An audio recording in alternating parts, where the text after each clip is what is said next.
This film is purely fictional. Please do not imitate it. Your like and subscribe are the motivation for me to update. Chapter 448. Boom! The mountain rock shattered, the earth trembled, and a dense network of spiderweb-like cracks appeared on the rock face. The peach-furred beast king that had been thrown out was bleeding profusely from its head, lying on the ground, barely alive, without even the strength to struggle. Lin took a few deep breaths, finally reaching behind his back to draw his shield axe. However, instead of the standard left sword and right shield, he drew only the charged sword, slowly walking to the peach-furred beast king and raising it high with both hands. The peach-furred beast king's eyes, blinded by blood, could only see a crimson shadow hovering in front of it. It tried to flee in terror, but its body was powerless, only able to utter a hoarse sound from its throat. The next moment, the sword pierced down fiercely, and blood gushed out like a fountain, staining Lin's brownish-yellow armor a vibrant crimson. Thick blood dripped from the edges of the armor, the pungent stench of blood completely masking the indescribable stench. The peach-fur king's claws twitched slightly, then fell silent. Lin stood there quietly, one foot planted on the peach-fur king, both hands still holding the sword drawn, completely still. This figure, like a bloodthirsty demon, exuded an indescribable oppressive aura simply by standing there. In this Palico territory attacked by the peach-fur king, those Palicos who had dared to charge and fight the peach-fur king with their pickaxes were now all trembling with fear, hiding behind cover, and secretly watching the figure. It was so terrifying. He appeared suddenly and silently. As soon as he appeared, he pressed down the peach-haired beast king with his bare hands and beat him violently. In the end, he executed the opponent in an extremely violent and bloody way. Such brutal behavior completely shocked a group of Elu. The figure they were watching finally made a move after waiting for a while. He casually shook off the blood stained on the charged sword, put it back behind his back, and then gently reached out and took off the blood-stained helmet, revealing an expressionless and indifferent face. Under the frightened gaze of a group of Elu, the face finally changed, and he opened his mouth little by little. "You?" In full view of everyone, Lin finally vomited it out. "Ugh." Just now, seeing Lin unleashing his mighty power, the almond-haired beast king, Zhaoji, couldn't help but froze. Now seeing Lin's reaction, he finally came to his senses, hurriedly ran to Lin, stretched out his hand, and smashed a ball. The sphere collided with the ground and shattered instantly, releasing a thick, pale blue smoke. This smoke had a faint, bitter fragrance, but upon contact with Lin's body, it hissed and crackled. The bloodstains on his armor, and the foul-smelling brownish-yellow particles dissolved within them, rapidly peeled away under the erosion of the smoke. In just 2 seconds, the pungent, fishy stench surrounding Lin had completely dissipated. Although not entirely gone, it was still discernible upon close inspection, but compared to the previous stench that would cause stomach cramps just from smelling it, it was now practically non-existent. After vomiting a few times, Lin finally recovered. He wiped his mouth, slowly straightened up, glanced coldly at the corpse of the peach-furry beast king, then turned his attention to the group of Palicos hiding behind the giant mushroom. As Lin's gaze swept over them, the Palicos all shuddered, curling up even tighter, afraid of being targeted by this terrifying destroyer. Lin was somewhat helpless. He had originally intended to help the Palicos drive away the peach-furry beast king, giving him more confidence in asking for help. However, the peach-furry beast king's arrogant fart had made him lose his temper, and he had ended up scaring the Palicos instead. He cleared his throat. "Ahem, everyone, don't be afraid. I'm Lin, a hunter. This is my hunting partner Date, also an Artuit. We mean no harm, we were just helping someone in need. That peach-furred beast king is no longer a threat to you." After Lin finished speaking, the area fell silent, without any reaction. Seeing this, Date immediately started meowing loudly, relaying Lin's words in Orcish. This time, the wild Artuit finally reacted. They whispered among themselves, peering out and scrutinizing Lin and Date, seemingly confirming that they were truly no threat. At this moment, a calico Artuit limped over, a wisp of brownish-yellow smoke clinging to her. She gave Lin and Date a respectful bow and meowed a few times in Orcish. This was the Artuit who had been hit by the same fart as Lin. Compared to humans, Ailu's sense of smell is far more acute. Lin was already driven to a frenzy by the stench, so one can imagine how torturous it was for Ailu. Seeing its contorted, pained expression, Date quickly threw a deodorizing jade at it as well. Enveloped in pale blue smoke, the calico Ailu appeared slightly panicked. However, perhaps having seen Date throw one at Lin earlier, it didn't make any particularly large movements. It simply looked around, And upon discovering that the smoke indeed caused no harm, but rather neutralized the intense stench to a very weak level, it immediately became delighted and bowed again. Meow meow meow. Boss, it said it's very grateful to us, meow. Thanks to us for taking down that peach-furred beast king, their territory can finally be at peace, meow. It seems this wild feline pack has had little contact with humans, and none of the cats even understand hunters' language. If it weren't for Date Palm nearby, communication would probably be a problem. Although Lin Lin possesses a unique talent, he can understand beastman language. Understanding and speaking are two different things. With this calico feline as an example, the other felines peeking out confirmed that Lin Lin was a friendly, intelligent being. They all left their hiding places and gathered around him, meowing all at once. Meow meow meow. Meow meow meow. Their chatter was quite chaotic, but they were all expressing the same meaning. In short, they all wanted to thank Lin Lin for killing the peach-haired beast king. To express their gratitude, some offered to hold a banquet for Lin Lin, some offered to give them precious gifts, and others said they knew of a nearby lake where they could bathe and wanted to take them there to cleanse themselves. The enthusiasm of the group of A-lists was a bit overwhelming for Lin Lin, so he turned to the Date Palm and asked them if they know any trace of the heavy beetle or the black corrosion dragon that the elite team was tracking. Consider the intelligence a token of our gratitude. We have important matters to attend to, and cannot attend the banquet. Gifts are also inconvenient to carry. However, there is a place to bathe, so we can find our way. Date Palm once again acted as the translator, relaying Lin Lin's words into beastman language. After Date Palm finished speaking, the group of Ailu fell into a brief silence. They looked at each other, and after a moment, one Ailu stepped forward, indicating that she roughly understood some information, but was unsure if it was what Lin Lin and the others needed, or perhaps that calico cat. Meow meow meow, meow meow meow. Date Palm quickly described the calico cat's physical characteristics in detail. Upon hearing this, Calico confirmed her suspicions and began to recount the events. That happened 2 days ago. It had just left its nest to find some fresh fruit to improve its diet, but after picking just one, the earth suddenly trembled. It quickly found a clump of trees to conceal itself before peering out. What it saw startled it. A monster, entirely black and demonic-like, with cloak-like wings, descended from the sky. Not far away, a heavily armored beetle lay sprawled on the ground, its 4 heavily armored legs thrashing about, struggling to flip back over. The violent tremor of the earth was likely the sound of the beetle being overturned. The dark monster initially wanted to give chase, but the beetle wasn't alone. It had several armored beetles as allies. Under the control of pheromones, these armored beetles launched a suicidal attack on the black devouring dragon. The black-eyed dragon didn't appear to be unscathed either. After killing a heavy beetle with its 2 claws, its wing claws were injured by a suicide attack from another heavy beetle. Then, it abandoned its target and quickly flew away. However, after the dark creature left, both the heavy beetle and the heavy beetles that had fought it behaved very strangely. Those heavy beetles, who had always been subservient to the heavy beetle, suddenly turned around and fought it again. However, the difference in size and strength between the heavy beetle and the heavy beetles was obvious. The heavy beetle easily tore the heavy beetles to pieces, and even began to devour their remains to replenish its strength. Upon hearing this, Lin Lin and Yeza exchanged a glance. It seemed the heavy beetle had already contracted the mad dragon disease. Yeza quickly pressed for details, wanting to know if the 3-colored elf knew the whereabouts of the heavy beetle and the black devouring dragon. Although she hadn't held out much hope, to her surprise, the elf had a good memory. Turning its head, it retrieved a wooden board covered in various paints from a pile of debris on a giant mushroom and showed it to the two. It was a map of the primeval forest hand-drawn by the elf. Meow meow meow. The heavy beetle had headed in this direction after devouring the thorn beetle. That area was riddled with poisonous pools.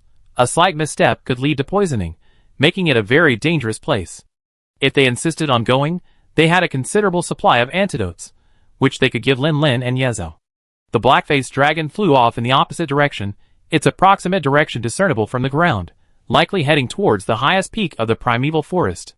Finally, with a definite clue, Lin Lin and Yez were overjoyed, rubbing their hands together in anticipation of a fierce battle. The peach-furred beast king they had just killed was merely a warm-up for Lin Lin. He felt no fatigue whatsoever. The life energy fed back from fully refining the mad dragon virus was exceptionally abundant, greatly enhancing Lin Lin's stamina and strength limits. He might truly be considered a human at his peak now. Noticing Lin Lin and Yezao's excitement, the 3-colored Ailu hesitated for a moment, then meowed twice. Although this might be a bit of a downer, it was best not to go to the summit. It was a legendary forbidden area, still bearing the wrath of the giants.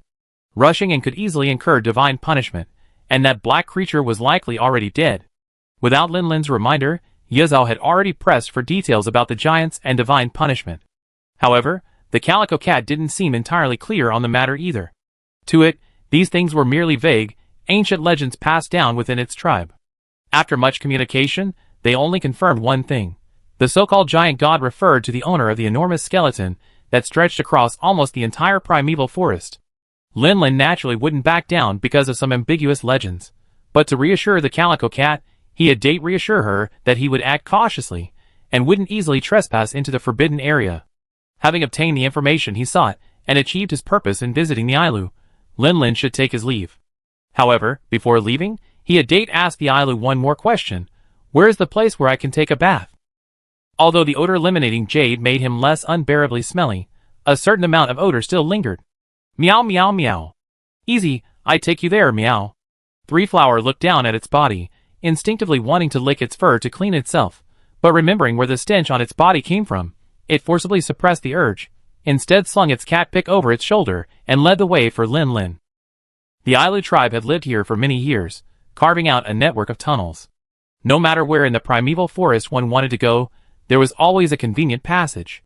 The only problem was that the routes were somewhat complicated. Without a local guide, one could easily get lost after passing a few forks in the road. I won't follow, meow. Date took off the large package from her back, rummaged through it carefully for a moment, and finally took out a small glass tube from the bottom and handed it to Lin Lin. This is the pure white fluid from Little Puff's body, meow. Remember to dilute it before using it, meow. I go tell Yezi and the others so they won't worry, meow. Chapter 449. Lakes of varying sizes were scattered throughout the forest, sunlight filtering through the trees, and casting a soft green hue. Among these shimmering lakes, however, stood a single small pond, its surface covered in fine, soft foam. It must be said, the pure white slippery liquid preserved by the date palm was truly invaluable. Although it was only a small glass tube, just one drop was enough to fill the entire pond with foaming slippery liquid. Without such a highly efficient detergent, simply cleaning the armor would have taken him far too long. Thank you, Date Palm. Thank you, Little Puff. Lin Lin, naked, his legs immersed in the water, scrubbed his removed armor while silently expressing his gratitude. Speaking of which, he hadn't seen De Kong and Xiao Pao Fu for quite some time. Once the Tian Wulong incident was over, he could go back to Yunyanhua to see them. If Bref and the others hadn't returned to Dongdorma by then, he could then travel from Yanhua to Moga village. Meow meow meow. It looks like the kind of bubbles pink dragons blow. The three-flowered Ailu plunged into the pond filled with thick foam, surfacing a moment later, shaking its head vigorously to remove the water droplets and foam. Lin Lin smiled. Do bubble fox dragons also inhabit the primeval forest? The three-flowered Ailu tilted its head. It didn't understand Hunter's language, so it meowed twice more and began scooping up the surrounding bubbles, scrubbing its fur. The more it washed, the more it felt that what this tall human was holding was the liquid pink dragons used to blow bubbles, a very precious and hard-to-find substance. Although pink dragons are generally quite good-natured, they usually playfully shoo away any A-list that accidentally wander into their territory, posing little danger. However, to collect these bubbles, Ailu must carefully wait for a gap in the dragon's path while it's away foraging before venturing into its nest to gather even a tiny amount. If it's too slow to retreat and gets blocked by the pink dragon, it'd inevitably be toyed with. Its eyes darted around, and the three-flowered Ailu couldn't help but hatch a plan. After the hunter left, it would quickly find some containers to collect the bubbles, which it could then trade for some good items within its clan. As it was thinking this, it suddenly heard a whooshing sound overhead. Looking up, its expression instantly froze. The jet-black dragon that had haunted its nightmares had reappeared, and it was slowly descending, flapping its wings. Meow meow meow. The Calico Cat quickly stretched out its paws to pull Lin Lin into the pool, hoping the thick foam would conceal it, preventing the creature from seeing them. However, Lin Lin gently patted its head. Don't worry, this isn't the one you saw last time. It's my partner, there's no danger. The little Calico Cat didn't understand Lin Lin's meaning, but seeing his calm demeanor, it couldn't help but breathe a sigh of relief. Perhaps it was because the power before it far exceeded its own imagination that it felt no fear? So, after its initial panic, the little Calico Cat calmed down, standing behind Lin Lin, hands on its hips, glaring at the slowly descending black dragon. Then it saw a lithe woman leap from the back of the black dragon and land beside Lin Lin. However, for some reason, her breathing seemed a little rapid, perhaps from the leap? Brother Lin Lin, are you alright? I heard from Yezhao that you encountered a peach-haired beast king. Yezi spoke with concern, but her eyes couldn't help but drift towards Lin Lin. Yezi felt it wasn't her fault for lacking self-control. His sharply defined muscles were simply too much. Look at those strong arms, those strong lines, and those amazing abs. Such a magnificent sight, usually hidden completely by his heavy armor, was something she rarely got to see. If she didn't take a few more glances, Yezi felt it would be disrespectful to Lin Lin. Yi Zi's intense gaze made Lin Lin inexplicably flustered. He instinctively raised the armor he was washing slightly to cover his private parts, and made conversation. How did you find us? Didn't Yi Zi tell you? I just needed to wash up. I'd be back with you soon. Yi Zi's gaze continued down Lin Lin's abs, but was completely obscured by the armor. She had to shift her gaze upwards again, admiring the view as she replied, of course, Jump found you. It's probably because of your bond stone. Within a certain range, it should be able to sense your location and flew us here. So, brother Lin Lin, were you attacked by the peach-haired beast king? Lin Lin smirked. Didn't he see he was practically stripped down to his underwear, sitting by the pool washing his armor? If he hadn't been touched, would he have bothered? The distracted Yoko seemed to finally realize she asked a pointless question. She took 2 more steps closer, pressing her pretty face against Lin Lin's neck, sniffing carefully for a moment, her short breaths tickling his skin like a kitten's scratch. Just as Lin Lin froze, his face flushed crimson, Yi Zi finally stepped back slightly, then said seriously, indeed, there seems to be a slight lingering smell. Lin Lin's face, still flushed, stiffened at this, his expression one of utter disbelief. Still a smell? How is that possible? I washed myself several times. Just as Lin Lin hesitated about whether to use another drop of pure white lotion to wash again in another pool, he saw Yi Zi suddenly reveal a sly, fox-like smile. Perhaps it's because you can't easily exert force when washing yourself, brother Lin? This was a lie. In fact, Little Puff's pure white lotion was incredibly effective at cleaning, not only completely removing the odor, but also leaving a faint, pleasant fragrance on Lin Lin's body, like violets or lavender. It's okay, I help. I help brother Lin Lin wash it clean. Lin Lin, shock. Why is she pinching it again? What's with that soft and sticky tone? This is bad, very bad. He unconsciously gripped the armor in his hands even tighter, and his body leaned forward slightly.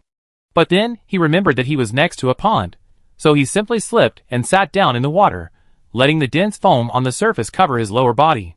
It was a futile attempt to cover up the truth. Meow meow meow. The 3-colored Elu tilted its head, looking at the 2 human hunters with a bewildered expression. It couldn't understand their language, nor what they were saying. It was like watching a silent film. The only thing it was clear about was the black devouring dragon that had landed not far away, seemingly wanting to join the fun, but being blocked from getting too close by the 2 cats, one black and one white. This didn't seem like the terrifying creature it had encountered before, the one that had fought its way out of the beetle horde. It glanced at the black devouring dragon peering in their direction, then at the strange atmosphere between the 2 people by the pool. After a moment's thought, it climbed out of the water and meowed twice at Lin Lin. It was almost clean, and it should return to its pack. It hoped the hero had enjoyed his bath. Since the other didn't understand Hunter's language, its words were meaningless. Lin Lin simply waved goodbye. Yoko didn't pay any attention to the presence of the 3-colored Elise, only a blush rising to her cheeks. Lin Lin's action of entering the water was practically tacit approval of her suggestion to help him wash. Excitedly, she knelt behind Lin Lin, scooping up a handful of foam from the pool and gently applying it to his back. The texture was initially slippery, but with a little pressure, one could feel the steel-like strength hidden within his muscles, and a suppleness comparable to that of the jade cloud wood. Yoko's eyes sparkled as her hands, laden with thick foam, rubbed against Lin Lin's back. While she called it washing, Lin Lin felt she was more like playing, no, more like taking advantage of him. After thoroughly rubbing his entire back, those soft little hands then wandered towards his waist and shoulders. Although Yi Zi's little hands were restless and seemingly taking advantage of him, Lin Lin didn't stop her, clearly enjoying it. Yi Zi's little hands weren't just washing, they also occasionally pinched and kneaded Lin Lin's well-defined muscles. While her motives might not be entirely pure, Lin Lin found it surprisingly pleasurable. If only his heart hadn't been itching from her hands. He felt his blood and energy were even more vigorous than when he had completely overcome his madness during the attack by the peach-haired beast king. If he hadn't just entered the water to conceal himself, he would have been completely exposed. No, if this continues, my blood and chi will become too strong and might control my head, which would be terrible, especially since we're still in the wild. Lin Lin struggled to pull himself out of this reverie, reaching out to stop Yizi's restless hand from touching his abs, halting the bathing service. Under her lingering gaze, he slowly said, "Ahem, that's enough, that's enough. We have important things to do, we can't waste too much time here." "Oh, okay." Yizi rinsed the foam off her hands in the water, withdrew them, and was about to turn around to call Coconut, Naya and Jumpy to get ready to leave, when she suddenly looked back at Lin Lin curiously, asking, "Brother Lin Lin? Aren't we leaving? Why aren't you moving?" Lin Lin stiffly turned to look at her, forcing a smile. "Wait a minute, I accidentally overexerted myself during the battle with the peach-haired Beast King. I need to calm my blood and chi." "Huh? Calming down? Does it take this long? I already bathed and cleaned my armor, and my blood and energy still aren't calmed down." Yizi blinked, then suddenly noticed something amiss. "Brother Lin Lin, why is your face red? Radiant?" Yizi looked at Lin Lin suspiciously for a moment, but ultimately didn't ask any further questions. She simply turned and walked towards Yizi and Nia Lu. The two of them had been very sensible in stopping Tiao Tiao from interfering with their time together, which made Yizi very happy. "Little Nialu, your older sister's teaching really paid off. You did a great job." Niala blinked her big eyes. Sure enough, Senior Date Palm was amazing. As long as she listened to the senior, she would definitely go further and further on the path to becoming a qualified hunting cat. She just didn't know what those actions had to do with being a qualified hunting cat. She could only say that she hadn't learned enough and hadn't grasped the concept. Nialu scratched her ear sheepishly and chuckled twice. "Thank you, Boss Meow. So what should we do next, Meow?" "Let's fly north first. There's a poisonous pool there. The heavy beetle should have gone there." Lin Lin's voice came. Yizi turned her head, and saw that Lin Lin had put on his usual heavy armor again, completely covering his body. Even his face was hidden by a visor, only his handsome eyes were visible. "Alright, let's head north first. Take down the heavy beetles." The poison pool that the three-colored Ella mentioned wasn't far from where Lin Lin was bathing. Of course, this distance was based on Jump's flying speed. After speeding through the air for about 15 minutes, the two people and two cats on Jump's back could already see clearly the ominous purple swamp below. Is this the poison pool? It looks disgusting. Just from the color, it must contain a lot of toxins. If someone accidentally falls in, they'd definitely be poisoned. No wonder it's called the poison pool. Yoko frowned. We just be careful. The heavy beetle doesn't have elytra, so it can't fly at all. And since it's infected with the mad dragon disease, it probably won't summon the thorn beetles for assistance. So, its threat level is actually lower. Just be careful not to get any poisonous water on it, and we be fine. But, where is that heavy beetle, Meow? Nieru asked. According to that Elri tribe, that heavy beetle is infected with the mad dragon disease, so it won't hide its tracks much. It should be easy to find, Meow. Date reached out, and gently tapped Nieru's head. Although she hadn't known Rachel for very long, Date seemed to have picked up this habit. Silly Nieru, Meow. This is a swamp area down here. The mud is soft and mushy, Meow. Any traces will disappear quickly. It's definitely hard to spot from the air without careful observation, Meow. Then should we land, Meow? No need, Meow. This swamp is quite open, except for that giant god overhead. The skeleton was practically exposed, with virtually no cover. If that heavy beetle were still here, it should be easy to spot it after flying around for a while. Chapter 450. This swampy poisonous pool appears vast at first glance, but due to the lack of large cover, it doesn't actually take long to fly across the entire swamp. What's that? As they approached the edge of the swamp, Nia noticed something unusual. Lin Lin followed her gaze, and immediately pinpointed the location Nia was pointing to. There was no way around it. The scene was simply too peculiar. It was an unimaginably enormous Venus flytrap. A single trap-like leaf was nearly 10 meters long, and it was slowly opening and closing. Around the trap, a swarm of flying beetles gathered, swallowing 1 or 2 beetles with each closing of the trap. When the trap reopened, the swallowed flying beetle had vanished without a trace. However, the other flying beetles gathered around it seemed completely oblivious to the scene, still circling the giant Venus flytrap's leaves. This thing's size is just outrageous.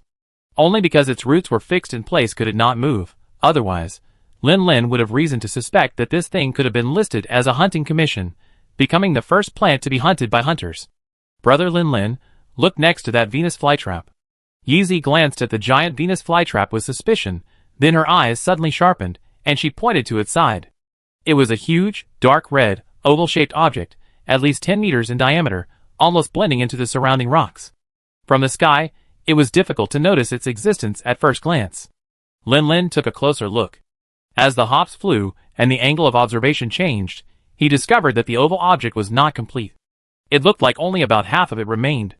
From the broken part, it could be seen that the huge oval object was actually just a thin outer shell. This thing, it looked so much like an egg, meow. Date muttered to herself. How could that be, meow? That thing is huge enough to easily fit Jumpy in its current state, meow. Nialu exclaimed in disbelief. Lin seemed to suddenly realize something, immediately turning his head to look at the colossal skeleton behind him that blotted out the sky. No, this might really be an egg, that guy's egg. Everyone followed Lin's gaze to the skeleton, and they all realized, indeed, if it's such a massive creature, it's not surprising that it would have such a large egg, meow. I just wonder if that egg hatched successfully, or if it died halfway through, meow. It probably hatched successfully, right? It's hard to imagine anything else posing a threat to such a huge creature. Yeezy glanced at the Venus flytrap again, making a guess. The owner of this skeleton is probably also an ancient dragon, right? That Venus flytrap might have absorbed some of the life energy leaked out when the dragon egg hatched, which is why it mutated into its current form. Roar. Just as everyone was discussing the dragon egg and the Venus flytrap, Jump suddenly let out a low growl, warning Lin. It sensed the aura of the mad dragon virus. Not that black corruption dragon? Jumpy roared again. The virus carried a familiar scent, indicating it had likely spread from that creature, but it certainly wasn't its true form. Lin suddenly understood. According to Three Flower Ilu's intelligence, the heavy beetle was infected with the mad dragon disease, and had run towards the poison pool. Jumpy was most likely sensing it now. However, after scanning left and right, he didn't see any large creature, and the only cover nearby. Lin immediately focused his attention on the dark red giant egg. Jump, fly over there, and see if it's hiding inside. Roar! Jump didn't even need to fly over, it merely roared in response with a powerful voice, and then, there was movement below. Boom! A crescent-shaped tail pincer suddenly extended, clamping onto the edge of the crack in the dark red eggshell, twisting and turning forcefully breaking off a small fragment. Then, the tail lashed out, using the eggshell fragment as a projectile, hurling it at Jump in the air. Lin's gaze remained fixed on the giant egg, clearly seeing the crescent tail's subtle movements. Therefore, Jump simply flapped its wings slightly, dodging the projectile attack, and swooped down from the sky to pounce on its opponent. Lin reached out and picked up the dates, while Yeezy grabbed Nialu. The two simultaneously released their flying insects, detaching from Jumpy's back. With a leap in the air, they avoided the dark purple swamp and landed on solid, yellowish-brown earth. Luckily, this was the edge of the venomous swamp, otherwise, they would have had trouble finding even a place to land. Monsters infected with the mad dragon disease often become frenzied and aggressive, their already limited rationality almost completely gone. This heavy beetle didn't bother to distinguish whether the black devouring dragon before it was the monster it had previously clashed with. With a hiss, it charged towards Jumpy like a heavy tank. Don't land yet. Lure it to normal ground before attacking. Lin couldn't help but remind him that the treacherous terrain of the poisonous swamp was extremely restrictive. Even large monsters wouldn't fare well if they accidentally got poisoned. If possible, it was best to prevent Jumpy from getting poisoned. Jumpy was quite obedient. Hearing this, it didn't directly confront the heavy beetle, but instead used its flight ability to lure the beetle into launching surprise attacks, gradually moving it away from the poisonous pool. Lin and the others couldn't intervene for the time being, and could only stand aside and observe the heavy beetle. And in doing so, they noticed something amiss. Brother Lin, this heavy beetle seems to be poisoned? Right, meow. I remember heavy beetles aren't very resistant to toxins, meow. But why would this guy run into this poisonous place, meow? Perhaps it went mad after being infected with the mad dragon disease?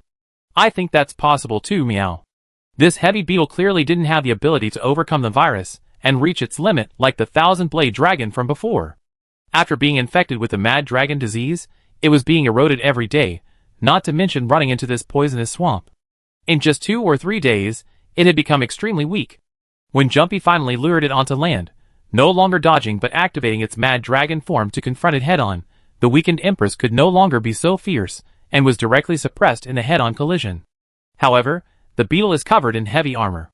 Its four thick legs protect its abdomen completely, and its pair of front claws guard its head like a solid shield, making it incredibly defensive.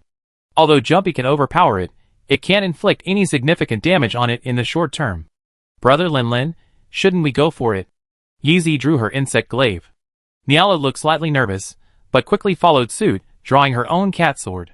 While the blacksmith was forging the shadow spider insect glaive for Yeezy, he also used the leftover scraps to forge a shadow spider cat-tip blade for Nyalu. Lin glanced at the battlefield. Although Jumpy was steadily dominating the opponent, it seemed unlikely he could kill it anytime soon. He nodded. Alright, let's go. He charged towards the heavy beetle, his fists clenching and unclenching, but ultimately abandoning his plan to fight it barehanded like he had with the peach-haired Beast King. Instead, he obediently drew his shield axe, Sasuchi, and, taking advantage of Jumpy's slap that left the beetle staggered and wide open, he lunged forward, slashing across its eyes, now bright red from the mad dragon disease, sending a spray of purplish-red blood flying. Yeezy followed closely behind. This time, instead of her usual aerial combat, she chose to burrow under the beetle's belly, just like Lin. There were two reasons for this. First, she had already observed from the sky that the beetle's back carapace was very thick and difficult to penetrate, while its abdominal flesh was much softer. Second, she was considering the presence of Jumper.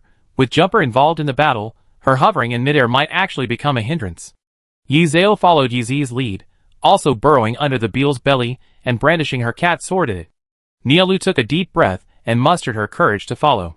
When its soft abdomen was attacked, the heavy beetle instinctively tried to release foul-smelling pheromones from its vents to attack the enemy. But how could Jump give it that chance? Jump slapped it twice, making it stagger again. Although its attack was not very effective against the heavy armor, Jump was strong. Each slap stunned the beetle, constantly interrupting its movements and making it suffer. Since it failed to repel the hunters, who had burrowed beneath its abdomen in time, its fate was sealed. Swoosh! Yoko's insect glaive pierced the soft carapace of the heavy beetle's abdomen, half its blade embedded within. Lin sheathed his charged blade, took a step forward, and together with Yoko, grasped the insect glaive. The two exchanged a glance, then simultaneously exerted their strength, propelling the vertically sculpted insect glaive forward in a powerful charge. The blade, embedded in its carapace, ripped open its abdomen. Hiss! This blow was undoubtedly a fatal blow to the heavy beetle. Stimulated by the excruciating pain, it unleashed a burst of immense strength, breaking free from Jump's restraint, and staggered as it tried to escape. Due to the mixture of the mad dragon virus and the swamp's toxicity, the heavy beetle's dark green fluid had taken on a purplish hue, hissing as it dripped onto the ground. Just as Lin was about to command Jumpy to rush in and finish off the beetle, he noticed the heavy beetle's body sway, suddenly changing direction. Originally fleeing in the opposite direction of Jumpy, it now headed towards Jumpy. Its wobbly gait was like it had lost its soul, looking no different from a walking corpse. What's going on? It seems to be heading towards that Venus flytrap. Lin looked up at the direction of the Venus flytrap, his gaze sweeping over the swarm of flying beetles that seemed trapped in a maze around its leaves, and the slowly opening and closing of its huge, clamp-like leaves. His expression changed. Boo-ho! My new armor. Now he understood why, after being infected with the mad dragon disease, this guy had gone mad and burrowed into a pool of poison he couldn't withstand. It must have been the giant Venus flytrap that released some kind of attractant substance. That thing wanted to eat and digest the heavy beetle too. Lin couldn't tolerate this. Sensing Lin's urgency, Jumpy flapped its wings and pounced on the zombie-like beetle, pinning it to the ground. The beetle didn't struggle violently, merely moving its feet mechanically, seemingly trying to approach the Venus flytrap, but the fluid constantly leaking from its abdominal wound was eroding its life, making it weaker with each passing second until it lost the strength to move. Jumpy slightly raised its claws, and seeing that there was indeed no movement beneath its wings, it turned its head and let out a soft growl in Lin's direction. Well done, Jumpy! Lin praised, involuntarily glancing again at the giant Venus flytrap. Let's hurry up and extract all the materials. This thing is weird, we shouldn't linger here. No problem, whatever Lin says. The two of them and the two cats worked together, quickly extracting the materials from the heavy beetle. Looking at the heavy bag of materials, Lin's mood brightened considerably.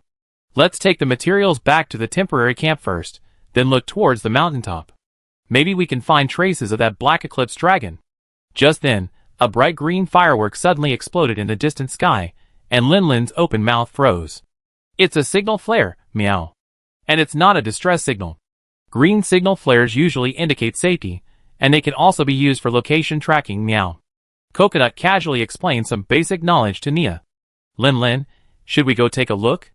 Knight turned to look at Lin Lin. Of course. Currently, the only known hunters in the primeval forest besides us are the elite team chasing the Black Eclipse Dragon. This is most likely their signal. I need to check the situation. Releasing a green flare, could it mean the mission was successfully completed, and the Black Eclipse Dragon about to molt was defeated? If so, that would be ideal, but we also need to be wary of the possibility of it using the opportunity to molt, like in the game storyline. We have to carefully examine the body later. As for the method of autopsy, the dangerous gypsy in the rim of the Pacific has already provided a good example using the ridgeback turtle. Because of this flare, Lin Lin and his group decisively changed their course, riding on Jumpy's back and flying directly in the direction from which the flare originated. Also heading towards the location of the flare with him was a very familiar airship. Lin Lin remembered clearly that when they were fighting the mountain dragon in Barbear, Julius and his group had arrived to provide support in this very airship. It really was Julius and his group. Chapter 451. Near the summit of the primeval forest, a thick stench of blood permeated the air. Numerous trees were broken, and the ground was splattered with purplish-black blood. A thick layer of dark purple scales covered the entire area, shrouding it in a dense, ominous atmosphere. Normally, such a strong stench of blood would easily attract small predators, like velociraptors, but the fierce battle that had just erupted was quite significant. These keen and greedy creatures instinctively sensed a suffocating atmosphere, and dared not approach. It was precisely for this reason that the nearly exhausted elite team was able to rest here in peace. Julius was pale, clutching his chest, his body trembling slightly. Even after consuming 2 vials of healing potions, it only temporarily suppressed the pain. That Black Eclipse Dragon was no easy opponent. When it unleashed its full power and activated its berserker transformation, its combat strength was in no way inferior to that of an ancient dragon. Aiden, after all, was only a 5-star hunter, and he had only achieved this advancement after participating in the hunt for the ultimate thousand-blade dragon. Facing this Black Eclipse Dragon was simply too much for him. Under these circumstances, encountering the Black Eclipse Dragon's fierce onslaught, Aiden's response ultimately faltered. He was nearly taken down by the dragon's combo. In the nick of time, Julius bravely took a hit from the Black Eclipse Dragon, forcibly drawing its attention and rescuing Aiden from danger.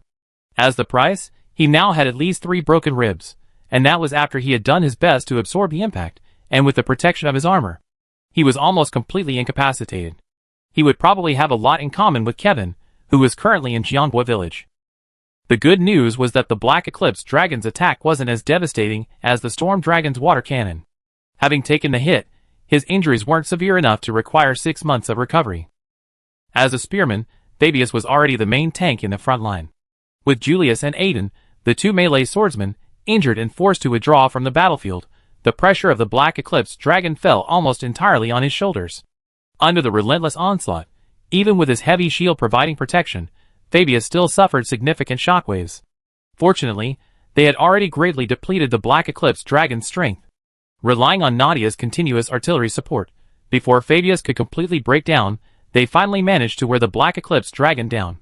With a final, feeble howl, it collapsed heavily to the ground, lifeless. After the battle, only Nadia was still in relatively good condition. However, the prolonged firing had taken a toll on her modified ballista, which urgently needed maintenance. Furthermore, the ammunition was almost exhausted, leaving the elite squad temporarily incapacitated. After firing the signal flare, Nadia glanced at the 3 somewhat weakened melee hunters, casually reaching into her pocket and sprinkling a handful of life powder at them. Having done this, she looked up at the sky, then reached into her waistband and pulled out a small skinning knife. Turning her head, she looked at the distance, where a jet-black dragon lay silently on the ground. Though described as jet-black, many of the dense wounds on its body revealed not flesh and blood, but a different kind of white gold scales. To be honest, looking at the corpse's condition, Nadia couldn't help but feel a little doubtful. Was this strange creature really dead? It was precisely because of this doubt that she didn't plan to wait for the airship to arrive before transporting the body back to East Aruma to dissect it for materials. She intended to start extracting some materials now. However, she had only taken 2 steps closer when she was horrified to see the corpse suddenly tremble twice. Was it an illusion? Instinctively, She wanted to deny the possibility that it had come back to life, but the Black Eclipse Dragon ruthlessly shattered her illusions. It wasn't just trembling, the movements were even becoming more and more intense. Watch out! This thing isn't dead. Nadia jolted, immediately taking the ballista back from behind her, aiming the muzzle at the resurrected Black Eclipse Dragon, loading the last of the normal ammunition into the magazine, ignoring the severe wear and tear on the weapon from continued firing, and even the risk of the barrel exploding. She pulled the trigger. Unfortunately, the power of the projectiles was simply insufficient. They struck the Black Eclipse Dragon's body without even affecting its movements. Its winged claws moved slowly and steadily, bracing themselves on the ground. With each exertion, its muscles bulged, slowly tearing apart the layer of jet-black scales covering its body. Amidst the continuous cracking sounds, a dazzling golden light suddenly shone. First the winged claws, then the shoulders, then the neck, the head. The injuries sustained in the previous battle with the elite team had ironically become an aid to its current transformation. The large-scale shattering of the black scales greatly weakened the shell's binding force, and the cracking sounds were incessant. Nadia's warning jolted the three exhausted melee hunters awake. Although they didn't know what had happened, their instincts told them they couldn't let this creature succeed in its plan. However, their poor physical condition slowed their movements. By the time they drew their weapons and charged at the Black Eclipse Dragon again, most of its body had already broken free of its old body's restraints and was exposed to the air. Roar! As the last black scale detached from its body, the Black Eclipse Dragon, no, it should now be called the Celestial Wyvern, raised its newly sculpted wings and claws high, bringing them together above its head. Its broad wings, like a halo, emitted a dazzling golden light. The Celestial Wyvern roared with tremendous force, the mere sound waves forcing back the three high-ranking hunters, who had charged forward with barely any breath. After completing the most important transformation of its life, its body underwent a dramatic change. Its tentacles, originally used to sense scales, hardened into sharp horns, and beneath those horns, a pair of orange-red eyes appeared. If before it mostly acted on instinct, attacking anyone it saw or any dragon it encountered, fighting if it could win and running if it couldn't, then after completing its transformation, it suddenly learned to think and weigh the pros and cons. It was severely injured, and although it used this life-threatening crisis to complete its transformation, the injuries it sustained still had some impact. It needed time and nutrition to recover to its full strength, and it also needed time to familiarize itself with the new abilities it had gained after the transformation. Moreover, having completed its transformation, the most important thing for it was undoubtedly to continue its life. It desperately wanted to return to its homeland and spread the seeds of life. However, the four creatures opposite it, clinging to it like leeches and relentlessly attacking, were also in poor condition, or rather much worse. If it couldn't kill them here, and they recovered and came back to prevent it from continuing its life, it would undoubtedly be a significant problem. It coldly stared at the four hunters below, who looked like they were facing a formidable enemy, a killing intent slowly seeping from its eyes. Since that's the case, I kill you all here. With this thought, the heavenly returning dragon let out a deafening roar, its wings fluttering lightly, and the entire dragon swooped down like an arrow, intending to kill the four members of the elite team on the spot. However, just as it swooped down halfway, it sensed something amiss. As it tried to slow down, a dark shadow hurtled from the sky above, crashing into the sky-returning dragon's body like a falling meteor. Caught off guard by the sudden, full-force attack from Jumpy, the sky-returning dragon was thrown off balance. Instinctively, it tried to grab its attacker with its winged claws, but those claws were barely blocked by a pair of almost identical winged claws, except for their color. The two figures, one black and one white, became entangled, spitting as they plummeted from the sky, crashing heavily to the ground and kicking up a cloud of dust. And just moments before the collision, two figures simultaneously leaped into the air, carrying two cats, using the floating insect as a cushion to land on the ground. Lin. Yi Zi, what are you doing here? Aiden, using his short sword for support, widened his eyes in disbelief upon seeing the two figures who had landed. Lin glanced at the four members of the elite team, giving a slight nod in greeting, before his gaze immediately fell upon the two figures, one black and one white, entangled together. He was a bit too late. That guy had successfully completed his transformation. Perhaps the only saving grace was that Jumpy hadn't started molting yet, and wouldn't be stuck in its half-black, half-white chaotic Black Eclipse dragon state. The two figures were locked in combat, clawing, biting, kicking, a barrage of attacks leaving no room for the hunter to intervene. But the Celestial Dragon is, after all, the Celestial Dragon, the victor in the evolutionary competition among the Black Eclipse Dragons, and the king of the Black Eclipse Dragons. Even though Jumpy initially caught the Celestial Dragon off guard with its dive, and even though it had activated its Berserker transformation and unleashed its full power, the seemingly evenly matched situation was completely reversed in just a few breaths due to the Celestial Dragon's suppression of its strength, speed, physical prowess, and control over the Berserker Dragon's power. Roar! The Celestial Dragon finally seized its opportunity. One of its wing claws bypassed Jumpy's defenses, grabbed Jumpy's neck, and then slammed it down heavily. Thump! Jumpy's head was smashed directly into the mud, leaving it dazed and disoriented, its struggles involuntarily losing their strength. The Celestial Dragon's wing claws pulled Jumpy from the mud, intending to grab it and slam it down again, using repeated heavy blows to finish it off. But Jumpy was never fighting alone. Whoosh! Crack!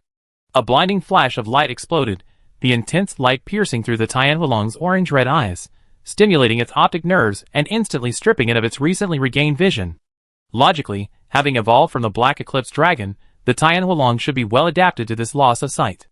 However, what truly affected the Tien Wulong wasn't the panic of being unable to see, but the burning pain caused by the intense light. Its newly formed eyes were still quite delicate, and the sudden burst of light severely damaged its optic nerves. The Tien Wulong painfully covered its head with its wing claws, trying to block out the light, and in doing so, released Jumpy's neck. After catching its breath, Jumpy immediately seized the opportunity, its wing claws darting out and grabbing the Tien Wulong's head, mimicking its actions by slamming it to the ground. Bang! Bang! Bang! Taking advantage of the Sky-returning dragon's momentary inability to react due to the stinging pain in its eyes, Jumpy pressed its head down, forcing it to kowtow 3 times. So what if it's a Sky-returning dragon? So what if it's the king of the Black Eclipse Dragons? Doesn't it still have to kowtow respectfully to me? Roar! Forced to kowtow 3 times, the Sky-returning dragon seemed to sense the humiliation.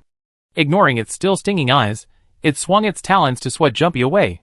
However, after completing its metamorphosis, the Sky-returning dragon gained sight, so the scale-based perception it had during its Black Eclipse dragon form was no longer needed. The tentacles on its head, originally used for sensing, hardened and became weapons for combat. Unfortunately, its newly acquired vision was forcibly taken away. Unfamiliar with its new body, and unable to use its unique ability as a celestial dragon to sense the Mad Dragon virus and determine location, its wing-claw strikes were completely random and blind. The celestial dragon simply dodged and retreated. These repeated setbacks seemed to have thoroughly enraged the celestial dragon. It roared furiously to the sky, and in its turbulent emotions, a certain ability of the celestial dragon seemed to be activated. Large swaths of dark purple dust spread from its body, forming a chilling gust of wind. This guy, after completing its transformation, its ability to spread scale dust is even more terrifying. Lin Lin murmured, his gaze fixed on the celestial dragon frantically spreading dust. Within the Forbidden Zone, the heavenly returning dragon could use the wind to spread its scales throughout the Sky Mountain. Even in this primeval forest, lacking such advantageous terrain, the dust it emitted was enough to cover the entire mountaintop. He himself, with a human body, had completely overcome the Mad Dragon virus, reaching its limit. The virus, absorbed into his body, only slightly strengthened his life energy. But for the entire primeval forest, this dust it dispersed would bring an unparalleled ecological disaster, perhaps even completely destroying the entire ecosystem. Just as Lin Lin was thinking this, a deep rumble suddenly came from above, like thunder striking an electric drum. It was thunder. Chapter 452. The highest point of the primeval forest wasn't a mountain peak, but rather formed by several massive, intertwined spines. Dense, dark clouds lingered around the skeletons, frequently flashing with lightning. At that very moment, as the heavenly returning dragon released a large amount of scale powder outwards, the thunderclouds that had swirled and shrouded the primeval forest for countless years suddenly surged violently, expanding outwards rapidly until, almost instantly, they enveloped the battlefield between Jump Jump and the heavenly returning dragon. Boom! Boom! Dazzling lightning struck down from the sky, bright blue-white light illuminating the area shrouded in black mist. Arcs of electricity leaped and crackled in the air, instantly reducing any dragon dust that came into contact with the lightning to dust. Lightning bolts struck one after another, illuminating the previously dark, dust-covered open space as bright as day. The ground struck melted instantly from the intense heat, forming tree-like crystals. The air was pierced by the terrifying voltage. Even those not directly hit felt a tingling numbness from the residual charge. Only the protection of his helmet prevented Lin Lin from feeling his hair stand on end, turning him into an afro. Another thick bolt of lightning struck, its blinding flash forcing everyone to raise their hands to shield their eyes. When the lightning dissipated and they looked again, they discovered a silver-white creature that had appeared in the open space between them and the heavenly returning dragon. Its body structure is similar to that of an elf deer, but its neck, back, 4 hooves, and tail are covered with thick, pure white mane. On its head, there is a sharp horn with spiral patterns. Although it is only a little over 4 meters long, which is only slightly larger than an elf deer, its body is wrapped in lightning and emits a silvery white glow. Its aura is extraordinary, and is in no way inferior to the heavenly returning dragon opposite it. When did this guy appear? Yi Zi stared wide-eyed in shock. His teleportation-like entrance, coupled with the sky filled with lightning, made her wary of underestimate him despite his 4-meter-long stature. Julius's pupils contracted slightly. The silver-white figure before him gradually overlapped with the one in his memory, causing the scar on his left arm, burned by electricity, to throb again. Lin Lin stared at the lightning-studded figure and slowly exhaled, Qilin. Sensing the Qilin's anger, and watching it flick its horns to draw down a thick bolt of lightning from the sky, piercing the heavenly returning dragon's body like a lightning spear, Lin Lin fully understood. No wonder the thunderclouds atop the primeval forest peak lingered. No wonder the local Ailu people considered this forbidden land, fearing divine punishment for trespassing, for it was the dwelling place of the Qilin, an ancient dragon wielding the power of thunder. The place where they fought the heavenly returning dragon wasn't far from the mountaintop. It must have been the scales released by the heavenly returning dragon that angered the Qilin, causing it to leave the summit and come looking for them. Although its vision hadn't fully recovered, the heavenly returning dragon instinctively sensed the danger. It instinctively leaped sideways, avoiding the exact center of the lightning spear. Even so, it was struck by a massive bolt of lightning, leaving a large charred patch on its platinum body.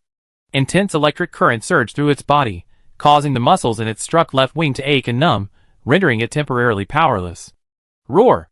After completing its transformation, this was still the most severely injured Tianhui dragon had ever suffered. It roared furiously, and instinctively opened its mouth to spit out a ball of purplish-black energy towards the direction of the Qilin. The Qilin's attention was entirely focused on the Tianhui dragon. Sensing its movement, it nimbly leaped and shifted, avoiding the energy ball's path. However, it hadn't anticipated that the Tianhui dragon, with its still slightly blurred eyes, would unleash a powerful explosion from a highly concentrated mass of mad dragon virus. Although it didn't directly hit the Qilin, the force of the impact still caused it to stagger. The Tianhui dragon, having emerged victorious from fierce competition with other Black Eclipse dragons, possessed considerable combat experience. Even though it wasn't yet fully familiar with the various abilities of its new body, its combat awareness and ability to seize opportunities were impeccable. Seeing the Qilin's opening, it immediately pounced on the silvery white figure ahead. However, it inadvertently overlooked the fact that it had just been struck by a powerful electric current, leaving half its body paralyzed and unable to exert force. This slowed its attack, giving the Qilin a chance to regain its balance and successfully dodge the blow. After a brief exchange, both ancient dragons realized the other was a formidable opponent and could not afford to be careless. They distanced themselves, letting out hisses and roars. Whoosh whoosh whoosh. Roar. One seemed to be telling the other to get out of there, you inherently evil white dragon. The other believed that daring to injure him meant certain death.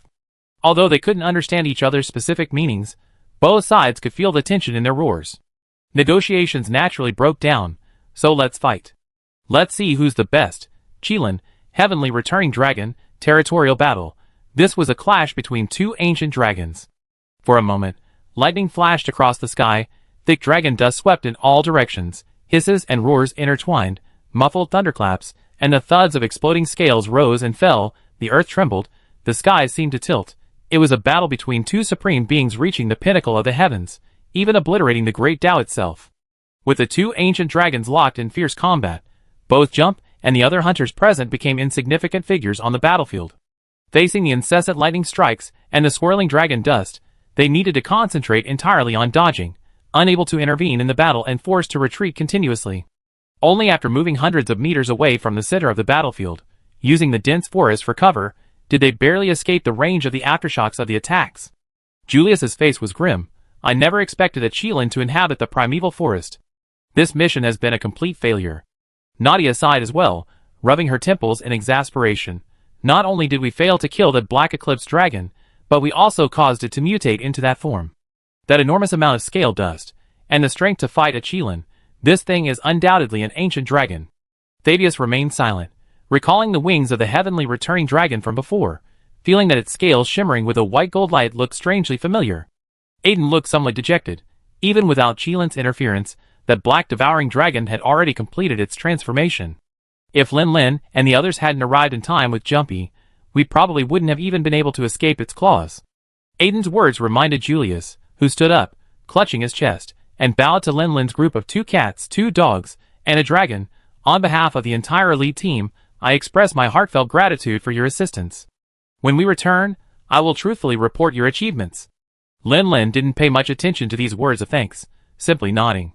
His mind was now entirely focused on the heavenly returning dragon he had just encountered. Julia said their mission was a complete failure, but Lin Lin believed things might not be as they described. Admittedly, once the Qilin and the Tianhualong started fighting, their role on the battlefield was over. But from another perspective, even if the Qilin was jokingly called the shame of elder dragons by players in the game, it was still an elder dragon.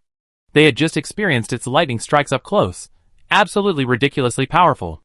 If a hunter were hit head-on, they would likely be instantly reduced to charred remains. The Tianhualong, fighting it, would undoubtedly suffer significant injuries. The Tianhualong had just completed its molt, and wasn't yet familiar with its body's abilities. Furthermore, it had already been weakened by the top-tier team before molting, and coupled with the injuries from the battle with the Qilin, the Tianhualong was currently at its weakest. With their combined efforts, they might have a chance to severely injure it. If they could form a united front with the Qilin and join forces against the Tianhui dragon, they might even be able to kill it on the spot. However, this possibility is highly unlikely. After all, they had never had any contact with this Qilin before. They were complete strangers, dragons. Furthermore, the dragon dust released by the Tianhui dragon had enraged even the usually mild-mannered Qilin, prompting it to actively seek them out. Lin Lin didn't think the Qilin would join forces with them when it saw the jumping dragon, which shared the same origin as the Tianhui dragon, approaching, rather than attacking them all together. By the way, how did you find us? Aiden took a breath and suddenly turned to ask curiously, you arrived just in time, we almost perished there. Yi Zi smiled faintly and pointed to the sky. We saw the signal flare and came to take a look. A signal flare? Aiden recalled for a moment, then immediately gasped in alarm. He hadn't forgotten that the original intention of firing the signal flare was to call an airship to collect the corpse of the Black Corruption Dragon. With the fighting so intense here, if the airship approached, it might be caught in the fierce battle and torn to pieces. Nadia glanced at Aiden's expression, and knew what he was thinking. She rolled her eyes, and sighed helplessly, the Alis aren't stupid. Seeing the constant thunderstorms and black winds, how could they possibly bravely venture in? At this moment, Nile seemed to sense something. Her gaze suddenly turned to the sky shrouded in thunderclouds, her tone strange. No, they seemed to really be here, meow. Everyone looked in the direction Nile was looking and indeed saw a small dot struggling to approach. To avoid the constantly striking lightning, its progress was very slow, sometimes even requiring it to retreat a short distance. Nadia. Julius quickly made a decision. Send a signal flare to tell them not to come any closer. We come back to meet them after we retreated to a safe position. He then turned to Lin Lin. Do you want to come with us? Under everyone's gaze, Lin Lin slowly shook his head, his eyes fixed on the lightning-streaked sky. Thank you, but it's not necessary. Fabius vaguely guessed his thoughts, his expression grave. You don't mean to think that's too dangerous. Lin Lin answered a question with a question, but that question undoubtedly confirmed Fabius's guess.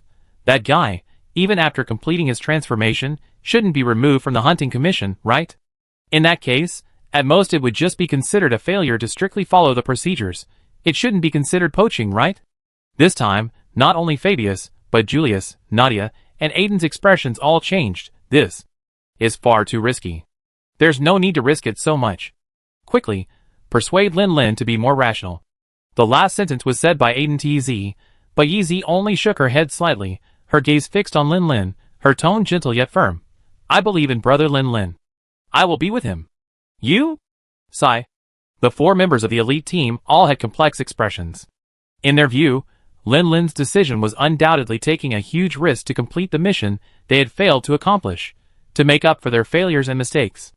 They wanted to stay and fight alongside Lin Lin and the others, but the previous battles had nearly exhausted them. Their broken bones couldn't be healed instantly with just a couple of healing potions, and the wear and tear on their weapons, and the depletion of ammunition severely limited their combat effectiveness. At this moment, retreat was the best and only option.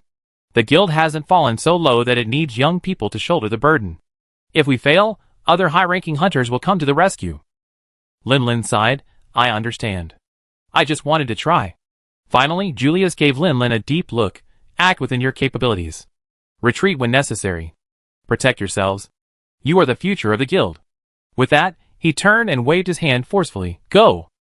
The elite squad of 4 retreated, covered in dust and grime, while Lin Lin and his group continued to wait quietly on the edge of the battlefield, unaffected by the aftershocks. Lightning flashed and thunder roared, scales and dust filled the sky, the roar of battle lasting for nearly half an hour before the relentless lightning strikes finally began to subside. Lin Lin understood, the time was almost up. He turned to Yi. I go check the situation. You take Tiao Tiao and wait outside. Don't come any closer. He was worried that if Tiao Tiao went over, the Qilin would mistake him for an enemy on par with the Tianhui dragon. After all, Tiao Tiao had always been very restrained, causing virtually no damage to the ecosystem. The reason he said virtually instead of virtually was mainly because back in the volcano, when the golden lion had its eye on him, he had been forced to use all his strength to inflict the berserk dragon disease buff on that creature in order to protect himself. Chapter 453. Boom! Lin Lin was using the wrecked trees as cover, rapidly approaching the center of the battlefield, when suddenly a faint white light flashed beneath his feet, and a series of tingling sensations spread through his body. Seeing this, Lin Lin didn't hesitate. He immediately rolled forward, and almost as soon as he stood up, a bright, silvery white bolt of lightning struck from the sky, hitting the spot where he had just landed. Sparks flew everywhere, the ground instantly charred black, and the air filled with a peculiar, metallic smell. The smell of ozone formed when oxygen was subjected to a sudden burst of high-energy electricity. Lin Lin took a deep breath. Thankfully, there was a faint flash on the ground. Although it only gave him about half a second to react, it was enough to predict the lightning's landing point.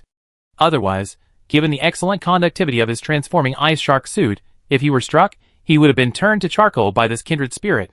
The hunter's pronunciation of Qilin was exactly the same as his own name in Chinese, so calling him a kindred spirit wasn't entirely unreasonable. When Qilin fought Tianhui long before, Julius, who had fought Qilin before, briefly and quickly gave them some information about Qilin. The most important piece of information was Qilin's method of controlling lightning attacks. Based on the phenomenon of a faint flash on the ground before lightning strikes, some scholars have deduced that Qilin uses some method to condense a large amount of electrical charge on the ground, drawing lightning down from the sky, thus achieving precise control over the lightning's landing point. And this is the hunter's greatest advantage in dealing with Qilin's attacks. Am I being targeted? Lin Lin subconsciously thought, but quickly shook his head, dismissing the idea. First, he wasn't even in Qilin's sight yet. Second, after the first lightning bolt struck, there weren't a series of bolts chasing after him. It was just a bolt that Qilin had accidentally deflected. However, the fact that it deflected so far likely indicated that Qilin's condition wasn't good, and its control over lightning had weakened as a result. It seems that even among ancient dragons, Qilin's uniquely small size puts it at a significant disadvantage in battles against opponents of similar strength. Lin Lin glanced back at the ground that had melted and crystallized under the lightning strike, took a deep breath, and continued forward. Although lightning still fell from the sky, compared to the initial spectacle of the earth-changing color and mountains shimmering with lightning, the lightning was now much sparser, proving Qilin's weakened state. However, when Lin Lin dodged the aftershocks of various attacks and returned to the battlefield, he discovered that things were slightly different from what he had expected. The Qilin's hooves pawed restlessly at the ground, white mist constantly billowing from its mouth and nostrils. Large patches of its scales were torn, and bright red blood dripped down, staining its pure white mane crimson, making it look quite pitiful. But the heavenly returning dragon opposite, it didn't seem to be much less injured than the Qilin. One of its wing claws had a gaping, bloody hole, seemingly pierced by the Qilin's horn. Its once pristine white gold body, enhanced by molting, had largely reverted to its former jet black color. However, this black wasn't a regression to the black eclipse dragon form, but rather a charred black caused by being bombarded by a powerful electric current. It smelled burnt. It was unclear how many times it had been struck by lightning. It must be said, the ancient dragon's vitality is truly tenacious.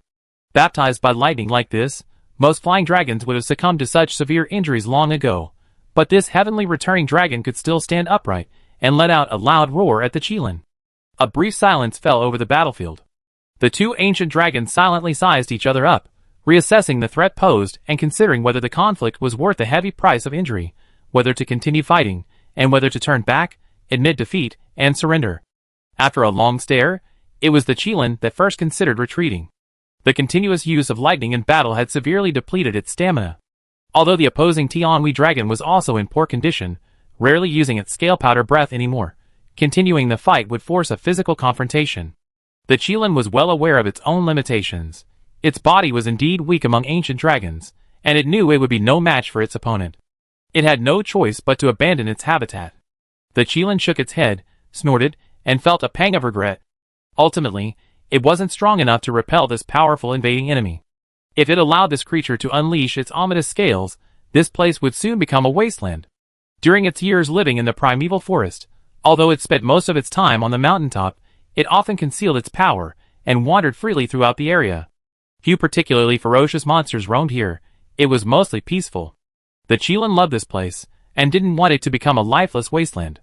Just then, its gaze shifted slightly, noticing a figure behind the heavenly returning dragon.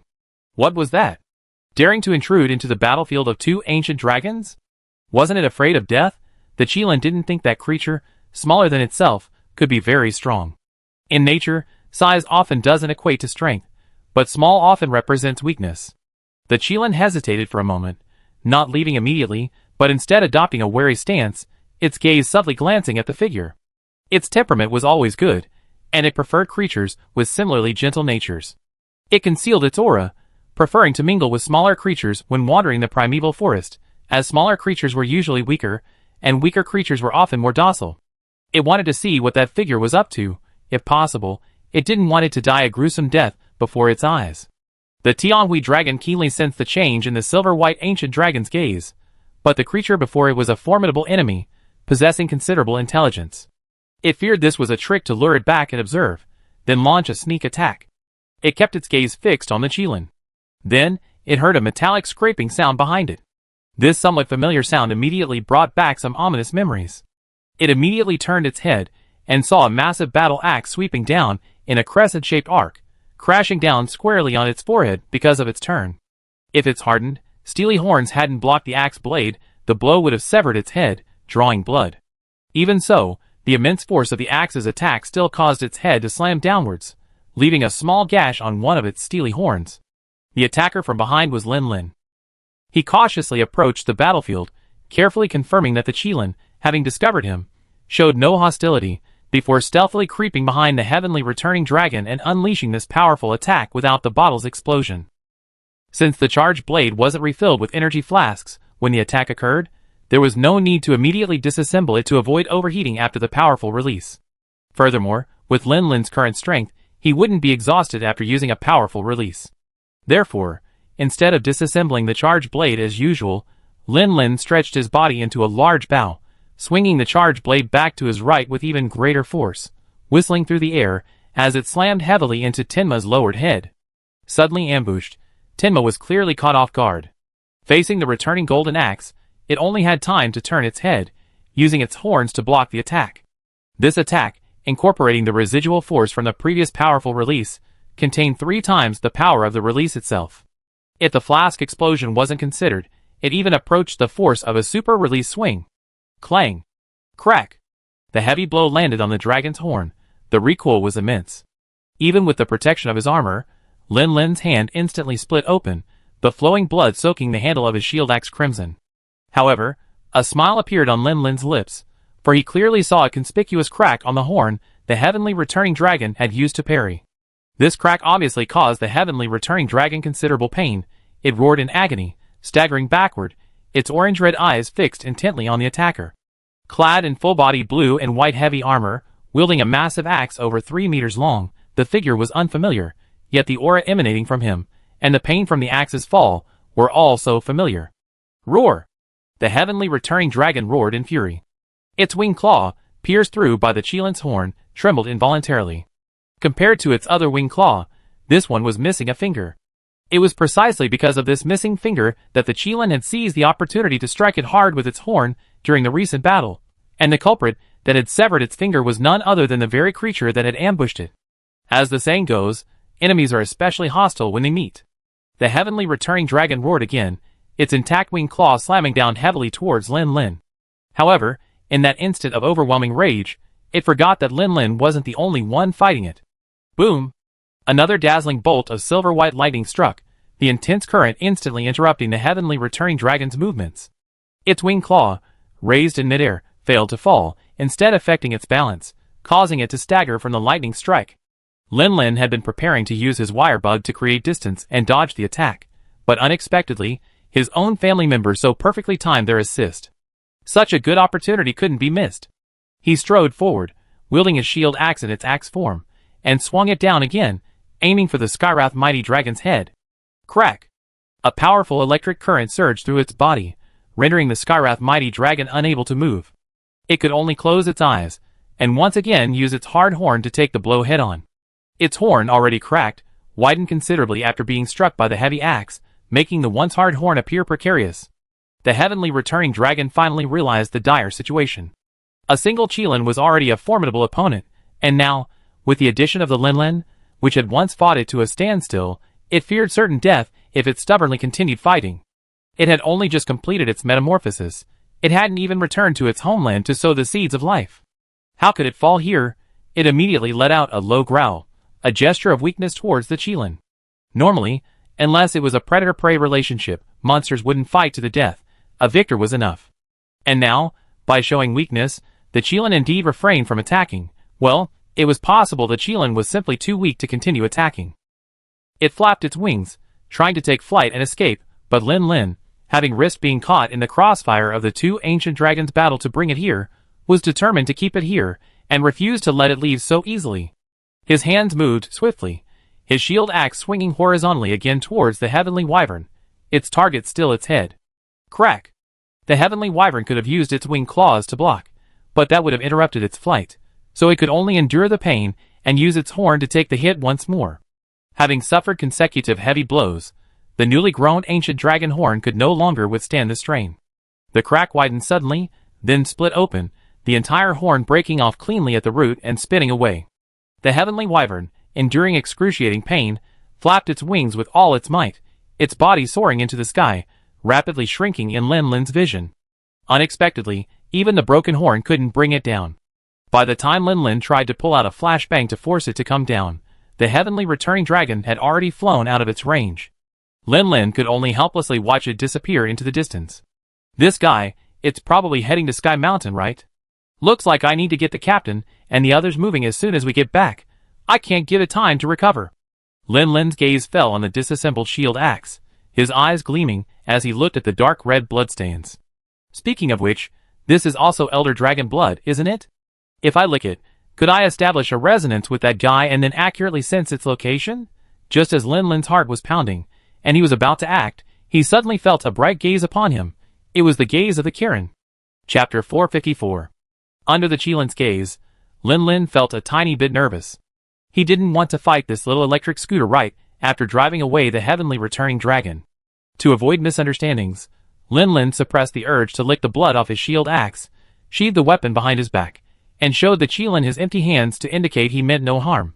The Qilin's gaze lingered on the shield axe behind Lin Lin for a moment, before its ruby-red eyes returned to Lin Lin. Frankly, until Lin Lin launched his sneak attack on the heavenly returning dragon, the Qilin hadn't imagined that this seemingly small body contained such immense power. Coupled with that strangely shaped, incredibly sharp golden weapon, its destructive power was even more threatening than the heavenly returning dragon's wingclaw strikes. Having discovered that its opponent was not a weak creature needing its protection, but a powerful being capable of threatening it, the Qilin, after driving away the heavenly returning dragon, focused its attention on Lin Lin, remaining wary and cautious. At this moment, Lin Lin slung his weapon behind his back and then opened his empty hands to the Qilin. Although there was no communication, the Qilin understood his body language. No hostility. The Qilin thought to itself, the crackling electricity on its body gradually dimming. It carefully examined Lin Lin, deeply memorizing his aura and appearance, before slowly turning and limping away from the scorched battlefield. Hey! We were temporary comrades in arms, weren't we? You just turned and left without a word. Lin Lin wanted to catch up and try to build a better relationship with this family member, But he had only taken 2 steps when a dazzling bolt of lightning struck from the sky, the intense flash forcing him to raise his hand to shield his eyes. When the flash subsided and Lin Lin looked up again, the Qilin was gone, leaving only a large crater where the lightning had struck. This is teleportation? The Qilin had appeared in the same way, but Lin Lin hadn't considered this possibility then, assuming it was simply incredibly fast, and had used the lightning to reach the battlefield. However, after its fierce battle with the heavenly returning dragon, the Qilin was now staggering and limping. How could it possibly be running so fast? Besides using lightning to teleport, Lin Lin couldn't think of any other explanation. Lin Lin suddenly remembered something else. Every 10 years, ancient dragons would undertake a large-scale migration known as the Ancient Dragon Crossing. Master Kevin once mentioned in casual conversation that, in order to investigate the phenomenon of elder dragon migrations, the guild organized an elder dragon investigation team to travel to the New World to explore the truth behind the elder dragon's migrations. The first and third teams pursued the steel dragon, the second team pursued the Teostra, and the fourth team, which set off a few years ago, tracked another elder dragon, the Kirin. Well, to be precise, it was the large-scale abnormal lightning strikes caused by tracking the Kirin's movement. After all, trying to track a monster about the size of the Great Boar King across the vast ocean is simply too difficult. The Steel Dragon and Teostra both have wings and can fly, so it's understandable that they could cross the vast ocean to reach the New World.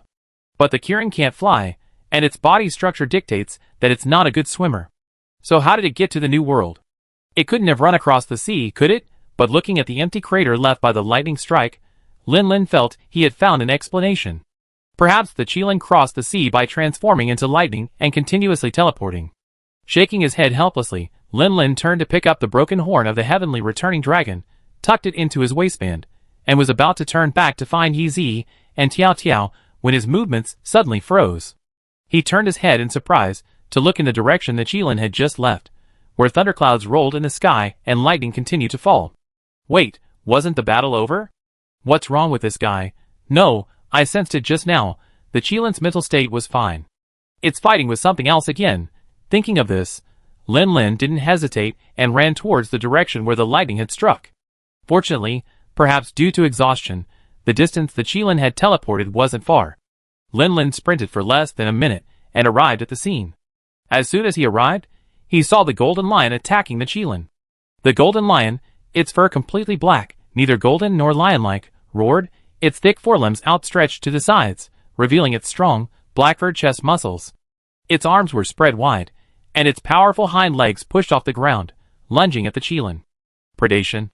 Dude, where did this golden lion spawn from? The Qilin clearly understood the threat posed by the black-furred ape. Ignoring its exhaustion, it forcefully raised its head, unleashing several bolts of lightning that struck the ape precisely, attempting to stop it. Unfortunately, the fur covering the entire body of the golden lion is actually a hollow conductor, while its skin has excellent insulation properties. This means that if struck by lightning, most of the current will be conducted to the ground through the fur, making it difficult to harm the golden lion's body. If the Kirin were still at its peak, the power of its summon lightning, even weakened by its body fur, might have been enough to stun its opponent. However, it had just endured a fierce battle with the heavenly dragon, its stamina severely depleted, and it was also seriously injured. Even the lightning it summoned appeared somewhat feeble. Such an attack couldn't even cause the golden lion to falter in the slightest. By the time the Kirin realized it hadn't interrupted its opponent's attack and tried to leap away, it was too late. The golden lion's outstretched hand grabbed the Kirin's head with one hand and pressed down on its back with the other. Its immense strength exploded, instantly pinning the Kirin to the spot.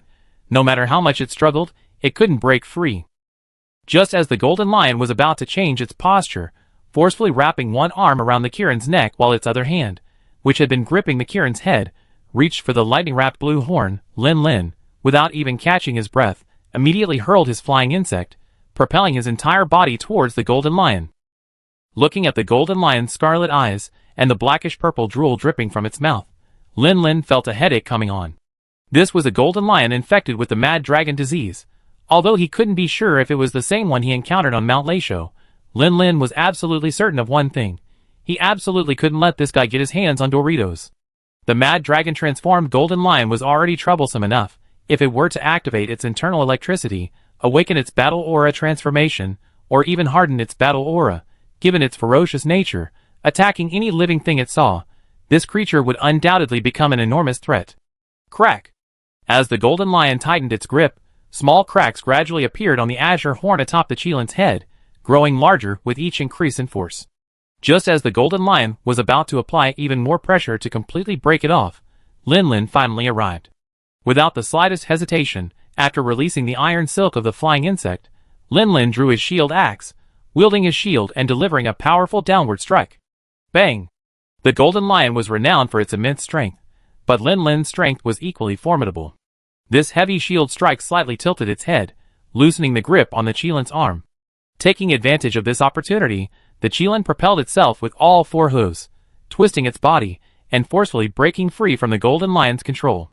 It then leaped several times in quick succession, widening the distance between itself and the golden lion, its gaze fixed intently on the golden lion and the figure that had suddenly appeared and attacked it. The golden lion possessed immense strength. Its thick arms gripped the already wounded body, causing excruciating pain. Large cracks were torn from its horns, and even though the surrounding lightning held them together, they were teetering on the brink of collapse, ready to break at the slightest impact. Previously, realizing its opponent's power, the Chilin would have admitted defeat and, to save its life, abandoned its ancient dragon dignity and fled in disgrace. But now, seeing the shield descend from the sky and strike the golden lion on the head, it hesitated. Infected with the mad dragon disease, the golden lion was already extremely ferocious and aggressive towards everything. Driven solely by its obsession with eating Doritos and completing its coming-of-age ceremony, it had traversed half the continent to reach this place. Now, the Doritos it had been waiting for had suddenly sprouted hooves and run away, instantly enraging it. Without a second thought, the golden lion raised its fist and slammed it down hard at the culprit right before its eyes. Clang! The magnificent golden shield rose precisely at the right moment, meeting the punch head-on. After receiving the blow, it simply sank downwards, absorbing the immense force of the punch. Lin Lin let out a muffled groan, gritting his teeth. The punch had knocked him down a bit, but when the golden lion straightened up, it found its opponent unharmed. The golden sword swung down at it. The golden lion instinctively raised its arm to block, and the blade struck its forearm, shaving off a tuft of black fur and leaving a bloody gash on its strong arm. The cut wasn't deep. After slicing through the skin, the blade was blocked by the tough muscles inside. If Lin Lin hadn't changed his force in time, transforming the slash into a cut, the sword would likely have penetrated further before getting stuck in the muscles. And if his movement had been hindered, the golden lion's fist would likely have struck. The cut on his arm brought a sharp pain, but the pain only fueled the golden lion's ferocity. It completely ignored the wound on its arm, instead leaping back to create distance. Then, it opened its arms again, but this time, the target wasn't the Chilin, but Lin Lin. Predation again? Lin Lin didn't intend to defend against this attack. He wanted to test if his real-world shield could withstand a throwing technique. If it couldn't, wouldn't he become a Lin Lin figurine? He didn't want to experience what it felt like to be cherished. Lin Lin glanced at the distance and slid backward, narrowly avoiding the pair of dark hands. He twisted his waist and body, unleashing a spinning slash towards the golden lion's head, but it was blocked by the pair of large horns. It's very hard, feeling no less so than the horn of the heavenly dragon, but I wonder how it compares to the horn of a Chilin. While Lin Lin and the golden lion were engaged in fierce combat, the Chilin watched the battlefield with its agate-like eyes. It neither moved away nor rushed to fight the golden lion. It only tentatively summoned a bolt of lightning when it slightly distanced itself from Lin Lin, striking the golden lion. Of course, it was completely outmatched by the golden lion. This attack was insignificant, at most slightly diverting the golden lion's attention, giving Lin Lin, who was directly confronting the golden lion's pressure, a chance to catch his breath. Faced with the small but agile golden lion, Lin Lin dared not rashly switch to axe mode, fearing the opponent would seize the opportunity to strike after the attack's recovery. He simply waited for the right moment to use insect defense, activating his red shield and filling his bottle. In direct combat, Lin Lin was extremely cautious, mostly dodging or using his shield for defense. His few counterattacks were merely swings of his sword, leaving no opening for the golden lion. When the golden lion tried to ignore this iron turtle and go back to Kieran for some Doritos, Kieran would quickly and alertly create distance, circling behind Lin Lin and forcing the golden lion to face Lin Lin's shield again. The situation remained deadlocked for a time. It seemed the three sides on the battlefield could only rely on their stamina, seeing who would give out first, and who could hold out the longest. However, the tide of battle is always turning. Dragon subduing. With a powerful roar, The golden lion instinctively looked up and saw a bug glaive rapidly enlarging in its eyes. It only managed to turn its head to avoid its eye, but its wrinkled, demonic face was slashed open by the sharp blade, blood spurting out. The insect glaive landed, and Yoko, without pausing, immediately flipped over, creating distance between herself and the golden lion. While this was partly to avoid a counterattack from the golden lion, the main reason was to dodge the second attack that followed from the sky. Bang! Leaping swooped down, its winged claws slamming heavily onto the golden lion's head with immense force. Before the golden lion could react, it slammed its head into the ground, creating a large, spiderweb-like crater. The Kirin, who had previously felt its coordination with Lin Lin was quite excellent, was suddenly stunned, unable to comprehend the change in situation. Yoko's appearance was understandable, judging by its similar size to Lin Lin, they might be of the same kind, and it was normal for members of the same kind to help each other. But what was this dark, unsightly creature that appeared later? If she remembered correctly, hadn't she just teamed up with that human to drive away something that looked similar? Chapter 455.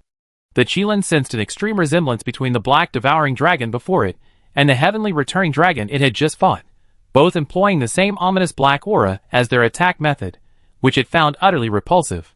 However, the Qilin was, after all, an ancient dragon, far more intelligent than those large monsters that only followed their instincts.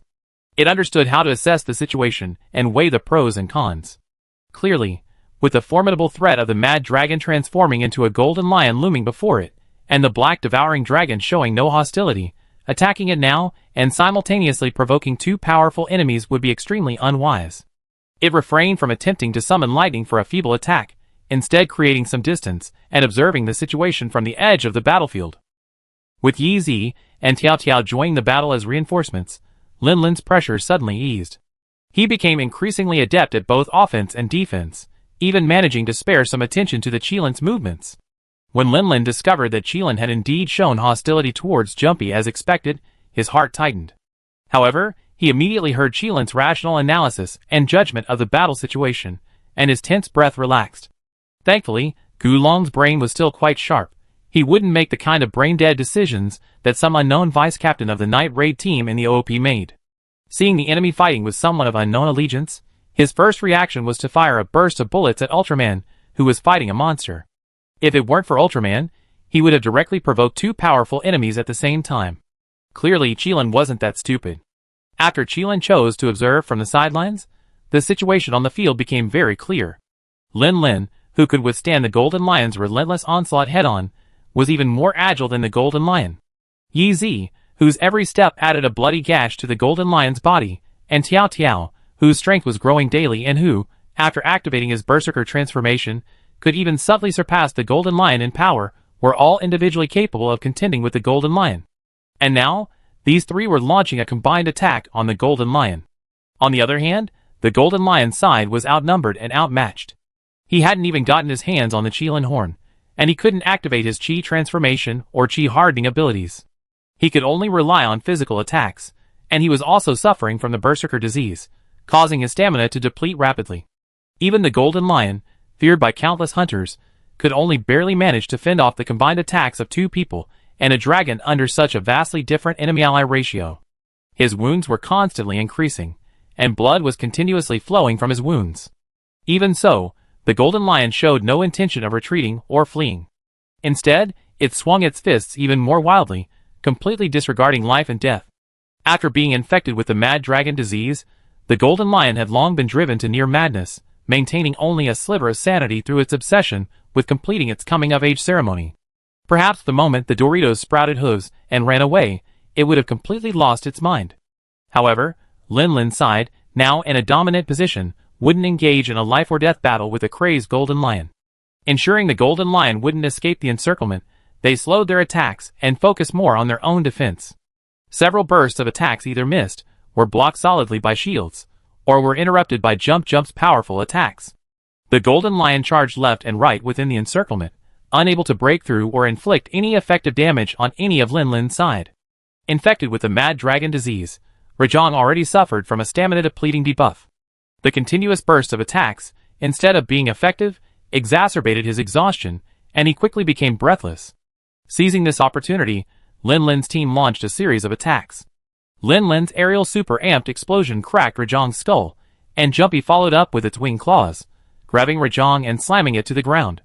Meanwhile, Yoko unleashed another Dragon Slayer, precisely inserting the tip of her insect glaive into the crack on Rajong's skull. Swoosh! As Yoko spun around a few times, using the momentum to pull out the insect glaive, what came out, besides dark purple blood, was a mixture of thick, purple fluid. Brain matter pickled from the deep penetration of the mad dragon disease virus into the brain. Thump!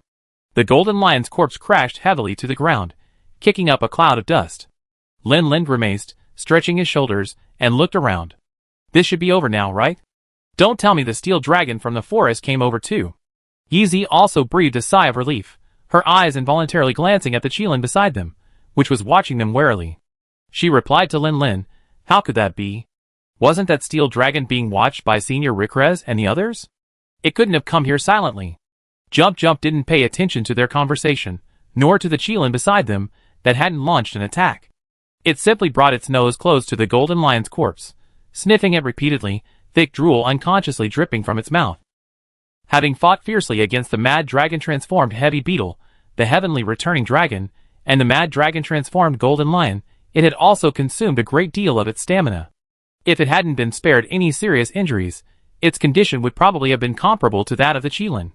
Now, Jump urgently needs to replenish its energy and recover its stamina. The corpse of the golden lion before it was far more tempting to Jumpy than its favorite rare roast meat.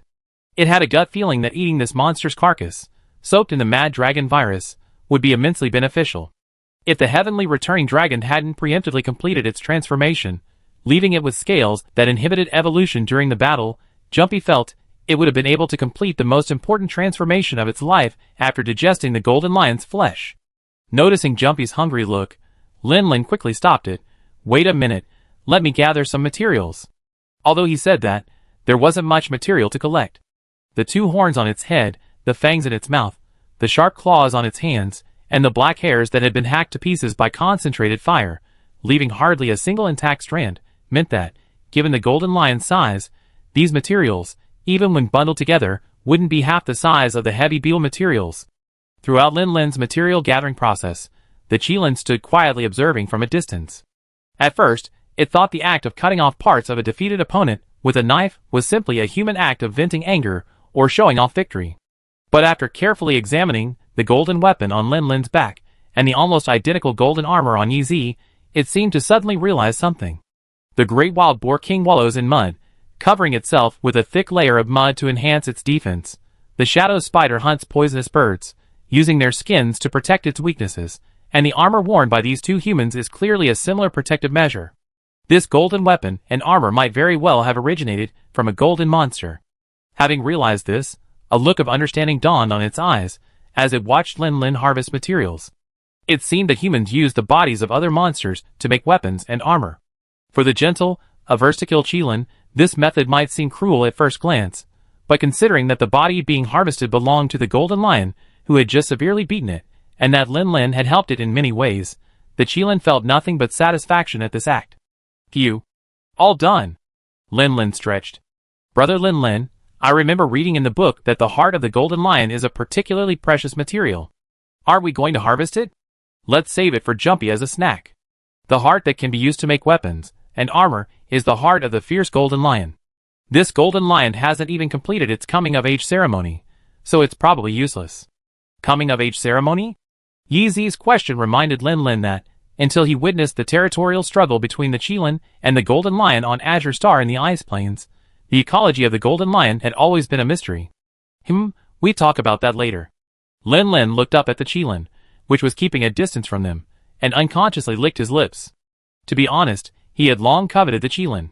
Even before he transmigrated, he had considered it while playing games.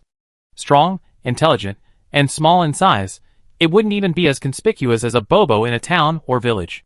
It was practically a born mount. However, the Qilin is, after all, an ancient dragon. Not to mention that the Qilin is one of the most elusive ancient dragons, with very few observation reports. Just considering its genuine ancient dragon-level combat power, a single bolt of lightning could kill you. What makes an ordinary human worthy of being its mount? Therefore, after transmigrating, Lin Lin only occasionally fantasized about it, never putting the idea into action. But now, with such a great opportunity before him, Lin Lin felt that it would be a waste of all the time he and the Golden Lion had fought together if he didn't give it a try. Leaving aside the issue of riding a mount for now, surely it would be good to build a closer relationship first. However, the Qilin was keeping its distance from them.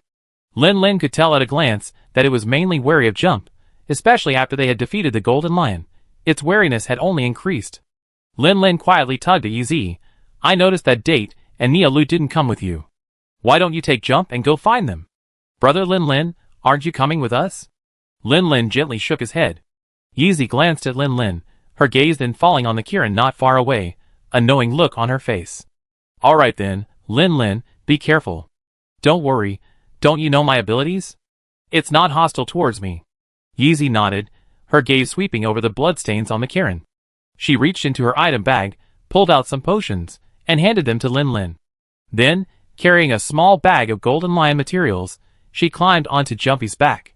With Lin Lin's warning, Jumpy only growled softly, indicating that Lin Lin should be careful and call for help through the bond stone if danger arose. Then, with a flap of its wings, it grabbed the Golden Lion's corpse and flew into the sky, heading to find the two Ailu who had stayed behind, under Yi's command. For a moment, under the shroud of thunderclouds, atop the primeval forest, only the two Kirin, one large and one small, faced each other. After Jump left, the Qilin visibly relaxed. It gazed at Lin Lin, letting out a low cry of gratitude. If Lin Lin hadn't rushed out and delivered that shield smash to the Golden Lion, it might not even be alive today. Seeing the Qilin standing there motionless, Lin Lin slowly walked towards it. The Qilin noticed Lin Lin's movement, its body tensing instinctively, and it took a step back. Having suffered a severe injury, it had become extremely sensitive to its surroundings. If the person approaching wasn't Lin Lin, it felt unlikely that the other party would harbor any hostility. The Qilin might already be unleashing a bolt of lightning. Lin Lin paused slightly, thought for a moment, then reached into his item bag and took out a recovery potion. He unscrewed the cap, allowing the Qilin to clearly see him drink 2 mouthfuls of the potion. Then, he crouched down, extending his arm forward, and in a gesture reminiscent of feeding a small animal, slowly moved towards the Qilin. Perhaps Lin Lin's crouching posture significantly reduced his perceived threat, for this time, the Qilin didn't retreat. Its gaze lingered for a moment between the bottle of green liquid and Lin Lin's mouth, then it flicked its tail and finally stepped forward, walking towards Lin Lin. The man and the dragon finally stopped, the distance between them just wide enough for the Qilin to reach Lin Lin's outstretched arm. Lin Lin held the bottle of recovery medicine, while the Qilin leaned forward, sniffing the opening carefully. There was a bitter medicinal scent, like the smell of herbs that could accelerate recovery, but mixed with something else. The Qilin couldn't help but shift its gaze from the bottle to Lin Lin's face, while Lin Lin, to avoid provoking the Qilin, had already removed his helmet, revealing his handsome face. Seeing the Qilin cautiously probe, like a wounded animal, Lin Lin slowly brought the medicine bottle to his face, took another small sip, and said softly, "This is a healing potion. Look, I drank it, it's not poisonous." Faced with Lin Lin's offer of medicine again, the Qilin finally stopped hesitating, bringing its mouth to the bottle and licking the liquid inside. A gentle smile involuntarily appeared on Lin Lin's face, but he didn't immediately make any other move.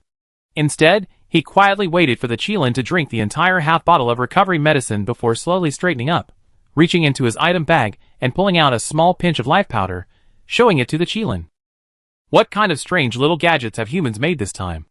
After drinking the recovery medicine, the Qilin could clearly feel its pain lessen. Its last remaining wariness of Lin Lin completely disappeared, and it instinctively reached out to lick the medicine, but Lin Lin quickly reached out and pressed its head down. Wait a minute, this is for external use only, not for oral administration. Chapter 456. The Qilin's head was suddenly pushed open, and it was slightly taken aback. What does this mean? Is it allowed to eat or not? Then it saw Lin Lin sprinkle the handful of emerald powder he was holding onto its body. Feeling the cool touch on its wounds, and the further relief of pain, the Qilin realized that this medicine had both internal and external applications. Humans' little gadgets are quite sophisticated. The ancient forest peak was very quiet at this moment. Having just experienced 2 major battles, and with the rich ancient dragon aura left by the Qilin's years of habitation, no creature dared to approach. The only 2 living beings here were the Qilin and the human beside it. Under these circumstances, the Qilin's tense mood completely relaxed. The pain that had been stimulating its nerves was mostly dispelled by the medicine, and the fatigue and drowsiness that had been forcibly suppressed began to surge up. The Qilin yawned, slowly crawling down to lie on the ground, resting its head on the sandy surface. Its eyes closed, and a large, clear snot bubble soon appeared from its nose. Falling asleep already? It's far too trusting of me. Lin Lin, who was about to grab another handful of life powder and scatter it, paused slightly, looking at the Qilin with a strange expression. Young ancient dragons are so good, they fall asleep instantly. Lin Lin's gaze lingered for a moment on the Qilin's ears, which twitched occasionally, before shaking his head helplessly. It just didn't seem to be sleeping very well. But thinking about it, it made sense. Anyone sleeping with injuries wouldn't sleep very soundly. This Qilin was truly pitiful.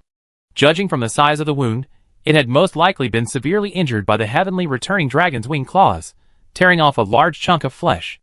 Then, it was forcibly violated by the domineering golden lion, causing the wound, which had barely stopped bleeding, to reopen, almost staining its entire silvery white body crimson. Lin Lin grabbed another handful of life powder, preparing to sprinkle it onto his wound, when he suddenly paused. He suddenly remembered something. Since obtaining the bond stone, his abilities had been enhanced. He could communicate with monsters through the bonds he formed, but that wasn't all. He also seemed to be able to resonate with ancient dragons by drinking their blood. Unlike bonds, resonance was much simpler and more direct, more like a one-sided, forced construction of a spiritual link between human and dragon. However, the only successful case so far was the peak dragon in Lokrak. There was no other object to verify it. Lin Lin wasn't sure if it was just his guess or a coincidence. He had finally managed to obtain the blood of the heavenly returning dragon and had the opportunity to try and verify it, but to avoid causing any misunderstanding with Kirin, he refrained from licking the weapon. Then, he immediately fought the golden lion, and the ancient dragon's blood was contaminated by the golden lion's blood. Now that the heavenly returning dragon's blood is gone, but the Qilin is also an ancient dragon, and there's Qilin blood right in front of him, so why not give it a try? Thinking this, Lin Lin gently rubbed the edge of his wound, then put the crimson blood on his finger into his mouth and sucked it. It was a little salty, and perhaps because it carried a trace of electricity from the Qilin, Lin Lin felt a tingling sensation on his tongue. Unlike the blood of almost all monsters, Qilin blood had no fishy smell at all. Instead, it had a faint, refreshing herbal fragrance in the aftertaste. Although both are ancient dragon blood, Qilin blood and peak dragon blood seemed to have a very subtle difference in taste. However, too much time had passed since he drank peak dragon's wife's blood, and Lin Lin couldn't describe the difference in detail. Perhaps he should ask peak dragon's wife for some blood to try next time he saw her. Lin Lin clicked his tongue, temporarily setting aside this tempting idea, and focused his gaze on the Qilin before him. It seems, he doesn't feel anything special at all. Could it be that his speculation about the ability was wrong? The resonance with the peak dragon wasn't simply due to the ancient dragon blood? He had originally wanted to verify his conjecture, but this test seemed to have overturned it instead. Lin Lin gave a somewhat helpless twitch of his lips. Oh well, if they can't resonate, they can't resonate. Establishing a bond will allow for seamless communication. Thinking this, Lin Lin concentrated, sprinkling life-giving powder on the Qilin's wounds to stop the bleeding. Then, he once again used the surgical skills he had honed on Jean Legong, combining nutrient solutions and recovery medicine to perform a surgery on the Qilin without the need for needles and thread. The surgery was a success. The Qilin's wounds healed rapidly, even the crater where a large chunk of flesh had been torn away by the heavenly returning dragon's wing claws had filled out. The Qilin's breathing seemed to become steady and long. After the pain completely subsided, the Qilin seemed to sleep more soundly, its usually restless ears finally quieting down. Lin Lin wiped the sweat from his brow, straightened up, stretched his limbs, and then looked around, intending to collect the scattered, electrified silver-white mane. After all, it was ancient dragon material, a very rare resource. He could use it as payment for the surgery. After all, concentrating on treating wounds for so long was truly tiring. Lin Lin couldn't help but yawn, his eyelids starting to droop. After the fierce battles with the heavenly dragon and the golden lion, he had already exhausted himself. Performing a long, intense surgery on the Qilin had been mentally and physically taxing, and he was now too sleepy to move. Oh well, I'd just take a nap. This is Qilin's territory anyway, so there's practically no danger. I can collect the materials when I wake up. Thinking this, Lin Lin plopped down on the ground, tilting his head to the side and resting it on Qilin's shoulder, his entire head sinking into the soft, fluffy silver-white mane. Cracks occasionally flickered in the mane, but when they touched Lin Lin, they were like fish in water, causing no discomfort whatsoever. Lin Lin continued to sleep soundly. If you were to pry open Lin Lin's eyelids at this moment, you would see that his normally brownish-black eyes were now emitting a strange silver-white light. Lin Lin felt as if he had returned to his mother's womb, his body immersed in a warm, moist ocean, undisturbed by any troubles, lost in his own little world, oblivious to the world around him. Unfortunately, a powerful squeeze signaled the end of his carefree bliss. Lin Lin could only struggle and wriggle forward, yielding to the pressure. Finally, as the squeezing force began to weaken and Lin Lin's body grew exhausted, he was finally separated from his familiar little world and arrived in a strange and cold new world. Just as Lin Lin was filled with fear and unease, he felt as if a familiar warm, moist sensation brushed against his eyes. His eyelids trembled as he opened them, and he saw a silver-white face. Those ruby-like eyes gazed softly at him, as if gazing upon a precious jewel. Lin Lin felt a jolt in his heart, and instinctively let out a soft whimper. The tall figure before him, hearing this, lowered its head again, extending its tongue to meticulously lick every inch of his body, even taking the amniotic sac that had bound him with an uncomfortable tightness into its mouth. However, the tightness disappeared, but another feeling of emptiness, coldness, and weakness became even more pronounced. "Mom. Hungry." Urged on by instinct, Lin Lin let out another soft whimper. The tall Qilin mother then laid down on her side, exposing her belly completely to him. Although it was the first time he had faced such a situation, his genetic instincts told Lin Lin exactly what he should do. Lin Lin struggled to support his limp limbs, went to his mother's exposed belly, buried his head in it, and began to burrow around, finally finding his target. He took the soft thing into his mouth and began to suckle vigorously. As a sweet, warm current flowed into my throat, the cold, empty feeling quickly vanished, replaced by a warm, comforting sensation throughout my body, just as it had when he was still in his mother's womb. The sweet breast milk provided Lin Lin with abundant energy, and he involuntarily yawned, his little head nodding as he became drowsy. Newborns are always like this.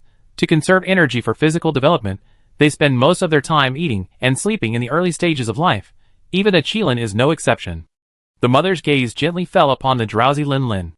Seeing that he had finished nursing, she no longer remained in a side-lying position, but propped herself up, gently licking his body again with her tongue, emitting soft murmurs. "Sleep, child, sleep. Mommy's here, it's safe here." Sleepiness quickly washed over Lin Lin, who drifted off to sleep, to the soothing rhythm of his mother's lullaby. He was completely unaware that a faint flash of electricity suddenly appeared on his head, before extinguishing itself a moment later. Days passed, and with the nourishing milk, Lin Lin grew bigger and bigger. From a tiny baby, barely half the size of his mother's head, he quickly became a large baby who could reach his mother's knees when standing. After the initial period of rapid growth, characterized by eating and sleeping, his naturally active and playful nature as a cub took over. Lin Lin always explored his surroundings with curious eyes, fussing over even a blade of grass or an insect for hours. His favorite thing to do was to frolic joyfully through the lush green forest, chasing after the shimmering butterflies fluttering in the air. Of course, even if he caught them, he wouldn't do anything to these little creatures. He would let them go and chase after another target. He only enjoyed the process of chasing and playing. This forest was always peaceful. Most of the animals Lin Lin saw were small creatures, like butterflies, lizards, and kingfishers. Of course, there were exceptions, such as a silly, goofy herbivorous dragon. The first time he saw that creature, even larger than his mother, Lin Lin was startled and instinctively became wary. However, what truly frightened him was the crackling and leaping arcs of electricity crackling from his body due to tension. After the initial scare, Lin Lin quickly returned to his carefree and playful self. He discovered that the seemingly enormous herbivorous dragon was actually quite timid. Even the slightest noise could frighten it into a panicked flight. The crackling electricity crackling on his body was merely for show and posed no real harm. Each time Lin Lin played, his mother would follow at a distance, doing nothing but watching him gently. That is, until this time, Lin Lin was startled by the electricity. One day, Lin Lin's mother took him to a wide open space. Just as Lin Lin was curiously looking around, feeling there wasn't much to do, he noticed that the clear sky above had been instantly clouded over, and a thick bolt of lightning struck his mother. This startled Lin Lin again, but after hearing his mother's soothing cry, his wide eyes were filled with astonishment. Such powerful lightning, yet she was completely unharmed after being struck? The Qilin mother, her body crackling with electricity and radiating a bright silvery white glow, lowered her head and gently touched Lin Lin's tender little horn with the sharpest point on her head, emitting a soft hiss. A bolt of electricity shot from the larger horn, landed on the smaller horn, and then vanished silently like ink dripping into a lake. Lin Lin felt a strange energy surge into his body from the top of his head, bringing a wonderful feeling of fullness, similar to breast milk, yet somewhat different. Watching his mother stand there, unmoved by the heavenly lightning, Lin Lin suddenly understood something. No wonder the small animals he'd seen before either nibbled on grass or preyed on insects much smaller than themselves. He'd never seen his mother eat like that, at most licking a few drops of morning dew from the leaves. It turned out they were different. Their food was lightning from the sky. Since understanding this, Lin Lin would often shake his head and wiggle his tiny horn during playtime, trying to imitate his mother's way of summoning lightning. After many failures, Lin Lin became discouraged. His mother gently hissed to comfort him, but he became sullen and threw a tantrum, running far away and leaving his mother far behind. When he came to his senses, he realized he had unknowingly left the familiar forest and arrived in a hilly area. The unfamiliar environment made Lin Lin somewhat uneasy, and perhaps it was this unease that caught the attention of a certain blue predator. When the blue velociraptor king leaped before him, its greedy gaze fixed on Lin Lin, the pungent, foul stench emanating from the predator's breath gripped Lin Lin's heart with an indescribable fear. However, in the next instant after feeling fear, his blood began to boil, the fear vanishing in a flash, replaced by a raging fury. As an ancient dragon, even as a cub, his noble bloodline would not allow him to bow to such a lowly creature. And so, thunder descended. Chapter 457. The blue velociraptor king instinctively felt uneasy. Its open mouth paused for a moment, staring with suspicion at the tiny creature that barely reached its knees. The chilling aura seemed to emanate from this unassuming little thing. Boom! A bolt of silver-white lightning struck instantly, accurately hitting the ground beside the blue velociraptor king.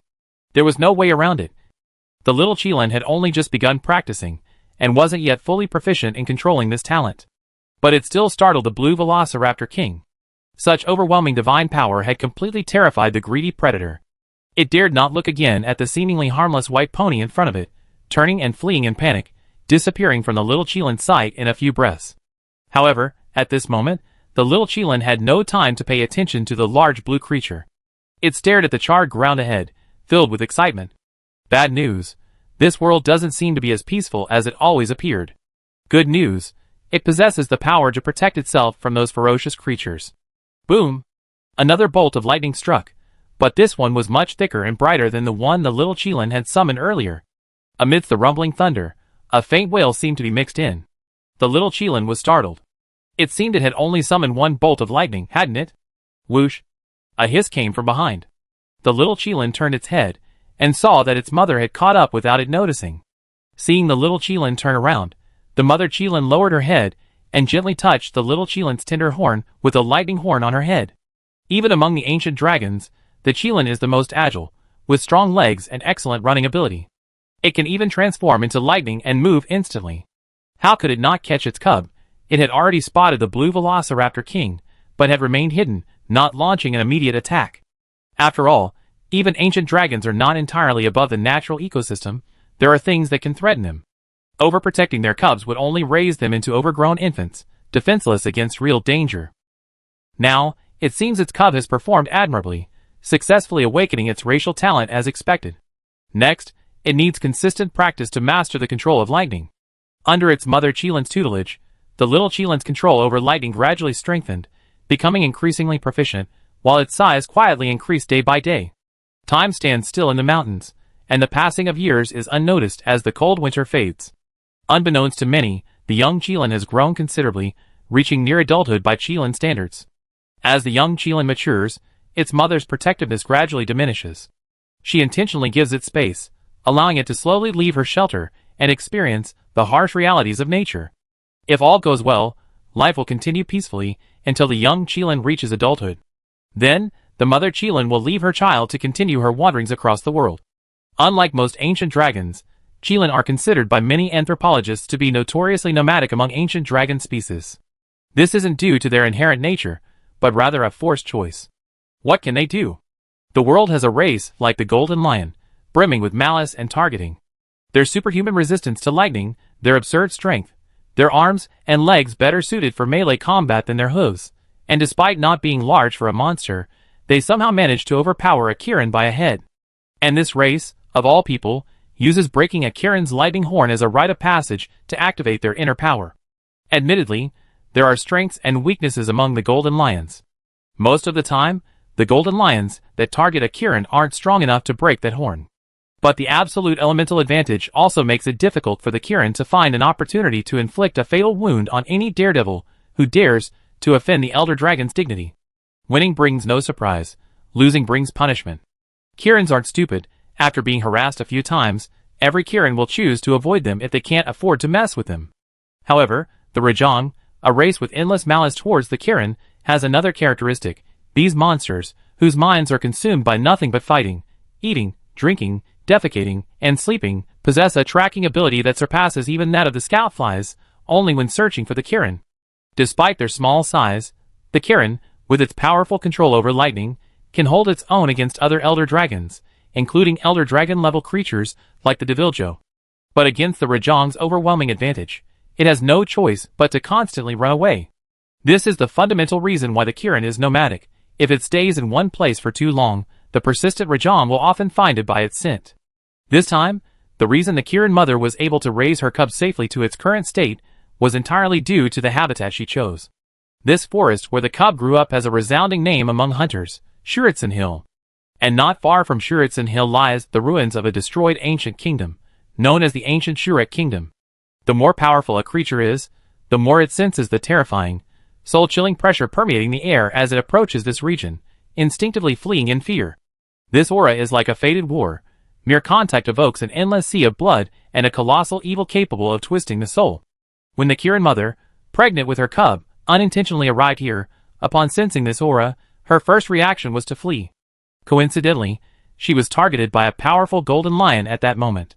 Unable to overpower her in a fight, and unable to shake her off, this opponent, who had given the Qilin mother such a headache, didn't pounce on her for the first time after catching up once again. Under the oppressive, invisible, and suffocating aura, the golden lion stared restlessly at the Qilin mother for a long time before finally choosing to turn and leave. At this point, the Qilin mother understood what it meant that the most dangerous place was often the safest place. She settled down on Shuritzen Hill, at the edge of the ancient Shuret ruins.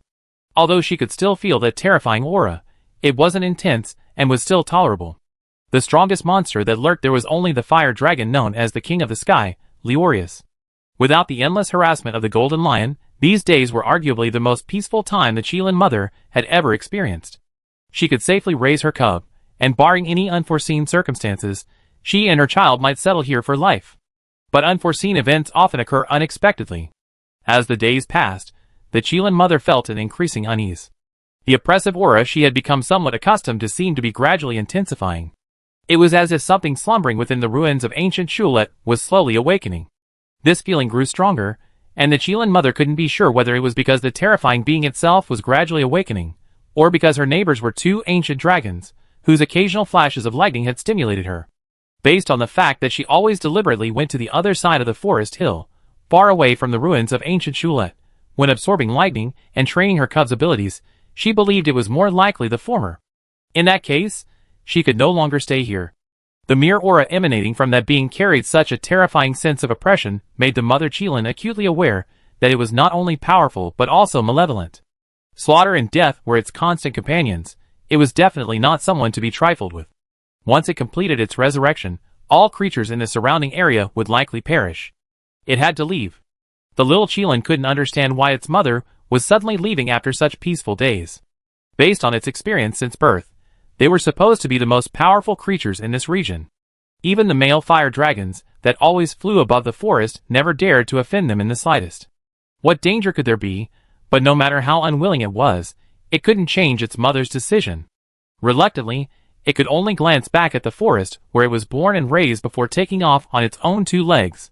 If the Rat Halos is the champion of endurance in flight among monsters, able to fly for 3 days and 3 nights without rest, then the Qilin is the champion of long-distance running, traversing mountains and valleys, and running thousands of miles as easily as eating and drinking. Compared to the Rat Halos, which needs to hunt to replenish its energy, the Qilin's methods are much simpler and more brutal. When hungry, it eats a bolt of lightning to replenish its energy. When tired, it summons a bolt of lightning to strike its body to relax its muscles and improve blood circulation. Only the mental fatigue from controlling lightning for extended periods requires them to rely on rest and sleep to recover. Run, rest, transform into lightning to teleport, then run again. Since leaving its homeland, the little Chillin's life has been spent almost endlessly on the run. In each new area, it stays for no more than 3 to 5 days, or at most half a month. Sunrise and sunset, tides rising and falling, it could no longer pause among the grass and trees, to gently smell the roses, as it had in its childhood. The little Chillin didn't know where it was going, nor how much longer it would have to travel. It only felt that since leaving Xyaletzen Hill, its body seemed a little lighter, but this pleasant ease was quickly worn away by the almost endless journey. Finally, when they reached the edge of the continent, where they could gaze at the boundless blue sea, the mother Chillin's urging call sounded again, but the little Chillin was unwilling. It had had enough of this life. It wanted to stay here, to gaze at the blue sea, to feel the sea breeze on its face, to have shimmering butterflies rest on it. Watching its stubborn child, rooted to the spot, unwilling to move, the mother Chillin gazed at it for a long time, finally letting out a heavy sigh. Countless years ago, it too had vented its anger on its mother in the same way. The stubbornness of the little Chillin now seemed to mirror that of its younger self. Well, its control over lightning was already masterful. It had nothing left to teach the little one for survival. Perhaps it truly was time to part. My child, this farewell may be forever. I hope you will be well. Taking 2 steps forward, the Chillin mother gently nuzzled her neck against her little Chillin's neck for a moment. The little Chillin, still angry, huffed and puffed, refusing to respond to this affectionate gesture. The Chillin mother nudged her child's horn with her own, then turned and took 2 steps forward. Not hearing her little Chillin follow, the Chillin mother turned and glanced at it one last time, letting out a reluctant cry. The little Chillin angrily turned its head away, refusing to look at its mother. The mother unicorn didn't stop. Lightning crackled from her hooves as she shot forward like lightning, landing on the sea. Crackling, blinding lightning danced, but instead of sinking, the mother unicorn, as if on land, leaped away, the thunderclouds above her growing smaller and smaller in the cub's eyes until they became a tiny dot. The cub was stunned. It couldn't understand why its mother would abandon it to continue that pointless journey. It felt even more stifled. So the cub turned away from the sea and wandered aimlessly through the dense mangrove forest along the shore. Perhaps deep down, it still held a sliver of hope, hoping its mother was just putting on an act and would soon return to find it and live with it here. 2 months later, a black ape with jet black fur and a ferocious, demonic face appeared. Only then did the Chillin finally understand what its mother had been hiding from, leading it on its nomadic journey. As an ancient dragon, the Chillin's intelligence was in no way inferior to that of a human. However, its solitary lifestyle meant that it hadn't developed its own language. Like most monsters, it communicated only through different calls, conveying simple information. This meant that the Chillin, having never seen the golden lion, could never understand its mother's intentions. In that fight, it was badly beaten. Its thunder horns, which had grown over many years, were broken off. It was forced to escape by teleporting as lightning. After the thunder horn broke, the Chillin encountered black-haired gorillas several more times. However, when they rushed up excitedly, they found that their target's horn was broken, and they immediately lost most of their fighting spirit. Some even turned around and left, which allowed the Chillin to escape from the constant pursuit and blockade. Chapter 458. The feeling of having its sharp horn broken was truly unpleasant. That horn was not only the controller that aided the Chillin in its precise manipulation of lightning, but also a crucial organ for absorbing lightning power to replenish its energy. Without the lightning horn, although it could still control lightning, it could only fly by using its massive strength, and it could no longer replenish its energy by absorbing lightning. Increased consumption and reduced endurance significantly diminished its combat power. Therefore, facing the relentless attacks of the golden lions, it could only turn and flee inland in a sorry state. However, as the saying goes, fortune and misfortune are intertwined. Because of the broken lightning horn, the golden lions surrounding it were often less motivated to fight, allowing the Chillin, enduring the pain and discomfort of its broken horn, to find space to escape and ultimately escape to safety.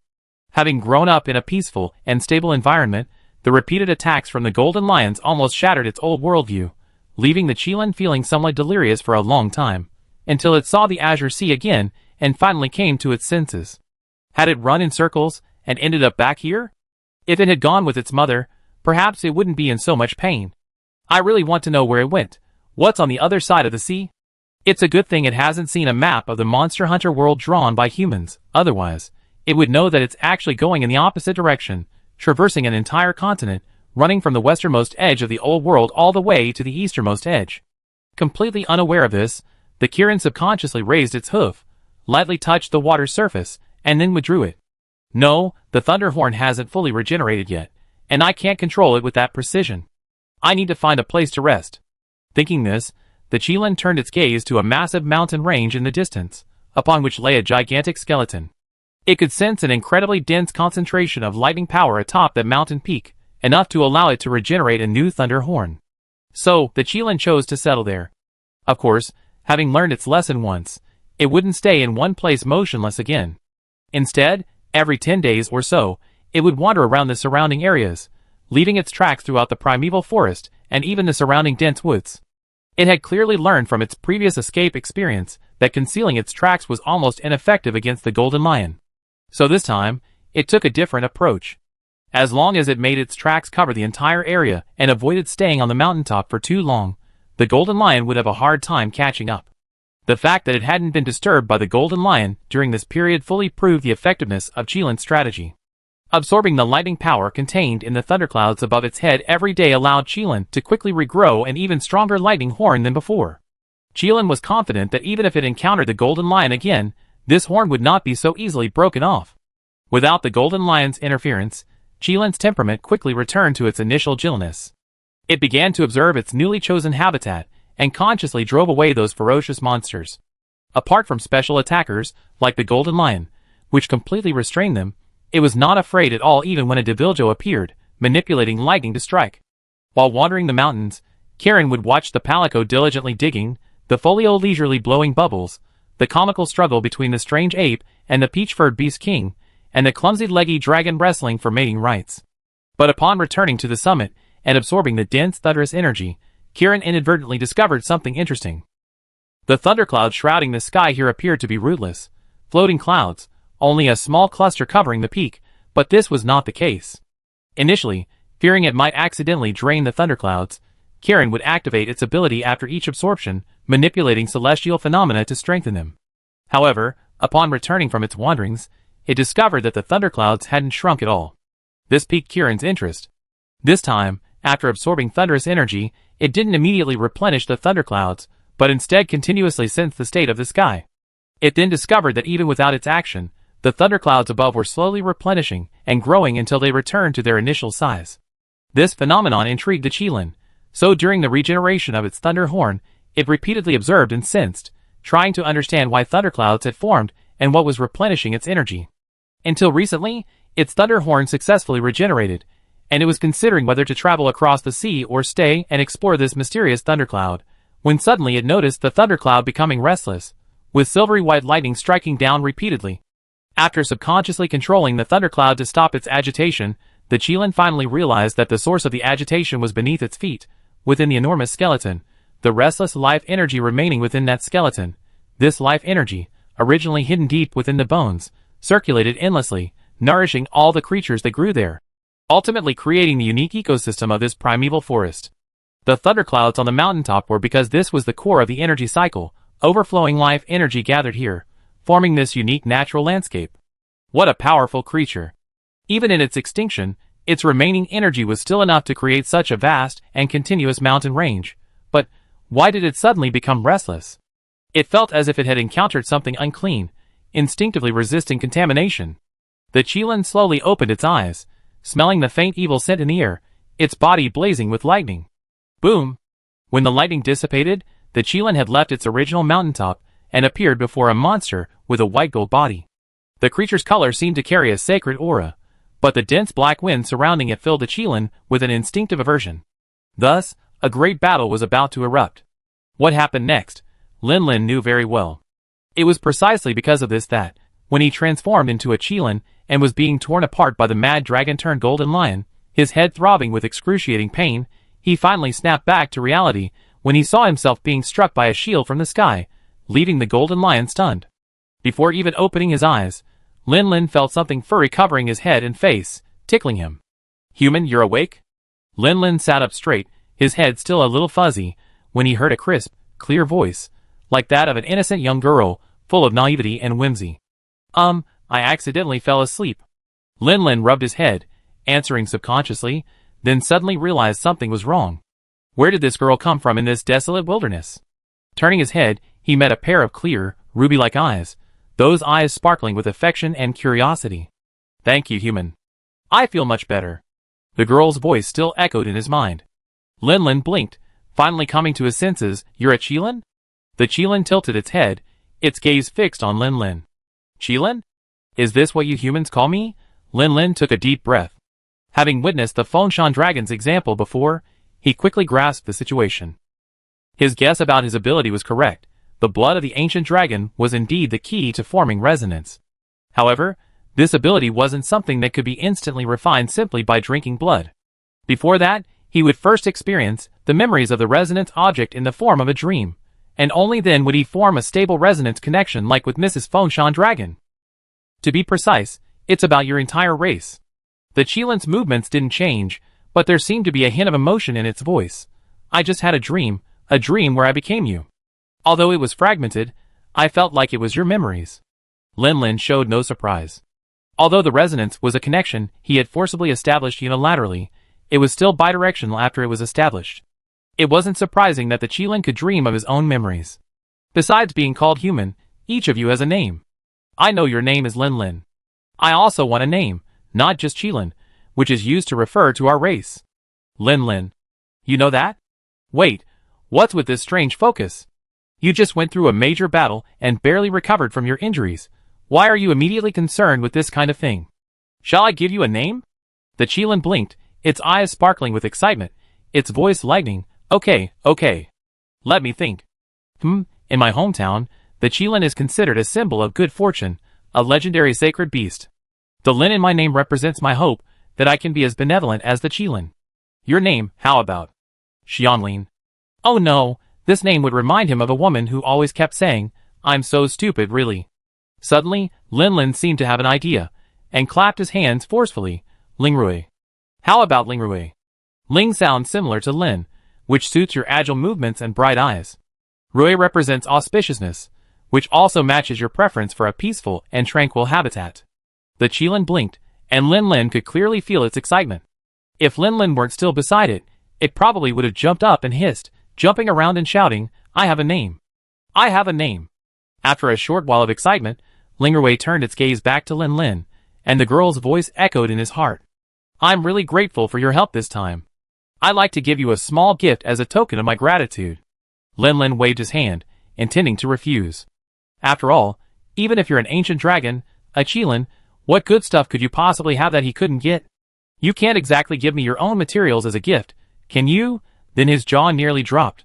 He saw Lingrui stand up and slam its cracked lightning horn heavily against a massive skeleton beside it, causing the already precarious horn to break off completely. Lingrui, enduring the pain, caught the broken horn in its mouth, returned to Lin, and offered it to him.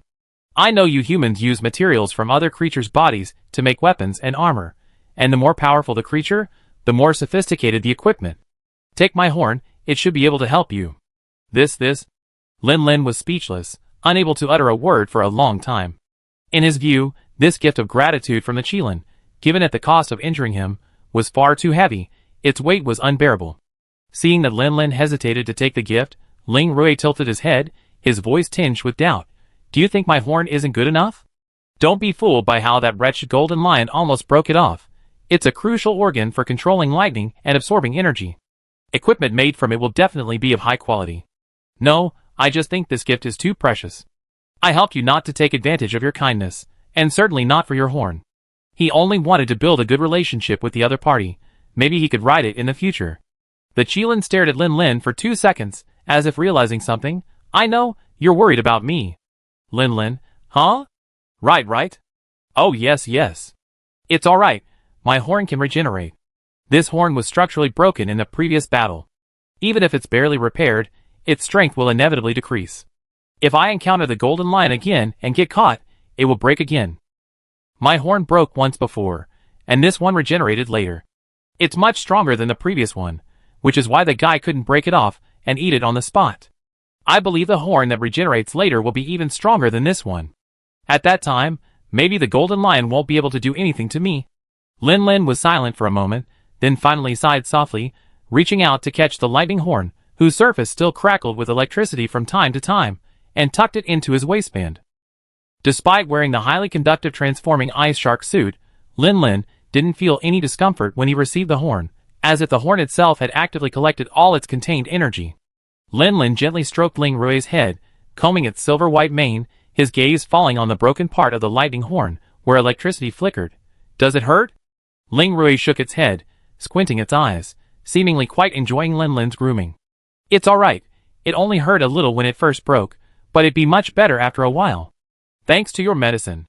Lin Lin pondered for a moment, then finally spoke. "Actually, I had a dream before, a dream where I became you, and I saw your memory of being chased and pursued by the golden lions. Want to come with us? Become our partner? If you're alone, perhaps the only way to deal with the golden lions is to run away, but if you become our partner, you won't need to be afraid anymore." Chapter 459.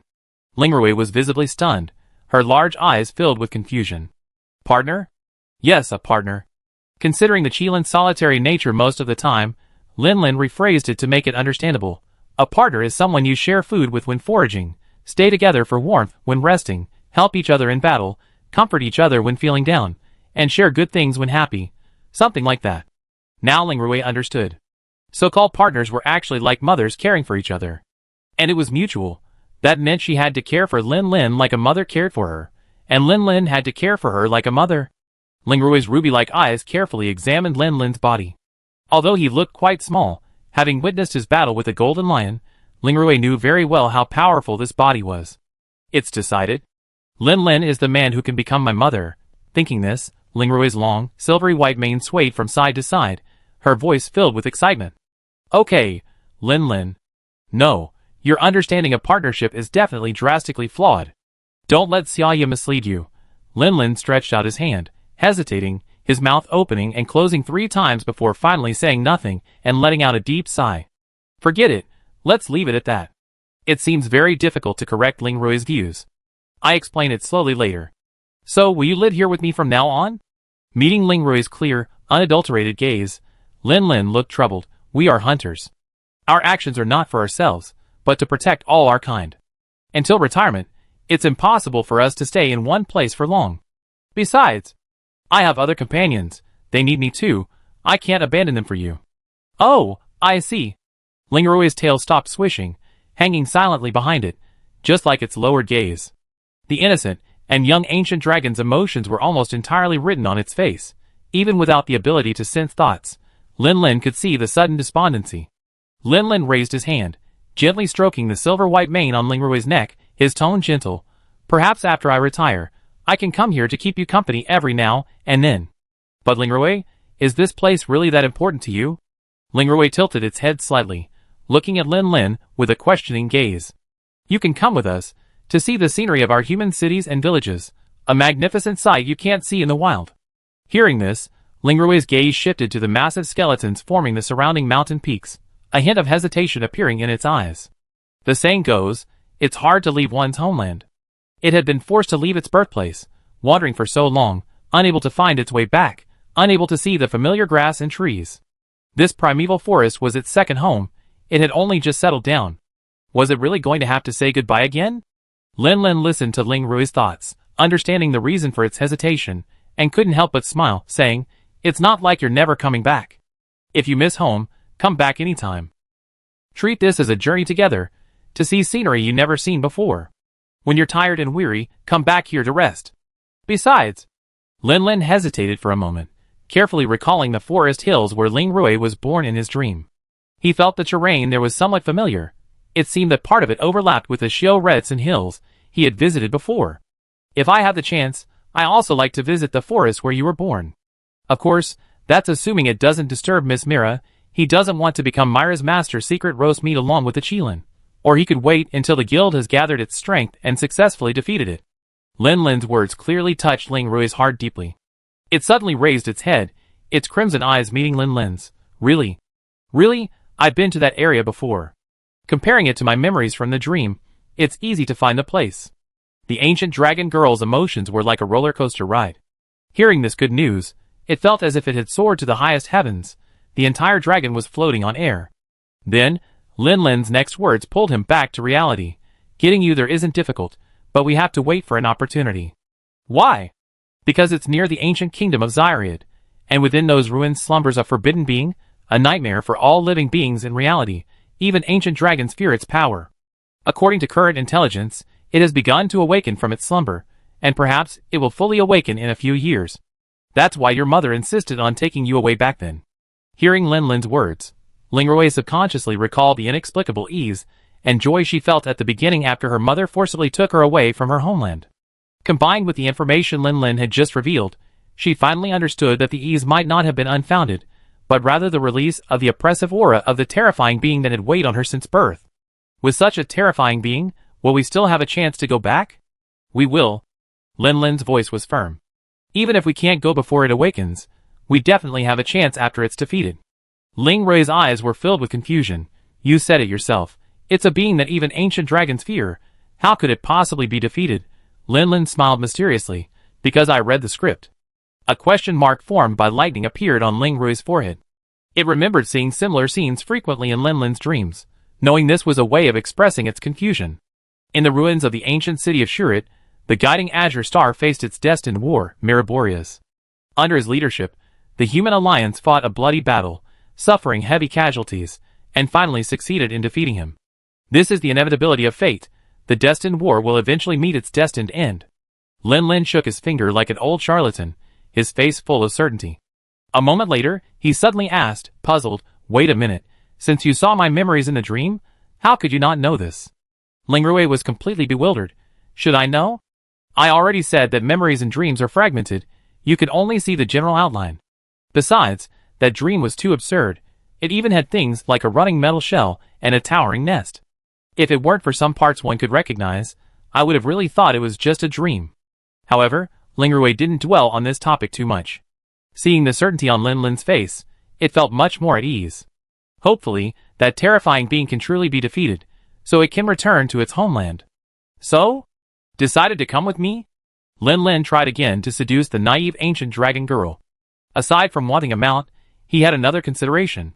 This time, upon returning to Jianhua village, he needed to hurry to Zinade village. Before the heavenly returning dragon recovered from its severe injuries, he wanted to quickly eliminate it, then install Jump Jump as its successor. If he could bring the Qilin along, a genuine ancient dragon, plus Jump Jump, who could unleash near-ancient dragon combat power after activating its berserker transformation, plus his and Yi Zi's assistance, they could definitely take it down easily. However, after pondering for a moment, Ling Rui nodded first, then shook her head. Now it was Lin Lin's turn to be puzzled. I'm willing, and I want to be your partner, but I can't go with you right now. Ling Rui bowed slightly to Lin Lin, gesturing for him to look at the broken root of her lightning horn. Before the lightning horn regenerates, my control over lightning will decrease. If my attacks are inaccurate, I could easily injure you. I need to stay here a while longer. The thunderclouds here can help me regenerate quickly. Then, Ling Rui looked up, gazing towards the distant mountainside. Her clear, melodious voice continued to echo in Lin Lin's mind. Moreover, that platinum-colored creature just caused such a ruckus on the mountaintop that black dust has spread everywhere.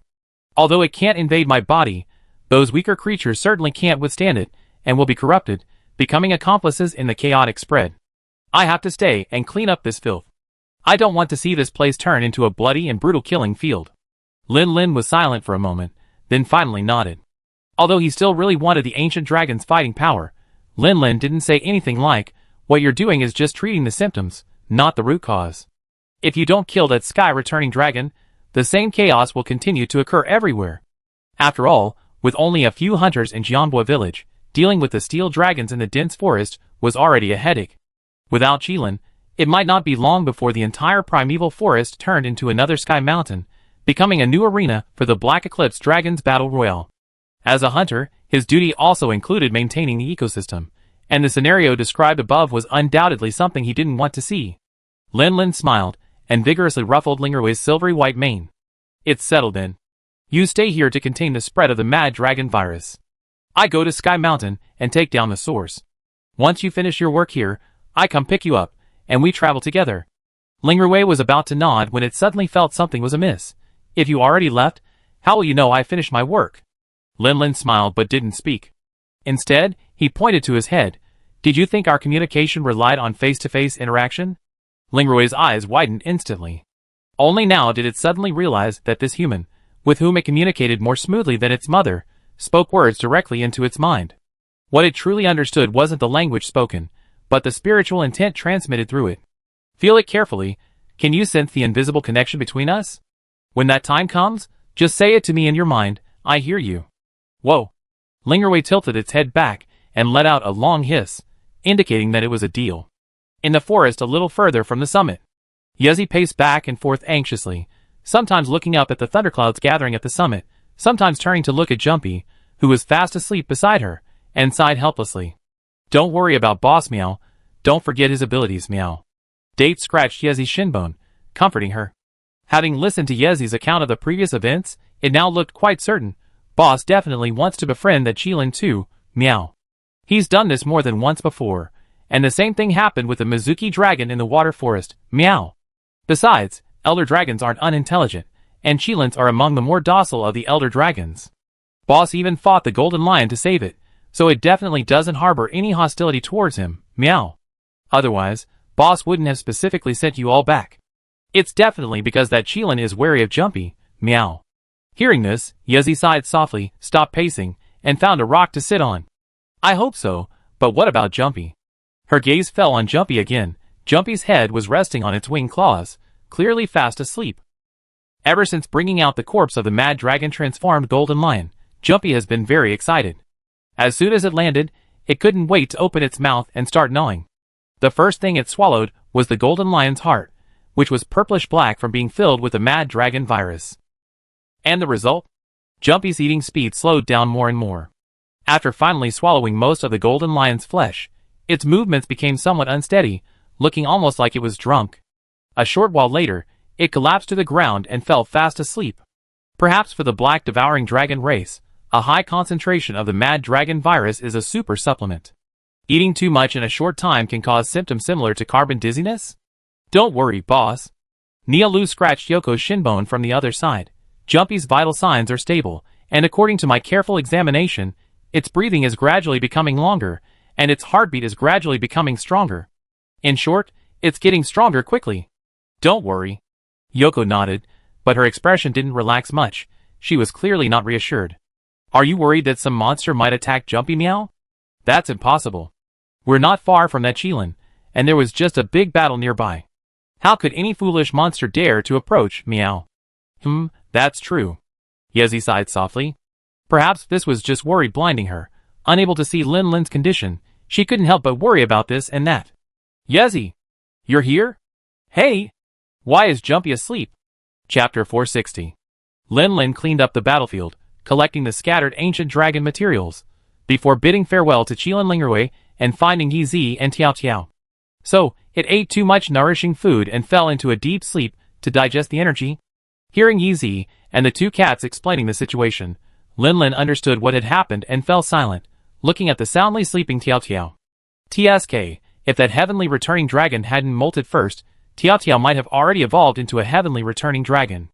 Then let's wait here for a bit. If it can't molt, the sleep time should be short. Lin Lin shook his head helplessly, and immediately started setting up camp with Yi Zi and Yi Zi Nia Lu. Since they estimated they wouldn't be staying long and didn't need a fancy campsite, they simply created a sheltered space for rest. Yoko hammered in the last rivet, stretched, and glanced at Lin Lin, who was equally busy beside her, blinking. Lin Lin's waist. There seems to be something tucked into it. That gleaming silver horn. It looks so much like the one from that Qilin. Could it be? Lin Lin wasn't making friends as Yezal guessed, but instead had his eye on the Qilin's thunder horn? Yoko's expression became slightly strange. After all, if they encountered a golden lion in its dragon form and killed it outright, the guild wouldn't consider it a violation of the rules. On the contrary, they would praise their contribution to maintaining the ecosystem. But if they were to arbitrarily hunt down a Qilin without cause, not only would they be put on the guild's assassination list, but they would also likely face a severe reprimand and heavy punishment, right? Should we think of a way to keep this a secret from Brother Lin? Lin Lin turned around, just about to discuss what to eat later, but he sensed something was off about Yi Zi's expression. Lin Lin looked at her suspiciously. I have a feeling you're thinking about something a bit far-fetched. Yi Zi swallowed hard. Don't worry, Brother Lin, I won't betray you. I say this Qilin horn was broken off by the heavenly returning dragon. Lin Lin, question mark. What on earth is going on in your little head? He reached out and removed the 1,000-blade dragon headband from Yeezy's head, then pressed it against Yeezy's head, and vigorously rubbed it a couple of times, messing up her long, smooth, black hair. Ugh! Meeting Yeezy's pitiful gaze, Lin sighed, then took out the sharp Qilin horn and openly displayed it to Yeezy. This horn was already broken by the golden lion, so Lingerwei just gave it to me. He paused, then added, we didn't fight. Oh. Yeezy nodded, seemingly understanding, but then quickly grasped the key point, her face becoming alert. Lingerwei? Who's that? It sounds like a girl's name? Lin was quite frank about it. It's the name I gave that Qilin. It's a female Qilin, recently reached adulthood, so calling it a girl isn't wrong. Yeezy immediately felt relieved, her earlier panic vanishing. I see. Actually, after my persistent efforts, I convinced it to come with us. However, its horn needs time to regenerate, and it doesn't want to see the primeval forest in chaos, so it needs to stay and clear out the monsters infected with the mad dragon disease. It can't come immediately. Yeezy? ? What does this mean? Does it mean a powerful ancient dragon that controls heavenly lightning will soon join our team, as expected of brother Lin? He easily accomplished what we couldn't. At this moment, the crimson rhinoceros beetle, which had been quietly perched on Yeezy's arm, suddenly seemed to sense something, flapped its wings twice, and took flight. Little Jia? Under the gaze of the two people and two cats, Little Jia circled in midair once, finally landing on Lin's lower back, its legs pawing at Lin's item bag, seemingly trying to crawl inside. Wait a minute, don't make things worse. Yeezy, exasperated, forcefully reached out and plucked Little Jia from Lin's body, while Little Jia's 6 legs could only flutter helplessly in midair. Hiss. Little Jia was still unwilling to give up, constantly hissing, its target aimed directly at Lin's item bag. Alright Yeezy, put it down. I can tell it really wants something from my tool bag. Hearing this, the little rhinoceros beetle with its huge horn nodded vigorously in agreement. Yeezy looked suspiciously at the large rhinoceros beetle in her hand. This guy usually only eats fruit puree and insect bait. Did you collect some insect bait while you were at it, brother Lin? No, not really. Lin said, taking down the tool bag hanging from his waist and pulling out its contents one by one. I collected quite a few materials. Let's take them out one by one and see what it wants. Yeezy then saw Lin take out a large handful of silvery white mane, a large piece of silvery white dragon skin with irregular edges and black stripes, and bottles of dark red blood. These were all materials Lin had collected while treating Lingerwei. Then the two noticed that when Lin took out the bottles of blood, Xiao Jia's movements became noticeably more urgent. Yeezy blinked. This is Qilin's ancient dragon blood. Lin also stared at Xiao Jia with a strange expression. Why would this gleaming rhinoceros beetle crave ancient dragon blood? The two exchanged glances for a moment, and Yeezy was the first to guess.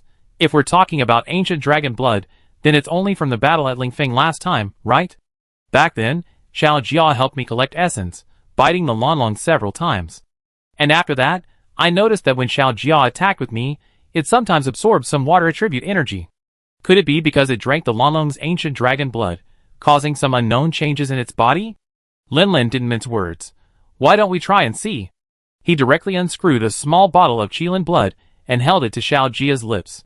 Yeezy released it at the opportune moment, and the little beetle eagerly buried its head in the glass bottle, drinking heartily. Lin could even feel its abdomen slightly swelling. After drinking almost half a bottle of ancient dragon blood in one gulp, the little beetle released the bottle, staggered a couple of steps, then retracted its limbs and curled up motionless. Yeezy was a little panicked. Had it caused some problem? Lin, who was constantly monitoring the little beetle's condition, quickly reassured it, it's alright. Like Jumpy, it just needs a period of rest to digest the excessive energy it ingested in a short time. Yeezy looked at the red beetle that had fought alongside her for so long, noticing the occasional crackling of electricity on its body, and still felt uneasy. I hope so.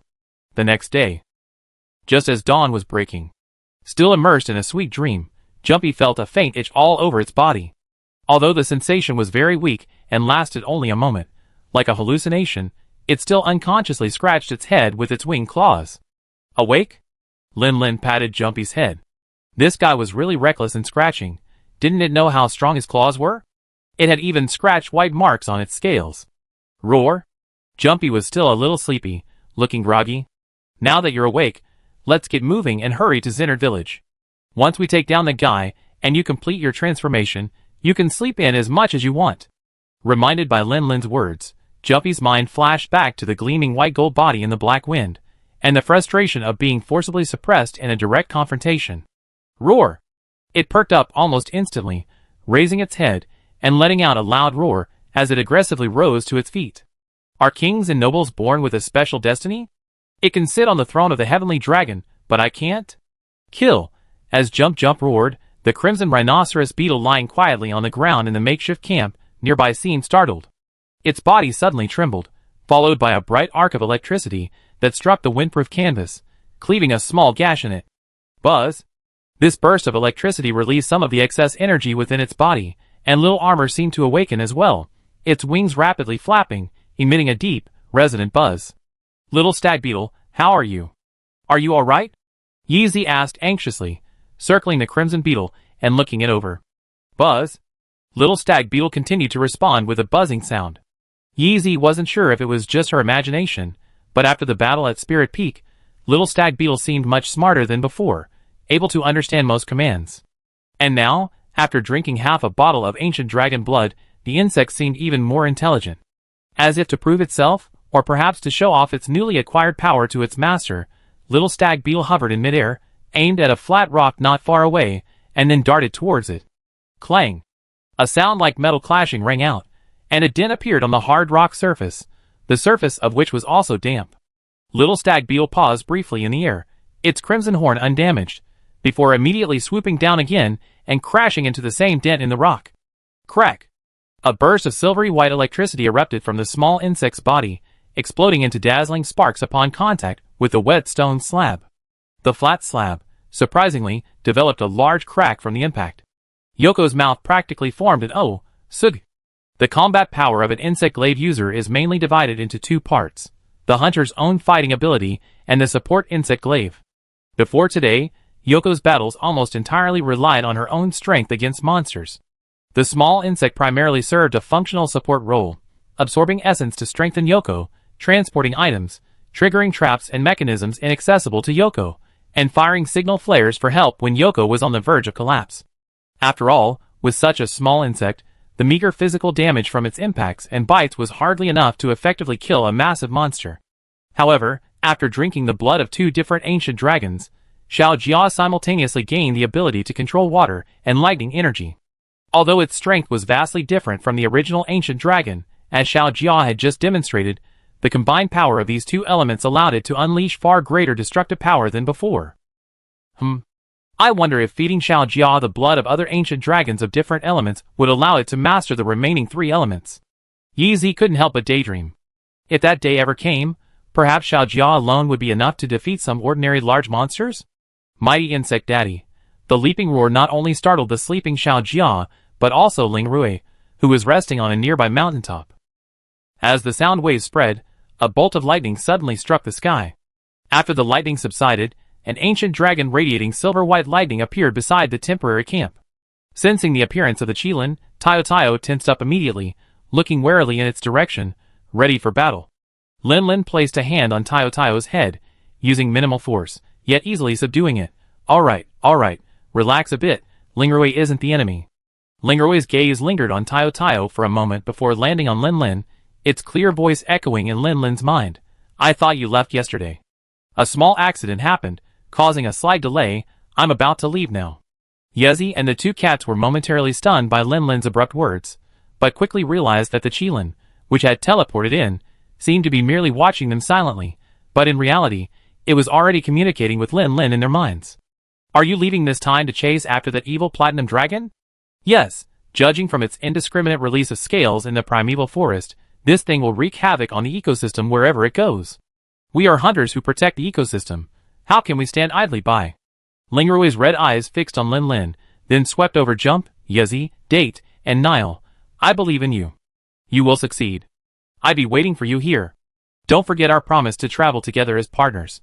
Lin Lin smiled and gave a thumbs up. That sounds like you're setting a flag for me. I won't say anything unlucky like we win. With a great battle imminent, it's best not to stack buffs on ourselves. I can only say we do our best. Lin Lin said, climbing onto Jump's back and beckoning Yezi, Date, and Nile to come up too. Ling Rui watched Tayo take flight, and Lin Lin waved to him from above, lost in thought. Setting up a flag, stacking buffs. What does all this mean? Chapter 461. Jianhua Village. The village's once vibrant and rapidly developing economy inevitably stagnated after the arrival of the Steel Dragon. And since yesterday, when another airship crashed and 4 wounded hunters brought more bad news, a dark cloud seemed to hang over the once sunny Jianhua Village. The trouble caused by the Steel Dragon hadn't been resolved, and now a new ancient dragon had appeared. Thanks to it, the wave of the dragon virus might soon reach Jianhua Village. While the villagers were filled with anxiety because of this news, the village chief, with his large nose, stepped forward and gave a clear and organized response, calming the people's hearts. First, they scaled back transportation routes, temporarily abandoning land transport and relying entirely on sea freight. Second, they urgently mobilized villagers to construct defensive fortifications around the village, emulating the strategy of Donnarumma by clearing a ring of combat-ready streets around the village. Third, they issued quests, requesting hunters from the village to scout the wilderness and eliminate any berserk monsters they could manage. Fourth, they reported the situation to the Hunters Guild and awaited their elite reinforcements. With their leader in charge, the villagers seemed much calmer. Although a trace of worry still lingered on their faces, they were no longer as fearful as before. Julius stood before the quest wall at the village entrance, his face slightly pale. His gaze swept over the village chief of Jianhua Village, who was giving a speech to reassure the villagers, before settling on the quest wall before him. He slowly reached out, seemingly intending to accept a quest from inside. "Hey! Don't be so reckless." A hand reached out and grabbed Julius's wrist, stopping him in his tracks. Julius turned his head and saw the burly man's familiar face, his stern expression softening slightly. "Slaying that Black Devourer was originally my mission, and now that it has transformed into that platinum gold form, it's entirely my responsibility. Even though my injuries haven't healed and I can't challenge it again, there are still other things I can do." It was clear that Julius felt deeply guilty about the failure of this mission, and this guilt drove him to do something for the village that had suffered because of his failure. Kevin looked at his longtime rival and slowly shook his head. "Forget it. You should just stay in the village and recover. Leave the reconnaissance missions to us." Julius silently stared at Kevin for a moment, not arguing with him on this topic, and directly changed the subject. "You don't seem worried about your disciple at all?" Kevin grinned. "Of course. That kid is vastly different from us old guys. Perhaps in terms of combat experience and skills, he's not as good as me, but he's not fighting alone. With Jumpy around, he wasn't worried at all. Even if they couldn't defeat the enemy, escaping wouldn't be difficult." Just then, a large bronze gong erected at the edge of the village was struck, its deep sound extremely penetrating. Kevin and Julius's expressions turned serious, and they immediately ran towards the edge of the village. This is an alarm that only sounds when a large monster approaches. I didn't expect that a monster would attack so soon after only one day. Not long after, a dark figure appeared in the sky above Jianhua Village, slowly descending with flapping wings. Its enormous body filled the villagers, who watched it with fear. Kevin and Julius, who had been prepared for battle, breathed a sigh of relief and relaxed their tense bodies after clearly seeing the dark figure. The reason was simple. They could clearly see the figure riding on the back of the dragon. As the dragon landed, the non-combatants had already scattered far away. Some able-bodied men carrying pitchforks wanted to help, but were persuaded to leave by the others. Only Tolo, Kevin, and the 4 hunters from the elite team remained, having rushed over upon hearing the commotion. Rikers and Rachel had gone out of the village to scout the situation, and were not currently in the village. Tolo drew his one-handed sword, preparing for battle, but when he turned around, he noticed that no one else seemed to be drawing their weapons, causing him to pause in surprise. He looked up again, carefully examining the dragon's body, and finally noticed something amiss. His expression gradually changed from tense to bewildered.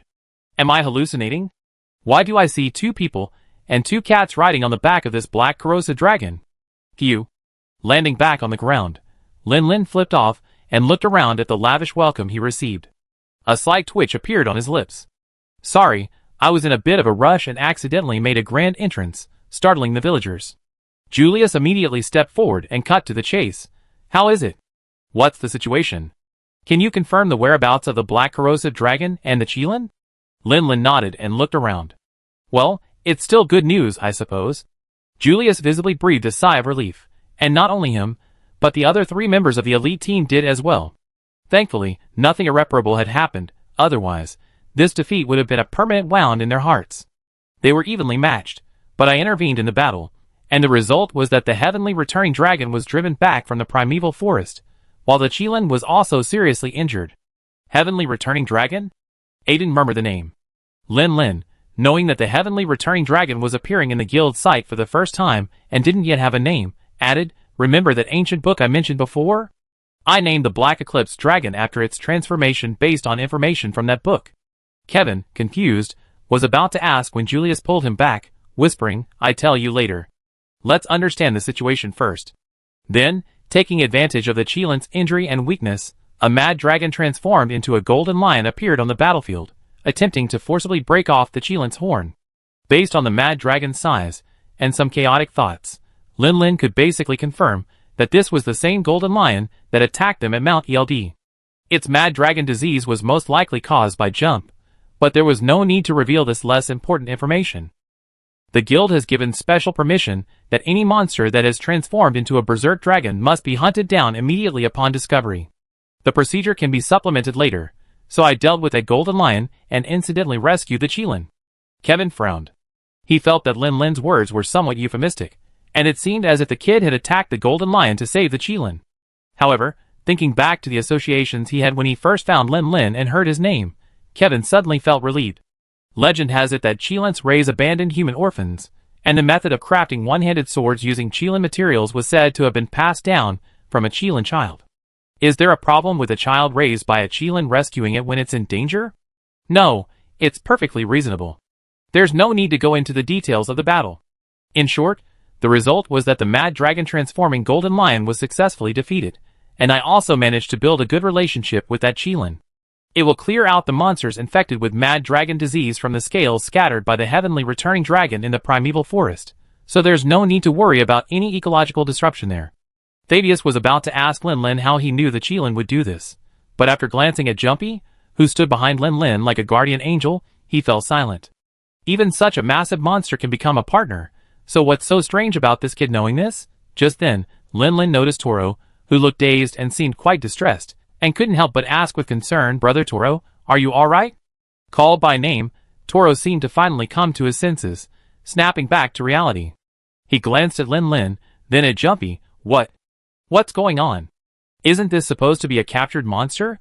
Lin Lin looked puzzled. "Didn't I tell you back then, brother? Jumpy is my partner. Back then, you looked like you completely understood, didn't you? I thought you accepted it instantly." Toro's paused mind worked for a moment, remembering that there might indeed be such a thing, and he could only manage a dry laugh. "I thought you were just joking because I didn't understand. Who would have thought it was actually true?" After explaining the situation concisely in one breath, Lin Lin breathed a slight sigh of relief.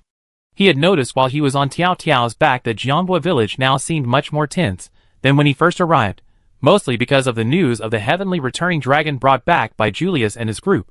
Therefore, upon landing, instead of rushing to find the leader and the others, he immediately prepared to set sail for Zinard village, first explaining the current situation. Seeing everyone relax, Lin Lin waved his hand.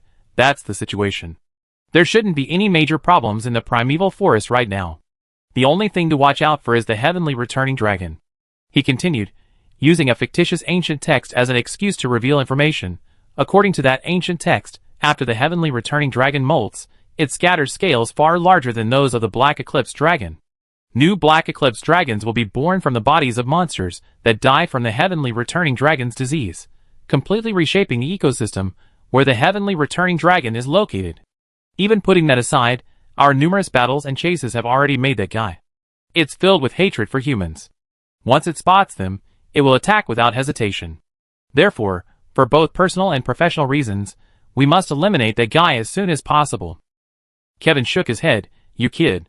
That's true, but we don't even know where that guy is. How can we eliminate him?" During the battle, through sensing the heavenly returning dragon's thoughts, Lin Lin clearly knew that its thought, when it retreated, was not yet returning to its homeland to sow the seeds of life.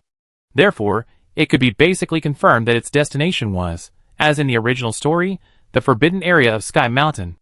However, knowing this was one thing, explaining it reasonably was another. Just as Lin Lin was racking his brains for an excuse, a voice interrupted his thoughts. The returning lord. It actually appeared. I never thought the legend was true. Turning his head, he saw the big-nosed village chief approaching. Clearly, he had overheard the conversation among the hunters. Lin Lin's eyes lit up. Hey, this is the excuse. Nadia bowed slightly. May I ask, village chief, what is this legend you mentioned? The big-nosed village chief carefully scanned Jumpy before explaining. It's like this, in my hometown, Zinard village, there's a legend. None of the hunters present were fools. They quickly connected the legend to their own experiences. So, a sky-returning dragon appeared 1,000 years ago? You could say that. In the legend, our ancestors left a prophecy. When black evil winds surge down from the top of Sky Mountain again, it will be the time when the gods return. So, in my opinion, since a new sky-returning dragon has been born, why not go to Sky Mountain to see? Let's take a look. Maybe we can find some clues. The big-nosed village chief paused, turning his gaze to Lin Lin, his tone earnest. Excuse me, I overheard some of your conversation earlier. Could I take a look at that ancient book you mentioned? Lin Lin. Sorry, little puff, I have to take the blame again. I'm sorry, that book was burned in a fire a year ago. I can only recall it from my memory. A hint of disappointment flashed in the big-nosed village chief's eyes, but his expression didn't change. He simply smiled. That's quite a pity. With the former head monk of Zinard village's endorsement, Lin Lin successfully persuaded the brigade commander to set off immediately. However, this time, another airship followed beside their Isana. It was the airship of the elite squad. Kevin had originally intended to call on Rachel and Rick Rez to help his apprentice, but the presence of a steel dragon in the dense forest near Jiangbua village made it too dangerous for the village to handle without sufficient fighting strength. Reluctantly, he could only silently wish Lin Lin and his companions a successful mission. The ocean was vast and expansive. Even an airship would need several days to locate Zinard village. Meanwhile, on the Isana, the blacksmith's cabin was constantly burning with fire. After all, they were about to face a real ancient dragon head-on. To ensure the safety of the hunters in the guild, the blacksmith was working tirelessly to finish forging Lin Lin's dragon armor before reaching Zinard village. The defensive capabilities of his transformation ice shark suit are no longer sufficient for this level of combat. On the other hand, Yoru's current armor, crafted from the ultimate thousand-blade dragon material, is comparable to ancient dragon equipment in terms of defensive capabilities. Chapter 462. To be honest, if it were before, when the entire guild only had the blacksmith as a craftsman, with Lin Lin and Yi Zi hunting at a frequency far exceeding that of normal hunters, his orders would likely have piled up endlessly.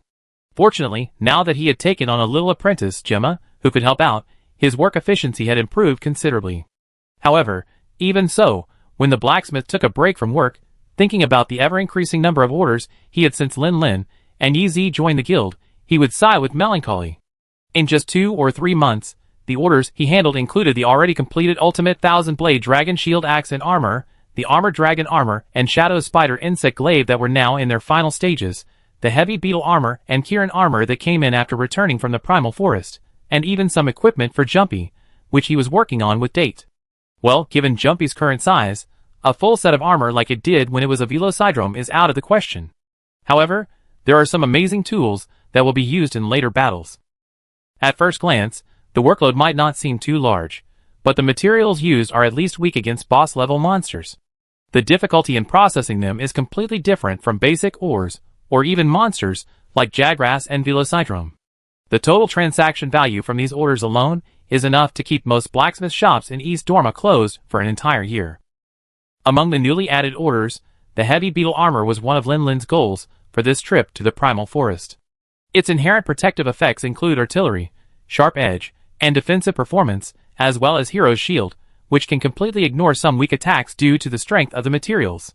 Both its protective effects and its inherent defensive strength make it a superior alternative to the transforming Ice Shark armor set he's currently wearing. Of course, most importantly, this set of equipment, besides its superior performance, is also incredibly cool. The Kirin armor was crafted for Yi Zi, who initially refused, wanting Lin Lin to keep it to craft a set of armor made from genuine Elder Dragon materials. However, Lin Lin simply couldn't accept the Kirin Baron-style outfit, and besides, he hadn't collected many battle-damaged Kirin hides, so even if he wanted to craft his own equipment, he wouldn't have enough. The much more revealing and attractive Kirin female set didn't have this problem. Some might find it strange that such revealing armor, so different from Lin Lin's full-body heavy armor, could actually protect the wearer. Yi Zi had also raised this question after seeing the even more outrageous design of the Thunder Wolf Dragon set. The blacksmith explained, "Indeed, this armor isn't outstanding in terms of physical protection, but don't forget, the Qilin is an ancient dragon. Its inherent protection alone is enough to compensate for this deficiency. Don't underestimate the amount of materials used through that thunder horn. As the core, it works in conjunction with all the armor pieces to generate a static energy field covering the entire body. To attack the wearer, one must first penetrate this energy field, thus reducing the damage received. The reduction for physical attacks is relatively low, only about 20 to 30%, while the protection against elemental attacks is much better, reducing the power by at least half. Elf Blessing. And the effects of this full-body static energy field go far beyond that. It can stimulate muscle activity through static electricity, making the wearer less prone to fatigue. Runner plus physical skill. Its coverage extends beyond the wearer's entire body. It also encompasses the hunter's weapon, enhancing the elemental energy released during attacks. All elemental attack enhancement. Lin Lin listened, feeling a sense of familiarity. Upon reflection, he realized his own Thunder Wolf Dragon armor also enhanced elemental attacks. From a macroscopic perspective, the principle did indeed seem similar to the Kirin set. However, upon further reflection, according to the blacksmith, the blueprints for the Kirin armor came from the legendary craftsman, the Dragon Artisan. Perhaps the old Dragon Man in Jieyun Village referenced the Dragon Artisan's armor design concepts when creating the Thunder Wolf Dragon armor, and after hearing about the Kirin set's powerful enhancements, EZ's resistance to its supposed humiliation lessened considerably. Such powerful equipment was too good to pass up. At most, she only wear it when hunting with Lin Lin, like the Thunder Wolf Dragon armor in the box. Even if you wanted to wear it now, I couldn't conjure the equipment for you. The blacksmith shook his head. Equipment crafted from Elder Dragon materials is very powerful, but it also requires a lot of effort to make, not to mention the stack of orders you have ahead of you. He sighed softly. At this rate, before reaching Zenard Village, we can only finish the Armored Dragon set and the Shadow Spider Insect Glaive at most. The rest can only be crafted when we reach Zenard Village. He paused, his expression somewhat troubled. The leader said earlier that you were in a hurry to set off for Zenard Village. It seems to be because of the Black Eclipse Dragon that the elite team was chasing, which has undergone metamorphosis. It's said the guy has been officially classified as an Elder Dragon. If we really fight it and successfully defeat it, won't my orders pile up again? Lin Lin. I thought you had some profound insights to share. Turns out you're just worried about your future workload? The blacksmith smiled.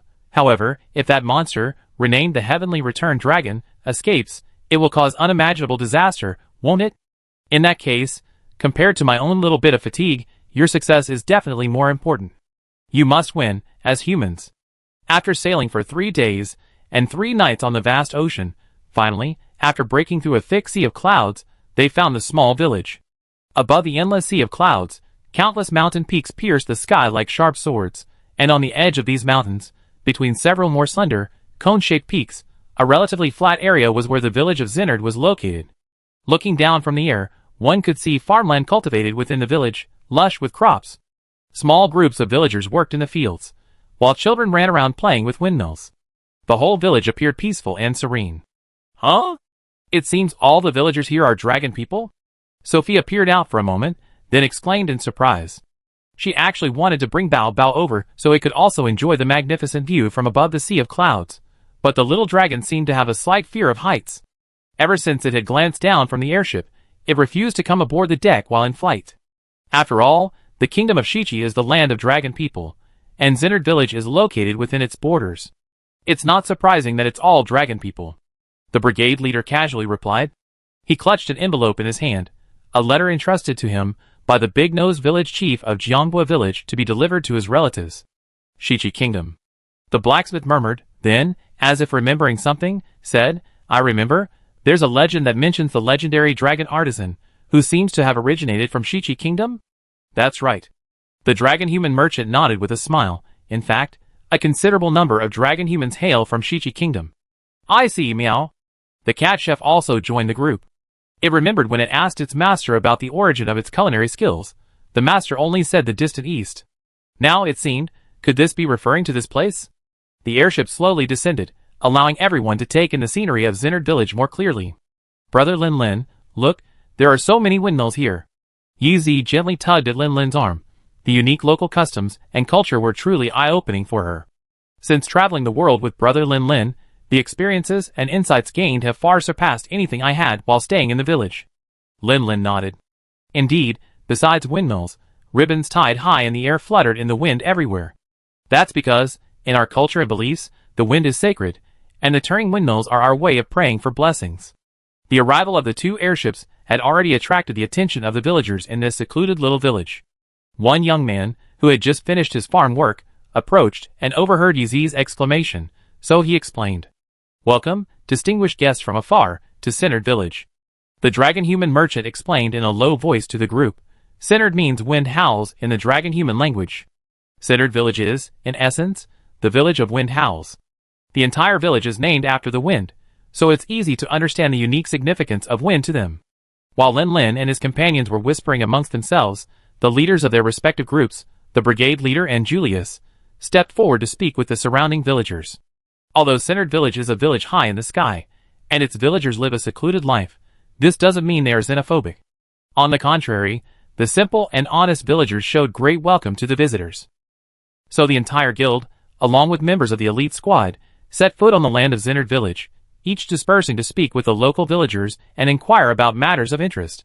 The dragon-human merchants plotted to reopen a trade route. The cat chef wanted to confirm if his culinary skills originated there, and the hunters inquired about any recent anomalies, hoping to find news of the heavenly returning dragon. The guild leader, however, didn't, as in the original story, use the pure white dragon scale to search everywhere, because after returning to Jiangbua village from the primeval forest, the first thing Lin Lin did upon approaching the guild leader was to show him the materials he had collected from the ancient dragon battlefield. It was a heavenly returning dragon scale, its platinum color shimmering with dazzling light. Although there were subtle differences in color compared to the pure white dragon scale in the guild leader's hand, both its texture and size made it immediately clear that they originated from the same source. 1. Time was of the essence, and Lin Lin couldn't afford to let the brigade leader find the answer at the end of the journey on his own. He simply recounted the events that had occurred in the primeval forest. Upon learning the truth, the brigade leader was indeed momentarily downcast because of the story behind the dragon scale. However, he quickly rallied, recognizing the gravity of the matter, and swiftly completed the arrangements, arriving at Centered Village as quickly as possible. Right now, he was clutching the envelope given to him by the big-nosed village chief, pestering an elderly dragon human who served as the village elder. Please let me see your village's high priest."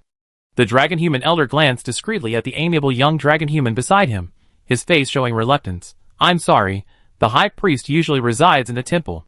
Is there anything you need that I can pass on?" "It's a letter.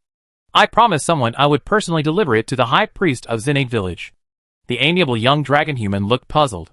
He thought and thought, realizing that besides that person, it was almost impossible for anyone else to want to send a letter to the isolated Zenade village. But that person was clearly very wild, only interested in wandering outside. When did he change his ways and start sending letters home? "My brother asked you for this, didn't he? I'm so sorry to trouble you." The brigade leader paused, looking at the unremarkable young farmer before him. The young man gave the elder an apologetic look and continued, "As you can see, I am the current high priest of Zenade village." The brigade commander then carefully examined the young man's appearance for a moment, and then noticed that he did indeed resemble the village chief of Jiangbua village. The Jiangbua village chief's nose was unusually large, while this young man's ears were larger and longer than those of other dragon people. Aside from these differences, the two actually looked quite alike. The brigade commander then handed the letter to the high priest. The high priest didn't hesitate and immediately opened the envelope and began to read. However, as he read, his expression gradually shifted from the initial joy and excitement of receiving a letter from home to worry and gloom. After a long while, the high priest put down the letter, sighed, and muttered to himself, "The gods descended from the sky, punishing those creatures." An evil wind blew, turning Sky Mountain black. The elder beside him, upon hearing this, widened his eyes like saucers, his face turning extremely grim. "Could it be?" The high priest sighed. "This is news brought by my brother, the previous high priest.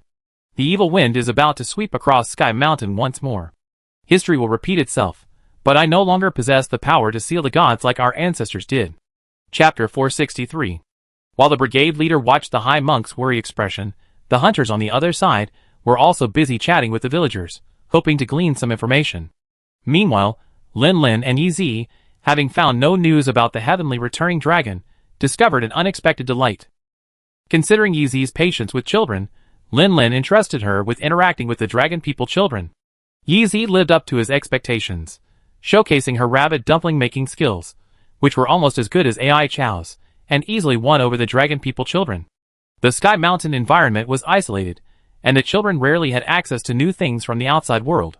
This sweet, sticky, and slightly choking dessert unexpectedly won their hearts. Among the group of little rascals, Yeezy immediately noticed a chubby child with freckles on his face. It was impossible not to notice him, given that this dragon people child named Maka looked quite unique. Wearing a straw hat with a large frog perched on it, and carrying a basket filled with strange and unusual materials on his back, what ordinary child would dress up like this? I want to emphasize again, it's not Maka, it's Maka, the 14th generation alchemist of the Maka Alchemy House. The chubby boy had a rabbit dumpling stuffed in his mouth, and his voice sounded a little muffled. Yoko subconsciously twitched her lips. So, even without that long string of prefixes, isn't it still Maka? Fortunately, another dragon-human child answered Yoko's question, because his name was inherited from his ancestors. From the first generation to the current 14th generation, they all been called Maka. To make it easier to distinguish them, we usually call him the 14th generation. Yoko, what a strange custom. If the husband and son both have the same name, wouldn't his mother find it odd? Lin asked around without success, then returned, intending to see what Yoko had found, but he was also drawn to the 14th generation. Is it just my imagination? Why does it seem like all you dragon-human alchemists like to have a toad on your head? Back in Lokrak, the old dragon-human who helped him forge that heat-resistance talisman seemed to have a toad on his head too. Well, it's only because Lin doesn't know the situation in the Forbidden Land. Otherwise, if he met that alchemy granny in the Convergence Peak, he could have dropped the first part of his question. That's not a toad. That's a frog. A frog! The chubby boy seemed to be provoked by Lin's words, swallowing his rabbit dumpling with difficulty, and immediately emphasized. Croak! The big frog seemed quite intelligent, even croaking back at Lin, seemingly expressing its dissatisfaction. Alright, frog, I misspoke. Lin squatted down, his gaze level with the chubby boy's. I met a dragon-human alchemist in Lokrak before, and he also had a frog on his head, so I was a little curious. I hope you don't mind. The chubby boy reached out and touched the frog perched on his hat, his expression softening considerably. That's normal. Although alchemy has the power to turn the ordinary into the extraordinary, luck is also a very important factor. Even with the same raw materials, and under the same conditions, the resulting protective stones can have all sorts of different effects. And frogs, in mysticism, represent good fortune. The stronger the frog's spirituality, the better the luck it brings. A qualified alchemist will always possess their own frog. Hard to say. Lin thought to himself. Back in Lokrak, he had used almost all the materials he had collected, only to produce a pile of junk. Of the 3 talismans he possessed, only the heat resistance talisman was somewhat useful. He had kept the hunger resistance and satisfaction talismans hidden away.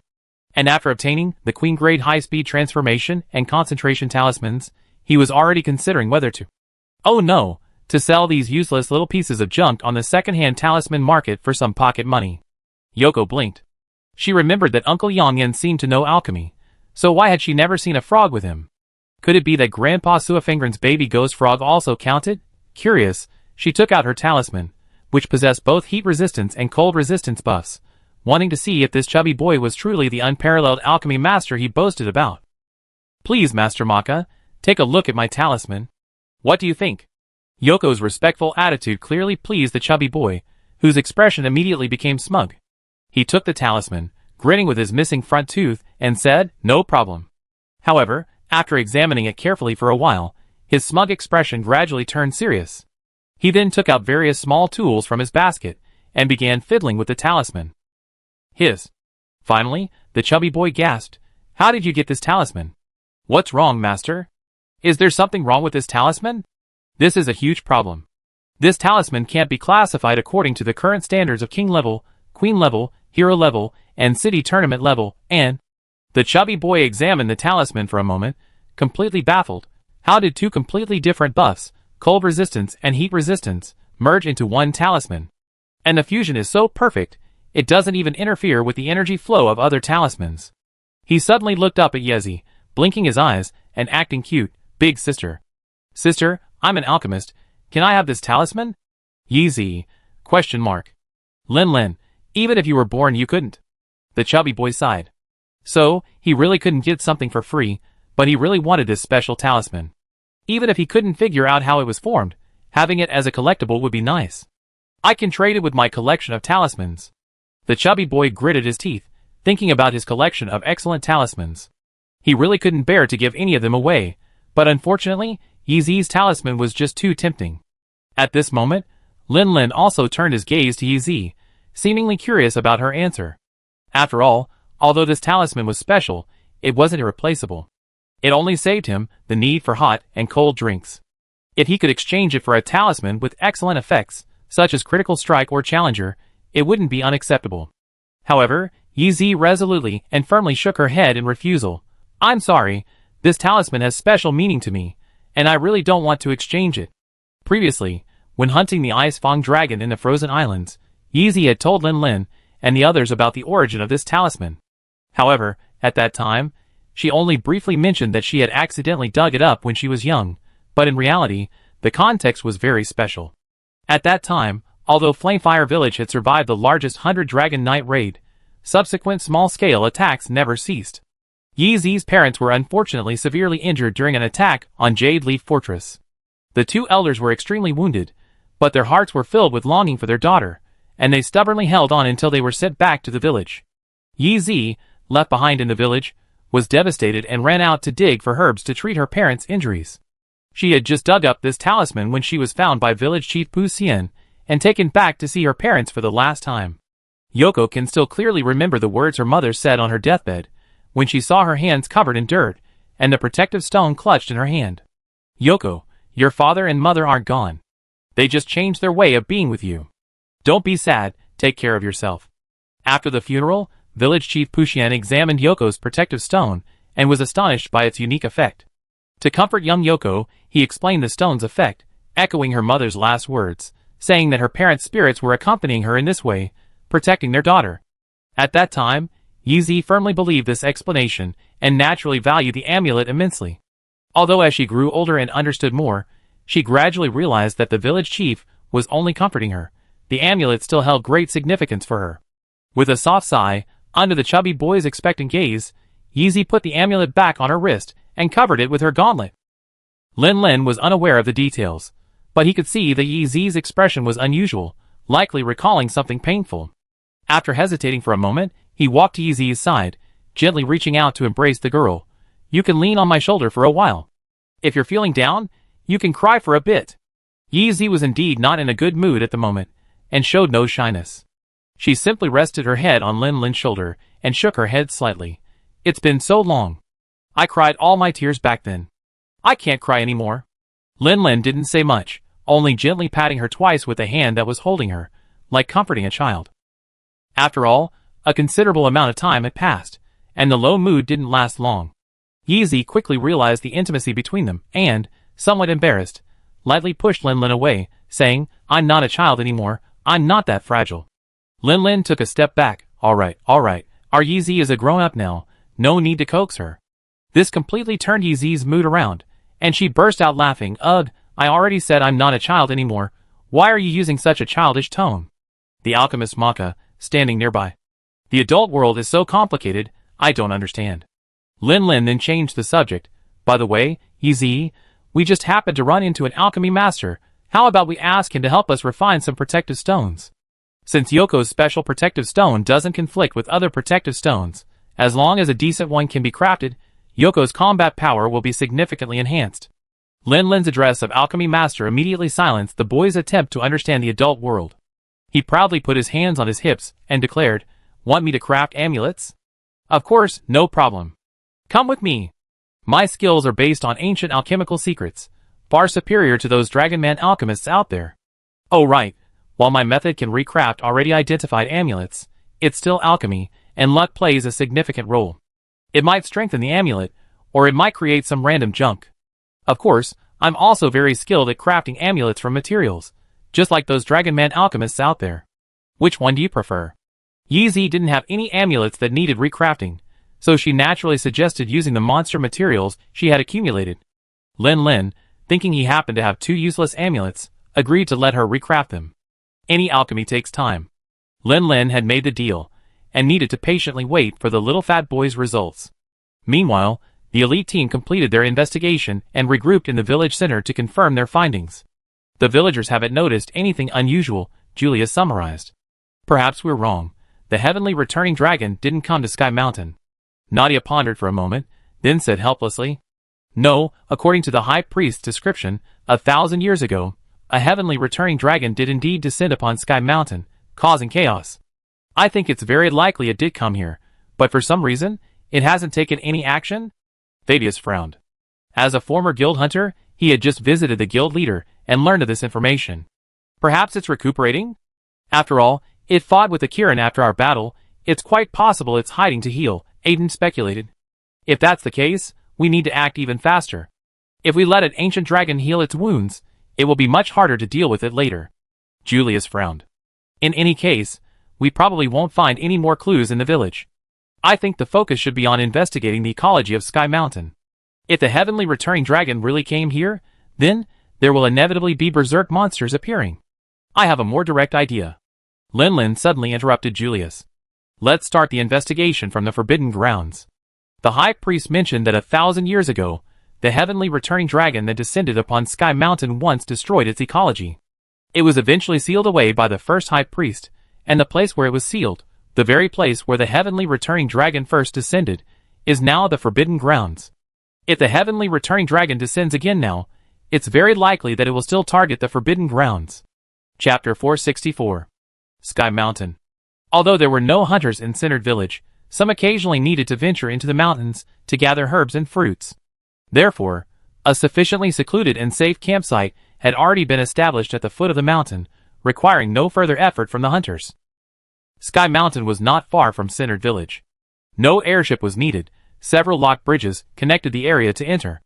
It wasn't until the hunters actually set foot on this land that they understood why it was named after the sky. The mountain peaks, piercing the sky like swords, were no exaggeration in their towering height. Standing on the locked bridges and looking down, one would find the entire mountain disappearing below a sea of clouds from its base. Looking up, one would see that most of the mountain above appeared as if it were a castle in the air, defying the laws of physics. Even with Julius's extensive experience from years of travel, the unique terrain of Sky Mountain was unparalleled among hunting grounds. However, upon closer inspection, it becomes clear that those seemingly suspended rocks are actually supported and held together by countless resilient vines growing on them, barely maintaining the shape of the mountain from collapse. Of course, relying solely on plants for support is not stable. As the hunters truly entered the Sky Mountain area, they discovered that massive boulders would frequently collapse from above. Most of these would plummet into the depths of the white sea of clouds, while some would crash onto the surrounding sloping ground, shattering into pieces and occasionally producing dull, resounding crashes. This constant threat of falling rocks from above forced the hunters to be on high alert, constantly watching what was happening above them.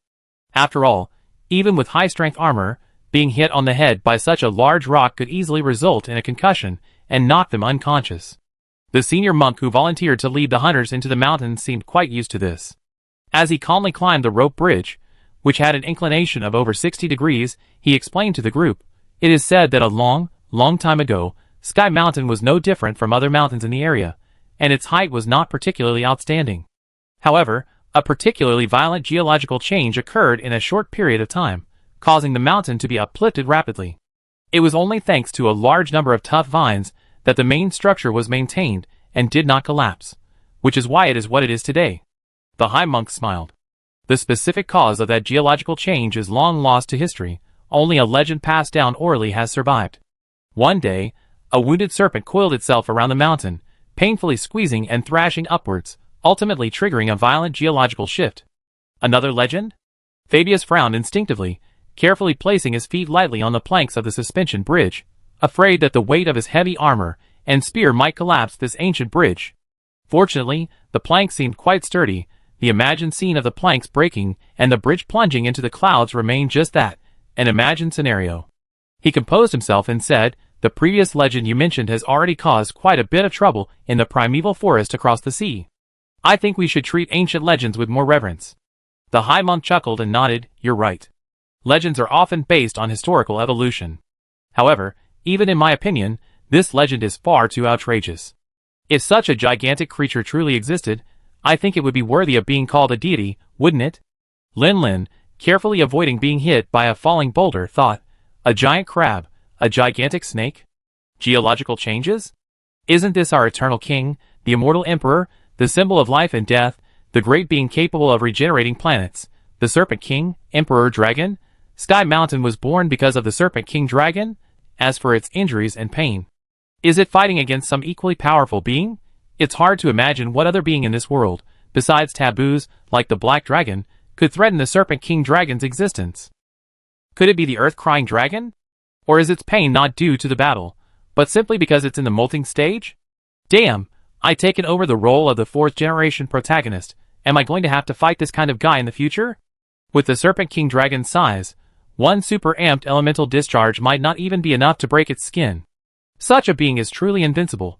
Lin Lin was lost in thought, not even noticing that they had successfully arrived at the camp at the foot of Sky Mountain under the guidance of the High Priest.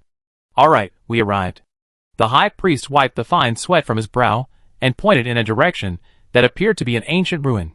The ribbons wrapped around the gate fluttered in the howling wind, and the 2 stone doors were tightly shut, locking everything inside. That is the forbidden area. At this point, the High Priest's expression turned solemn. This is the source of the evil wind that swept through the entire Sky Mountain. It was sealed away by the first High Priest, who forbade all villagers from approaching. Now, I, the current High Priest of Zinard Village, grant permission and request that you hunters enter the forbidden area. The hunters all straightened up and nodded to the High Priest. Julius, the highest-ranking hunter present, stepped forward without hesitation, placing his hand on the stone door of the forbidden area. However, he didn't immediately push the door open. Instead, he turned to Lin Lin and Yi Zi behind him. If we don't find any trace of that guy after we go in, we proceed with the ecological survey of the entire Sky Mountain as planned.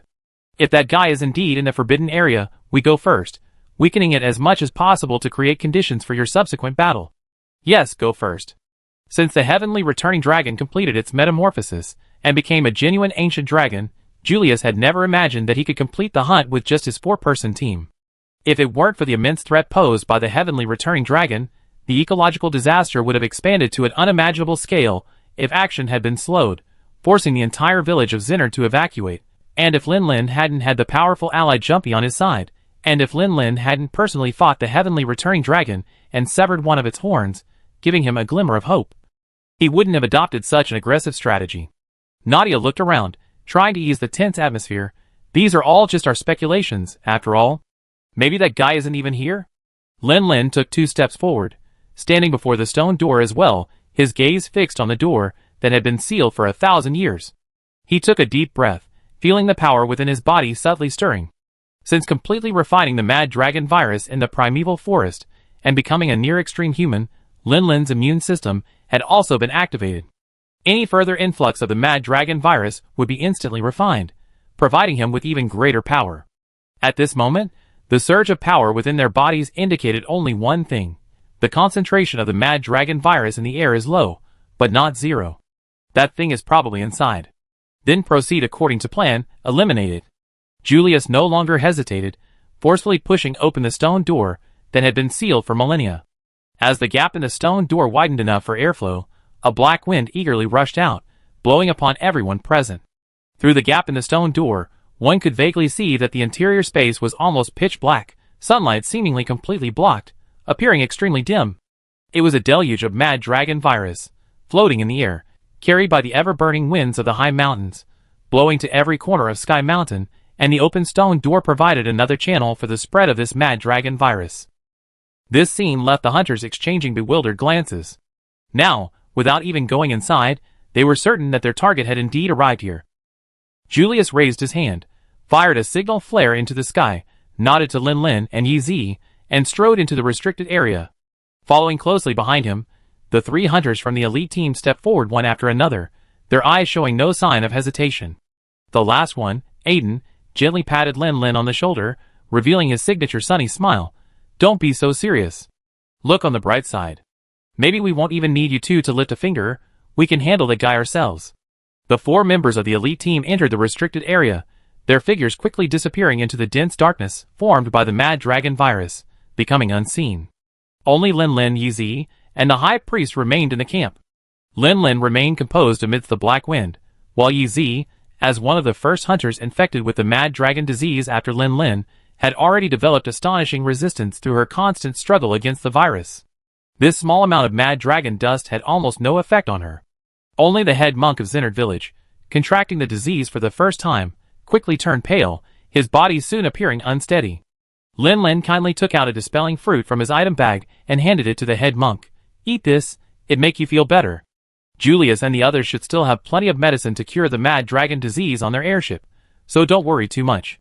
Also, leave the battlefield to us hunters. As the battle intensifies, the scales released by the heavenly dragon will become even more terrifying. The legendary raging winds will sweep across the land once more. The village needs you to stabilize the people's hearts." Yeezy also spoke up, her voice calm. If we succeed, everyone will be happy, but if we fail, at least someone can organize the villagers' evacuation." The head monk opened his mouth, wanting to stay and fight alongside the hunters, but couldn't find the words to argue. After a moment, he nodded emphatically. "Gentlemen, may your martial prowess be assured." After the head monk left, only Lin Lin and Yeezy remained in the oppressive and somber camp. Neither of them seemed inclined to talk, their gazes frequently drifting towards the half-open stone door. "Can't we really just go in and join the battle?" After a moment, Yeezy finally asked. Lin Lin shook his head, putting aside the common sense that no more than 4 people can hunt at the same time. "The coordination between us and the top teams is a problem. We're both melee swordsmen. If we rashly join the battle, we might interfere with each other and expose weaknesses, which would be fatal when facing the heavenly returning dragon." Lin Lin turned to look in the direction of Zinard village. Shortly after Julius fired the signal flare, 2 airships took off again, heading towards the forbidden area. On the bow of one of the whale-like airships stood a giant, jet-black dragon. However, due to the occasional falling rocks from the sky mountain, the 2 airships couldn't get too close, only hovering in the airspace where they wouldn't be covered by falling rocks. His gaze swept over the 2 dragon-slaying spears gleaming coldly on the bows of the 2 airships. Then he turned to stare into the deep darkness behind the stone door, then closed his eyes and activated his senses to the fullest. Within the forbidden zone, guided by instinct, the heavenly returning dragon returned to its birthplace and began releasing scale dust to sow the seeds of life. However, after the fierce battle, its body suffered considerable injuries. Therefore, the heavenly returning dragon focused most of its energy on circulating the power of the mad dragon to heal its wounds, rather than fully releasing the scale dust. This resulted in the scale dust currently only covering an area around the forbidden zone, not enveloping the entire Sky Mountain. As for why Sky Mountain seems perfectly normal even after 2 days of its return, because the mad dragon disease has an incubation period. The heavenly returning dragon lay quietly on the ground, mobilizing the mad dragon power within its body to alleviate the pain, its mind involuntarily recalling the culprits that had brought it suffering. That damned electric scooter, and those despicable humans. Once I healed and completed my mission of spreading life, I make you pay. Just as it was consumed by rage, a strange, unusual sound suddenly broke the silence of the forbidden area, a place that should have been filled only with the ceaseless whistling of the wind. Tian Huolong slowly opened its eyes, staring at the 4 hunters, who had drawn their weapons, and lined up before it. Shock filled its eyes first, followed by a surge of overwhelming killing intent. "I never expected they actually tracked me here. In that case, I take you 4 as the beginning of my path of revenge. Feel the pain and fear." Chapter 465. Roar. The roar of the heavenly dragon signaled the start of the battle. Fabius charged ahead, spear in hand, almost shoving his shield into the dragon's face to draw its attention and create opportunities for his teammates. Julius crossed his twin swords above his head, gave a slight shake, and activated his demon transformation. He crouched low, following behind Fabius, and using Fabius's cover, executed a demon charge, spinning into the dragon's flank. Aiden also charged, but didn't immediately draw his sword. Instead, he circled around to a relatively wide-open area on the dragon's flank. He would seize opportunities to poke when the dragon's attention wasn't on him, but more often than not, he constantly observed his 3 teammates, ready to provide support at any moment. Nadia, naturally, was wielding her fire dragon destruction cannon, relentlessly unleashing fireballs at the celestial wyvern. Its newly regenerated platinum scales were scorched by the flames, quickly turning charred black again. The hair-like scales growing on the black corrosion dragon's wing membrane were particularly susceptible to ignition by fire energy. Although the dragon had now transformed into a celestial wyvern, its resistance to fire didn't seem to have increased much, which was undoubtedly good news for them. Using Fabius's cover, Julius broke into the celestial wyvern's flank, his twin swords slashing rapidly at an extremely high frequency, constantly colliding with the dragon's wing claws. However, these weak strikes landed on the scales with a crisp clanging sound, leaving shallow wounds that couldn't even penetrate the outer shell's defenses. This startled Julius slightly. After molting, the Skywrath dragon's talons were significantly stronger than when it was a Black Eclipse dragon. "Watch out, it's noticed you." Thaddeus, who was relentlessly thrusting his spear at the Skywrath dragon, spotted its gaze shifting downwards and immediately shouted. Without hesitation, Julius, still in demon mode, quickly took 2 steps and dashed out from under the Skywrath dragon's wings. Whoosh! The massive talons grazed Julius's back, leaving a huge, arcing claw mark on the flat ground of the restricted area. Feeling the powerful wind behind him, Julius felt little alarm. As a seasoned high-ranking hunter, he had experienced countless moments of danger like this. Without pausing, he swiftly turned back and burrowed beneath the heavenly returning dragon's body once more. This time, however, his purpose was to test the changes in the dragon's defensive strength. His footwork shifted rapidly, and in just a few breaths, he had slashed from head to tail. Be careful, this guy's defense has improved significantly. Only his head and forelegs are considered weak points. Using his large shield to forcefully block the heavenly returning dragon's wing claw strikes, Thaddeus maintained his defensive stance, but his body involuntarily slid back several meters. A metallic taste rose in his throat, and a trickle of blood spilled from the corner of his mouth. His physical strength, too. Before his transformation, Thaddeus's large shield could usually withstand most of the dragon's attacks, but now, with the heavenly returning dragon's transformed physical strength surging, he was clearly struggling much more to defend himself. If attacked continuously, he probably wouldn't be able to withstand it. Fortunately, Aiden, seeing this, intensified his attacks on the heavenly returning dragon, diverting some of its attention and giving it a chance to breathe. This time, facing their former adversary again, the pressure on the elite team was significantly increased. Only through the seamless teamwork of the 4 members could they barely maintain a stalemate. However, even with the heavenly returning dragon fighting only with its physical strength and not using its ancient dragon powers that could be considered calamities, the scales of victory were steadily tipping in its favor. From the moment they pushed open the stone door and entered this forbidden area shrouded in black mist, the 4 members of the elite team were once again infected with the mad dragon disease due to the ubiquitous, dense scales. However, the immense pressure from the heavenly returning dragon made it difficult for them to find an opportunity to take the antidote. Even when they managed to swallow the antidote, the dense scales were constantly eroding their bodies. They would be cured one moment and infected again the next. The amount of supplies they carry is limited. Once the antidote and the remedy fruit are consumed, the elite hunters will inevitably weaken due to the onset of the mad dragon disease.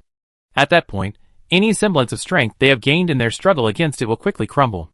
Of course, besides the antidote and the remedy fruit, continuously unleashing bursts of power to attack and activate the body's immune system can also effectively suppress the mad dragon disease. However, for the elite hunters directly confronting the pressure of the heavenly dragon, they simply cannot find an opportunity to launch a suppressive attack. Even worse, even when the situation is already so dire, it can still get worse. The heavenly returning dragon had initially believed that having completed its most important transformation and greatly enhanced its strength, it should be able to easily annihilate this enemy that had once troubled it, routing it, and leaving it to be toyed with until it died in fear. However, the current evenly matched exchange was clearly not what it wanted to see, which greatly displeased and angered it. Abandoning its initial cat-and-mouse mentality, the heavenly returning dragon flapped its wings powerfully, its body soaring into the air. Using the strong winds from the sky mountain, it hovered, its wings raised high, forming a halo radiating a cold, white gold light. Roar! It decided to go all out. With a change of heart, the surging dragon power within its body was activated, and the black mist that had previously obscured the sky above the forbidden ground instantly thickened, completely blocking out the sunlight, turning the forbidden ground from dim to pitch black. Within this domain formed by the power of the raging dragon, it, the heavenly returning dragon, was the sole sun. Aside from the heavenly returning dragon, so conspicuous in the darkness, the hunters could only discern their surroundings by the muzzle flash of the fire dragon's cannons, and the faint light from the flames ignited by fireballs. If it weren't for the relatively flat terrain of the forbidden area, with almost no steps, their movements would have been severely restricted. Roar! The heavenly returning dragon roared again, its orange-red eyes revealing a human-like mockery, as it looked at the 4 hunters, who were on high alert. Back in the primeval forest, it had just completed its metamorphosis, and wasn't yet proficient in its abilities as a heavenly returning dragon. The interference of the Qilin forced it to retreat, but the intense battle with the Qilin had also allowed it to quickly master the unique combat abilities of the heavenly returning dragon. Now, prepare for your belated defeat. With the roar of the heavenly returning dragon, scattered dark purple lights suddenly appeared on the ground below, emerging from the darkness. Although they didn't know what was happening, their instincts told them it was something bad, and the hunters quickly dodged out of the shadowy light. Almost instantly, the condensed light shot upwards with a muffled boom. It was the highly condensed mad dragon dust exploding under the heavenly returning dragon's control. Even though the hunters avoided the center of the blast, the shockwave still caused a slight jolt in their chests, resulting in minor injuries. Causing such an explosion seemed extremely easy for the heavenly returning dragon. As it flapped its wings and landed back on the ground, it almost immediately raised its head, dark purple light surging from its mouth. The next moment, a breath completely composed of a high concentration of mad dragon virus roared out, accompanied by a twist of the heavenly returning dragon's head, sweeping precisely towards the four hunters. The elite team was horrified, completely unprepared for the fact that after transforming into the celestial wyvern, it would possess a breath attack similar to the high heat rays of the armored dragon. Faced with the immense threat posed by this attack, Nadia decisively put away her ballista and sprinted towards the celestial wyvern. Just as the breath attack was about to reach her, she suddenly lunged forward, narrowly avoiding a direct hit on her body. Even this slight contact caused Nadia to let out a muffled groan, her dark face turning a third paler. "Get behind me!" Fabius roared, raising his fortified shield in front of him. Aiden and Julius followed suit, rushing forward and hiding behind Fabius before the breath attack could catch up. Ha! Fabius pressed almost his entire weight onto the heavy shield, yet he was still forced backward by the force of the breath attack.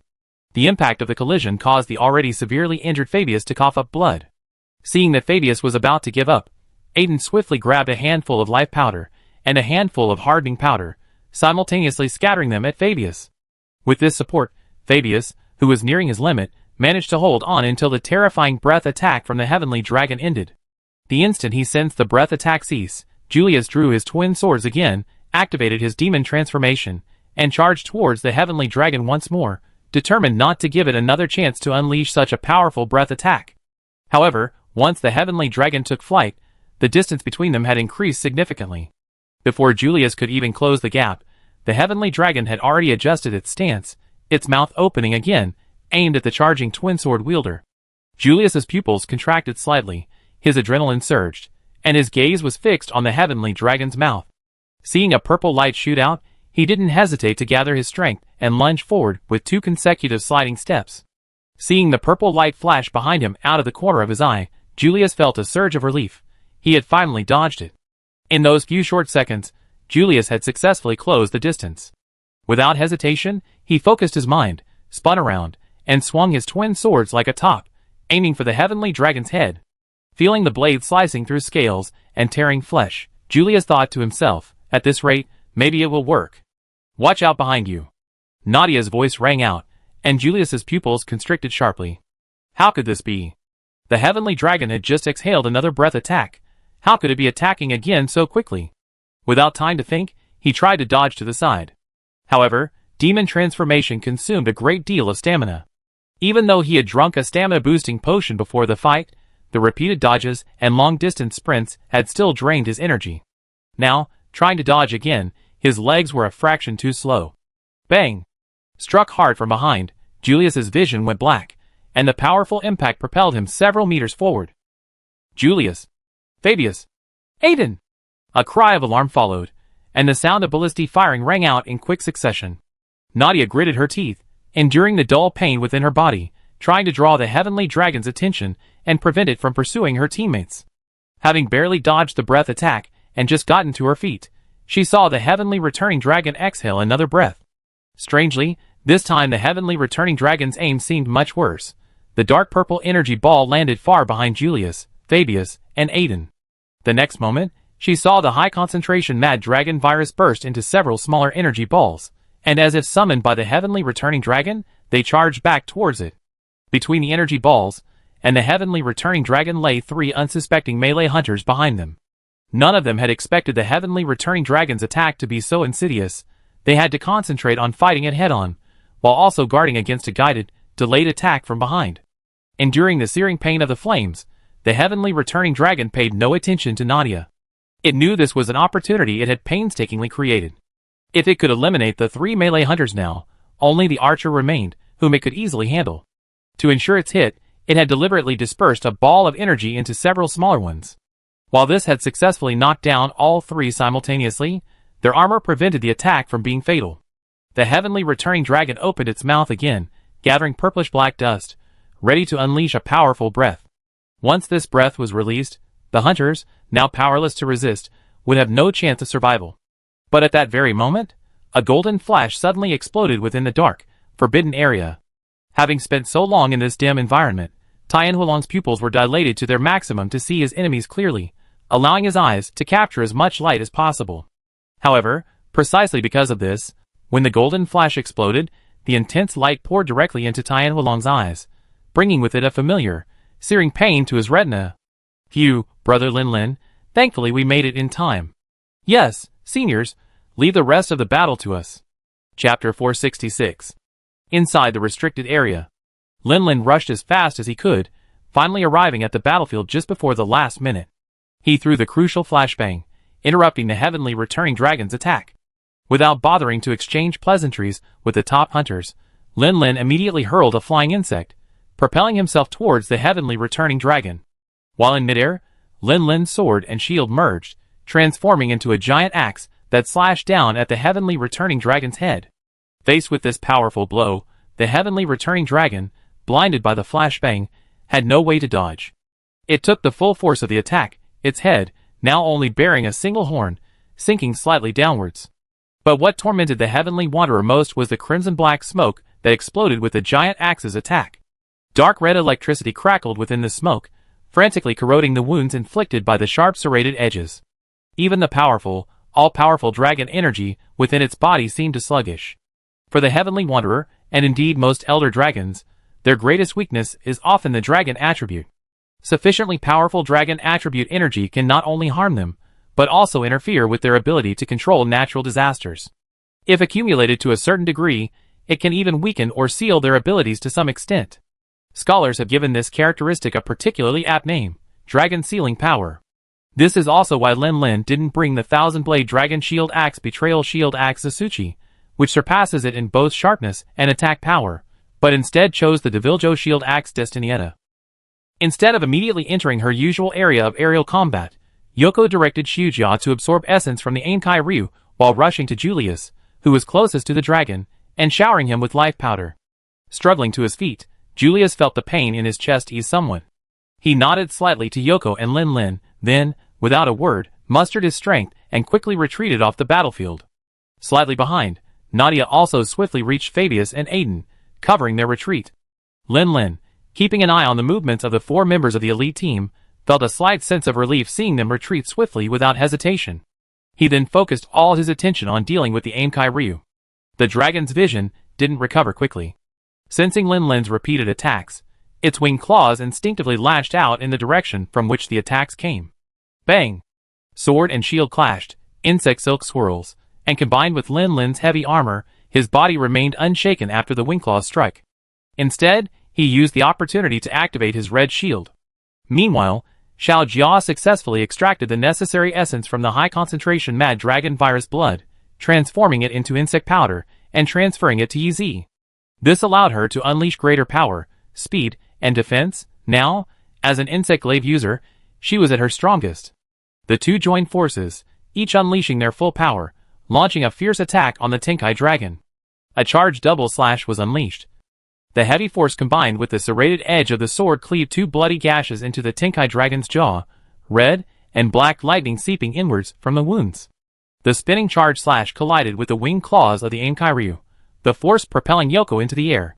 Her gaze locked onto the Ainkai Ryu's head, and she activated the hidden jet propulsion device within her insect glaive, propelling her body diagonally downwards. Coco seemed to understand its master's intentions, shooting forward like an arrow, even before Yoko, slamming heavily into the Ainkai Ryu's head. The side-shaped tip of the stealth insect glaive followed closely, precisely piercing the small wound between Coco's scales from the impact, widening it slightly. A faint bluish-white powdery substance seeped from the blade, merging into the wound's blood. The heavenly returning dragon let out a low roar, its eyes, barely regaining their sight, fixed on Lin Lin before it. Although his appearance seemed different, the aura was strangely familiar, allowing it to instantly recognize him, the man before it had given it the broken dragon horn. Roar! Ignoring the night child flitting above, it raised its body high, and after a brief moment of preparation, brought its winged claws together, and slammed them down heavily on Lin Lin. With the heavenly returning dragon's terrifying winged claw strength, this attack was no less powerful than a truckload of steel coils being rammed by a giant dragon. Any normal hunter would try to avoid it, never daring to meet it head-on. However, Lin Lin is not a normal hunter. He is the first hunter to reach the limit with a human body. Standing in the forbidden area where the black wind howls, the mad dragon virus that he has absorbed into his body will be refined in an instant, continuously bringing him powerful strength. To put it bluntly, he is now even stronger than when he just completed his limit and beat up the peach-haired beast king. Drink! Lin Lin raised his hand, and the floating insects, completely unaffected by the mad dragon virus, instantly unleashed their silk threads, which wrapped around the sword hilt. The next moment, their joined winged claws slammed heavily onto the shield. Bang! The immense force slammed the lower half of the shield into the ground. The 4 iron insect threads connecting to the sword hilt trembled violently, desperately trying to absorb the transmitted force. Even with multiple deflections, Lin Lin still felt as if he had been struck by a heavy hammer, a tightness in his chest, and a trickle of blood escaped from the corner of his mouth. Insect defense is strong, but it's not like in the game where simply equipping defense enhancements allows you to withstand any attack without taking any damage. He understood this perfectly well when he used insect defense to withstand a powerful attack from a storm dragon on Spirit Peak, only to be mercilessly tossed away. This move only disperses the attack's power significantly, reducing the actual force he needs to withstand. To break down his defense, either, like Lon Long did before, the ground securing the insect silk would be ripped away, leaving him no way to absorb the full damage, or the purest brute force would be used, ensuring the dispersed power remains strong beyond his limits. The power is strong, but not enough. Tian Hualong's attack had indeed injured him, but his limits were far from over. Lin Lin spat out the blood-stained saliva, activated the mechanism, and the sword and shield, already interlocked, rapidly transformed into an axe. He swung it from his left side behind him, then unleashed his full power, swinging it forward and slamming it down heavily on Tian Hualong's winged claws embedded in the ground. Bang! The giant axe struck the winged claws. Even with the armored dragon armor, the recoil from the axe handle still made Lin Lin's hand go numb, almost causing him to lose his grip. On the other hand, the celestial dragon, which took the full force of the blow, seemed largely unaffected. After evolving, its winged claws were far more resilient than before. Even with Lin Lin unleashing his full power, with his super discharge, only a shallow scratch remained. The celestial dragon's gaze remained fixed on Lin Lin, attempting to adjust its stance for another attack. Boom boom boom boom! 5 red and black energy pillars, centered on the point where the giant axe struck, fanned outwards, engulfing the entire upper body of the celestial dragon. Its head, missing a horn, was the epicenter of the energy explosion. Roar! The heavenly returning dragon involuntarily let out a painful roar. The intense draconic energy corroded its body, causing excruciating pain.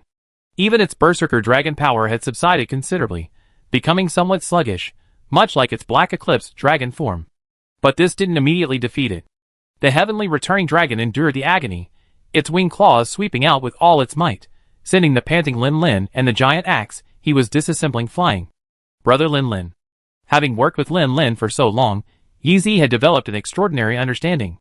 Seeing that Lin Lin didn't dodge but instead used bug defense to withstand the attack, she knew he would definitely use his super amped elemental discharge to counterattack. She was prepared, waiting for Lin Lin's super amped elemental discharge to create an opening before unleashing a dragon slash into the heavenly returning dragon's skull.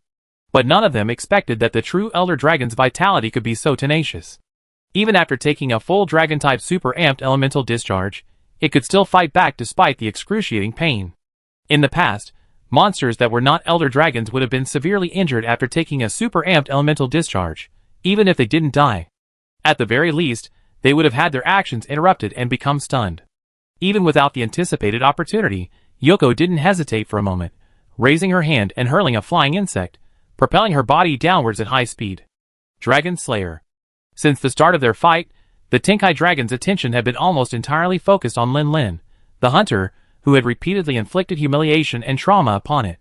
Now, seeing its attack finally succeed, it immediately prepared to rush forward and finish him off. This movement caused Yoko's attack to miss its mark. Instead of piercing the Tenkai dragon's skull, it stabbed into its back, at the base where its right wing claw connected to its body. Although the Tenkai dragon's body was too strong, preventing the blow from penetrating as deeply as Yoko had anticipated, and it wasn't a fatal wound, the result was still gratifying. The intense pain from this blow caused the already agonizing Tenkai dragon to finally stagger, its right wing claw, which had been raised, to suddenly droop, barely supporting its weight on the ground. Yoko was certain she had pierced a ligament or tendon in one of its joints. Immediately, she pushed off with her foot, using her insect glaive as a pivot to spin rapidly, intending to use this self-created riding finisher to utterly crush the Tenkai dragon's joint and completely disable its wing claw. Feeling the intense pain in its joint, the Tenkai dragon finally realized that this flying female hunter was also a significant threat. Ignoring Lin Lin's intention to finish him off, it strained its left wing claw towards its back, determined to crush the who was performing a pole dance on its back. Boom! Suddenly, a flash of light appeared again in the distance, accompanied by a massive grenade, firmly embedded in the Tenkai dragon's head by a sharp steel spike at its tip. It was Nadia. After covering the retreat of her 3 teammates to a safe area, she immediately rushed back to the battlefield to support Lin Lin and Yi Zi. The heavenly dragon merely glanced at the woman, who had returned after firing the cannon. Its wing claws moved without pause, grabbing Yi Zi in the center before she could pull out her insect glaive and escape. The next moment, it strained its left wing claw, trying to turn Yi Zi into Yozi-chan, but its grip was weakened by the fact that Lin Lin had severed one of its claws. Furthermore, the defensive power of Yi Zi's upgraded 1000-blade dragon armor was no less than that of Elder Dragon materials. Its efforts only resulted in Yi Zi spitting out a mouthful of blood. Enraged, the heavenly dragon raised its left wing claw high, intending to slam Yi Zi to the ground. However, it had only raised the claw halfway when the armor-piercing grenade embedded in its head exploded with a deafening roar. The powerful shockwave traveled through the steel spike to its head, instantly causing its mind to go blank. The wing claw gripping Yi Zi involuntarily lost its strength, and it lost its balance, collapsing to the ground. Cough cough. Yi Zi, pale-faced, coughed twice, gratefully glancing in the direction from which the crossbow bolts continued to fly. She quickly pulled out a recovery potion and gulped it down, simultaneously running towards Lin Lin's location without stopping. Brother Lin Lin. How are you? Cough, not hurt at all, I can fight all day. Lin Lin, his face tense, also swallowed a recovery potion while panting. This is a lie. He's actually in excruciating pain, with at least 2 or 3 broken ribs. That's only because of the armored dragon suit, otherwise, he might have gone from bruises to pieces. No, given Lin Lin's physical condition, it's unlikely to be that bad. At most, it's a comminuted fracture or something. He had just been knocked away, and barely managed to get up when he saw Yi Zi caught in the wing's claws. He wanted to help, but his tool bag was knocked off along with his weapon, leaving him no time to throw a flashbang. Luckily, Nadia provided support. Yozi's complexion wasn't good. Besides her injuries, and the effects of the Mad Dragon virus, the current situation on the battlefield was also a factor. 3 members of the elite team were seriously injured. Lin Lin and she were both badly wounded, and her weapon was still stuck on the back of the heavenly returning dragon. At this moment, the only remaining fighting force on the battlefield was Nadia, who was still firing. Don't panic, we still have cards to play. Sensing Yi Zi's unease, Lin Lin took a deep breath and closed his eyes slightly. His dragon-type super-amped elemental discharge had successfully suppressed the heavenly dragon's mad dragon power. Although the effect wouldn't last long, it was enough to create a significant advantage for Jumpy. Chapter 467. Bow bolts rained down, igniting scorching flames on its body. These flames seared its scales and scorched its flesh, the pain relentlessly eroding the sky-returning dragon's nerves. However, thanks to the stimulation of this pain, the sky-returning dragon's brain, stunned by the explosions, quickly regained consciousness, and it struggled to its feet. Raising its left wing claw, it used its broad wings to shield itself from the ballistic projectiles. The sky-returning dragon moved slowly, but resolutely towards the only remaining combatant, the hunter. If it were an elder dragon like the Golden Rajang or Deviljo, after such a barrage of attacks, it would have been beyond dead. But for the sky-returning dragon, its current state barely reached the point of being severely injured. Although the lightning strike from the Qilin hadn't fully healed, after 2 days of rest, aside from occasional throbbing pain, it no longer significantly affected most of its movements. The attacks from the elite melee hunters only left a few wounds on its body, causing it to lose some strength due to blood loss. Once the bleeding stopped, it would recover in a short time. The insect glaive's piercing of its joints severely impacted the mobility of its right wing claw. Half of the Skywrath Mage's combat power lies in its control of the dragon's fury, and the other half in physical combat. Of its physical combat power, its wing claws account for 99%. The insect glaive, firmly wedged in its joint, nearly crippled a quarter of its combat ability. Lin Lin's super discharge, which he unleashed despite the risk of breaking its shield and taking damage, not only caused damage to the Skywrath Mage's flesh from the erosion of its dragon attribute energy, but more importantly, severely disrupted the flow of the dragon's fury within its body, making it difficult to mobilize it significantly in the short term. This effectively crippled the other half of its combat ability. Even though the heavenly dragon was only able to unleash far less than half its power, it still exuded an astonishing sense of oppression in Nadia's eyes. After all, both squads were almost entirely incapacitated, leaving only her struggling to hold on. She couldn't hold out much longer. In the relentless firing, her ammunition was about to run out. She gritted her teeth, loaded the last magazine of fireballs into the magazine, and while firing to hinder the heavenly dragon's approach, shouted to Lin Lin and Yi Zi, "Retreat." I tried to hold it off. Just as Nadia finished shouting, the scales above the restricted area, which had completely blocked out the sunlight, suddenly fluctuated violently, followed by a dark shadow emerging from it and swooping down rapidly. The dark shadow, blending seamlessly into the thick scales, was utterly inconspicuous. Neither Nadia, who was relentlessly firing through gritted teeth, nor the heavenly returning dragon, rapidly approaching her, noticed its approach. Only Lin Lin, pale-faced, opened his eyes, a slight smile playing on his lips. The newcomer was none other than Jumpy. It had heeded Lin Lin's mental call, left the deck of the Isana, and plunged straight into the battlefield. Upon its arrival, it activated its Berserker transformation, unleashing its full power. Bang!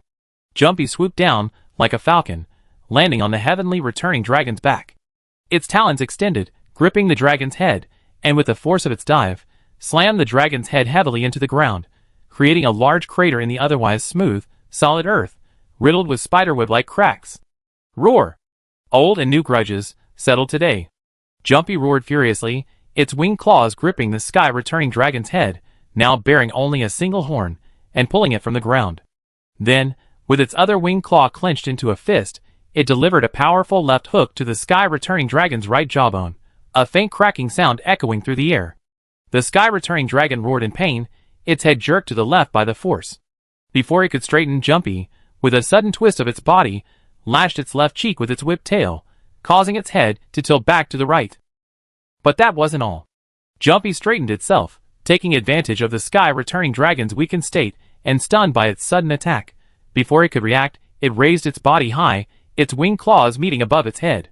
After a brief moment of preparation, it brought them down heavily, its target still the sky-returning dragon's head.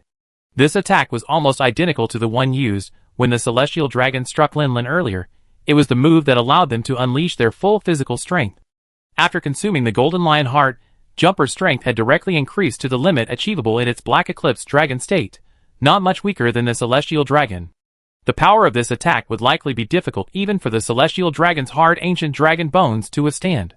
Perhaps because it had just been stunned by the armor-piercing grenade, the celestial dragon recovered from its daze more quickly this time.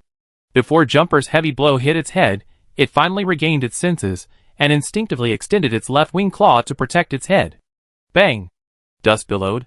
Even with the wing claw's protection, the weakened celestial dragon was still crushed by the immense force of Jumper's blow, its head and wing claw slamming into the ground, shattering the already devastated ground completely.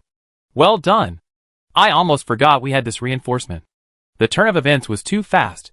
In her excitement, Nadia blurted out a curse. Now that Jumpy was absorbing all the pressure head-on, even turning the tables on the weakened and exhausted Tinkai dragon, Nadia breathed a sigh of relief. She could finally stop her onslaught and carefully target the Tinkai dragon's most vulnerable spots with her remaining ammunition. Jumpy! My weapon is still stuck in its back. Watch out! Yoko, feeling much more at ease, helped Lin Lin to his feet and shouted to Jumpy. Jumpy, whether it hurt her or not, continued to lash out with its winged claws, unleashing a barrage of heavy blows on the Tinkai dragon. Even when the dragon raised its winged claws to defend, its injured right wing couldn't muster much strength, and its left wing claw was completely ineffective. Roar! This punch was for the leader. Images flashed through Jumpy's mind. Just awakened from the abyss of mad dragon transformation by the leader, they encountered the heavenly returning dragon, then still a black devouring dragon. Even with their combined efforts, they were still utterly routed. Roar! This punch was for the leader's mate. If this guy hadn't been spreading scale powder everywhere, infecting the mad dragon disease, that thousand-blade dragon wouldn't have contracted the disease, wouldn't have become so strong, and Yoko wouldn't have been driven to the brink of annihilation. Roar! This punch was for the leader's friends. Back in the primeval forest, if it and the leader hadn't arrived in time, those friends, who had fought alongside it to kill the ultimate thousand-blade dragon in revenge, would almost certainly have perished. Roar! This punch was for myself. Why should you be ahead of me on the path of evolution, one step ahead, every step ahead? Why should you complete your evolution while I am forever unable to transform? I see if you can still stop my transformation when you die under my claws. Since evolving into a black eclipse dragon, Jumpy had always been quiet, and obediently by Lin Lin's side. Even in its berserker form, its movements were quite disciplined. But now, Jumpy's wings were flapping wildly, its two antennae emitting an eerie purple light. It attacked the heavenly returning dragon relentlessly, claw after claw, without any strategy or method, only a burning rage and wild savagery. Scales shattered, blood spurted. Under the heavy blows of Jumpy's clenched fist and claws, the heavenly returning dragon's head was forced high, its bloody teeth flying in an arc several meters away. From being caught off guard by the sneak attack, to struggling to defend itself, but still being brutally beaten, the Tianhui dragon's mind gradually shifted from initial anger at the insubordination of the heavenly gang to shock and self-doubt at its wasted potential. As its injuries worsened, this transformed into fear of impending death. It stopped trying to retaliate against the black devouring dragon before it, silently enduring the attacks, waiting for an opportunity.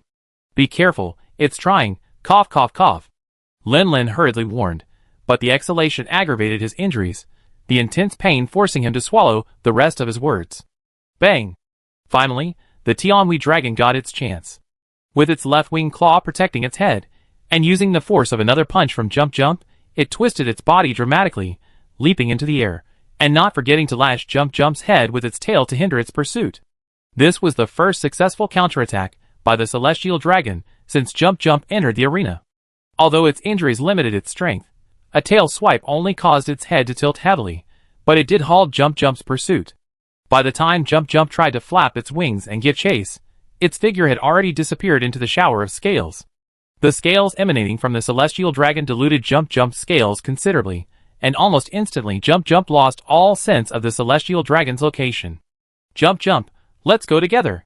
Having learned his lesson, Lin didn't speak aloud, but simply raised the bond stone in his hand and silently chanted, "Ride on." Sensing Lin's intention, Jump rushed over without hesitation, scooping up Lin and Yi onto its shoulders with a swift movement, then flapping its wings and soaring into the sky, chasing after the direction the celestial dragon had fled. Around Sky Mountain, two airships hovered. On one of them, an airship shaped like a large, red whale, a group of people nervously watched an area halfway up the mountain emanating billowing black mist. "How's the situation now?" the dragon-human merchant asked anxiously.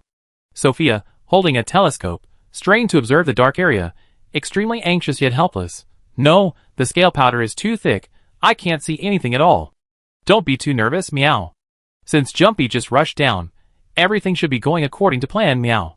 Date Palm, standing nearby, didn't waste its time observing the restricted area. It silently kept track of time, its two furry ears twitching occasionally, catching sounds carried on the wind. "How's the Dragon Slayer spear ready, meow?" The cabin door slammed open, and the blacksmith wiped the sweat from his brow. "Fuel loaded, ready to fire in 15 minutes. Date turned to the brigade commander at the helm, his voice low. "I think it's about time, meow. We should be able to prepare to dock, meow." The brigade commander, his face serious, glanced up at the sky where rocks were still falling intermittently, and nodded forcefully. "Good. We dock. Everyone prepare for impact." All the hard work in building this airship was for finding the answer they'd been searching for, wasn't it? Now that the answer was laid out below, what was there to lose about a mere airship? Meow. I heard it, meow. The roar of the sky-returning dragon, and the howling of jumping dragon, meow. They're flying upwards, meow. At this moment, Nia, who had been standing atop the Dragon Slayer's spear at the bow, twitched her ears slightly, her tightly closed eyes snapping open as she shouted. Nia's warning became the signal for the airship to move. The propellers at the front of the airship's gas bags spun rapidly, propelling the giant whale through the sea of clouds as it fearlessly plunged into the airspace, where rocks frequently fell. Nearby, on the airship belonging to the elite team, the palicos on board noticed the Isana's movements and exclaimed in surprise. The Isana actually charging straight ahead, meow. Aren't they afraid of getting their airbags damaged by the rocks and crashing, meow? How noble, meow. Perhaps in their eyes, an airship crash is a minor matter. Failing to defeat the heavenly dragon is far more dangerous, meow. Should we follow too, meow? No, meow. We should remain on the outer perimeter as a last line of defense, meow. If both airships crash, there will be absolutely no way to deal with the heavenly dragon, meow. So, the elite team's airship continued to linger a little further out, while the palicos watched with admiration and respect as the giant whale charged straight up above the billowing black smoke. Perhaps even the heavens favored human courage. Although some rocks struck the airship, they were only small fragments, having no impact on its flight. Ah! I see it. It's charging up. Sophia, who had been observing the area near the restricted zone through her binoculars, locked onto the blood-stained, white gold figure the moment it broke through the black mist and staggered into the sky. All right. Watch me. The brigade leader tensed his muscles, pulling the airship to full throttle. The giant whale swiftly veered off course, charging towards the direction from which the heavenly wyvern was flying. Nia's eyes were also fixed on the heavenly wyvern's figure. Her cat-like paws gripped the lever of the dragon-slaying spear at the bow, silently counting down. 3, 2, 1. Dragon-slaying spear, activate. Chapter 468. Forced to flee in panic under the relentless onslaught of jump, the insect-manipulating spear stuck in the joint of its right wing severely restricted the range and power of its wing claws. To maintain stability, the heavenly wanderer also dared not swing its left wing excessively. Therefore, when it spotted the strange-looking brown whale charging straight at it, even though it sensed something was wrong and tried to flap its wings and turn its body, it ultimately couldn't completely avoid it. The whale's round head slammed heavily into its chest and abdomen. The sharp spear in the whale's mouth also tore through the protective scales on the heavenly wanderer's abdomen, leaving a bloody gash in its hide. This impact caused the heavenly wanderer to lose its balance for a moment. Instinctively, it swung its left wing claw, gripping the whale's head tightly. The sharp claw easily left 3 large holes in the whale's skull. Just as the heavenly returning dragon was about to use the momentum to readjust its posture, its gaze fell upon a small black figure behind the round, wooden head. The figure's claws gripped a wooden pole wrapped in cloth for grip. Hey, meow. Before it could react, the pole was pulled, and the pent-up energy of the high-pressure steam in the cabin finally found its outlet, propelling the steel spear to spin rapidly and strike out in an instant. The power of steel and steam easily tore through the ancient dragon's scales and skin, piercing the heavenly returning dragon's abdomen, penetrating flesh and organs, and then slamming violently against its spine. The heavenly returning dragon let out a piercing scream. The intense pain almost overwhelmed all its senses, causing all its strength to dissipate. Its talons could no longer grip the bow of the Isana, and its body was pulled from the dragon-slaying spear by gravity, falling helplessly downwards. This powerful strike wasn't without its price. The collision of the spearhead and the ancient dragon bone created a violent shockwave that caused the Isana, high in the sky, to shudder and lurch violently. The members of the guild, prepared for the impact, were thrown around quite a bit but were ultimately unharmed. However, Riol, standing at the bow, had nothing to hold onto except for the activation mechanism of the Dragonslayer spear she had just pulled. Her petite body was thrown into the air. Got you, meow. Just as Riol watched her body drift further and further away from the bow, and could only close her eyes in despair, awaiting her inevitable fall into the abyss, a furry paw grabbed her arm, causing her to open her eyes in surprise. Date-senpai? Riol was initially delighted, but then, realizing their bodies were still plummeting at high speed, she was immediately startled again. Oh no! Coconut Senior sacrificed itself to save me. Don't panic, meow. Hold on to me. Don't get swept away by the gusts of wind, meow. Compared to Nia's helplessness, Coconut appeared quite calm. Its gaze was fixed on the falling sky dragon, and its hands moved swiftly, pulling a cloak-like garment from its backpack and draping it over itself. After donning this garment, it didn't continue its descent like the falling rocks. Instead, it seemed as if it had sprouted a pair of wing membranes, and the invisible, chaotic air currents in the high sky only became an aid to its flight. This was a gliding suit that it and Lin Lin had researched together when teaching Dekong to fly, and it had been updated several times since then. Now, it was finally proving useful in battle. Nia hugged Date's leg tightly, while Date focused intently on controlling her hands, adjusting to the feeling of soaring through the air. Thanks to her previous experience riding the Sky Pirates and jumping flight, Date quickly adjusted, her body swaying with the wind as she chased after the direction from which the Sky Pirate had fallen. Whoosh! The terrain of Sky Mountain had an extremely steep drop. From the moment it was shot down by the Dragon Piercer to the moment the Sky Pirate actually landed, a full 10 seconds had passed. The terrifying impact of the gravitational potential energy conversion was something even an ancient dragon's body couldn't easily withstand. However, this long fall time also gave the Sky Pirate a chance to adjust its body. Although it was too weak to flap its wings anymore, it managed to adjust back to a gliding posture 2 seconds before hitting the ground, mitigating some of the impact. Thump! The sky-returning dragon glided and plummeted, its weakened state rendering it unable to slow down. It tumbled and plowed a furrow dozens of meters long into the ground, its ancient dragon blood staining the entire rocky platform a shocking dark red. Even so, the sky-returning dragon was not dead. It struggled to its feet, supporting itself with its wing claws. It's still alive, meow. Coconut was greatly surprised. Truly worthy of being an ancient dragon, it had taken a dragon-slaying spear, leaving such a large, bloody hole in its abdomen, yet it was still so tenacious. But Nia, clinging tightly to its leg, sensed something was amiss. Senior Coconut, do you feel the sky getting a little gloomy, meow? No, not gloomy, it's scale powder. Hearing the voice, before Nia could turn around, she and Coconut were grabbed by a winged claw and placed on its shoulder. It was Jumpy, who, guided by Lin Lin, had successfully caught up. On Jump's back, Lin Lin's expression was grave. We must finish this quickly. While the intense dragon attribute energy could affect the ancient dragon's abilities, its effect was extremely short-lived. After the battle with Jump, the heavenly returning dragon's berserk dragon power had begun to recover. The longer it dragged on, the more fully its power would regenerate. As the saying goes, time is of the essence, and delay can lead to unforeseen consequences. Lin Lin didn't want to test how much the dying heavenly returning dragon could still unleash its berserk dragon power. He only wanted to kill it immediately. Sensing Lin Lin's thoughts, Jump's wings flapped violently again, its flight speed soaring once more.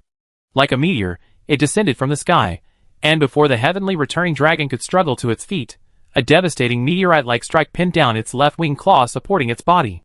Having suffered another heavy blow, the heavenly returning dragon was extremely weak, lacking even the strength to swing its talons and push Jumpy away. It could only barely control the power of the mad dragon within its body, condensing and compressing it in its mouth. It was beginning its final struggle. Even though it couldn't escape its fate of being killed, it was unwilling to let its enemy win the final victory. It would concentrate and compress all its power, sacrificing its own body to create a massive explosion with mad dragon dust, enough to destroy everything. Lin Lin leaped down from Jumpy's back, enduring the pain, and stabbed the heavenly returning dragon's eye with his blade. Yi Zi, meanwhile, soared up and landed on the heavenly returning dragon's back, grabbing her shadow spider staff and vigorously churning the festering wound. Swoosh! The blade pierced the eye socket, blood gushing out, but the heavenly returning dragon seemed oblivious, continuing to gather all its energy, blackish-purple flames overflowing from the corner of its mouth. Jumpy pinned down the Skywrath Mage's wing claws, preventing it from rising, while simultaneously ruthlessly plunging one of its own claws into the wound on the Skywrath Mage's abdomen, tore apart its flesh and internal organs. This only slightly alleviated the raging dragon virus condensing in the Skywrath Mage's mouth. Ha! Nightfall, equally ferocious, pulled out the shadow spider staff, ignoring the rotting flesh covered in a layer of bluish-white powder, and rushed to the Skywrath Mage's head, plunging it viciously into the eye socket that Lin Lin had just blinded. The shadow spider staff, because its material used the shadow spider's sleeping bag, continuously released hypnotic powder during attacks. During the time it had been embedded in the Skywrath Mage's back, it had been continuously injecting hypnotic powder into the dragon's body, but due to the elder dragon's powerful physique, it hadn't had any significant effect. But now, with Tian Hualong on the verge of death and utterly weakened, the long-suppressed hypnotic dust finally took effect, accompanying the stab that pierced Tian Hualong's eye socket. At this moment, Tian Hualong felt no pain.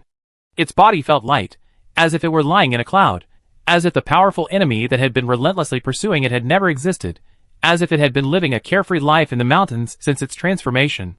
Tian Hualong's consciousness gradually faded, and the near-boiling raging dragon power within its body gradually calmed down due to the loss of conscious control.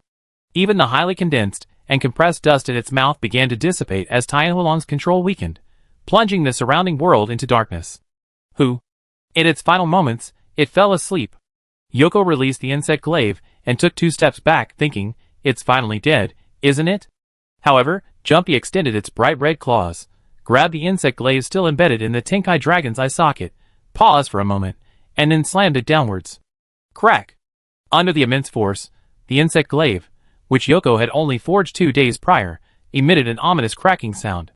The entire glaive was completely embedded in the Tenkai Dragon's head, its tip almost completely piercing its left eye, the blade emerging from its right eye, along with the brain, utterly shredded. With this, the Tenkai Dragon's already weak breathing ceased completely. Tenkai Dragon, defeated. Leaping wingtip, its claws treading on the corpse of the heavenly returning dragon, raised its head and let out a high-pitched roar towards the heavens, proclaiming its heroic act of defying the gods. Its jet-black, feather-like wings fluttered wildly in the gale, as if embracing the birth of a new god. Crack! Crack! The black eclipse dragon, head held high and roaring, stretched its body to its utmost, its black scales cracking repeatedly with a crisp sound. Within the darkness, a glimmer of golden light shone, as dazzling as a newborn sun. Finally, with a sudden jolt, the jet-black scales binding it shattered into pieces, scattering on the ground. A dragon, its form remarkably similar to before, but its color entirely different, imbued with unparalleled divinity, was reborn upon the remnants of the old god. Jumpy raised its head again and let out a loud roar. This time, the sound was less muddy and more majestic than before, possessing a penetrating power. After the roar, the entire sky mountain fell silent. Even the ceaseless howling winds that swept through the mountain seemed to falter for a moment, fearing the divine aura. Nia's eyes widened. Faced with the powerful pressure emanating from Jumpy, she involuntarily held her breath. It was an instinct stemming from her genes, a fear of a powerful threat to life. Jumpy, its turned golden meow. Date was also filled with shock. Jumpy's transformation had caught it completely off guard. Everyone had just finished a grueling battle, exhausted and ready to rest, when Jumpy suddenly changed without warning. However, Coconut's gaze lingered between Jumpy's body and the corpse of the celestial dragon beneath its feet. Why did the celestial dragon that Jumpy had transformed into seem so much brighter in color than the one they had just fought so fiercely? The dead celestial dragon's body had a cold, metallic white gold hue, while Jumpy's scales were a dazzling golden yellow, shimmering and sparkling in the sunlight. Nightmare was also slightly startled by Jumpy's change. She subconsciously examined Jumpy carefully before returning her gaze to the insect staff embedded in the celestial dragon's head, her voice sounding somewhat aggrieved. "My new staff." Judging from the small portions protruding from both ends, the newly acquired insect staff was completely broken, a devastating injury, just like Lin Lin's horned dragon weapon, utterly ruined. In comparison, Lin Lin was probably the most unfazed. After all, he had anticipated this. After defeating the heavenly returning dragon, Jumpy, freed from the suppression of its active scales and receiving ample nutrition, had rapidly grown to the limit of a black eclipse dragon and would definitely be the first to complete its metamorphosis. Perhaps the only thing he hadn't expected was how quickly this metamorphosis happened. Almost as if the heavenly returning dragon had barely breathed its last, Jumpy began its transformation. Perhaps, at the moment the heavenly returning dragon died, all the scales it had scattered instantly lost their activity. As Lin Lin pondered this, he noticed that Jumpy, which had just roared so loudly, lowered its head, its eyes fixed intently on him. Those eyes were different from the heavenly returning dragon's orange-red eyes. Its eyes were a brighter amber color, with a hint of gold within. Locked by Jumpy's gaze, Lin Lin felt no sense of being targeted by a powerful ancient dragon, because he believed that given the relationship between him and Jumpy, it would never harm him. The next moment, he was caught squarely by Jumpy's outstretched wing claws. Jumpy used its 2 wing claws to grab Lin Lin, who looked like a little chick, and placed him in front of it, rubbing its head against him incessantly. Enjoying this, it even stuck out its tongue, smearing Lin Lin with saliva. Truly enamored. Chapter 469. Hiss. "Stop, stop, stop!" Gently, gently. Lin Lin's cry of pain finally made Tiao Tiao pause slightly. It blinked its large amber eyes, looking at Lin Lin blankly. Cough, cough, cough. Tiao Tiao loosened its grip, finally giving Lin Lin a chance to catch his breath. He rolled over and broke free, then plopped down on Tiao Tiao's dragon paw, clutching his chest and coughing for a while. This reaction made Tiao Tiao instinctively panic, but Lin Lin was sitting on its wing paw. Worried about dropping its leader again, it could only forcibly control itself, only its helpless eyes betraying its panic. Could it be that after completing its transformation and regaining its sight, it was too excited and hadn't controlled its surging power, accidentally crushing its leader? Glug glug. Lin Lin downed another bottle of recovery medicine, feeling the pain in his chest ease considerably, and finally breathed a sigh of relief. Seeing Jump's flustered and self-reproachful expression, and its cautious glances at him, Lin Lin couldn't help but sigh. It's not your fault.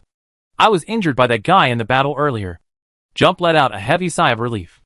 After a moment, Lin Lin jumped off Jump's paw, looked around at the huge rock platform stained with dragon blood beneath his feet, then glanced at the fallen corpse of the heavenly returning dragon, and suddenly chuckled softly. They had fought with all their might, using almost every means at their disposal.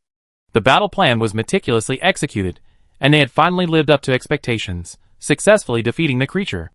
With the heavenly returning dragon's extermination successfully completed and Jump having achieved its transformation, the matter was finally settled and over. Ever since encountering the rat halos in the fallen city, he had been on edge, constantly traveling with the guild. The celestial dragon, who was supposed to have a fateful battle with a fourth-generation hunter, had always been a heavy burden on his mind, a burden that had been weighing on his heart since he had taken the fourth hunter's place. Now, that burden had suddenly vanished. Lin Lin felt incredibly relieved, wanting nothing more than to lie down and sleep soundly for the rest of his life.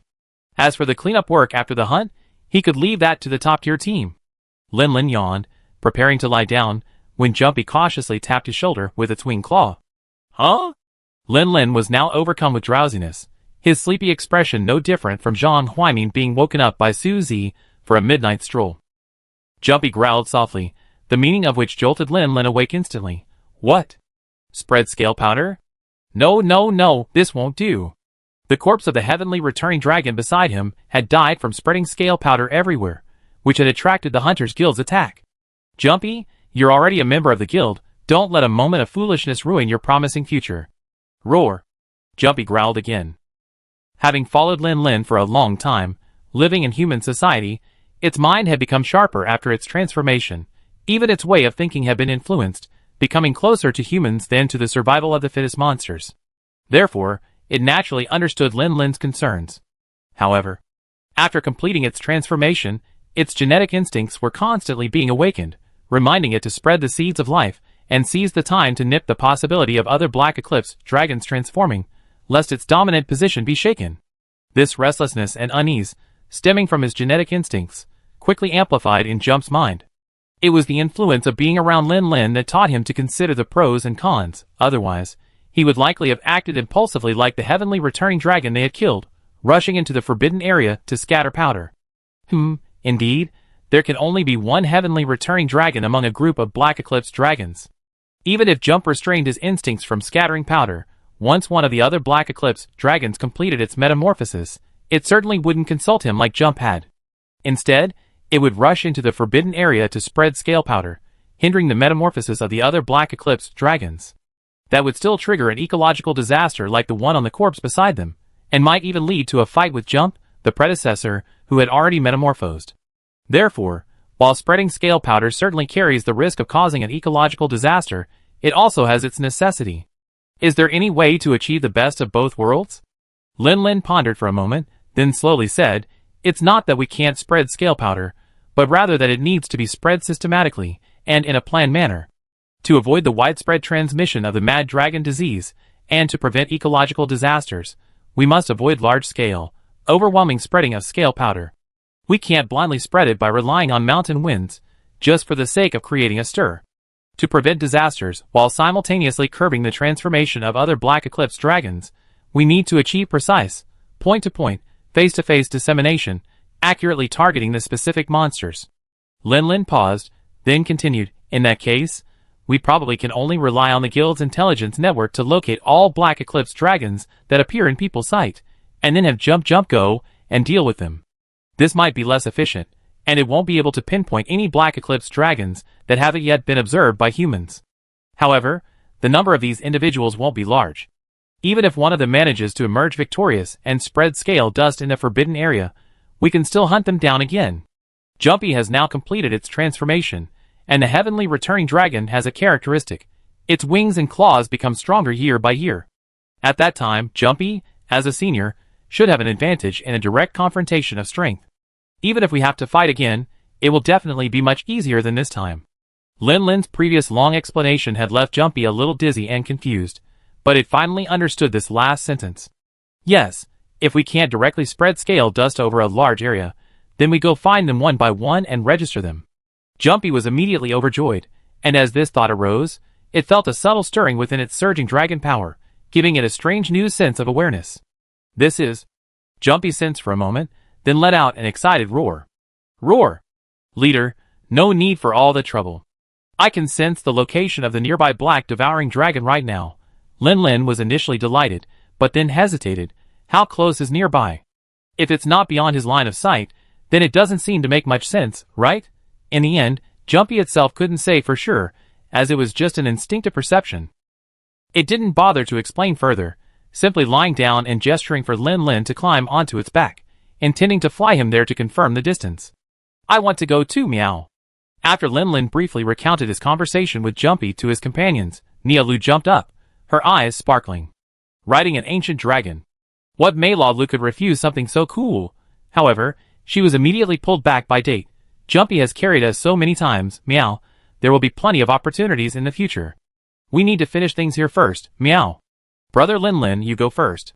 I go with you when I have time. Yeezy also gently shook her head. Although she was quite interested in finding other Black Eclipse dragons to sprinkle powder on, there was still an ancient dragon's corpse in front of them, and the two cats couldn't handle it alone. As for Lin Lin, the injured man, running around aimlessly, she wasn't worried at all. With an ancient dragon protecting him, what nearby could possibly harm him? So Jumpy carried Lin Lin and soared into the sky again, flying towards the other side of Sky Mountain. Their figures hurtling through the air left the elite hunter team, who were traversing mountains and valleys to reach the site of the fallen sky dragon, completely dumbfounded. That guy, wasn't he shot down by the dragon piercer? How is he alive and kicking again? Aiden rubbed his eyes, incredulous. Even for an ancient dragon, a creature defying common sense, this is too outrageous. Julius remained silent, his expression grave, only quickening his pace. If the sky dragon had successfully escaped, what about Lin Lin, Yi and Jumpy who went in pursuit? Fabius noticed something amiss. Is it just my imagination? It seems not only have all his injuries healed, but even the color of his body has become a little more golden? Nadia set up the fire dragon destruction cannon, her eyes glued to the departing golden ancient dragon through the scope. Her tone was strange. It looks like Jumpy? I vaguely saw a figure on its back. Aiden instinctively wanted to retort. No, Jumpy isn't a Black Eclipse dragon. But as soon as he spoke, he suddenly remembered that the sky-returning dragon, which had been causing them so much trouble, was actually a transformation from a Black Eclipse dragon. Fabius, didn't they say that only one sky-returning dragon can complete its transformation from the Black Eclipse dragon state? Could it be? Julius's brows relaxed slightly, his cold expression softening considerably. Go and see. On Jumpy's back, the wind howled, but it couldn't shake Lin Lin, clad in heavy armor, in the slightest. Jumpy flew very steadily, its body only rising and falling slightly, allowing Lin Lin to sit quietly on its back, relaxing and appreciating the magnificent scenery of Sky Mountain. Such magnificent scenery could probably only be seen in this wondrous world. There were even several rocks here completely unattached by vines, floating in midair, utterly defying the laws of nature. Jump seemed equally curious about this wondrous phenomenon, slowing down as it flew past the rocks and turning its head to examine them closely. Through this, Lin Lin finally noticed something. Many parts of the rock surface displayed a strange pale blue color, looking completely different from ordinary rocks, more like some kind of special metallic substance. Lin Lin's heart stirred, and he gently patted Jump. Jump paused slightly, hovering, and with a powerful grab of its talons, pried off a small piece of ore from a particularly dark blue area, carrying it to its back before continuing to flap its wings and rush towards its target. Behind Tayo Tayo, Lin Lin held the small piece of ore that Tayo Tayo had given him in both hands, blinking in surprise. He had initially thought that the huge rock, over half a meter in diameter, that Tayo Tayo had casually grabbed would be very heavy, but to his surprise, it felt surprisingly light. In fact, if he hadn't been holding it by hand, Lin Lin felt that the ore would have been swept away by a strong wind at any moment. It's too light. Lin Lin looked back at the rock that Tayo Tayo had partially removed, only to find it wobbling as it fell, albeit slowly, occasionally rising slightly again when lifted by strong winds. Solve the mystery.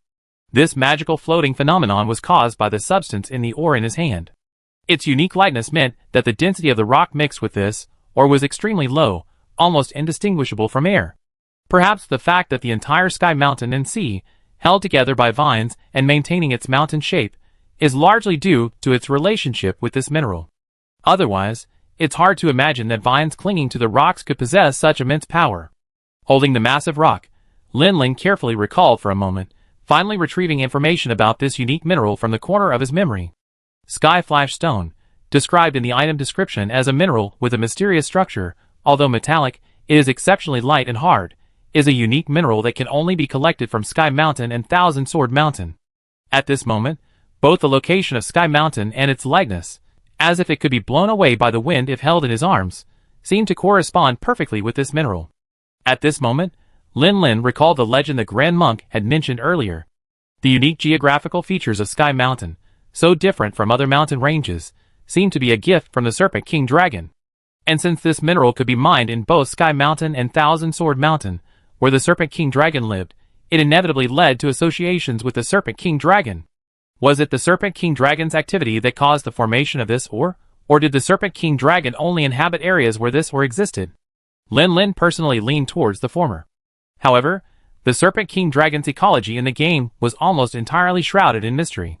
Aside from the countless dead creatures scattered everywhere, there was almost no useful information. And in reality, no trace of the Serpent King Dragon had ever been seen. Without confirmation, his conjecture remained just that, a conjecture. As he pondered this, Jump suddenly slowed down again, bringing Lin back to his senses. Roar! Jump let out a soft roar, indicating that they had found their target and gesturing for Lin to look down. Following Taio's directions, Lin saw two monsters locked in fierce combat in the air below. One, a dark figure releasing scales as it fought, was a black eclipse dragon. The other, battling it, was a fire dragon with a bright red shell, renowned as the King of the Sky. However, in this aerial battle, the King of the Sky seemed to be at a disadvantage. Chapter 470. The moment Lin saw the rat halos, he instinctively thought of his own sky dragon. It had been a long time since they parted ways in Yukoku Village, and he wondered how Puff was doing in Flame Village. Fortunately, Jumpy had completed its transformation, and things at Sky Mountain were basically settled. He could go back and check on it soon. Thinking this, Lin lost interest in the battle below. Watching the monster hunter's top star, the King of the Sky is seen everywhere, get soundly beaten in aerial combat, and flee in a sorry state with injuries, Lin gently patted Jumpy's back. Then Jumpy condensed purplish-black smoke in its mouth, and spewed it at the black eclipse dragon below. Jumpy didn't use much power this time. The breath attack was instantaneous. The attack landed on the black eclipse dragon, but it didn't show much power, merely causing it to stagger slightly in flight. Attack from behind. Given the generally violent nature of black eclipse dragons due to their lack of sight, they should have immediately sought out the attacker and launched a fierce counterattack.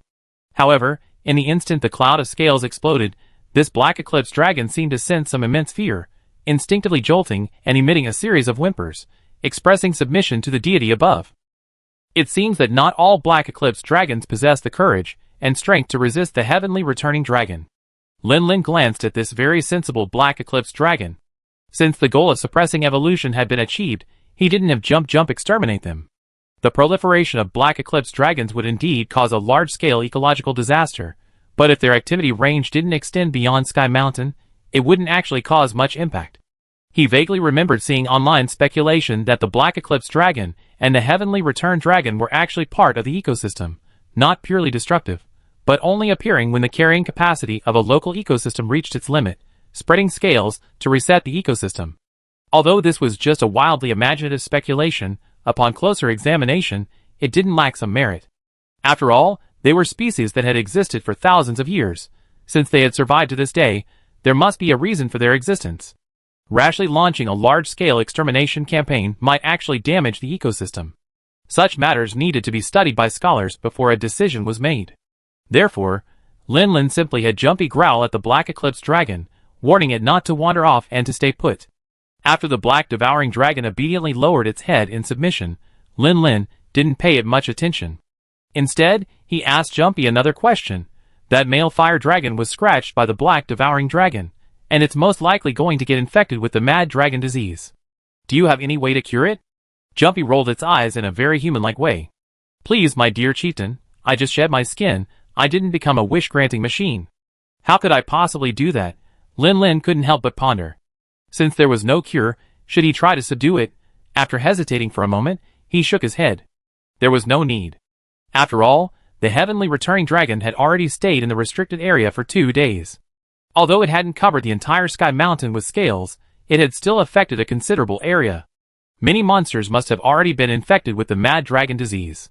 Among the many Mad Dragon transformed monsters that could threaten Xenard Village, a male fire dragon separated by several mountains wasn't a high priority to deal with.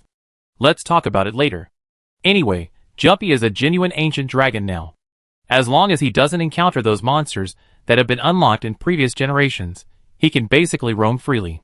If they pose a threat, he can just slap them dead. Although there were several other Black Eclipse dragons within Jumpy's perception range, Lin Lin was simply too exhausted. After confirming with his own eyes that Jumpy's method of dispersing scale powder was working properly, drowsiness kept creeping in. Therefore, Jumpy didn't continue visiting the other Black Eclipse dragons. Instead, he first flew Lin Lin back to the restricted area and sent him back to the Isana.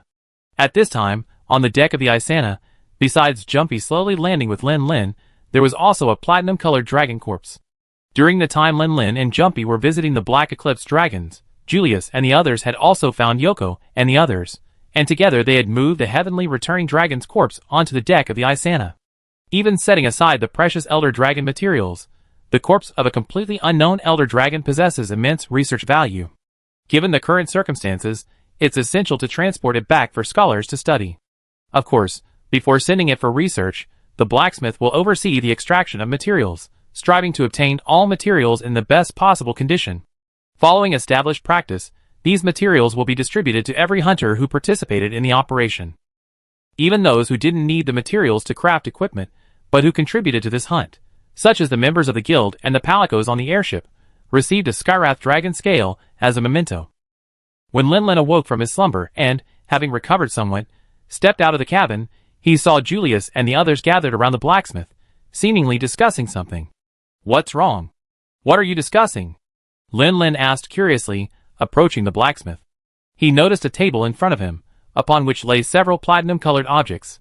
Lin Lin picked one up and examined it closely, discovering it was a neatly cut piece of Sky-returning dragon's carapace. Lin Lin understood. Are they discussing how to distribute it? The blacksmith, watching Lin Lin casually examine the Sky-returning dragon's carapace with his unprotected hands, raised an eyebrow slightly. Don't you feel any discomfort? Huh? Lin Lin was taken aback. Why would I feel discomfort? Julius and the other three exchanged complicated glances, all sighing, leaving Lin Lin even more confused. It was the blacksmith who spoke up, explaining, the heavenly dragon can be considered the embodiment of the power of the Mad Dragon. All the materials used to forge it are imbued with this power. Prolonged contact will inevitably lead to infection with the Mad Dragon disease.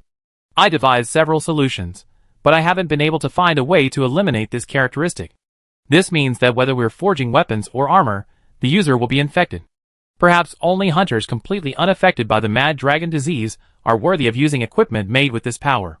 Lin Lin suddenly understood and turned to Julius and the other three.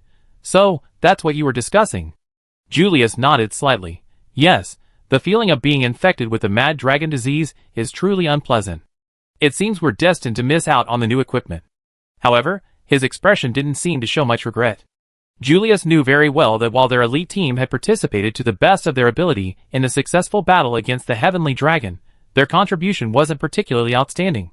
If the resources were distributed strictly according to the rules, all 6 of them would receive a considerable amount of materials, but practically none of them would be able to craft any equipment.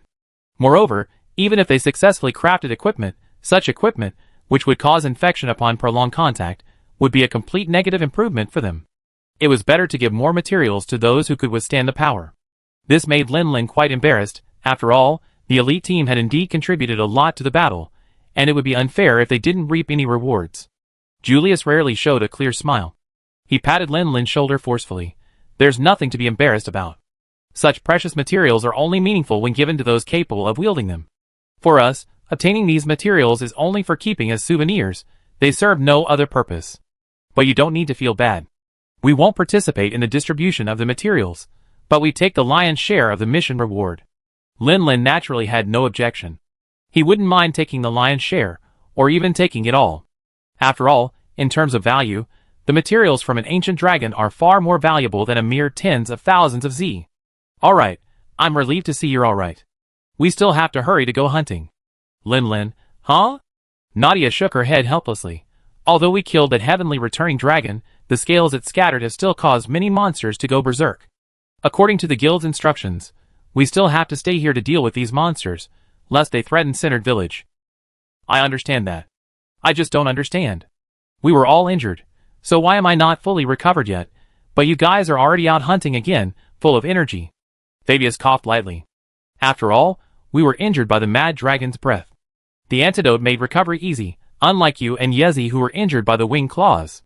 The four bid farewell to Lin Lin, and quickly left the Isana.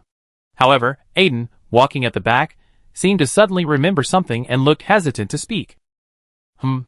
What's wrong? What's our relationship now? Just say what you want to say. Aiden spoke up. That heavenly returning dragon that brought you back, it's Jumpy, right? Yeah. Lin Lin nodded matter-of-factly. Is there a problem? Aiden pursed his lips. Don't be sad about what I'm about to tell you. Lin Lin, ? Well, after it brought you back, it left not long after, and didn't come back for several days. You think, is it possible that it reverted to its ancient dragon form after its transformation? Rebellious? Just like that heavenly returning dragon before, is it secretly finding a place to release its scales?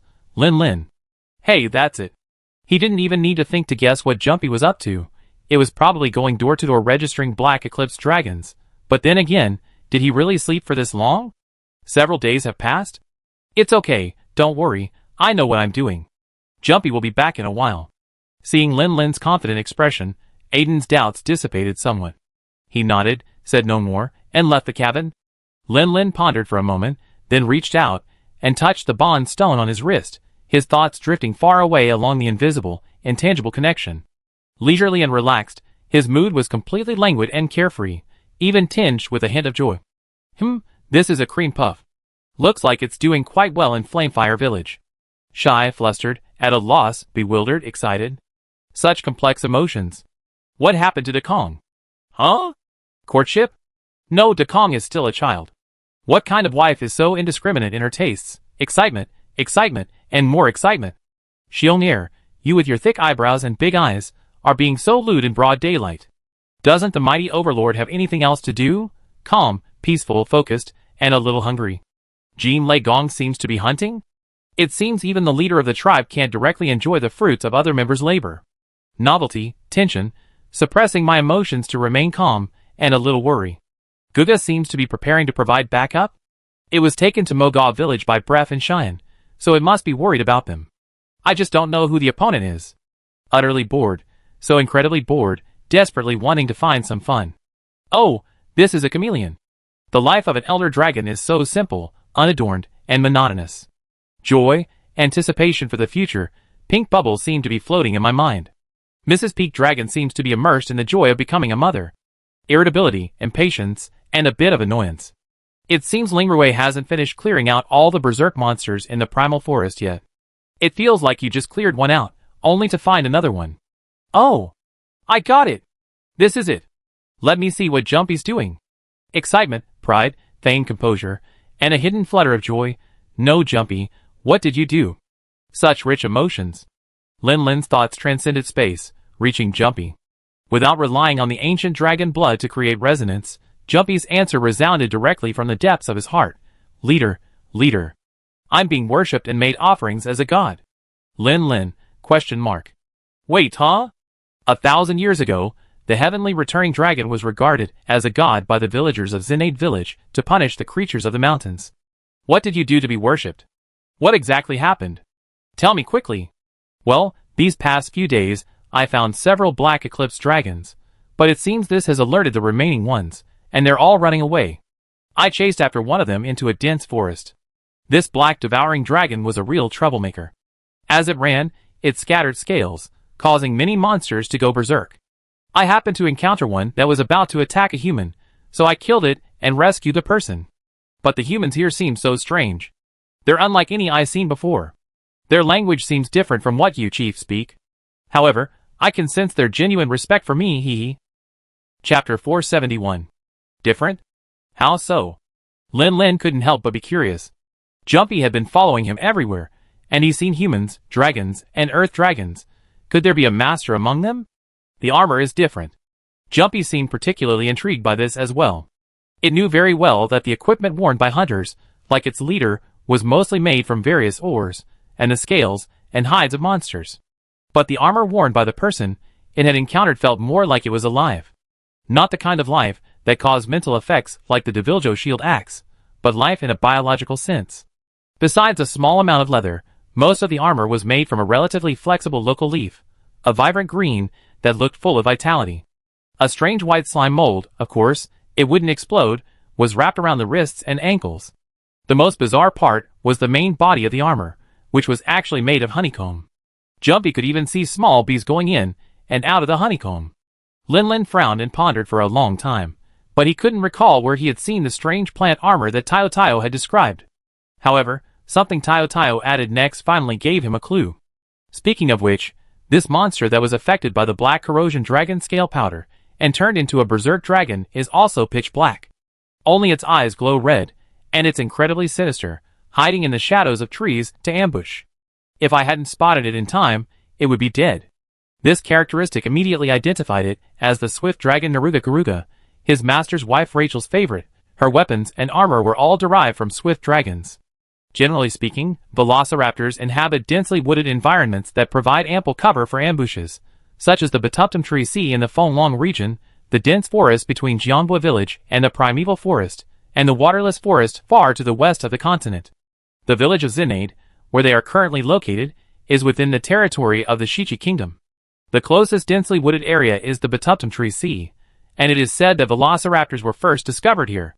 Even the craft of making armor using velociraptor materials originated from the native inhabitants of the Tree Sea. Jumpy has most likely gone to the Tree Sea. As for that strange plant-based equipment, it's probably also some strange equipment developed by the native inhabitants of the Tree Sea. However, both Jumpy and that black devourer are incredibly fast flyers. They traveled so far in just a few days. Lin rubbed his forehead. Although Jumpy's current strength is generally enough to allow it to roam freely anywhere, and he doesn't need to worry too much, the Tree Sea is a special place. Of course, the Bachabatum forest itself isn't too bad. What's truly special is the nearby Fonglong ancient tower. That place is a gathering place for powerful beings, a veritable swarm of ancient dragons. Non-ancient dragons like the Gold Rathian, Silver Rat Halos, Great Rat Halos, Moon Nargacuga, and Thorntail. Each one is a formidable force no less powerful than an ancient dragon. If Jump were to encounter one, it's hard to say who would win. As for the genuine ancient dragons, from the Ice Karen, Teostra, Lunastra, and Steel Dragon, to the Floating Mountain Dragon, and even that ancestor of all dragons with whom he has an inexplicable connection. Anyway, it's best to be careful. If you see a cluster of towering ancient towers, don't approach them. And if that black eclipse dragon runs into the tower's area, don't chase it, it will die on its own. After giving one last word of advice, Lin finally composed himself and hung up the long-distance telepathic call.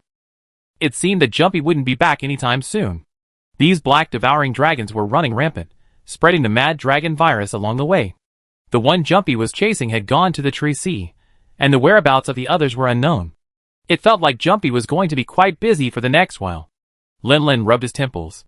Although he wasn't really worried about Jumpy's safety, this was still a rare separation between him and Jumpy, and he was still a little unaccustomed to it. Lin? A tentative call came from behind. Lin turned around and saw the blacksmith looking at him strangely. What happened to you? You didn't respond when I called you. Did you hurt your head? Lin. Thank you so much for your concern. It's nothing. I was just communicating with Jumpy and didn't pay much attention to my surroundings. The blacksmith's eyes widened. It flew so far away, and you could still communicate with it remotely. Lin smiled. Don't underestimate the bond between us. The blacksmith looked at the bond stone on Lin's wrist, the one he had helped him embed, its shimmering blue light gradually dimming. He clicked his tongue in surprise. So amazing? It makes me want to become a writer. He had previously heard Sophia, while applying medicine to the little dragon, mention that the guild called those who formed partnerships with monsters, like Lin, writers, and it seemed that Sophia would become a writer soon too. If you really become a writer, Brother Blacksmith, What kind of monster do you plan to form a bond with? Lin Lin asked curiously. The blacksmith brother actually started thinking seriously. If I had to choose, it would be the flame dragon, right? Lin Lin was even more curious. The blacksmith brother didn't seem to have ever seen a flame dragon before, so why was he so fond of it? Because the flame dragon can store magma in its body and spew it out when needed. What a convenient ability. It would definitely help my forging a lot, wouldn't it? Lin Lin. That's a really simple reason, but if that's what you think, then the writer position is probably out of your reach. So far, the guild hasn't discovered the bond stone, or from the story that can create writers. The only way to become a writer is to form a sufficiently deep bond with a monster, from which bond stones will naturally be born. Ahem, enough of that nonsense. Let's discuss how to forge these materials. Lin Lin perked up at this point. After all, this was ancient dragon equipment. The mad dragon disease was a burden for top hunters, but for someone like him, who had reached his limit, it was a perfect tonic, far more effective than any demon-inducing medicine or super-strength pills. The blacksmith's earlier suggestion to find a way to eliminate the mad dragon disease's corrosive effects was completely contrary to his needs.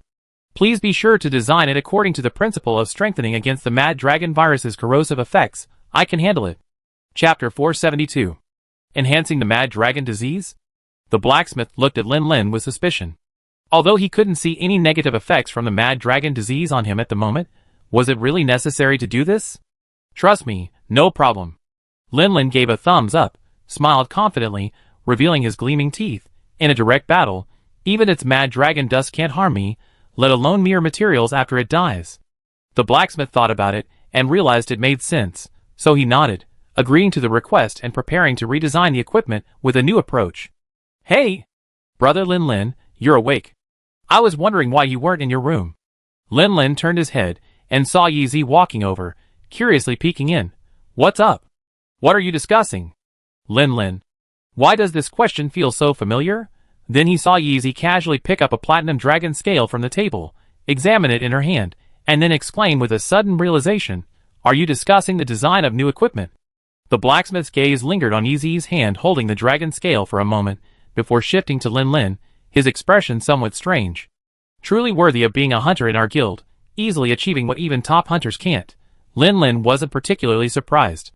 Although Yi Zi hadn't reached his limit like him, he wasn't far off, and her tolerance to the mad dragon virus was equally terrifying. But looking at the way Yi Zi held the dragon scale in her hand, something suddenly flashed through his mind. According to his own speculation, Yi Zi should be the protagonist of Rising Dawn, Lai Yin, and in the player community, Lai Yin has a nickname, the Great Western King, who is plagued by all kinds of diseases. The Great Western King's behavior has become much more restrained since Yi Zi started spending time with him. He no longer indiscriminately attacks gentle monsters. As for being plagued by 100 diseases, this refers to the unique skills of the Flamefire Village Hunters. Demon Subduing Life Depletion plus Blood Calamity plus Karma Armor Shura plus Ghost Fire Entanglement plus Dragon Madness Eclipse. And so on. A series of skills in the game that rely on burning blood to inflict diseases and increase damage. And now it seems that Yi Zi has already taken the first step down the path of being plagued by 100 diseases. Should he stop her? In the game, returning to a stronghold completely removes all debuffs, but doing this in real life would be really dangerous. Lin Lin thought carefully for a moment, then shook his head. There was no need for that this time. The heavenly returning dragon armor would at most apply a dragon madness buff, which he had already overcome to the limit, and with a cure as a guarantee, there shouldn't be any major problems. Yeah, Lin Lin and I were discussing the design of the armor. I originally thought only he could handle this armor, but it seems you're fine too, Yoko. If Julius and the others hadn't given up on distributing the materials because they couldn't handle it, the materials from this one celestial wyvern might not have been enough. Yoko blinked, then turned her innocent gaze to Lin Lin. 2 sets of armor aren't enough? Then I don't need the armor. I can just make a new insect glaive with the celestial wyvern materials. Compared to the armor, Yoko wanted a new weapon more. After all, besides the armor she was currently wearing made from the ultimate 1000-blade dragon materials, she was about to get a set of Kirin armor, so there was no need for another set of Elder Dragon equipment for the time being. Conversely, her weapon options were far fewer. The iron longsword she initially used, forged from iron ore, and the dragon bone club crafted from materials from the remains of an ancient dragon from the Frozen Isles, were no longer adequate for her current combat needs and were gathering dust at home. The horned dragon club, while powerful, was too cumbersome and hindered her agility. Her most reliable weapon, the Shadow Spider Club, was destroyed in a battle against a celestial dragon after only 2 days of use. "Don't worry, we definitely have enough materials," Lin interrupted Yi. After all, not having enough materials from one celestial dragon was. "Do you have any Jumpy?" He broke someone's insect glaive, so it's not unreasonable to take some of his scales to make a new one, right? Just as Lin was pondering whether to call Jumpy back to gather materials, the blacksmith spoke up again, offering a compromise. "How about this? Let's make your armor and Yoko's insect glaive first. If we have enough materials, we can make Yoko's armor too. If not, we can collect some of Jumpy's shed scales from his daily life. That should be enough after a while." Lin and Yoko both nodded in agreement. After communicating with Lin and Yoko for a while, the blacksmith finally had a general idea in mind. He planned to go back and finish the blueprints for both armor sets first, and then discuss any details that needed to be changed. After completing the most arduous battle, Lin Yeezy finally had some free time, but his workload had suddenly increased dramatically. Just thinking about it made the blacksmith's scalp tingle.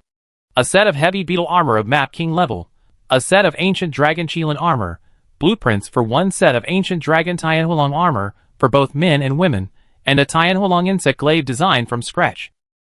Sigh, just thinking about it makes me feel exhausted. And the ancient dragon materials are much harder to process than ordinary monsters, and Gemma can't help much. Oh well, I take it slow. There's no rush this time anyway. I teach while I forge, and once I settle this batch of orders with Gemma, she'd be more or less a capable craftsman. By then, I'd probably be free again, and I probably won't need Gemma's help anymore. After the blacksmith returned to his room and began racking his brains to come up with design blueprints, only Lin Yeezy and Yezi remained in the corridor. Their eyes met, and the air suddenly fell silent, a unique, ambiguous atmosphere slowly spreading. Lin's gaze swept around. He took a deep breath to suppress his rapidly beating heart, and then turned to face Yi. But before he could speak, Yi spoke first, though she was staring down at her toes, unaware of the blush on her face. "By the way, Brother Lin, there was actually something else I wanted to talk to you about. The alchemy is finished. Shall we go check on the protective stone together?" Chapter 473. Amulet stones? Lin paused, a little confused. "What amulet stones? You mean the Dragonman brat who claims to be the 14th generation alchemist of the Maka alchemy shop? Didn't you send your 2 amulet stones to him for reforging, Brother Lin?" Oh, that. Since arriving in Xenard village, his attention had been entirely focused on preparing for the heavenly dragon extermination battle, completely forgetting about it. It was only after Yi reminded him that he remembered. "Let's go take a look." So Lin crossed his arms behind his head, humming a little tune about Hero's Proof, and leisurely left the Isana with Yi, heading towards the alchemy shop. He seemed to be in a pretty good mood. Actually, he didn't have any expectations of forging any good amulet stones this time. He was mainly enjoying the feeling of the two of them leisurely doing something together. Compared to Lin and Yi, the 14th generation Maka, who opened the door to greet them, seemed rather downcast. Yozi noticed Maka's unusual expression and paused slightly. "What's wrong? Did the protective stone break?" She crouched down, intending to pat the chubby boy's head to comfort the child who worked for her and Lin, but only after reaching out did she realize that the boy's head was topped with a large frog, a symbol of good luck. Yozi's hand hesitated for a moment, then finally landed on the frog's back, gently stroking it, eliciting a loud croak. "It's all right. Alchemy relies heavily on luck, Lin, and I know that. Don't blame yourself." Actually, because of his height, the chubby boy disliked people touching his head, believing it would stunt his growth. However, he wasn't ungrateful. He knew these hunters were heroes who had saved Xenard village and everyone else, so he didn't push Yi's hand away. He simply said in a muffled voice, "I'm not blaming myself, I'm just regretting it." "Regretting it?" Lin found it strange. "Why?" "Humph, how could I, a master, fail? I'm just regretting that I can't keep the top-grade protective stone I crafted myself. I can only watch helplessly as you take it." The chubby boy sighed dejectedly, but Lin and Yi thought he was just showing off. However, considering the top-grade protective stone, it was just a little boasting, and they, being magnanimous people, naturally wouldn't mind. Top-tier talismans? How top-tier can they be? Lin adopted a "really? I don't believe it" expression, which immediately spurred the chubby boy to drop his regretful and melancholy look. He angrily turned back to his alchemy table and started rummaging around. Bang! The chubby boy slammed the bamboo basket heavily onto the cabinet and pushed it towards Lin Lin and Yi Zi, his face full of arrogance. Here. Your talismans are all here. Look for yourselves, aren't they top tier? Yi Zi couldn't contain her curiosity and opened the basket. Inside, she found 3 gleaming stone fragments of varying sizes. Even the dimmest of the talismans was no less radiant than the high-speed deformation plus concentration queen-level talisman that Lin Lin had obtained from the Grand Elder. My goodness! Lin Lin had originally planned to feign shock to make the chubby boy feel better, but after seeing the 3 protective stones, his expression of astonishment was no longer necessary. He had initially thought that even the best ones were at most slightly better than his own heat-resistant protective stone, but now it seemed he had truly underestimated the kid. Lin Lin picked up the largest and most dazzling protective stone, examining it from side to side. Although he could vaguely sense a considerable amount of energy contained within, he didn't seem to experience anything particularly special. Fortunately, the chubby boy hadn't actually made them figure it out themselves. As an alchemy master, he naturally wanted to properly introduce his prized creations. This is something I forged using your 2 talismans combined with my ancient alchemy, supplemented with a large amount of mad dragon crystals and black corrosion dragon scales. According to the current talisman ranking system, it can be classified as a dragon talisman. This is the highest level talisman, undoubtedly an extremely rare and exquisite item. A dragon talisman? Lin Lin couldn't help but gasp. Damn it, this kid really pulled it off. According to the current continent-wide talisman ranking system, from lowest to highest are Soldier Talisman, Fighter Talisman, Knight Talisman, City Tournament Talisman, Queen Talisman, King Talisman, and the rarest Dragon Talisman. A Dragon Talisman. Just how powerful must its protection be? Even the Grand Elder might not be able to produce a talisman of this level. Then what are its specific protective effects? Yi Zi took the talisman from Lin Lin's hand, examining it repeatedly, but she also couldn't sense anything particularly special about it. Lin Lin noticed the chubby boy seemed to hesitate for a moment, his tone less confident than before. One is South Wind Hunter, and the other is High Fire Resistance. He quickly added, don't let the unassuming name of this blessing fool you, its effects are actually excellent. Plus, this talisman has slots for setting decorative items. It's definitely a top-grade talisman. The chubby boy wasn't a hunter, nor did he know how to hunt, he was an alchemist. From an alchemist's perspective, successfully crafting a top-grade talisman should have been the pinnacle of honor for an alchemist. Unfortunately, the buffs activated by this talisman are too niche. They're neither as versatile as attack, critical hit, super critical hit, or weakness exploit, nor are they as specifically tailored to certain weapon types as attack stance, high-speed transformation, or focus. Most of the time, it seems destined to gather dust in a box. Of course, if it weren't for this, he might be much more reluctant to part with it, and might even consider exchanging it for one of his own talismans. However, for Lin Lin, this charm was anything but obscure, it was incredibly powerful. The chubby boy, unfamiliar with hunting, thought this charm was useless due to its obscurity, but Lin Lin knew exactly what it meant. South Wind Hunter plus High Fire Resistance, along with Bacterial Researcher, which he had crafted using mycology beads to capture Brachydios, combined these 3 charms into Anti-Flame Dragon. If you still don't grasp the significance of this skill, just one thing is enough to prove its value. Anti-Flame Dragon is a unique skill of the Old World's Kushala Deora set. As the name suggests, it is extremely effective against elder dragons like Teostra, which control fire. South Wind Hunter grants immunity to heat, allowing the hunter to maintain peak performance and unleash greater power even in scorching environments. High Fire Resistance significantly reduces the damage from flames, rendering the hunter virtually unburnable. Bacterial Researcher suppresses the activity of dust and slime mold, preventing them from exploding. In the game storyline, when Sunshine Bro Aiden and Azure Star faced the final Forbidden Challenge, they wore armor from the Old World Steel Dragon set. The enhancement provided by a single talisman is almost comparable to Elder Dragon equipment, truly deserving of its title as a top-tier talisman. Alchemy is truly amazing. The enhancement of a crafted talisman seems completely unrelated to its raw materials, and the underlying principles are a mystery. Lin Lin vigorously wiped away imaginary drool from the corner of his mouth, retrieved the gleaming talisman, and examined it closely, as if it were a priceless treasure. Wow, this is really good stuff. Although Yi Zi wasn't quite sure why Lin Lin was so excited, seeing him grinning like an idiot while clutching the talisman made her heart brighten as well. She picked up the remaining 2 talismans and asked the chubby boy, "What about these 2? Are they both mine?" The chubby boy secretly glanced at Lin Lin's delighted expression, secretly relieved, and his proud expression returned. That's right. Yeezy blinked.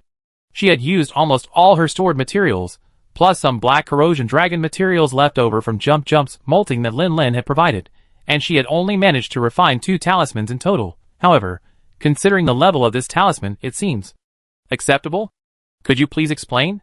The chubby boy first pointed to the second brightest talisman on Yoko's left hand. This is a king-level talisman. As for its blessing effect, I'm not entirely sure. From what I tested, it's somewhat similar to Bacterial Researcher. It can eliminate the activity of certain microorganisms, but it doesn't affect exploding slime or mad dragon dust. It only affects common microorganisms in miasma, like spores and bacteria. Yoko's expression fell. What? This? It's not completely useless, and it's even called a king-level talisman. The chubby boy looked a little embarrassed. He coughed twice. Ahem. After all, the rating is based on the strength of the energy contained within the talisman. Although the protective effect of this talisman is somewhat unclear, its strength is still there.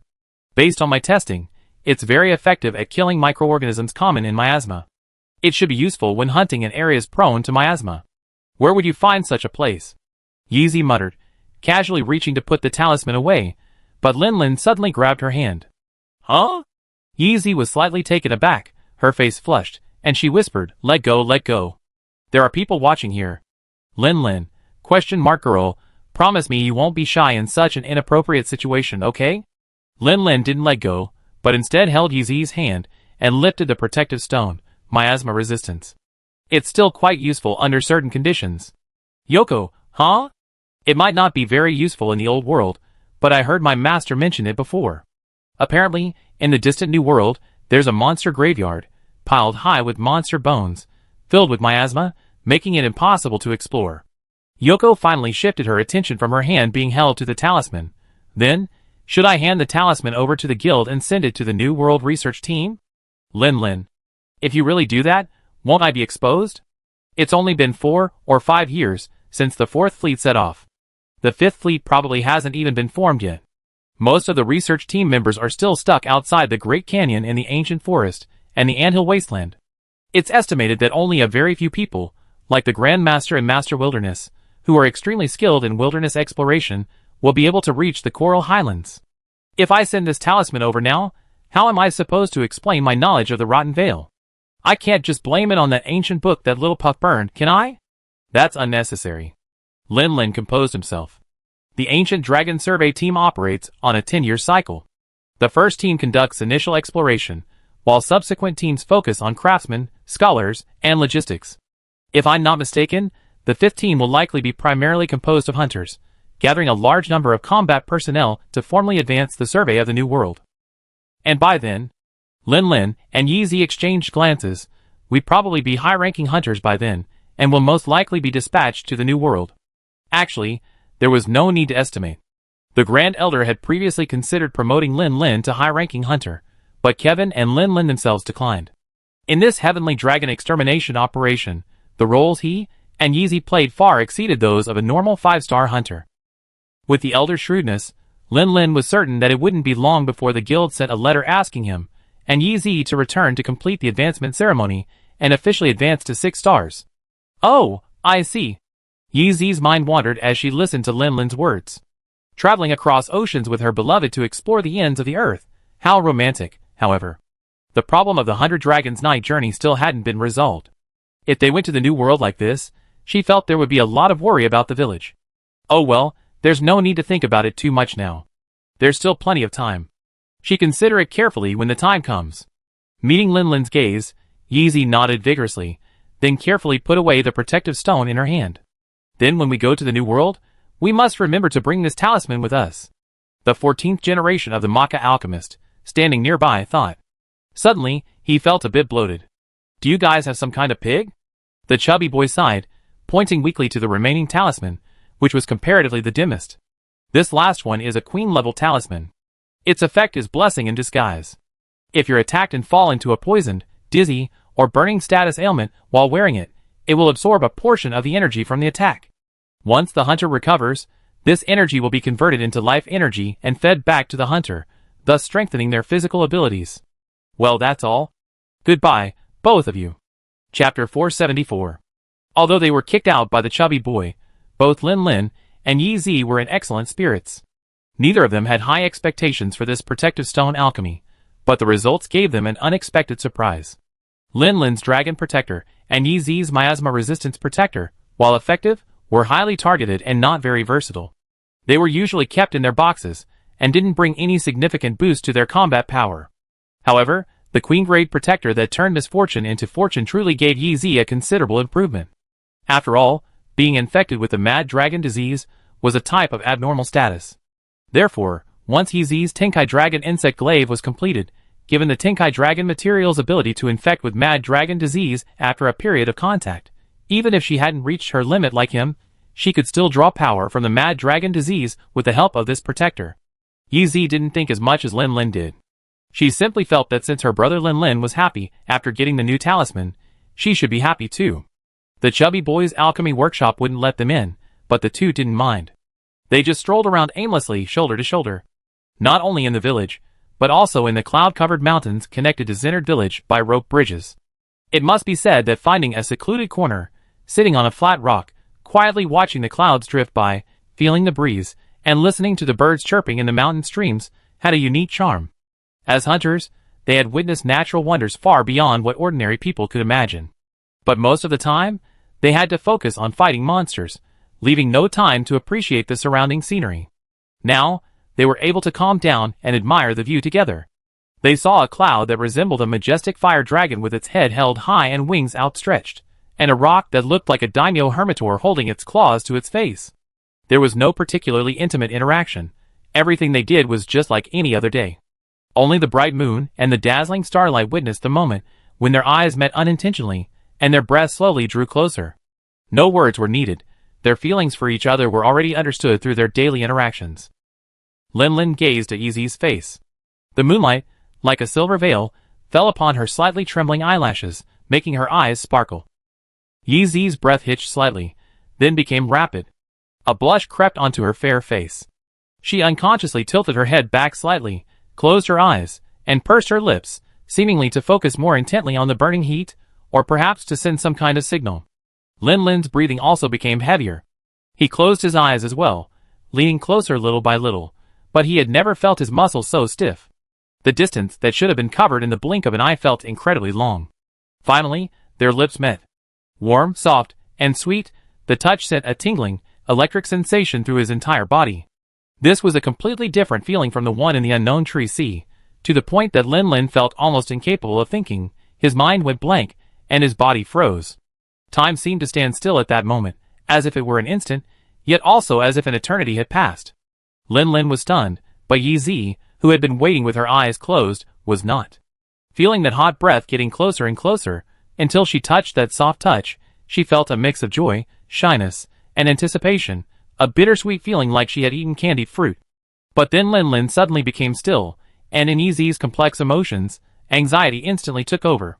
When people are anxious, they often lose their rationality, just like Yi Zi at this moment. She temporarily cast aside any girlish reserve and launched into a verbal battle. Open up! Like a small snake, its supple, slender body forcefully broke through the barrier of teeth and lips, entering a new world. Lin Lin instinctively widened his eyes. Before Lin Lin could react, a pair of soft yet strong hands encircled his head, silencing any further sounds. The not-so-nimble little snake, unable to suppress its curiosity, kept wriggling its body, trying to explore every corner. Lin Lin's mind went blank for 2 seconds, then he finally realized something was wrong. Wait a minute, haven't the roles of attacker and defender reversed? As his machismo kicked in, the advantage that Yi Zi had initially gained by launching a sneak attack on Lin Lin was quickly reversed. Lin Lin swiftly launched a counterattack, regaining lost ground. In no time, he not only drove the invader out of his territory, but also pressed his advantage, launching a counteroffensive. The two armies clashed, fighting for a long time. Under Lin Lin's relentless efforts, Yi Zi finally ran out of steam, suffering a crushing defeat and losing all its armor and weapons. Ugh! Ugh! The arms finally stopped encircling Lin Lin's head, and instead shoved him hard on the shoulders twice. Lin Lin took a step back, panting heavily, as he licked his wet lips and chuckled. Now you know who's the boss, huh? Yi Zi was also panting, her initial domineering arrogance long gone. She didn't even dare to look Lin Lin in the eye, only a blush creeping up her cheeks to the tips of her ears. Wasn't it because you were like a block of wood at first? Lin also felt that his initial performance was somewhat embarrassing, so he immediately moved closer again, staging a second round to prove himself. Startled, Yoko quickly placed her hand on Lin's chest, hurriedly saying, Wait. I know you're amazing. Let me catch my breath. She had genuinely almost suffocated from the kiss. Although both were hunters, Yoko leaned more towards agility and exceptional balance, while Lin focused on strength, explosiveness, and endurance. Furthermore, after reaching his limit, Lin's physical abilities had been further enhanced, leaving Yoko completely overwhelmed. Yoko's surrender pleased Lin greatly. He licked his lips again and reached out to pull Yoko into his arms. However, this time, he simply held her quietly, looking up at the bright moon and stars above, distracting himself and suppressing the fire burning in his lower abdomen. Feeling Lin's movement, Yoko also breathed a slight sigh of relief, naturally resting her head on Lin's shoulder. In that situation, Lin could have easily taken advantage of her, and since she accepted the kiss, she was naturally prepared to give herself to him. However, if possible, it would be better not to do it in the middle of nowhere. Although as a hunter, many things didn't need to be so particular, she still hoped her first time would have a more ceremonial feel. Thankfully, Lin held back. Indeed, Lin would always be the Lin she knew. Tell me, what's our relationship now? Lin suddenly asked. Yeezy chuckled softly. Shouldn't I be the one asking you that? Lin paused, then thought about it carefully and realized that it did seem to be true. So, your boyfriend and girlfriend? We're lovers, and also comrades in arms, and partners who share life and death. Yeezy turned her head, gazing at Lin's handsome profile, and couldn't help but reach out to stroke it. Brother Lin, do you remember the first time we met? Lin nodded, his hand stroking Yeezy's smooth hair, like petting a cat. I remember, back then you were just a newbie, recklessly running into the wilderness, only to be cornered by a parasol bird and a colorful bird. It was a desperate situation. Yeezy corrected her wording. In that desperate situation, you descended from the sky, firmly protecting me behind you. At that moment, your image was deeply imprinted in my heart. A desperate situation? Lin thought it might not be so. With Yeezy's talent and potential, even without him and breath that day, she should have been able to turn the tide. But now, there was no need to say such things. But if that's all, while I might have some feelings for you, I probably see you more as a respected savior. Lin asked curiously, Oh? When did your friendship turning sour? Yeezy clenched her fist and lightly punched Lin's chest. Ugh, what do you mean by friendship turning sour? That sounds awful. After a moment of playful banter, Yeezy quieted down again, resting her head on Lin's shoulder, her eyes lost in memories. Actually, it's hard to pinpoint exactly when, because the longer I spent with you, the stronger my feelings for you became. When I was locked up, you were outside chatting with me, telling me about the vast world beyond Flamefire Village, and about unique delicacies I never heard of before. When I was being assessed in the waterless forest, that flood dragon targeted us. You bravely lured it away, leaving us with the hope of survival. Lin was about to explain when Yeezy touched his lips with her slender white index finger. Perhaps back then, Lin was confident because of his ability to hear monsters' thoughts, but now she was speaking of what she had seen and remembered. And Jumpy, Puff, Sky, if it weren't for you, if it weren't for your gentleness, their fate might have already ended. You are knowledgeable, witty, strong, brave, loyal, kind, and gentle. You always consider others, like the sun, offering warmth equally to even monsters. How could I not like someone like you? How could I not be captivated by you? Lin's face flushed slightly, not with excitement, but with embarrassment. It's not as good as you say. It is. Yeezy looked up, staring at Lin's profile, and nodded quite seriously. She wouldn't allow anyone to say anything bad about Lin, even if that person was Lin himself. Okay, maybe. Meeting Yeezy's earnest gaze, Lin sighed helplessly, and reached out to gently pinch her delicate nose. Since Yeezy had revealed her feelings, Lin felt he should also talk about the changes in his feelings for this girl. But just as he was about to speak, a firework suddenly exploded in the sky not far away. It's a signal flare. Lin's eyes narrowed. A green signal flare. Is it for summoning or locating? Yeezy straightened up, looking in the direction the fireworks were rising. It looks like it came from Centered Village. It shouldn't have been Julius Senpai and the others, right? Lin nodded. So they're summoning us? Let's go back and check. Lin's guess was correct. The signal flare was indeed fired by the brigade commander specifically for them. Get ready, we're leaving Synod Village. Seeing Lin Lin and Yezi return, the brigade commander glanced at their clasped hands, slightly surprised that they didn't separate. However, he didn't say much about it, and instead got down to business. We stayed in Synod Village long enough. There's no way to refuel the airship here. If we stay any longer, it'd be difficult to leave. So, are we going back to Jianbo Village? What about Julia's senpai and the others? Lin Lin asked curiously. They'd be staying in Sky Mountain to clear out those berserk monsters for a while. Their airships are using this time to resupply. See, they left yesterday, didn't you guys notice? Lin Lin and Yeezy exchanged a glance and smiled awkwardly. They really hadn't noticed, they'd been engrossed in sightseeing these past few days. Jianbo Village. Since the two airships from the guild and the top hunter team left, the tense atmosphere here had dissipated considerably. People always compromise. Initially, the threat of the steel dragon nearby worried the villagers greatly, but later, when they were told there was also the threat of the sky-returning dragon and the berserk monsters, they felt it was just a steel dragon, and they could barely accept it. Especially after Kevin and Rachel arrived, with 3 high-ranking hunters, plus Toro, the 5-star resident hunter, they jointly investigated the situation of the steel dragon. Just a few days ago, they formally drafted a battle plan, awaiting only the guild's approval before it could officially begin. Jianbo Village didn't have a Hunters Guild branch, so the correspondence regarding the battle plan was sent via Jianbo Village's well-developed sea route to East Daruma, half a continent away, and delivered to the Grand Elder's desk. Looking at the report on the Heavenly Dragon subjugation submitted by a top-tier team in his left hand, the Jianbo Village Steel Dragon repelling battle plan in his right, and a research report from a scribe team in Moga Village suspected of having an Elder Dragon causing trouble in between, the Grand Elder sighed deeply and rubbed his temples with a headache. These are truly turbulent times. However, despite this, the Grand Elder still carefully read through all the documents before him and approved them one by one. Take, for example, the Steel Dragon facing Jianbo Village. Since this creature poses a considerable threat to human villages and towns, a repelling operation is absolutely necessary. 3 7-star high-rank hunters, plus 1 5-star hunter assisting, should be enough to repel the Steel Dragon, but the Grand Elder felt an extra layer of security was needed. Manager, which high-rank hunters are currently in East Dorma? This data seemed to be stored in the guild manager's mind. Without hesitation, he replied, 6-star greatsword user Hella, 6-star longsword user Graham, and 6-star switch axe user Rod. These 3 are currently available. Chapter 475. The Grand Elder didn't make a decision immediately, his fingers unconsciously tapping his knee as he pondered. This operation against the Steel Dragon already had 3 high-ranking hunters as the main force. Now he just wanted an extra layer of protection. Hella was reckless, and although her combat instincts were strong, she wasn't suitable as a backup. Graham and Rhodes were both more composed, but Rhodes was better at one-on-one combat and couldn't be relied on for teamwork.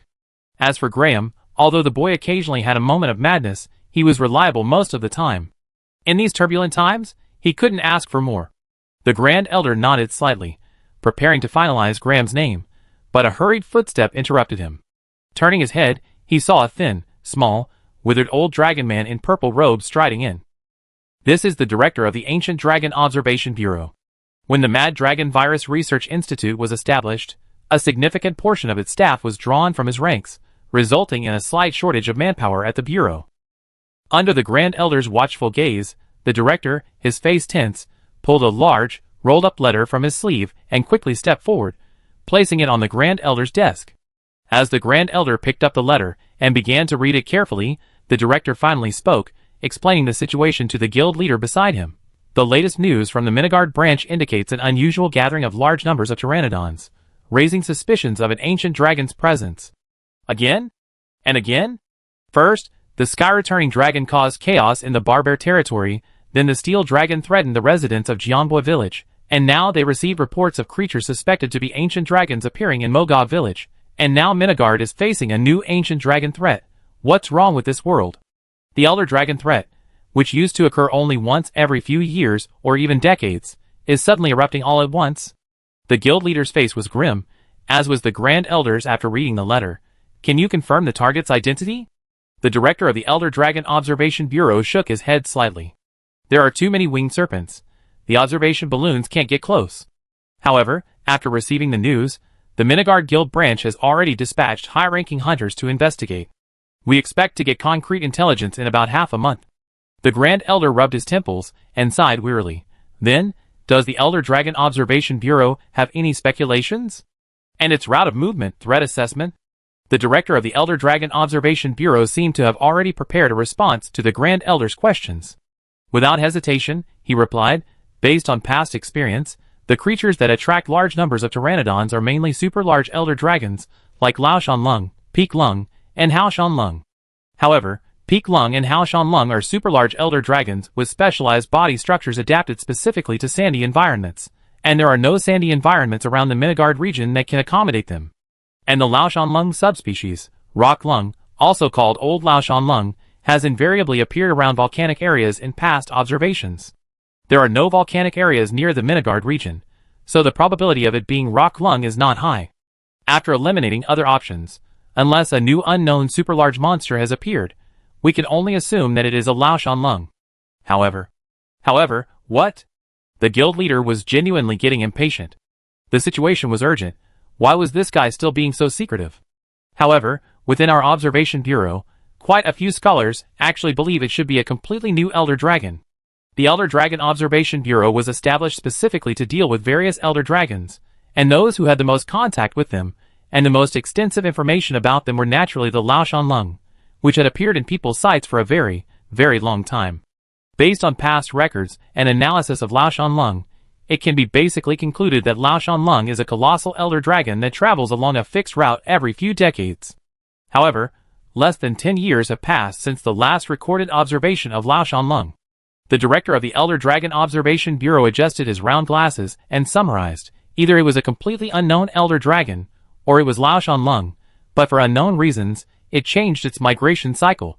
Based on the location observed at the time, and considering Lao Shan Lung's past speed, it should have passed through the fortress within about 2 months. If it failed to successfully intercept it at the fortress, it would breach the walls of Midgard in another week. The Grand Elder took a deep breath. It really was one wave after another, giving them no time to breathe.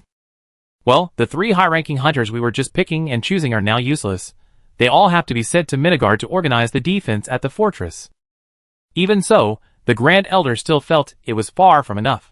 Fighting a super-large elder dragon was completely different from a normal hunt, and it was impossible to accomplish it with just 1 or 2 small teams. While creatures like the Mountain Dragon and the Mountain Dragon can engage in mobile warfare using sand ships, the Lao Shan Lung requires a massive mobilization of manpower and resources, relying on the fortified positions built over many years to wage a positional war. As everyone knows, the immense costs and casualties of a prolonged positional war far surpass those of a short-duration mobile battle. Send those 3 high-ranking hunters to Midgard to begin preliminary intelligence gathering and combat preparations. Although Midgard is not as large as East Dorma, it is still a massive city comparable to Lokrak.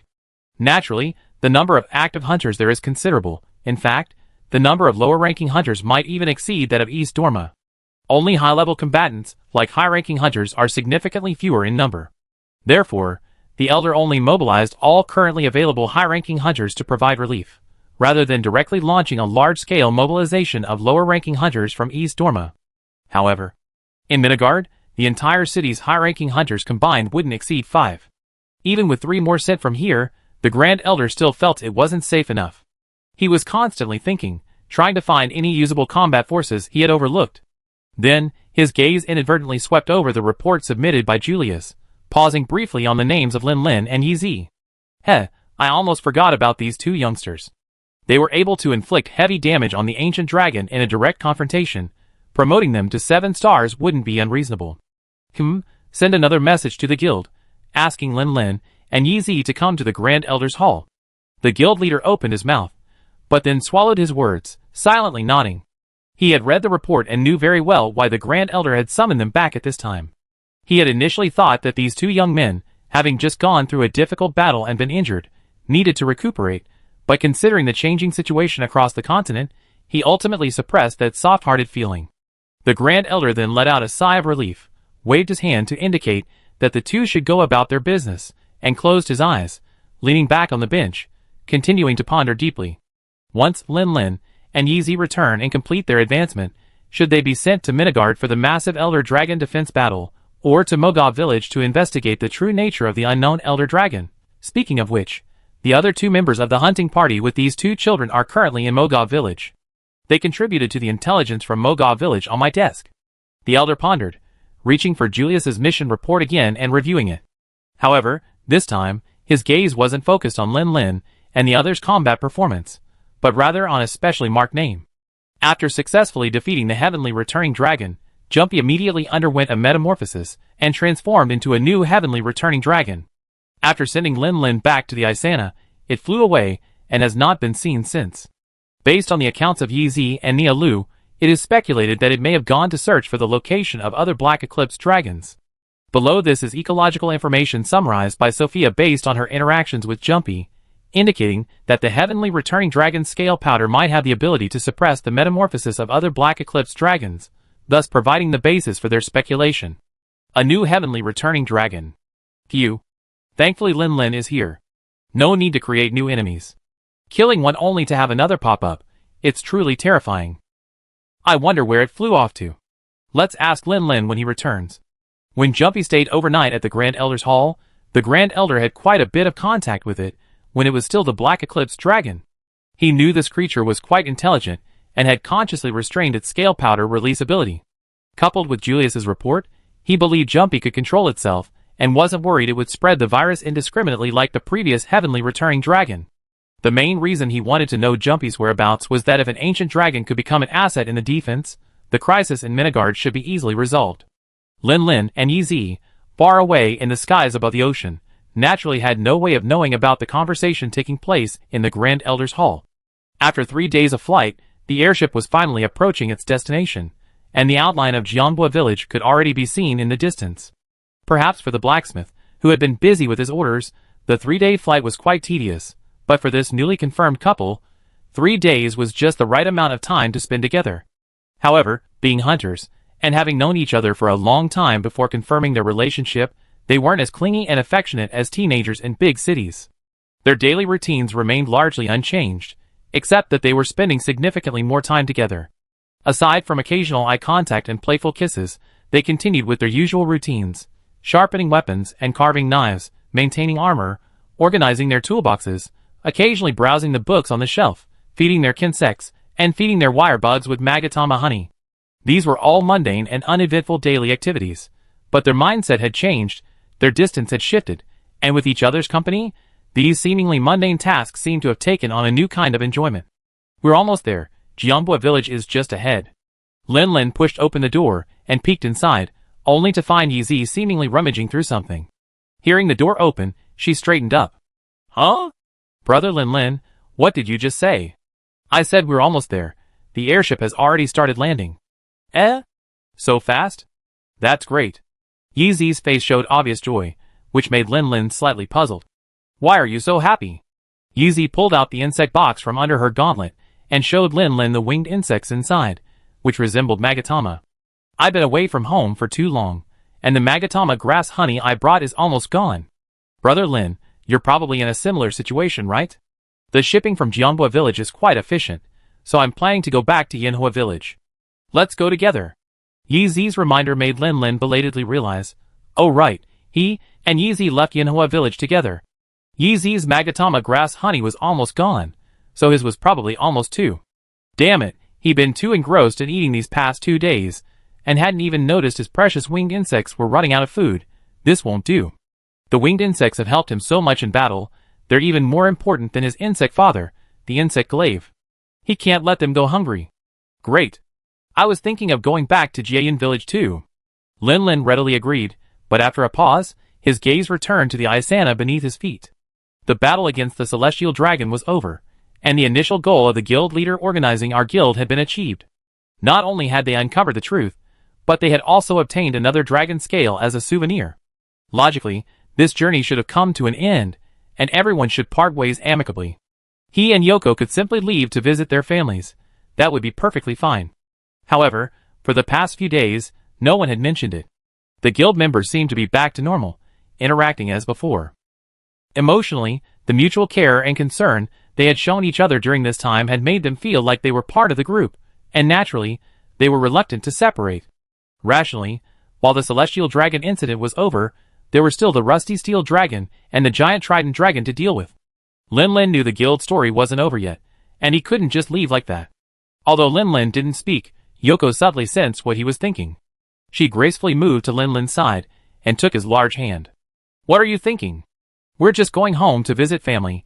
It's only a temporary vacation. It's not like we're leaving the troupe. Besides, even if we leave, does that mean we're no longer friends with everyone in the troupe? Does that mean our friendship doesn't exist anymore?" Chapter 476.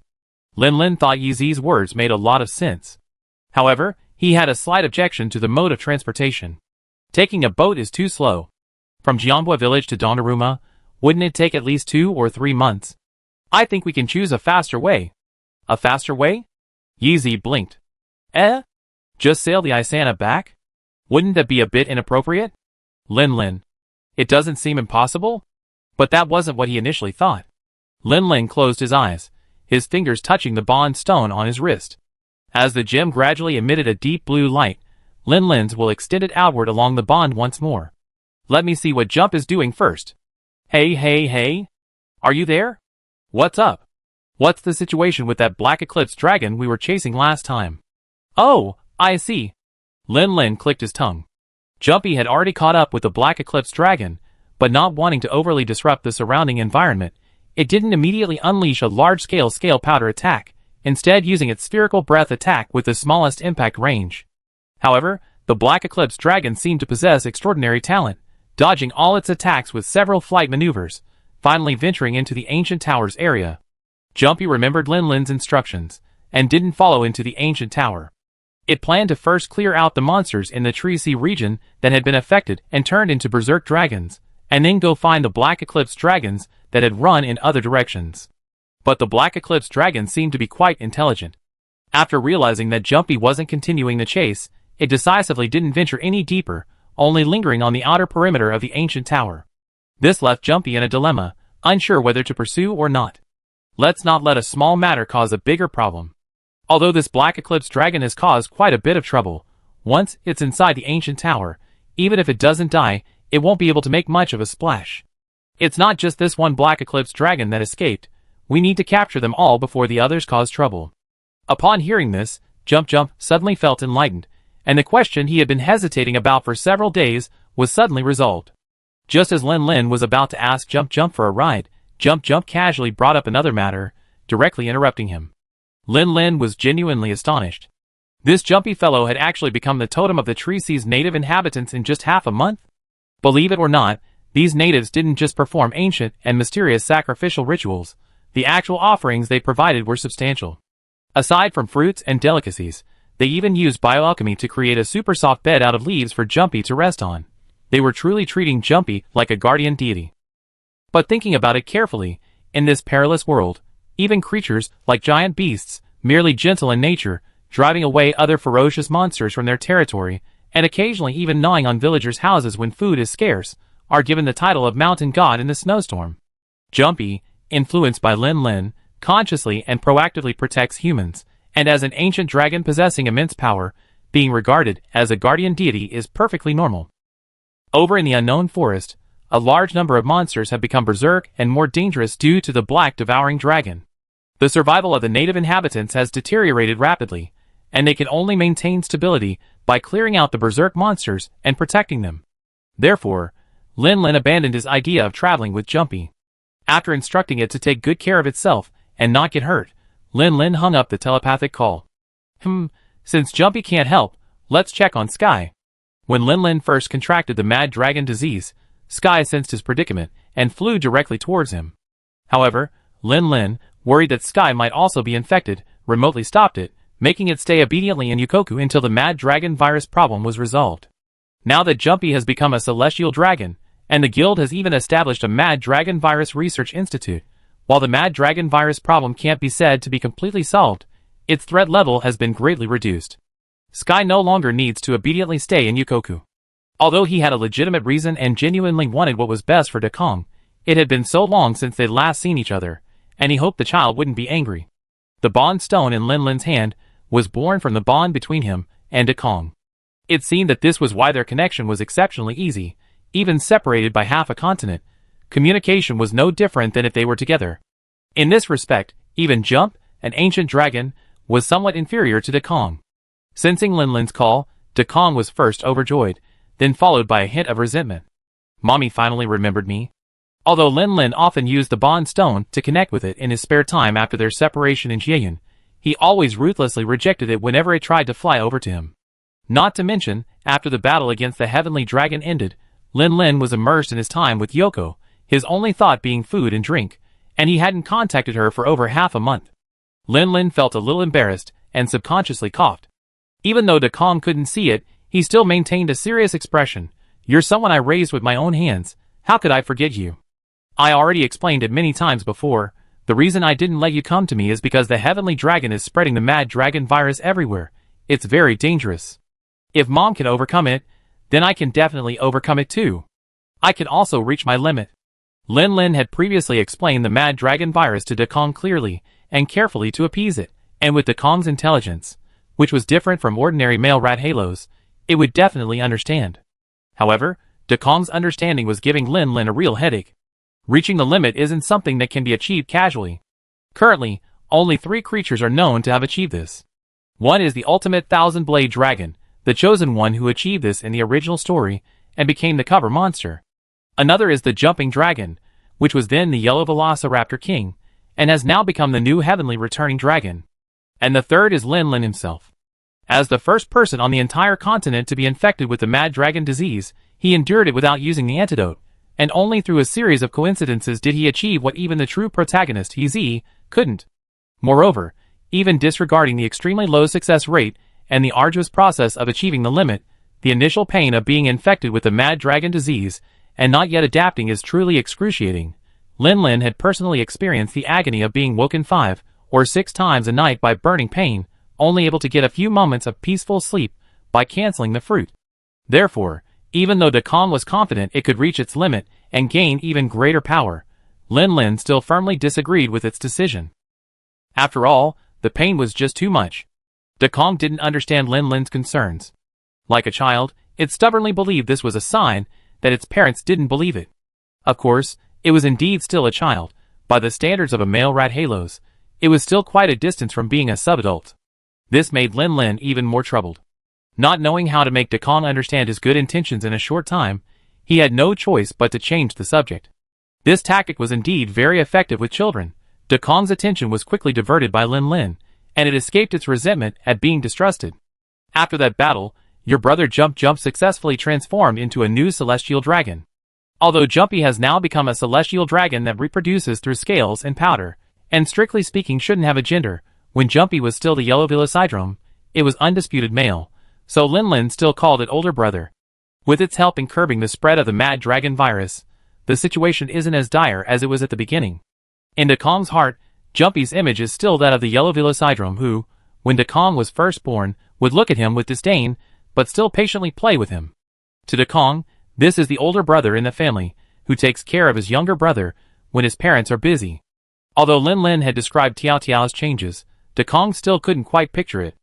It wanted to see him, to see what its former elder brother looked like now. "Tiao Tiao? You won't be able to see him for now. He's busy registering other black erosion dragons. If you want to see him, you probably have to wait until he's less busy. But your mother, Yi, and I are in Jianbo village right now. If we take a boat, we can probably return to Jieyun in 2 or 3 months. Of course, if you can't wait, you can fly over here." Upon hearing this, Lin Lin immediately sensed the immense joy emanating from the other side. Dekong's heart even trembled with excitement. "Really? Of course it's true. Before, due to the rampant mad dragon virus, I had to restrain myself from seeing you. But now that the virus's threat isn't so great, there's no need to force myself to endure it." There was no further response from Dekong, as it had already flapped its wings and taken flight from its nest, following the direction of the sense signal. Lin Lin slowly opened his eyes, meeting Yi's probing gaze. Lin Lin smiled and gave a thumbs up. "Done, Didi Chuxing successfully dispatched the order. Master Kong is on his way to pick it up." "Yi? Question mark. Brother Lin Lin always likes to say strange things I don't understand." Lin Lin shook his head, feigning profundity. "Sigh, you haven't time traveled, you wouldn't understand." "You talk like you time traveled." "Of course, I really have. Look at my serious face." "Ugh, you're teasing me again. I'm not a kid reading novels anymore." Time slipped away unnoticed amidst the playful banter of the young couple. More than half a month later, the large, reddish-brown whale returned to the square of Jiangbua village. Lin Lin, with Yi Zi in tow, found the troop leader and explained his desire to temporarily leave the troop to visit his family. The troop leader, of course, had no intention of stopping him. He simply smiled and patted Lin Lin's arm. "It's all right, go ahead if you want. This is our troop, our troop. It's incomplete without anyone. You and Yi Zi, as long as you haven't grown tired of this journey, you always be members of the troop. It's fine if you come back anytime. Ha ha, just that if possible, don't keep us waiting too long. Although we found the answer to our initial goal for this journey, travel has no end. There are so many landscapes and cultures in this world waiting for us to discover together." Lin Lin nodded vigorously, and he and Yi Zi said in unison, "We won't miss the troop's journey." Sophia, who had been listening intently to the whole story while holding Bao Bao, was also somewhat tempted. "Hey Yuko Kumo, speaking of which, that was my very first stop as a member of the Scrivener team. My first encounter with Lin Lin was when we were attacked by a Garuda on the way to Yukokumo village. She left behind so many precious memories there. What happened to Teacher Mia, who guided me step by step, teaching me how to survive in the wild, how to hide myself while observing monster ecology? If she knew that I had successfully completed my research on the possibility of befriending Brachidios, she would be so happy, wouldn't she? What would Kanahana and Sasayuki's expressions be if they knew he'd become their colleague? And what about Kumaji, who lives next to the village? While his relationship with Kumaji wasn't as close as Lin Lin's, they got along quite well. Would Kumaji be happy to see him again? Commander. I also want to go see Yakumo village. Brigade Commander. His smile froze slightly. Good grief. This one request for leave meant both the hunter and the mascot were on vacation. The 7-member guild is now 3 members short. It seems the guild can't continue operating until these new members return. How about everyone just take a long vacation? Even after the battle against the Heavenly Dragon, everyone's been on edge. It's time to relax. Besides, while the 2 hunters' hunts have almost completely covered the travel expenses, the construction and maintenance of the Isana has practically emptied his savings. Shouldn't he take this opportunity to return to the guild as a scribe for a while longer and start saving again? Such a significant decision naturally needs to be discussed with all members. The guild leader is never one to make decisions unilaterally. The blacksmith and Gemma naturally wholeheartedly support this decision. Since the Heavenly Dragon hunt ended, the 2 hunters have been enjoying some leisurely time together, but the 2 blacksmiths have been exhausted. Even so, they had only just finished crafting Lin Lin's heavy beetle set and Yi Zi's Heavenly Dragon insect staff. 2 sets of ancient dragon armor remained unfinished, so rest was naturally the best thing that could happen. The dragon human merchant and the cat chef had no objections. Their initial reason for joining the guild was simple. The guild had helped them solve their problems, so they were willing to join and help. A period of rest was certainly welcome. Then, let's agree on a place. East Aruma, how about it? When we meet again, let's meet in East Aruma. Chapter 477. Although they had decided to take a long vacation, the guild leader didn't intend to leave the Isana in Jiangbua village. After all, there was no proper airport there, and with the steel dragon present, if it got angry and stirred up a storm, his expensive airship might be totaled. He planned to fly directly to East Aruma, the largest city on the continent, where he would feel more secure leaving the airship. The other members of the guild chose to go to East Aruma with him, such as the Dragon Man merchant and the cat chef, while others chose to stay in Jiangbua village, such as the blacksmith and Gemma. After everyone dispersed, Sophia, carrying Boom, found Lin Lin and Yezi, expressing her desire to travel with them. Yezi. Sigh, she really has no sense of being a third wheel. By the way, how are you planning to get back? By boat? Or airship? We can't be walking, can we? Lin Lin gave a slightly awkward smile. Neither. Huh? Dekong is coming to pick us up. Huh? Lin Lin glanced furtively at Bao Bao, who was being held in Sophia's arms. Since they found it in the underground volcano, its size hadn't grown significantly. Sophia only seemed to have some difficulty holding it. This growth rate was vastly different from Dekong's back then. Although Dekong possessed some special talents, Lin Lin suspected that the little dragon's slow growth was also related to being frequently blasted to pieces, depleting its nutrients for regeneration. However, after experiencing numerous explosions, the little guy's control over the slime mold had improved considerably. It had basically gone from exploding 3 times a day to once a day, and in the last few days, it had even managed to explode once every 3 days. In addition, the newly formed shell has already developed good blast resistance.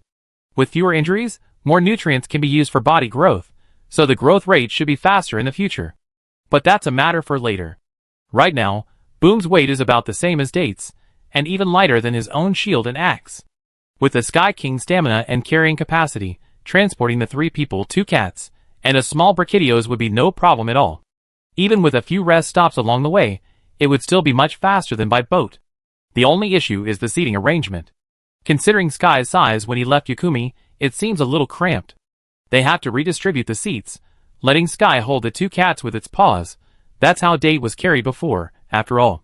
Although Sophia bringing the small Brachydios is confirmed, the journey from Yukumi to Gyeongbwa almost crosses the entire continent, and Sky will need some time to get there.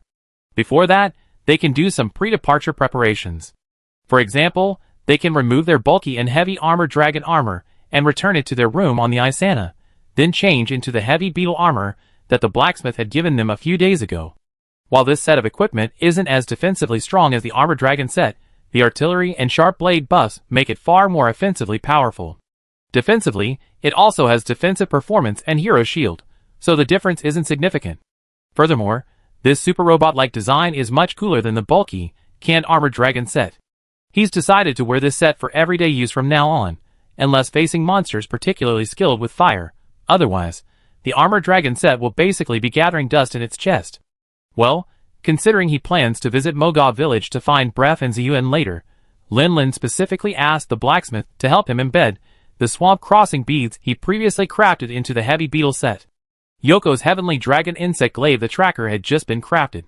After trying it out, she found its appearance simple and neat, much more attractive than the heavy Diablo's glaive. It felt incredibly light and easy to wield, completely lacking the cumbersome feel of the Diablo's glaive. Its sharpness rating even reached purple, practically capable of cutting through iron like butter, a whole white sharpness stronger than the blue sharpness of the Diablo's glaive. It possessed considerable dragon elemental energy, and since elder dragons are among the most dangerous monsters, most of their weaknesses are dragon type.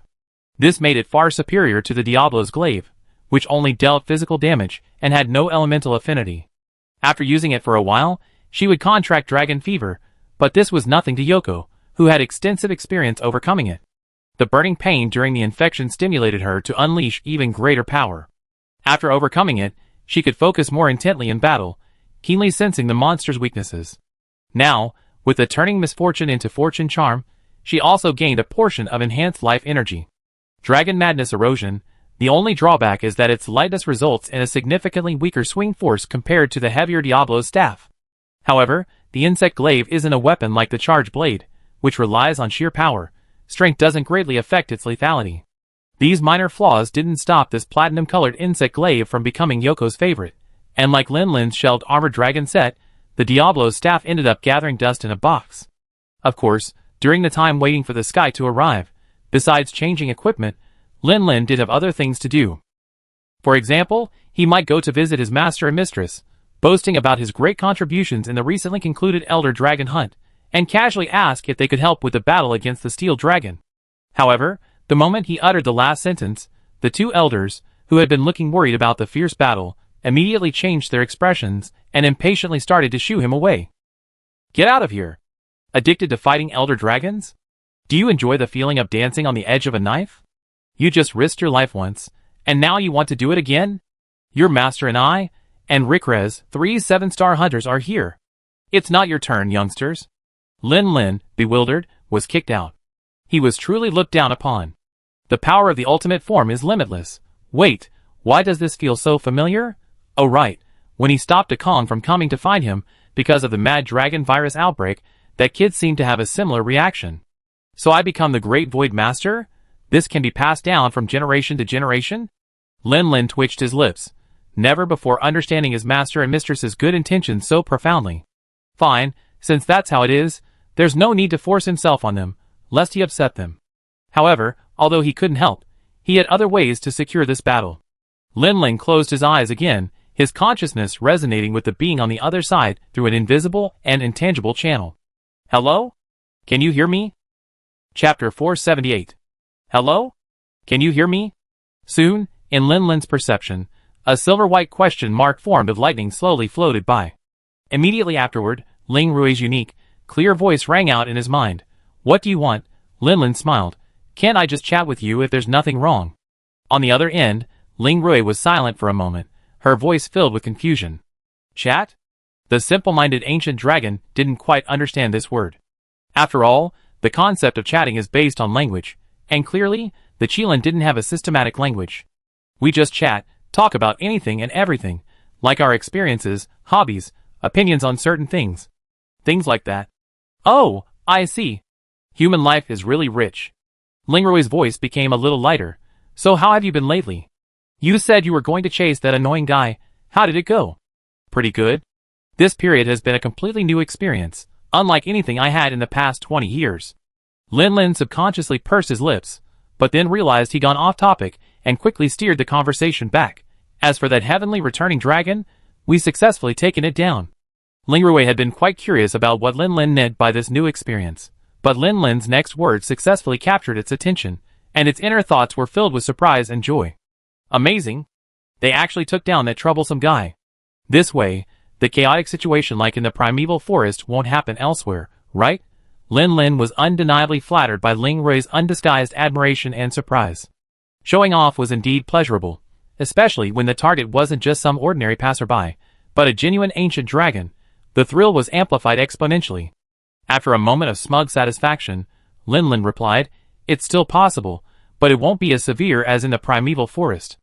After all, although that heavenly returning dragon was killed, several Black Eclipse dragons are still roaming around. But don't worry, Jumpy has completed its transformation and become a new heavenly returning dragon, and is currently capturing them one by one. Ling Rui didn't quite understand the relationship between Black Eclipse dragons and heavenly returning dragons, nor the intricacies involved, so Linlin gave it a brief explanation. Both the unique reproductive mechanism of this species and Jumpy's experiences greatly intrigued it. The world truly is full of wonders. In comparison, I seem to be far inferior. Ling Rui sighed, then began to recount her recent experiences. The way the mad dragon disease spreads is really troublesome. The situation, which was basically under control, immediately resurfaced the moment we relaxed our guard. It seems we have to eradicate all the infected monsters in one fell swoop. And my thunder horn hasn't fully regenerated yet, and my lightning control ability hasn't fully recovered. So I'm sorry, I can't travel with you as promised for now. Ling Rui's tone carried a hint of disappointment, which Linlin could sense. It was still quite looking forward to leaving the primeval forest for a trip. What's there to be sorry about? You didn't do anything wrong. Don't worry, our agreement still stands. Once you're ready, we embark on our journey together. However, speaking of which, I have a favor to ask you. Need my help? Sure. Since their encounter in the primeval forest, whether it was fighting the heavenly returning dragon, the mad dragon golden lion, or the subsequent healing, Ling Rui felt it had always received help from Linlin. Now, being able to help him made it very happy. It agreed without even asking what it was for. It said that ancient dragons possess wisdom surpassing even humans, but it seems wisdom isn't synonymous with experience. Of course, Linlin didn't actually know that Ling Rui's immediate agreement wasn't because it was easily fooled, but because it was Linlin's request. A steel dragon has recently appeared in the dense forest next to the primeval forest, seriously threatening the lives of my villagers. So my master and mistress have decided to have a territorial battle with that creature and drive it out of the forest. Master? Mistress? What are those? Linlin explained simply, my master is the one who taught me combat skills, and my mistress is his spouse. Actually, she was also my master for a while. Ling Rui was immediately astonished. In its view, Linlin could single-handedly fight the Golden Lion and team up to kill the heavenly returning dragon. It thought Linlin was invincible, but it never expected that someone could teach him skills. Whose subordinate is this? The battle with the ancient dragon is extremely dangerous, so I would like to ask you to keep an eye on them. If any emergencies arise after the battle begins, I hope you can look after them. Ling Rui, ? Who? Me? Protect them? Are you mistaken? I can't even beat the Golden Lion. In terms of combat experience and awareness, I'm inferior to my master and mistress, but the human body is actually very fragile in battles against ancient dragons. I only achieved my limit by chance, greatly enhancing my physical attributes. To put it bluntly, his technique is slightly inferior to Kevin's, but his powerful physique provides a high margin for error. For example, in the battle against the heavenly returning dragon, when he was swatted away like a shuttlecock by its winged claws, he only broke a few ribs. But if it were Kevin, he would probably have had to recover for more than half a year. Upon hearing Lin Lin's explanation, Ling Rui, with its intelligence, immediately understood the principle that a disciple doesn't necessarily have to be inferior to his master, and a master doesn't necessarily have to be more virtuous than his disciple. However, it still had a slight worry. I help, but... Steel Dragon, you know, the one that manipulates storms, right? It's an Elder Dragon too. I'm afraid I can't beat it. Lin. This girl's probably traumatized by the Heavenly Dragon and the Golden Lion. Being so insecure over an Elder Dragon. Don't worry, if it were any other monster, the outcome would be uncertain, but against a Steel Dragon, you win. That guy's entire body is made of metal exoskeleton, with excellent electrical conductivity. With your abilities, you can easily subdue it. Hearing Lin say this, Ling Rui's confidence immediately returned. Its weakness is electricity, so there's nothing to fear. I understand, I defeat it. Lin. Wait, aren't you still recovering from your injuries? I just wanted you to protect them a little in a critical situation, not for you two Elder Dragons to fight each other directly. Two Elder Dragons clashing at full power in the dense forest near Jianbua village. Even the aftershocks could destroy the village. Chapter 479. Ling Rui readily agreed, and after Lin Lin's repeated reminders, it promised to restrain itself and not attack on the spot. Thus, Lin Lin finally felt relieved and stayed in Jianbua village for a few days in peace. On this day, an airship with a prominent guild emblem on its airbag was speeding across the clear sky. This airship came from the headquarters of the East Aruma Guild and was heading towards Jianbua village. However, because the steel dragons currently entrenched in the dense forest posed a serious threat to the airship's safety, approaching Jianbua village by land was too dangerous. Therefore, this time they did not take the relatively safer land route, but instead chose the sea route, which was more likely to encounter monster attacks. This shipping route starts from East Aruma, heading south along the Geocrux Sea, passing Geovandrio before turning southeast, following the ELD volcanic belt, passing the Cape of Good Hope, then turning due east, crossing a sea area with archipelagos, and finally reaching the port of Jianbua village. The reason it's considered more prone to attacks is mainly because the ELD region is mostly volcanic, and the monsters living there tend to have a stronger sense of territory than monsters in other places. If a wyvern discovers the airship's passage, be prepared for an attack. However, so far, their luck has been quite good. They have now crossed the cape, also known as the Wyvern Horn due to frequent monster attacks, and are about to leave the South ELD region, yet they haven't encountered a single significant attack, not even a single large monster bird. The navigator stood at the bow, binoculars raised, nervously surveying the surrounding airspace. Once they successfully traversed the South ELD region, the vast archipelago covered in ancient forests would be much safer, and the journey to Jianbua village would essentially be a success. At crucial moments, vigilance was paramount. To have all their good luck snatched away at the last minute would be utterly disheartening. Besides the navigator, a fully armed hunter stood at the bow. She wore a slightly bulky, deep blue armor that completely concealed her feminine curves, and a sword and shield were slung across her back. While most current routes were well established and avoided most monster territories, making them relatively safe, monster territories were not static. In the event of an attack, monster hunters would be the last line of defense for the people on the airship. Clearly, this female shield wielder clad in the Shogun crab armor was the hunter responsible for escorting the airship. The shield axe, a relatively new weapon, is used far less frequently than older weapons, like the great sword and heavy crossbow. Female shield axe users are even rarer. Therefore, ever since this hunter boarded the ship, the crew has consistently cast curious glances at her. She seemed unconcerned by their stares, standing casually at the bow, but her eyes, ears, and even exposed skin were constantly alert to changes in her surroundings. Whoosh! The female shield axe user's ears twitched, keenly catching a hidden noise amidst the howling wind high above, the sound of flapping wings. The female shield axe user immediately raised her hand in a warning gesture, then quickly ran to the heavy ballista mounted on the side of the ship, loaded a bolt into the slot, and aimed in the direction of the sound. She first glanced at the rear and below the airship, but didn't see any monster. However, the strange sound carried on the wind was getting closer. This allowed her to lock onto her target. She quickly looked up, the blinding sunlight forcing her to squint, and only then could she vaguely make out the silhouette of a figure whose body was almost completely merged with the sun. She recognized the silhouette instantly. She had seen it several times during hunts, even fighting it herself. Without a doubt, it was the King of the Skies, the Rat Halos, but for some reason, Celestina felt this creature was different from the rat halos she had encountered before. Other rat halos, when they flew, would block out the sunlight, casting shadows that created a heavy, oppressive atmosphere. But this one was almost completely absorbed in the dazzling sunlight, as if it had become one with the sun. In that instant, she remembered a story her sister had once mentioned in casual conversation. It was said that among rat halos, there existed an extremely rare individual, perhaps only one in hundreds, whose carapace possessed a silvery white metallic sheen, hence the name Silver Sun, and which possessed combat power far exceeding that of ordinary rat halos. Could it be that I really encountered this legendary monster? Quick! Increase speed. Celestina's heart sank. She shouted to her crew, trying to shake off the pursuer, while simultaneously turning her ballista, trying to aim at the figure. However, the creature was flying almost directly overhead, exceeding the ballista's maximum elevation angle. After a few attempts, she gave up in frustration and instead took out a flashbang, gripping it tightly in her hand. Aerial combat is unlike ground combat. If the distance to her opponent is too great, she has no confidence that her flashbang will interfere. However, just as she squinted intently at her opponent, she suddenly noticed something amiss. This fire dragon did indeed seem different from ordinary fire dragons. Its body faintly displayed a metallic sheen, but upon closer inspection, its color was still the reddish-black of ordinary fire dragons, not the dazzling silver-white of legend.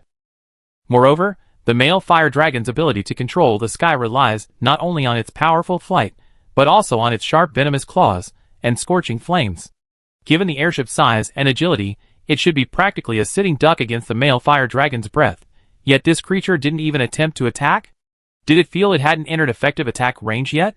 Celestina gritted her teeth, preparing to throw the flashbang when it got a little closer, but at that moment, she suddenly noticed that the male fire dragon seemed to lower its head and glance at her. That creature's left eye seemed to be missing? Because of the backlighting and the metallic sheen reflecting off its scales, Celestina couldn't see clearly at first glance. She only noticed that after that brief look, the creature flapped its wings powerfully several times, its speed increasing again. In just a few breaths, it flew directly over the airship from behind and above, rapidly heading forward. Celestina, ? The tense crew on the airship, ? What's going on? The rat halos, which originally intended to attack them, realized the airship's formidable weaponry and abandoned the attack? Just treat this as a joke. Even if the crew believed it, Celestina would never. She had a clear understanding of herself. If her older sister were here, as a battle-hardened high-ranking greatsword user, she might actually be able to intimidate the rat halos with her imposing aura and make it slink away. But she was just a self-taught hunter, a scholar-turned-hunter, and had only recently achieved 5 stars. If she was stronger than other lower-ranking hunters, it was probably her past as a scholar, which gave her a greater sensitivity to monster changes. Celestina watched the Rathalos's figure gradually shrink in her sight, her mind habitually analyzing the situation. It couldn't be fear. If it feared the airship, it wouldn't have approached it so easily in the first place.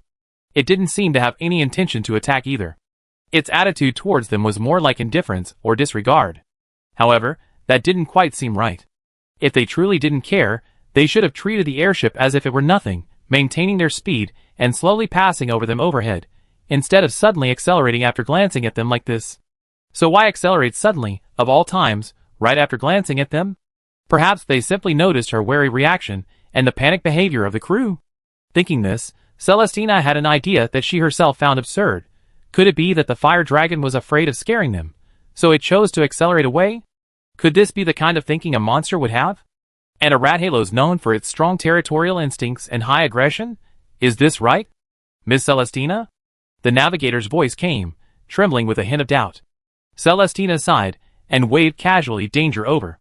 That thing wasn't coming for us. Let's continue flying. But a new question arose in her mind.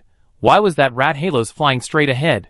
Was something there attracting it? However, this question was destined to remain buried in her heart for the time being unanswered.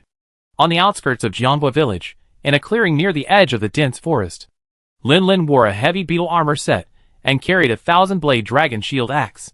Yi Zi wore a 1,000-blade dragon armor set and carried a heavenly dragon insect glaive. Aside from that, they only carried some everyday items in their item bags. Everything else was left in the Isana's cabin. They were traveling light. Nia Lu was in a similar situation, carrying only one set of armor, a cat sword, and a few potions. Nothing else. Only dates, looking left and right, couldn't bear to part with this or that, and after much deliberation, finally packed a large bundle and left the village. There was no other way. Many of its inventions were still in the experimental stage. For example, recently, after witnessing the crucial role of the Dragon Piercer in the Heavenly Dragon Subjugation battle, it had been working hard to develop its own cat-style Dragon Piercer. If it abandoned it now, its development would have to start all over again. Sophia was in a similar situation to Lin Lin and the others. Since it was a vacation, all her work documents and ecological research materials were stored on the Isana. She only carried her handwritten observation notebook, along with a certain amount of healing medicine and nutritional supplements. Well, the medicine is for Boom. Although it's been exploding less often lately, I still need to bring some just in case.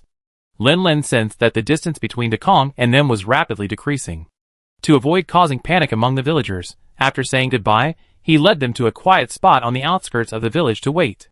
At this moment, among everyone present, Sophia was the most nervous.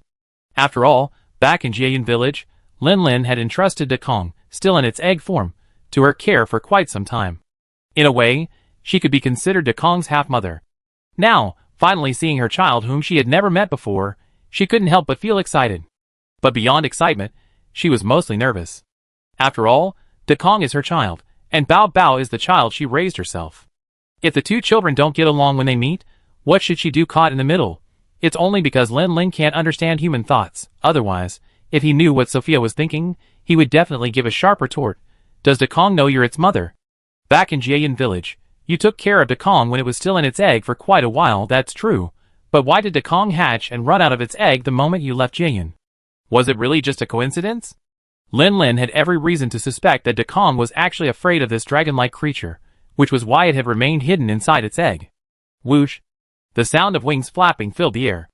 Lin Lin turned to look at the horizon, a smile involuntarily creeping onto his lips. He quickly waved his hands at the figure. The figure had excellent eyesight. Almost simultaneously with Lin Lin's wave, it precisely locked onto his location, letting out a long cry in the air. It closed its wings and swooped down towards Lin Lin's position. The villagers of Jianbua village on watch noticed the male fire dragon appearing in the sky, and were preparing to sound the alarm. However, they then realized that the dragon's descent didn't seem to be heading towards the village. While slightly relieved, they kept their eyes fixed on the figure, ready to sound the alarm at any moment. However, his worries seemed somewhat unnecessary. The figure darted into the dense, lush forest like a shooting star. Though it appeared to be only at the edge, it was still some distance from the village. The village guard finally breathed a sigh of relief. While this wasn't enough to warrant sounding the alarm immediately, it was still necessary to inform the village chief or the hunters of the Rathalos's appearance. He turned to his companion, gave him a brief instruction, and then quickly ran towards the tavern. Chapter 480. Whoosh! The crimson figure of the great sky swooped down rapidly, only spreading its wings just before hitting the ground, quickly slowing its body before landing smoothly in the forest clearing. Great sky? Lin Lin looked at the crimson dragon before him, its body already over 16 meters long, its head almost the size of his own, a hint of bewilderment mingling with his joy. Huh? Is this still my great sky? It's only been a short time since I last saw it. How did it grow so big? This physique is basically comparable to an adult of the little gold level, right? Also, the texture of its scales looks different from when we parted. They look much smoother, feel cool to the touch, and have a metallic feel to them? Lin Lin reached out and touched Great Sky's scales, still reeling from his bewilderment, when Great Sky excitedly nuzzled its head against him affectionately. Roar! However, given Dekong's current size, even without much effort, the rubbing almost caused Lin Lin to lose his balance. Dekong's actions interrupted Lin Lin's confusion. He spread his arms wide, lying on Dekong's head, gently rubbing his face against the scales on Dekong's head. Hee, Dekong, I missed you so much. The human and dragon, reunited after a long separation, should have been enjoying a tender moment, but an untimely explosion interrupted them. Lin Lin straightened up, while Dekong looked in the direction of the explosion with its intact right eye. Stared at by Dekong, Bumbo became even more nervous, and this nervousness caused the slime on its body to change from a relatively safe, glowing green back to a bright yellow, a symbol of alertness. Don't be afraid, Boom. This is your big brother Dekong, he won't hurt you. Sophia quickly patted Boom's back gently, constantly reassuring it. Protected by the mycology bead, the slime wouldn't explode. Lin Lin also gently pushed Dekong's head, signaling it to step back a little so as not to frighten the child, and then squatted down in front of Boom. Don't be nervous. Didn't you play well with Jumpy before? Dekong is also my partner, and your big brother Jumpy helped raise him. The little dragon was practically the Phantom Troop's pet, already familiar with everyone. Even Jumpy often tolerated this mischievous little guy climbing all over them, only occasionally. When the slime accidentally exploded, would Jumpy use its wing claws to grab the little guy off. This is precisely why the little dragon gradually developed a fearless and reckless nature. Lin Lin had initially thought this guy might become completely unruly, but now it seems that at least the instincts in its genes are still there. It still knows fear when it sees monsters much larger than itself. With Sophia and Lin Lin's combined reassurance, and the fact that Dekong simply watched it quietly without making any further moves, its emotions gradually calmed down. After staring at Dekong for 2 seconds, its courage clearly grew again, and it began to tentatively approach Dekong. Dekong turned its gaze to Lin Lin, let out a soft growl, and a hint of resentment appeared in its eyes. Mommy won't let me come over these days. Is it because she's raised a new cub and doesn't love me anymore? Lin Lin. What is this kid thinking about all day? This is your Aunt Sophia's child. What does it have to do with me? Lin Lin rolled his eyes, walked up to Dekong, and gently tapped the scales on Dekong's forehead with his finger. All right, stop thinking nonsense. After such a long journey, don't you need to rest for a while? Lin Lin was about to remind Dekong not to hunt in the dense forest, in case it ran into a steel dragon, but Dekong roared with considerable spirit, indicating that it was in excellent condition and ready to set off immediately. Lin Lin, huh? Although I know that fire dragons are good at flying, Dekong, isn't your skill a bit too much? You flew almost halfway across the continent, and you don't even need to rest? Lin Lin walked around Dekong skeptically, occasionally reaching out to knead and press its muscles, and found that Dekong was indeed in excellent condition. It was clear that its life in Jieyun had been very nutritious, and its body showed no signs of fatigue. Dekong had been following Lin Lin's steps out of the corner of its eye. When Lin Lin reached its tail, Dekong suddenly twisted its body mischievously, and its long tail swung towards Lin Lin like a giant pendulum with a whoosh. Lin Lin instinctively bent down, but he quickly realized he had worried unnecessarily. Dekong had clearly raised its tail intentionally. Even if he hadn't bent down, the tail would have simply swung over his head. Dekong, now turned 180 degrees, brought its head close to Lin Lin's again, making a whooshing sound, its eyes full of laughter, like a child who had successfully played a prank. Lin Lin. It still has the energy to play pranks on me. It seems it's truly not tired at all. Roar. Dekong let out a soft roar. During the battle at Lingfeng, it unleashed a flight ability beyond its limits, which seemed to have triggered ancient genes hidden within Dekong, stimulating its hidden potential.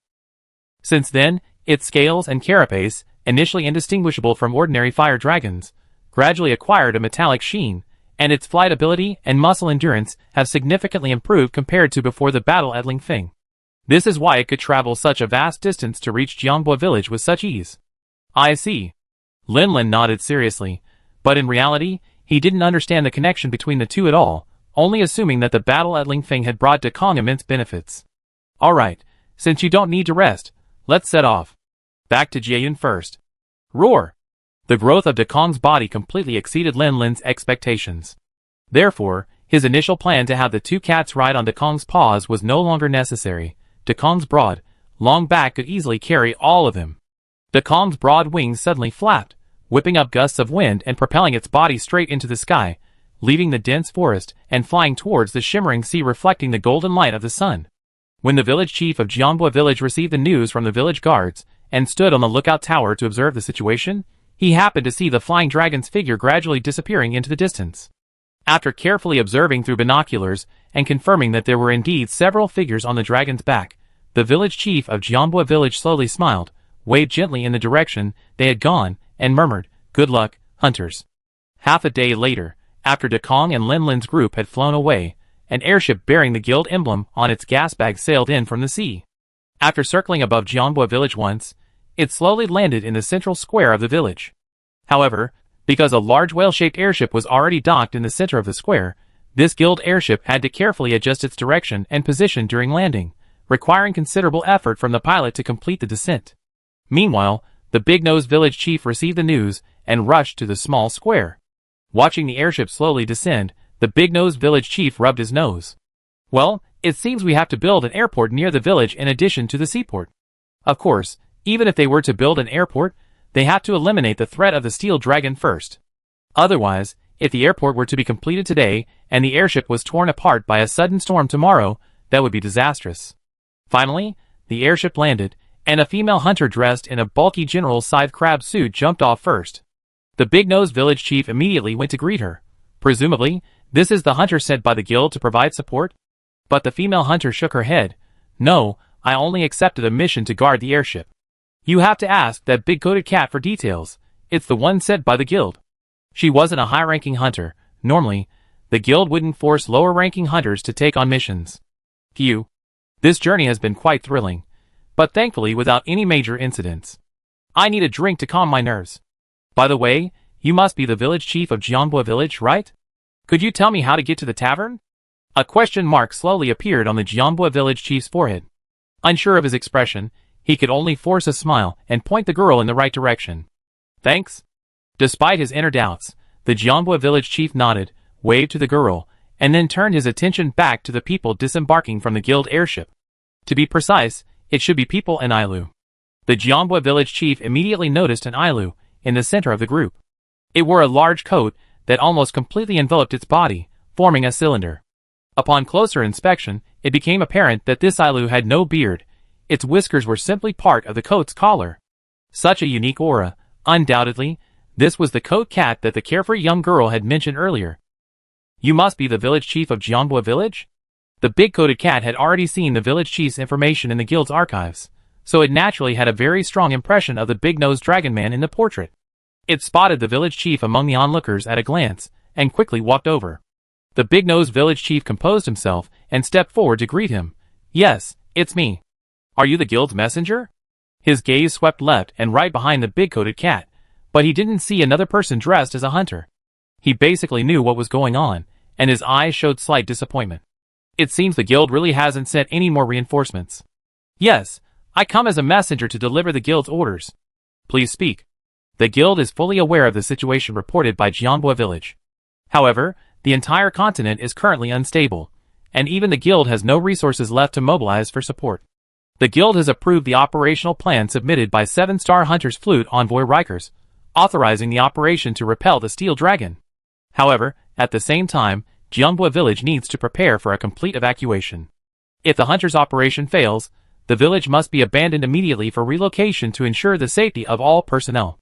This order was not a secret command, so the villagers who had gathered around heard it clearly. Upon learning that a complete evacuation was necessary, the villagers erupted in chaos. Jianbua village was a village they had painstakingly built from scratch. They had poured their hearts and souls into it. To abandon, it was to abandon the most important part of their lives, something they couldn't easily let go of. No, I'd rather die than lose this village. The hunters must win. I don't want to lose my home and land, please. I believe in them. They're monster hunters. They win. I'm not going anywhere. I stay in the village and wait for the hunters to return victorious. A cacophony of voices erupted. Even with the prestige of Jianbua village's chieftain, it took several attempts to quiet the crowd. Everyone. Please be quiet and listen to me. This village was built by our own hands. I know you all, like me, have poured your hearts and souls into it. It's normal that you don't want to leave. I feel the same way. The hunters will bravely fight the Steel Dragon to protect the village, and we, the ones being protected, while unable to offer any combat assistance, can at least avoid hindering them, allowing them to fight without worry. Yes, we all believe in the brave hunters. If they successfully repel the Steel Dragon, everyone will be overjoyed. But what if something unexpected happens? If the Steel Dragon really comes towards the village, and everyone isn't prepared to evacuate, facing the Steel Dragon storm will only become an obstacle tying their hands and feet, preventing them from. We can fully dedicate ourselves to the battle. Even if the village is destroyed, it doesn't matter. As long as the people are still alive, we can rebuild the village sooner or later. But if the people are gone, then we truly have nothing. If we preserve the land but lose the people, we lose both. If we preserve the people but lose the land, we preserve both. The village chief's words plunged the villagers into a long silence. Finally, in the suffocating atmosphere, scattered voices began to emerge. The village chief is right, that makes sense. Then these voices gradually gathered, growing louder and louder, like a gust of wind sweeping across every corner of Jianbua village. The big-coated cat quietly watched this scene, letting out a sigh of relief, and couldn't help but admire the big-nosed village chief. Oh, right. It seemed to remember something. There's one more thing. May I ask the village chief, where are the 2 5-star hunters from the guild, Lin Lin and Yi Zi, now? Chapter 481. Coat Cat glanced at the large, reddish-brown whale-shaped airship beside the guild's airship, recognizing it as its other target this time, the Phantom Troop's airship. When Julius reported earlier, the Phantom Troop was still in Centered Village. Coat Cat had initially thought that after his trip to Jianghua Village, he would have to cross the sea again to Shichi Kingdom to find someone. However, since the Phantom Troop's airship was now parked here, the person he was looking for was most likely still in Jianghua Village, saving him the trouble of another trip. Therefore, after taking one look, Coat Cat naturally asked the same question as before. However, the strange expression on the big-nosed village chief's face after hearing this question left Coat Cat utterly perplexed. Why that expression? Could they have gone hunting in the forest? Then I can just wait in the village, right? They couldn't have gone somewhere incredibly far, could they? That shouldn't be the case, right? The guild's airship is still parked here. Where could they have gone? Unfortunately, they just left. Just recently. Then I might still be able to catch up. The big-nosed cat pulled a sealed envelope from his pocket and showed it to the Jianghua village chief. This is a secret letter from the guild. I need to deliver it to them personally as soon as possible. Then you probably have a hard time catching up. The big-nosed village chief's words intensified the big-nosed cat's unease. What do you mean, hardly to catch up? Seeing the big-nosed cat's suspicious expression, the Jianghua village chief sighed softly. You probably won't believe it, but they flew away on a fire dragon not long ago, and they flew out to sea. Coat Cat, ? What do you mean, flew away riding a fire dragon?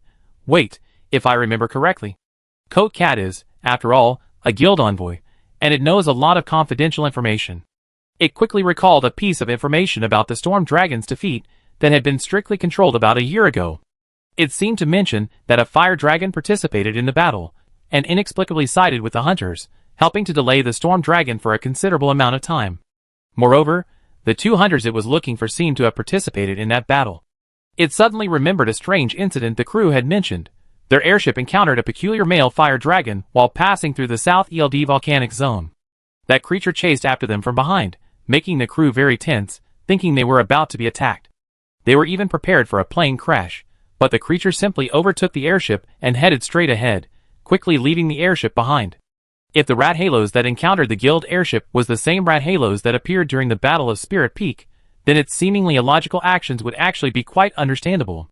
It had been summoned by those 2 hunters using some unknown method.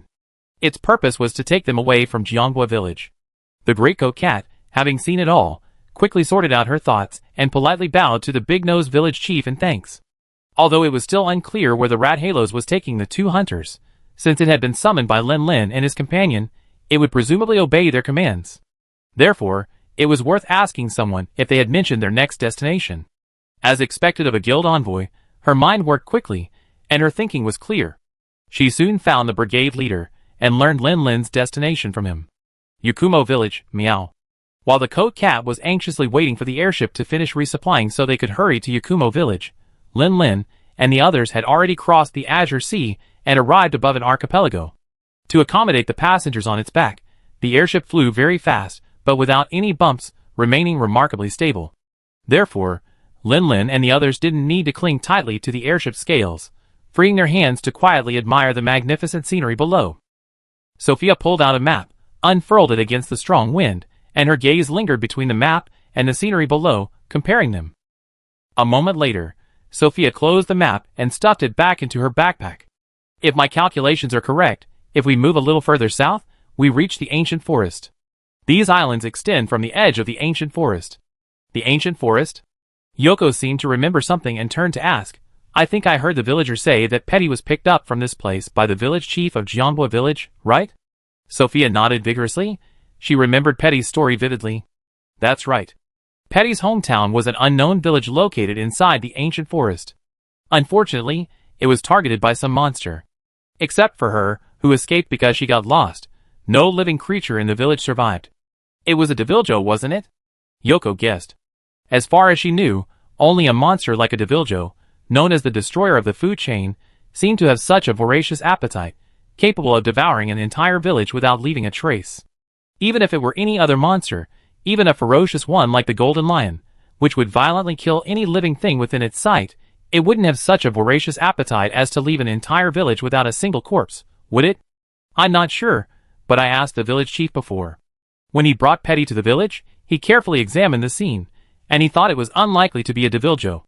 If it were a Deviljo, it should have left many distinctive traces, such as flake teeth, marks corroded by saliva and dragon elemental energy, or huge footprints. But according to the village chief, he didn't find any such traces. Yoko asked curiously, then what else could it be made of? I feel it must have been made by a large monster, right? Small predators, like velociraptors or jaggy, including beastmen like the Grimmsnarls, wouldn't leave no remains behind. And since it's a large monster, it must have left some traces, right? Traces? There are indeed some. Sophia pondered for a moment, recalling her conversation with the village chief of Jianghua village. According to the village chief, an unidentified substance was found at the scene. It looked like a fluorescent blue slime. It's uncertain whether it's poisonous, but it's extremely sticky. He reported the information to the guild, but even the guild couldn't find any valuable clues by checking the database. The culprit that slaughtered the village seems to be a completely new, unknown monster. At the very front, perched on Dekong's neck, Lin Lin listened to the two women's conversation while looking down at the scenery below. At first, he was also wondering what other monster besides a Deviljo could do such a thing, until Sophia just revealed a new clue. Blue slime. Ancient forests haunt the area, releasing blue slime, and they have a history of wiping out entire villages in a single night. There's no mistake, it must be that guy. The Bone Dragon. That ancient dragon that preyed on elder dragons, large sea dragon hatchlings, even before the Nergigant. Lin Lin stared at the island slowly receding below, racking his brain for relevant information. Ancient dragons are often considered powerful beings, who possess abilities related to certain concepts of nature. For example, the Kirin's lightning, the Teostra's fire, the Kushala Daora's wind, the chameleon's poison, and the celestial dragon's raging power are more abstract, but can also be seen as symbols of disease. The bone dragon also represents a concept, death. The calamities caused by the skeleton dragon are merely from its predatory activities, which may seem much weaker than thunderstorms, fires, or hurricanes. However, upon closer examination, the sheer destructive power of its predatory activities makes it far more terrifying than the Deviljo. If Lin Lin remembers correctly, the skeleton dragon is an X-level monster, and like the black dragon and Elatrian, it has its own battleground, known as the Dragon Graveyard. The Dragon Graveyard is the skeleton dragon's lair, and it has a habit of bringing its prey back to its lair to eat. Coupled with its astonishing appetite, far exceeding that of the Deviljo, over the years, the skeleton dragon's lair has become a mountain of bones, a scene even more impressive than the Rotten Vale in the New World. After all, the skeleton dragon's true form is actually a giant squid, and its lair is in the sea. Strictly speaking, the Dragon Graveyard has no land. The hunters were able to fight the skeleton dragon there because they used the mountain of bones piled up in the nest, stretching from underwater to the surface, as their ground.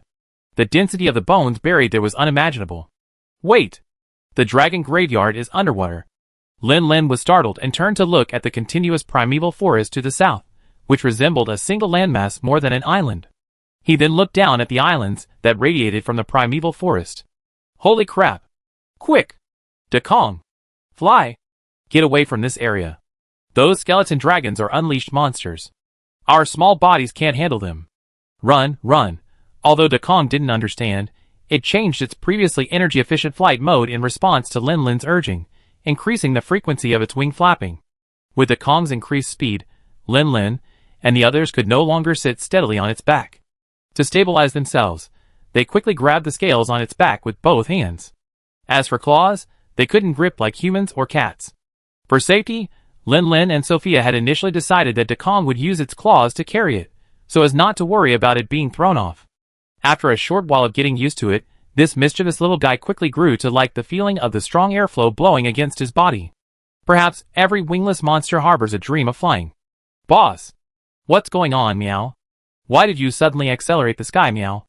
They gripped Lin Lin's shoulder armor tightly with its paws, preventing itself from being blown away by the suddenly increased airflow. My intuition tells me this area isn't safe. Date squinted, its eyes almost closed by the airflow, looking around, feeling that its boss's intuition seemed a bit unreliable. The sky is flying hundreds of meters high right now, Meow. There isn't even a bird around. What danger could there be, Meow?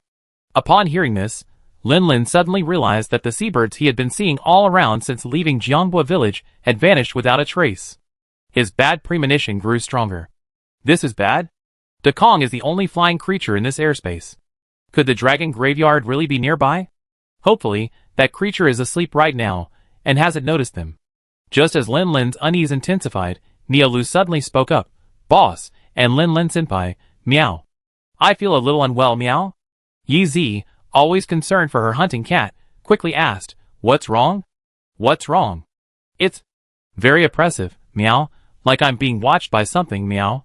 Nia Lu's fur stood on end as it anxiously looked around, but couldn't find the source of the oppressive feeling. No.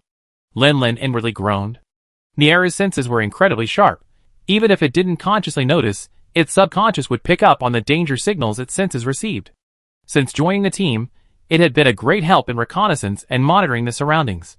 Now that even Niera had this feeling, he was almost 99% certain they were being watched.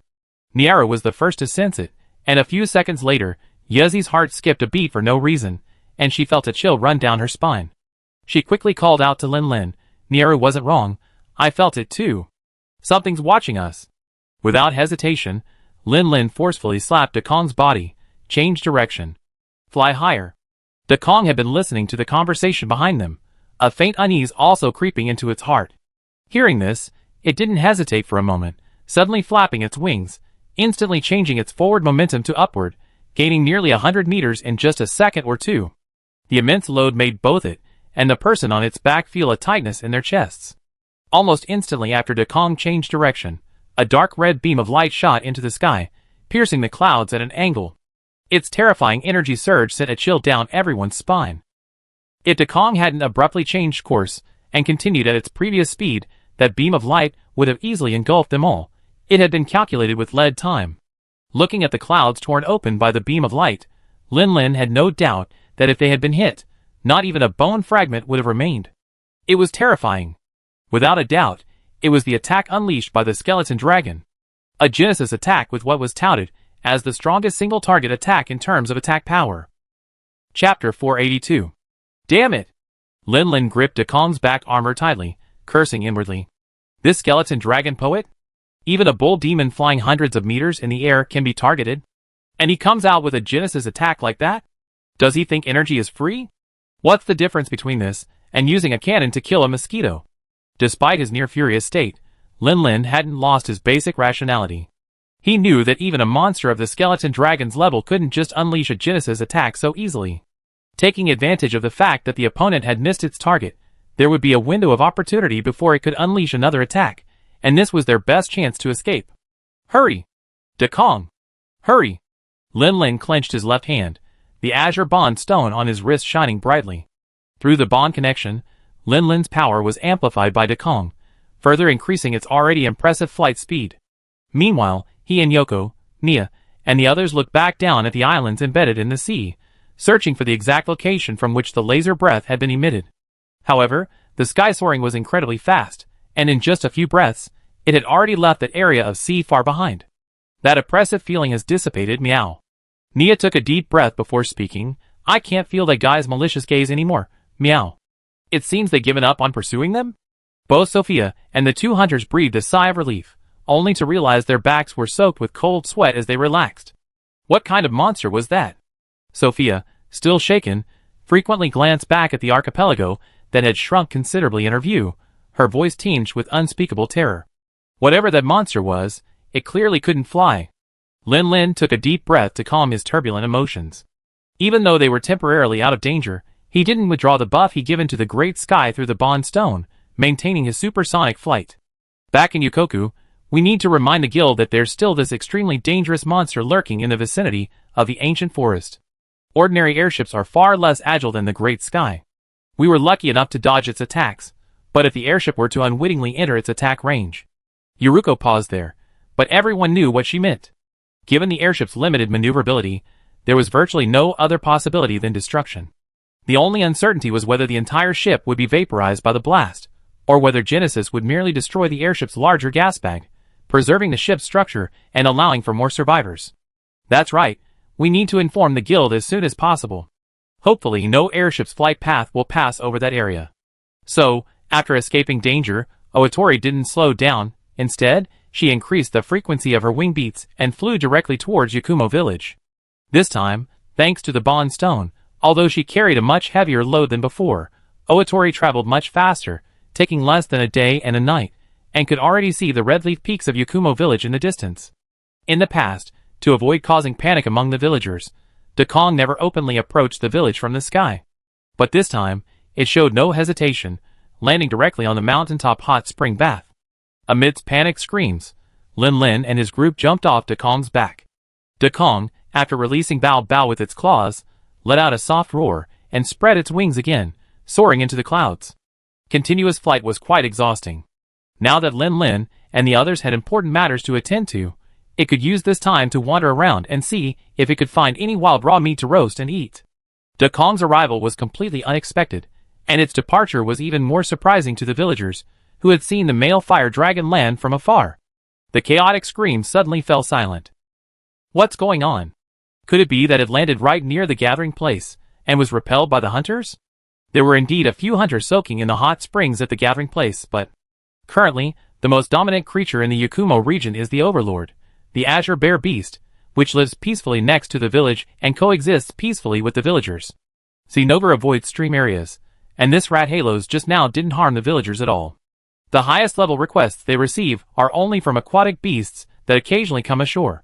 Therefore, apart from hunters, who occasionally come to the village for a short break, the highest ranking hunters active here are only 3-star. This was their first time seeing the King of the Sky up close. It's already quite remarkable that they weren't so frightened that they fell into the hot springs, but instead rushed to retrieve their weapons and armor. Expecting them to repel the Sky King is simply asking too much.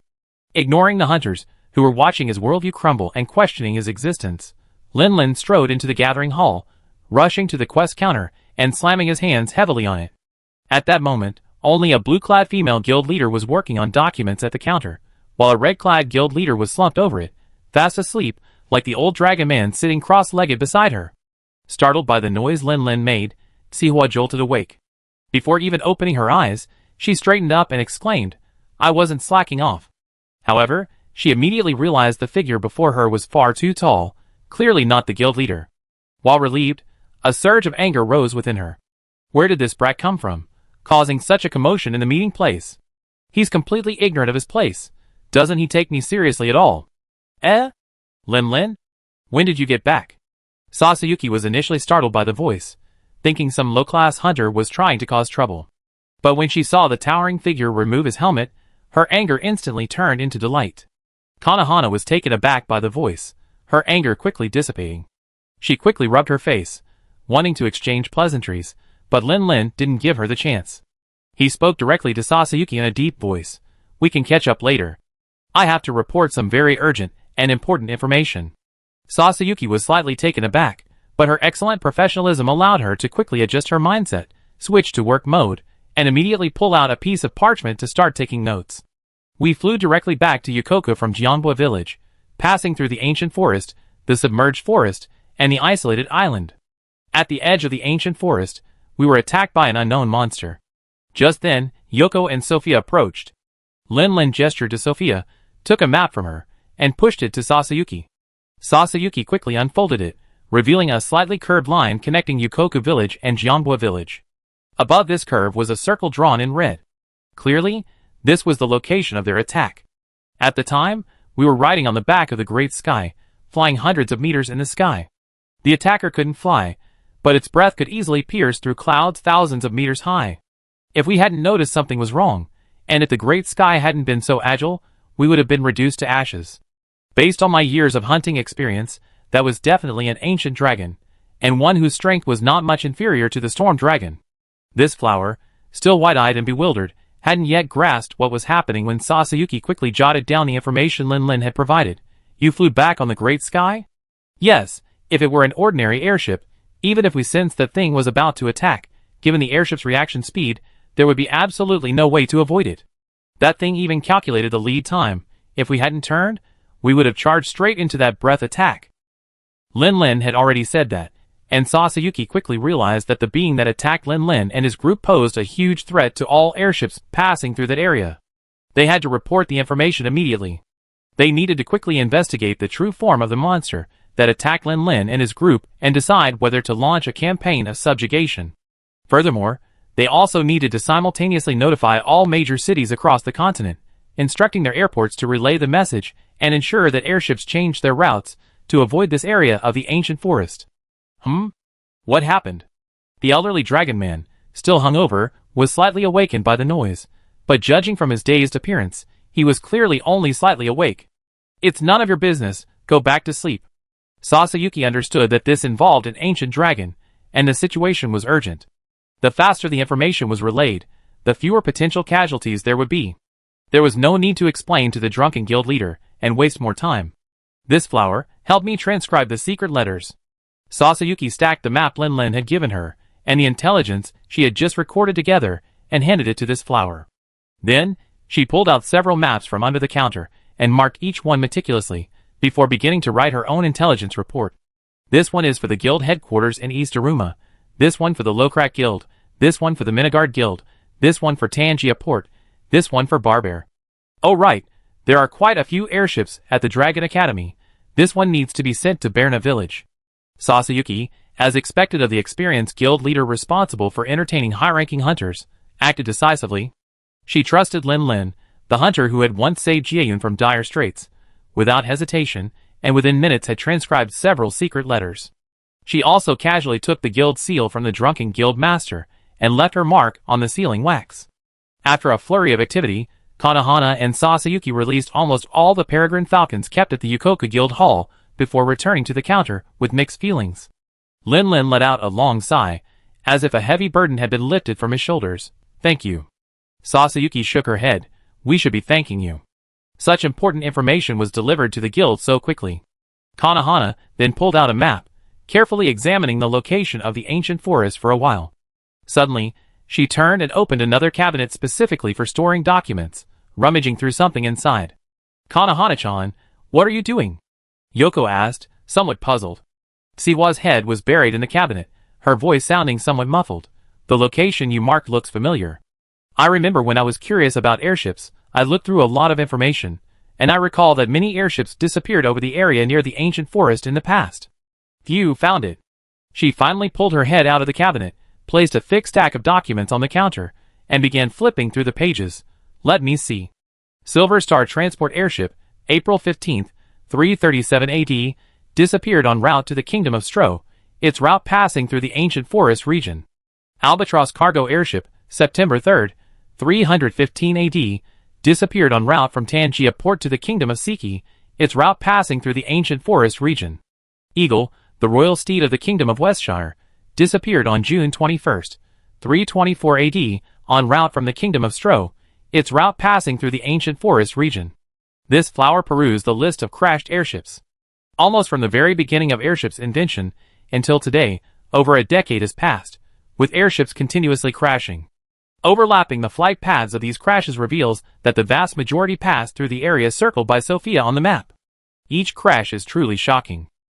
Although the guild hasn't been able to pinpoint the cause of these crashes, some have identified several high-risk areas based on the commonalities of these airships. The area near the ancient forest is included in this list. Currently, most airships avoid these areas. Lin Lin listened, letting out a sigh of relief. So, even without my information, airships usually wouldn't pass through that area. Although this would make her intelligence seem less valuable, it would be best if no one were to be harmed. Meanwhile, back in Jieyun Village, as Lin Lin finally felt relieved, a guild-emblazoned airship was sailing straight towards the archipelagos surrounding the ancient forest they were discussing. The navigator, peering through binoculars, felt a growing unease.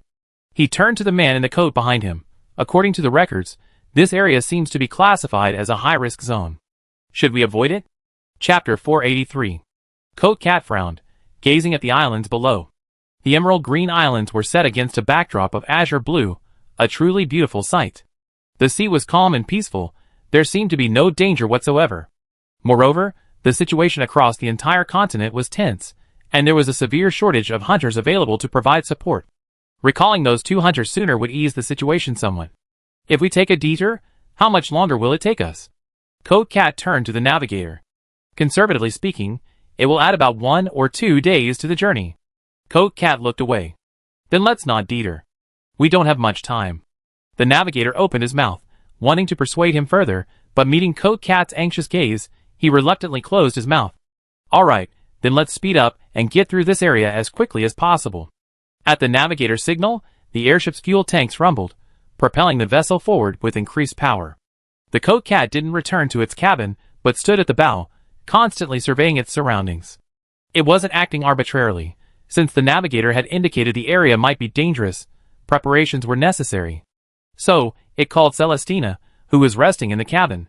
With a hunter present, they wouldn't be completely helpless should any unexpected situation arise. Time passed slowly.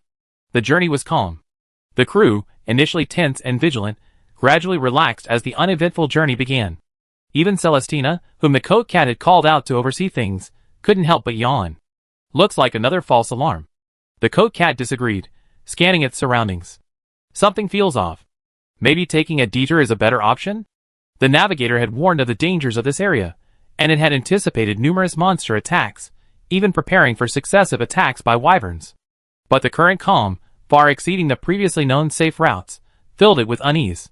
Hearing the Coat Cat's words, Celestina adjusted her helmet, looked around again, and was about to speak when her gaze suddenly froze.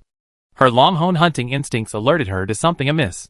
Wait, something's definitely wrong. It's too quiet. There were no birds or wyverns in the air, no fish leaping from the water, and the windless sea was utterly still, with barely any waves. This area seemed lifeless, utterly devoid of any vitality. Upon realizing this, Celestina's instincts kicked in, frantically warning her that this supposedly high-risk area was likely the domain of some powerful being. It seemed their strategy of increasing speed to traverse the region was fundamentally flawed.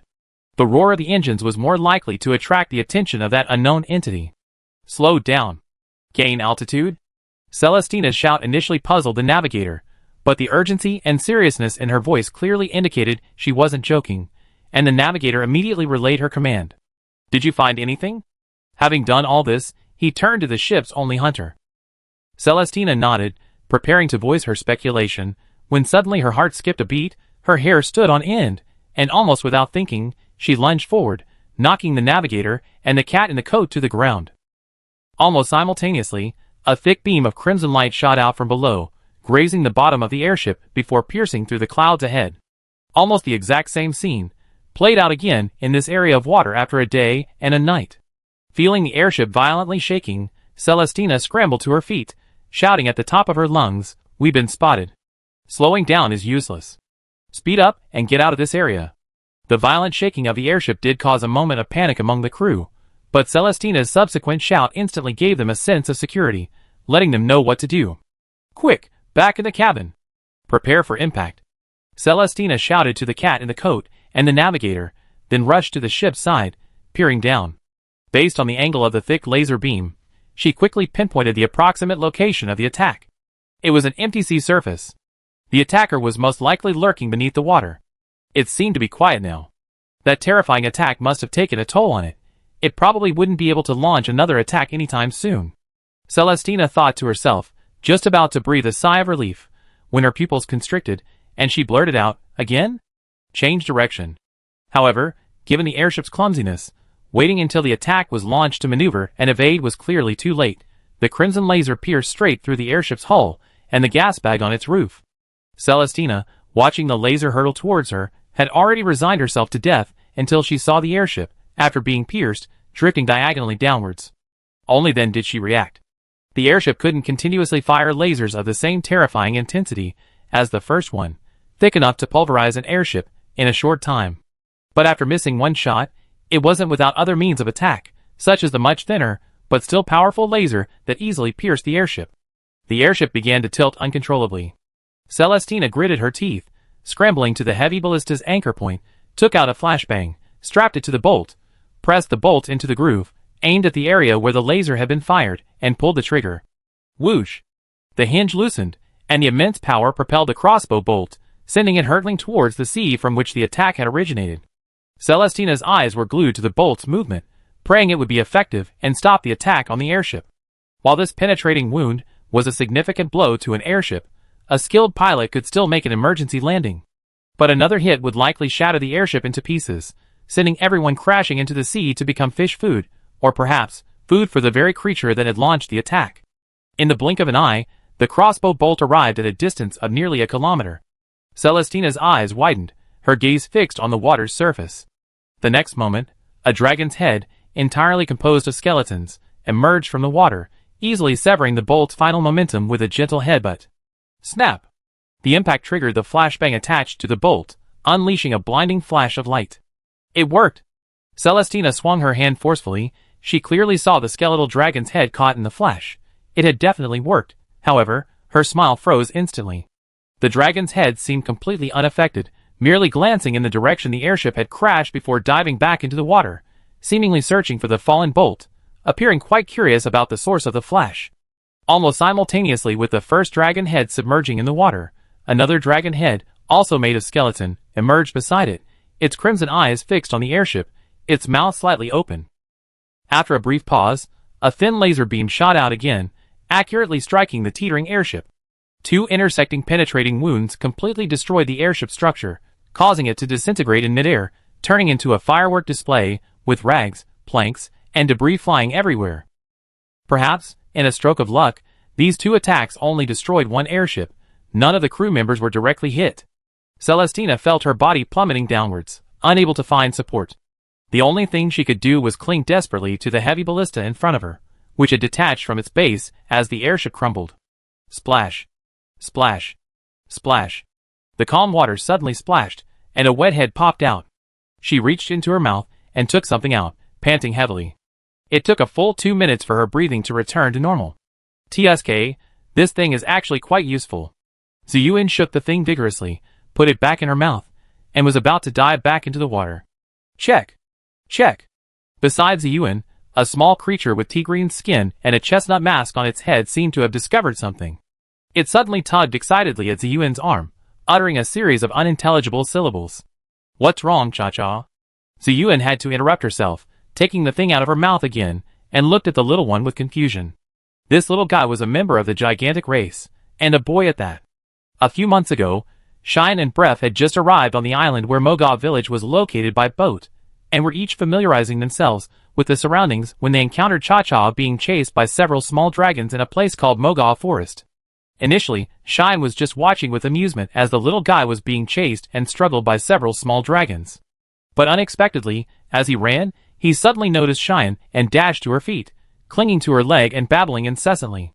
Shine had heard that gigantic races were particularly xenophobic and aggressive, a race that would readily be exterminated as monsters. But this gigantic boy seemed completely different from what she had heard about them. He was actually clinging to her leg for help. Well, despite the language barrier, Shine was pretty sure the boy was asking for help. Curious about the boy, and seeing the several oblivious little dragon puppies charging at her, Shine didn't hesitate. She unleashed her heavy crossbow, and easily mowed them down with level 3 normal ammo, thus rescuing the feline. And because of this rescue, Cha-Cha became attached to Shine, following her everywhere, refusing to leave or listen to reason. Left with no other choice, Shine took it back to the village. Because the most frequently repeated syllable in the boy's incomprehensible cries for help was Cha, Shine, displaying her extraordinary wisdom, simply named the boy Cha-Cha. Cha-Cha was indeed quite intelligent and curious about everything, lacking the overly aggressive nature typical of adult Grimkin. After spending some time with him, the villagers of Mogal were quite accepting of this Grimkin child, and Ziyuan also found him quite interesting. She readily agreed to make him her hunting partner. Previously in Yukoku, the Elru introduced to her by Granny Cat all felt she wasn't composed enough and acted too eccentrically, refusing to become her hunting partner. This matter had been a thorn in Ziyuan's side ever since. You look down on me, but I look down on you too. I just bring in the Feta clan as my hunting partners. See which hunter can do what I do. And to Ziyuan's surprise, Cha-Cha learns things pretty quickly. He can master all sorts of hunting skills in no time. During the time we were clearing out Moga village, this kid really provided a lot of help. Well, Moga village was, after all, just a fishing village. Before Bref and Shine arrived, no hunters had ever stayed there for long, so there were no hunting facilities whatsoever. Everything had to be built from scratch. However, besides Lin Lin and Yeezy's monster companions, Bref and Shine also came to Moga village with a local mascot, Anxia. Having honed her skills during her studies in Lokrak, Anxia's job as the village's mascot was a breeze.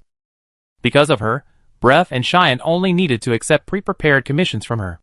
The clearing work proceeded smoothly, and they quickly established a camp in the hunting grounds near Moga village. During the clearing process, they gradually integrated their previously theoretical knowledge of naval warfare into practice. Once the initial preparations were complete, the two truly began their campaign against the culprit that caused the earthquake in Moga village, the Sea Dragon. The battle, though arduous, was ultimately successful. Breve achieved his goal of promotion, shedding the half-star title and officially becoming a 5-star hunter. Cheyenne also successfully advanced to 4 stars. However, despite hunting the Sea Dragon, the earthquake in Moga village didn't end there. Therefore, the two didn't return to East Dorma, but remained in Moga village, accepting quests and continuing their search for the cause of the earthquake. For example, Cheyenne, having found nothing in the submerged forest, decided to continue exploring northeastward. Finally, something found? Chapter 484. Ziyuan's heart skipped a beat, and she immediately turned her head to look in the direction Cha-Cha had indicated. As a heavy crossbowman, Ziyuan's eyesight was undoubtedly excellent. Even without binoculars, she could still vaguely make out an object bobbing on the distant sea with the waves. It was a pile of plank fragments that had drifted in from somewhere. On one of the relatively intact planks, there seemed to be a thin, small figure lying there. Judging from the outline, it looked like an Ailu? Huh? In this desolate wilderness, where would an Ailu come from? Ziyuan rubbed her eyes hard, repeatedly confirming that she wasn't mistaken. It was indeed an Ailu, and it seemed to be wrapped in a wet coat, lying on the plank, its life hanging in the balance. Without the slightest hesitation, Ziyuan waved to Cha-Cha, then plunged into the water, like a nimble fish, quickly approaching the direction where the Ailu was. A few minutes later, Ziyuan resurfaced, treading water to keep herself from sinking. She placed her hand on the elf's chest, carefully feeling its condition for a moment. Phew. Thank goodness, it's still alive. Ziyuan breathed a slight sigh of relief, then quickly checked its condition. It was badly injured and had swallowed several mouthfuls of water, but she had medicine with her, so it wasn't too serious. Just as Ziyuan was performing emergency treatment on the elf, Cha-Cha, who had been following her around like a little sidekick, suddenly made a new discovery. She found a crest among the floating debris and quickly handed it to Ziyuan. This is the guild crest. Combining the pile of plank fragments and the injured elf, she quickly pieced together the general sequence of events in her mind. The guild ship had wrecked somewhere nearby, and the crew had become separated, clinging to shrapnel for survival. This elf was likely one of them, growing weaker as it drifted, until she was fortunate enough to find and rescue it. Since it was a shipwreck, there shouldn't be just one stranded elf. While adjusting the elf's sprained joints, Cheyenne gave Cha-Cha a look. Quickly search around, see if there are any other survivors. Cha-Cha. Cha-Cha made a salute with her small hand beside her mask, then quickly flapped her limbs, searching in the direction the plank fragments and debris had drifted from. Meanwhile, Cheyenne, after helping the elf vomit up its belly full of seawater and giving it a healing potion, finally got the injured elf back to consciousness. Upon seeing Cheyenne in front of it, it paused for a moment, then instinctively touched its body with its paw. I'm dead, meow. Yes, welcome to the afterlife. Cheyenne rolled its eyes. The coat-wearing cat was stunned for a moment, but quickly realized that the person in front of it was a living hunter. Its body was numb and cold from being submerged in seawater, and the salty sea breeze was blowing in its face. It was clearly still on the sea. It was just lucky to have been rescued. So it looked at Cheyenne in front of it. Thank you for saving me, kind hunter. Cheyenne grunted, wanting to hug her shoulders, but since they were at sea, she knew that if she did that, she would sink. It might be a bit much to say, but I have a favor to ask. I'm a messenger for the guild, delivering a secret message. My airship was attacked and crashed in the waters near the ancient forest by an unknown monster. I'd like to ask for your help in searching for the other survivors. Cheyenne waved her hand. You don't need to tell me that. My companions have already gone to search. She paused, then asked curiously, speaking of which, are you sure you were on an airship and not a sea vessel? To destroy an airship, you need at least a monster of Rathalos's caliber. Don't you have any hunters accompanying you? Upon hearing this, Ziyuan noticed a change in the great coat cat's expression, a mixture of fear, regret, and anger. I didn't know. That monster's strength far surpassed that of the rat halos. Its true form was hidden beneath the surface, and it completely destroyed our airship with just 3 breaths, giving us barely any time to react. The great coat cat lowered its head. If it hadn't risked crossing the sea to save time, and instead followed the navigator's advice to take a detour, this disaster might never have happened. Listening to the great coat cat's description, Ziyuan couldn't help but feel a chill. Being hundreds or even thousands of meters underwater, to destroy an airship with a single breath in such a short time, this kind of attack power was comparable only to the description of the storm dragon she had heard from Yoko. Could it be that the unknown monster is another super ancient dragon like the storm dragon? She rubbed her temples, feeling a headache coming on. I understand. Here's what we do. I take you back to the nearest camp first, where you can rest for a while. I'd be as careful as possible while I search for your companions. Unexpectedly, the large-coated cat looked around and then stubbornly shook its head. There's almost no land here, and the round trip is too far. The implication was that going back and forth would waste too much time, and every second was crucial. It couldn't delay Ziyuan's mission because of it. Ziyuan rubbed her temples again and compromised. Alright then, but if I go to search and rescue, can you manage on your own? The large-coated cat forced a smile. I can swim, and even if I'm exhausted, I can still float while holding onto a plank. Ziyuan nodded, said no more, left it a bottle of recovery medicine and 2 pieces of food, and then chased after Cha-Cha in the direction it had gone. Lin Lin and his group were completely unaware of what had happened at sea. After completing the intelligence relay, Lin Lin and the others finally felt relieved and began to enjoy their relaxing vacation. Having returned to his old haunts, Lin Lin naturally wanted to reunite with old friends. After catching up with the 2 signboard girls, the first old friend Lin Lin met was Iwata Hiroichi, who had rushed into the meeting hall in a panic upon hearing that a rat halos had broken into the village. While others might not know the origins of the rat halos that frequently appeared around the village, Iwata certainly did. This guy was born on his family's farm. This guy was usually quite well behaved. Why was he so uncharacteristically barging into the village today? Iwata's anxiety and confusion vanished instantly upon entering the meeting hall and seeing the hunter in his dark green heavy armor. Lin Lin? I knew it. Why would Ukura suddenly barge in for no reason? Turns out it's you back. Upon seeing Lin Lin's face clearly, Iwata's face instantly lit up with a smile. He opened his arms and gave Lin Lin a tight hug. It's been almost a year since we last met, hasn't it? What made you suddenly decide to come back? Lin Lin chuckled twice.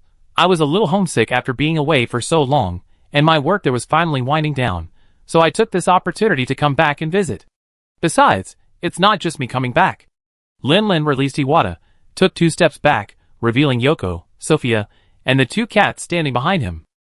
Yoko had always lived with Lin Lin, and back in Yukoku, she frequently visited Iwata's farm, so they were naturally acquainted. While Sophia didn't visit as often, she was also familiar with Lin Lin, so Iwata greeted them with great surprise upon seeing them. Let me introduce you. This is my hunting partner, Nile. Yoko tugged at Nile's little paw, briefly introducing the only unfamiliar cat present to Iwata. And this one? After exchanging greetings with Nile, Iwata looked at the cub Sophia was holding. It looked like a dragon, didn't it? This is Boom, a little Brachydios. Come on, Boom, say hello to Uncle Iwata. Iwata instinctively shuddered. What? A Brachydios? The way this thing greets me? Is it going to come at me with a devastating punch? Don't worry, Boom is a bit mischievous, but it's very well behaved. It won't easily blow you up. Lin Lin chuckled, reaching out to poke Boom's cheek, then quickly pulling back before it could bite down, leaving it with a mouthful of air. Look, like this. Having suffered a minor setback, Bao Bao immediately pointed its nascent airplane-like hairstyle at Lin Lin. Ha! Ha! Bull demon! A cub of your level has no right to ha me. Lin Lin casually flicked Bao Bao's forehead, easily subduing it. Iwata. Even a monster like the Shattered Dragon, known for its violent temper, can turn into this? This world is becoming increasingly unfamiliar. It must be Lin Lin who's corrupting it. Lin Lin didn't give him much time to question his existence. After giving Easy a look, he put his arm around Iwata's shoulder and walked towards the bathing area. Come on, we haven't seen each other for so long, let's catch up. How have you been lately? How are your parents' health? They're both fine. When you saved Jiayan last time, Mom and Dad were so proud, they were practically walking on air. It's just that they haven't seen you in a long time, they really miss you. Want to come back with me to see them later? Of course, no problem. When he first transmigrated, he was taken to Jiayan village by Master Kevin. He was sheltered by the Iwata family, and received a lot of care from the 2 elders. Lin Lin wasn't an ungrateful, heartless person, so there was no reason for him to refuse. During the Lingfeng chaos, the 2 elders happened to be on vacation in Lokrak. When they left Jiayan for Lokrak, they happened to be on their way back, and their paths crossed. So for Lin Lin, it had been quite a while since he's seen them. I definitely see him, but I need to do some preparation first. I can't go empty-handed. Before that, let's chat, brother. How's it going? How many stars are on the cover of Hunter's Notes? Iwata. I'm just a regular hunter who does gathering quests occasionally. I can't compare to a legendary hunter like you. Tell me about your amazing experiences lately. While Lin Lin was chatting happily, Sophia put down her pet monster, stretched, and turned to Yoko. I'm planning to go see Teacher Mia. What about you, Yoko? Yoko chuckled and shook her head, her gaze drifting to the bathing area hidden by the curtain. I just came back with Lin Lin. Most of the people I know in Yoko are acquaintances of Lin Lin. So she didn't plan to go out and catch up with people alone like Sophia did.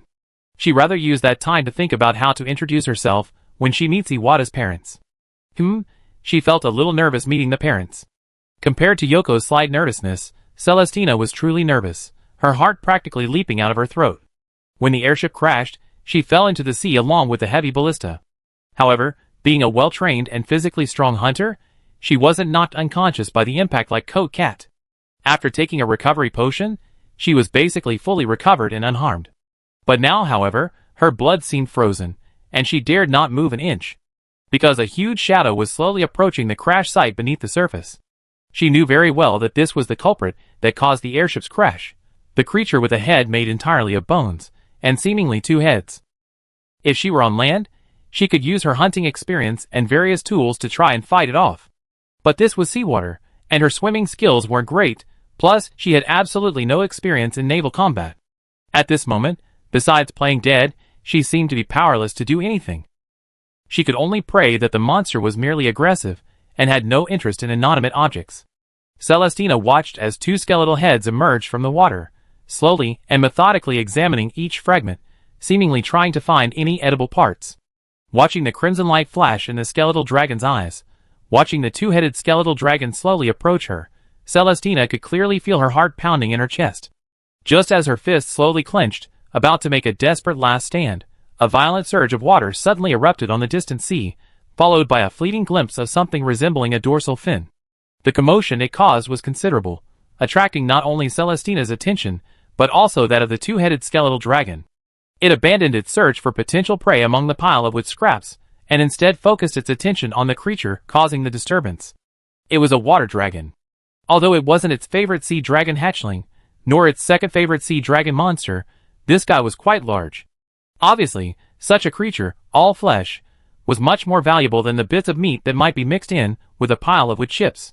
Chapter 485. Cha-Cha struggled to move its limbs, its body darting through the seawater like a fish, but even so, it was still much slower than the enormous creature closely following behind. If it hadn't been quick to change direction, it would have been caught and swallowed whole long ago. Cha-Cha glug. Damn it! Cha-Cha almost lost its grip on the oxygen algae in its mouth, and nearly choked on the seawater. The ocean environment is completely different from land. On the surface, it may appear calm, but beneath the surface, currents surge. Even the most experienced sea creatures can be swept away in unfamiliar waters if they are not careful. Clearly, Cha-Cha, as a land-dwelling member of the Oddity Spirit race, even with its decent swimming skills, was no match for the sea creatures who had always made their living in the sea. Moreover, this place was far from the somewhat familiar isolated island and submerged forest. While tracing the source of the shipwreck along the floating debris, it was unsurprisingly swept up by a surging undercurrent, spun around like a washing machine for who knows how many times, before finally being carried to a calmer area. But before it could even catch its breath, a primal shiver ran through it, the sense of danger a predator feels when it's being watched. Turning its head, it saw, from the center of the lush coral reef, a fish head covered in iridescent scales, its eyes practically glowing green as it stared at Cha-Cha. This is a water dragon. During her time hunting with Cheyenne in Moga village, Cha-Cha had seen this monster before, and knew it was a ferocious carnivorous ichthyosaur. It had a body much larger than many large flying dragons, and its combat power surpassed that of the common light-dwelling dragons and aquatic beasts. As long as it didn't face a sea dragon, its strength was enough to make it the king of the ocean. Was that the guy who destroyed the ship, T? This thought flashed through T's mind, but the creature didn't give it time to ponder. It opened its massive maw and charged at T, intending to swallow it whole. This guy is even more ferocious than the one we encountered before, T. T frantically struggled to avoid the water dragon's bites, then frantically tried to find Cheyenne's location. Without a hunter present, it couldn't possibly handle this behemoth on its own. However, although T's intention was to find Cheyenne for help, its sense of direction wasn't exactly excellent. Otherwise, it wouldn't have gotten lost in the Mogaw forest while searching for the supreme mask, only to be surrounded by a group of small dragons.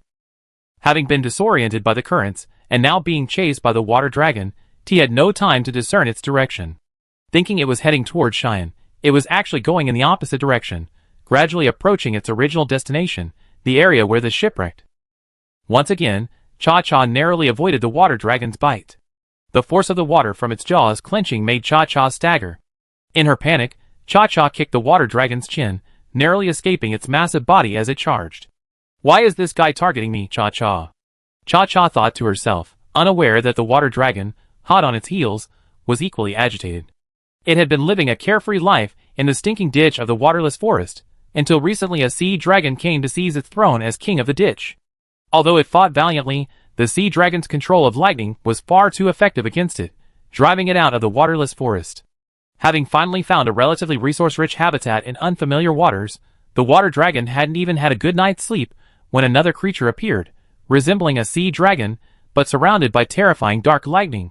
Its overwhelming aura, utterly intimidating, made the water dragon incapable of even thinking of fighting, and it immediately fled with its tail between its legs. However, after leaving that area, the water dragon wandered on, but the resources in its surroundings became increasingly scarce, leaving it rarely able to fill its stomach. Especially in the last 2 days, it hadn't encountered a single edible creature. Cha-Cha was the first living thing it had ever seen. Therefore, the water dragon, already starving and its eyes practically glowing green, had no intention of giving up. It single-mindedly chased after Cha-Cha, determined to devour it, until a gigantic figure appeared in its field of vision. The creature resembled a squid-like mollusk, about 35 meters long. While enormous, it wasn't particularly large for the water dragon. But for some reason, the moment the water dragon saw it, it abruptly stopped chasing Cha-Cha, a wave of immense fear washing over it. This creature seemed even more terrifying than the one covered in dark lightning. Run! Run! At that moment, the water dragon seemed oblivious to the hunger that had been churning its stomach for 2 days. Its only thought was to escape and survive. Despite the water dragon's desperate efforts, its body darting forward like an arrow parting the water, the gigantic squid-like monster remained relentlessly pursued. Furthermore, the creature seemed completely at ease. As the water dragon accelerated, it accelerated as well, always keeping a respectable distance, almost as if toying with its opponent. Only when the water dragon's stamina became unsustainable, and its escape speed inevitably decreased, did the creature slow down slightly, maintaining a pace only slightly faster than the water dragon, allowing the water dragon to clearly sense the distance between them slowly shrinking. The growing shadow of impending death, the terror and despair of watching it slowly devour itself, nearly drove the water dragon mad. When the giant squid closed to within 10 meters, the last thread in its mind snapped. Perhaps realizing escape was hopeless, or perhaps in a final struggle, it abruptly turned its head, opening its massive jaws to bite at the giant squid. However, its mouth had barely opened, its head not yet fully turned, when it was already bound by a long, powerful tentacle. The water dragon tried to struggle, but another tentacle had already tightly wrapped around its tail. Both tentacles exerted force simultaneously, flipping the water dragon, which was almost as long as itself, sideways. Forced belly up and unable to move, the water dragon struggled desperately, but no matter how it twisted its body, it showed no sign of breaking free. Instead, the strenuous activity caused it to consume a large amount of oxygen, and being bound and unable to breathe, its struggles quickly died out due to lack of oxygen. Although water dragons possess gill-like structures, they are actually quite similar to frogs, primarily breathing through lungs, with skin used for supplementary respiration. Perhaps this is why frogs are the most popular food in the water dragon's diet. Glug glug. The giant squid exhaled a string of bubbles from its four-lobed mouth, appearing quite pleased. While not as delicious as a sea dragon, the water dragon's meat was still incredibly succulent, tender and melt in your mouth. Plus, this was a free meal that had willingly wandered into its territory, delivered right to its doorstep, rather than a reward it had painstakingly hunted itself. This made the pleasure all the more worthwhile. With its tentacles bound to the water dragon's body, the skeletal dragon didn't rush to kill its prey. Instead, it swam slowly and leisurely back to its nest. This was its habit. Good food was always brought back to its nest to enjoy. As for the leftover bones, they could be kept to decorate its nest, making it look more aesthetically pleasing. As for the airship, it had recently shot down, that was no longer on its mind. Over the years, it had shot down at least 30, if not 50 airships.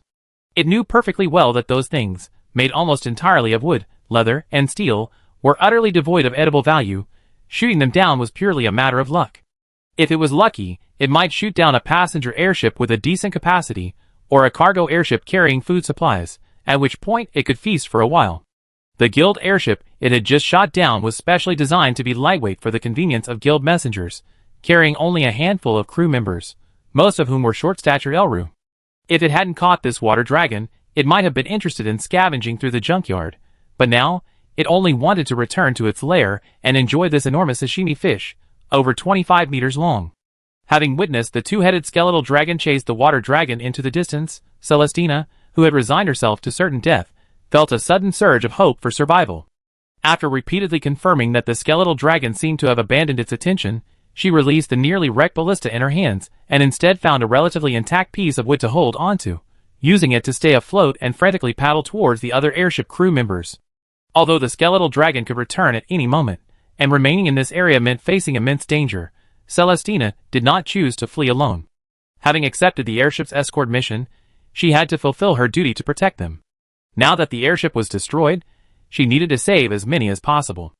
After all, protecting those who need protection is a hunter's duty.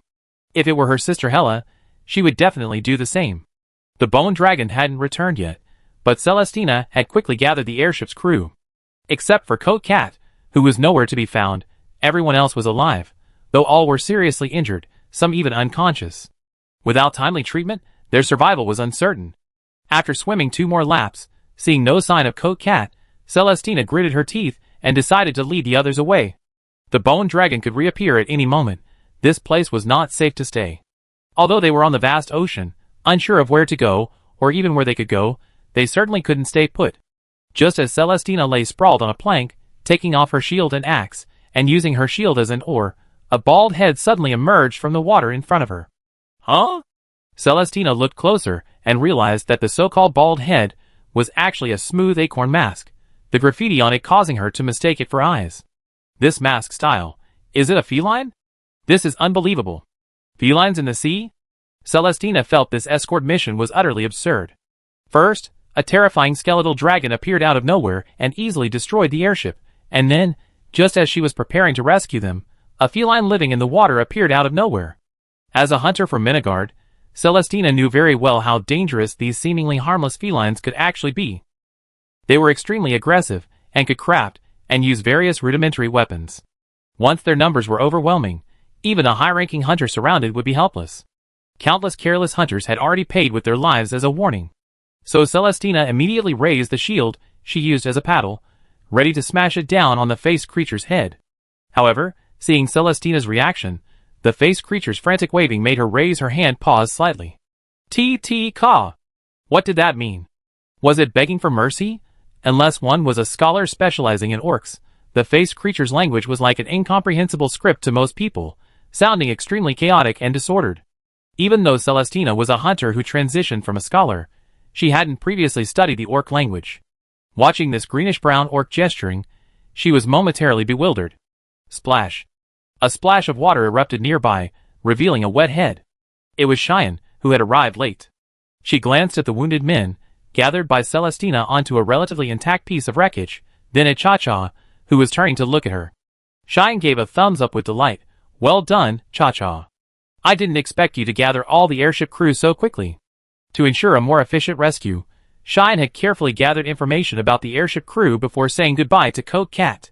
She had also carefully moved forward, hiding herself on the sand and coral reefs, afraid of encountering the guy who had shot down the airship from hundreds or thousands of meters away. However, it seemed she had worried unnecessarily. That guy must have left after firing that shot. If it was just a simple rescue, then there was no problem. Yeah, well done, Cha-Cha. Chapter 486. Tea, please? Cha-Cha turned to look at Ziyuan. Although her face was masked, the confusion in her expression clearly pierced through the mask and reached Ziyuan. What does this have to do with it, Cha-Cha? It just escaped the water dragon's pursuit not long ago. These survivors are able to gather together thanks to that hunter with the shield. Huh? Ziyuan paused, turning to look at the female hunter whose gaze kept shifting between herself and Cha-Cha. She couldn't help but offer an awkward but polite smile. Ahem, hello, I'm Ziyuan, a 4-star heavy crossbowman, currently based in Mogao Village. It seems you might need a little help? Celestina withdrew her strange gaze and nodded. She truly hadn't expected that a hunter would become a hunting partner with the notoriously ferocious feline clan. However, clearly, now wasn't the time for her to worry about that. Celestina readily admitted that they needed help, but after Cheyenne first sprinkled some life-saving powder, stabilizing the wounded's condition and preventing it from worsening for a short time, she stopped her from continuing the first aid. It's not safe here. The guy who destroyed the airship was recently lured away by a water dragon and could return at any time. We have to get out of here. Upon hearing this, Cheyenne's eyes showed a hint of realization. She wondered why the situation sounded so dangerous according to the coat cat, but when she arrived, everything seemed calm. What are we waiting for? Let's get out of here. As Cheyenne spoke, she glanced at the piece of wood that served as a small boat, then looked around. She quickly picked out 2 hemp ropes, intending to use them to connect herself to the boat and become a boatman. This method made it easier for her to exert force than to push the boat by hand. As for Celestina, this hunter, who had almost never been in the water, was truly helpless and could only continue using her shield as an oar to paddle, hoping to conserve some energy. With the combined efforts of Cheyenne, Celestina, and the purely supplementary Cha-Cha, the makeshift lifeboat finally began to move slowly, gradually moving away from the dangerous waters and heading towards the distant submerged forest. Throughout this time, Celestina's nerves were on edge the entire time.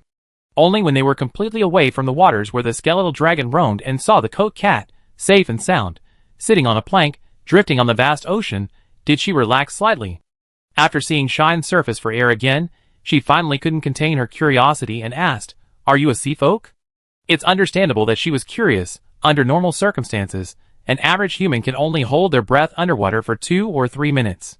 In combat or swimming with weights like this, holding their breath for even a minute is considered good.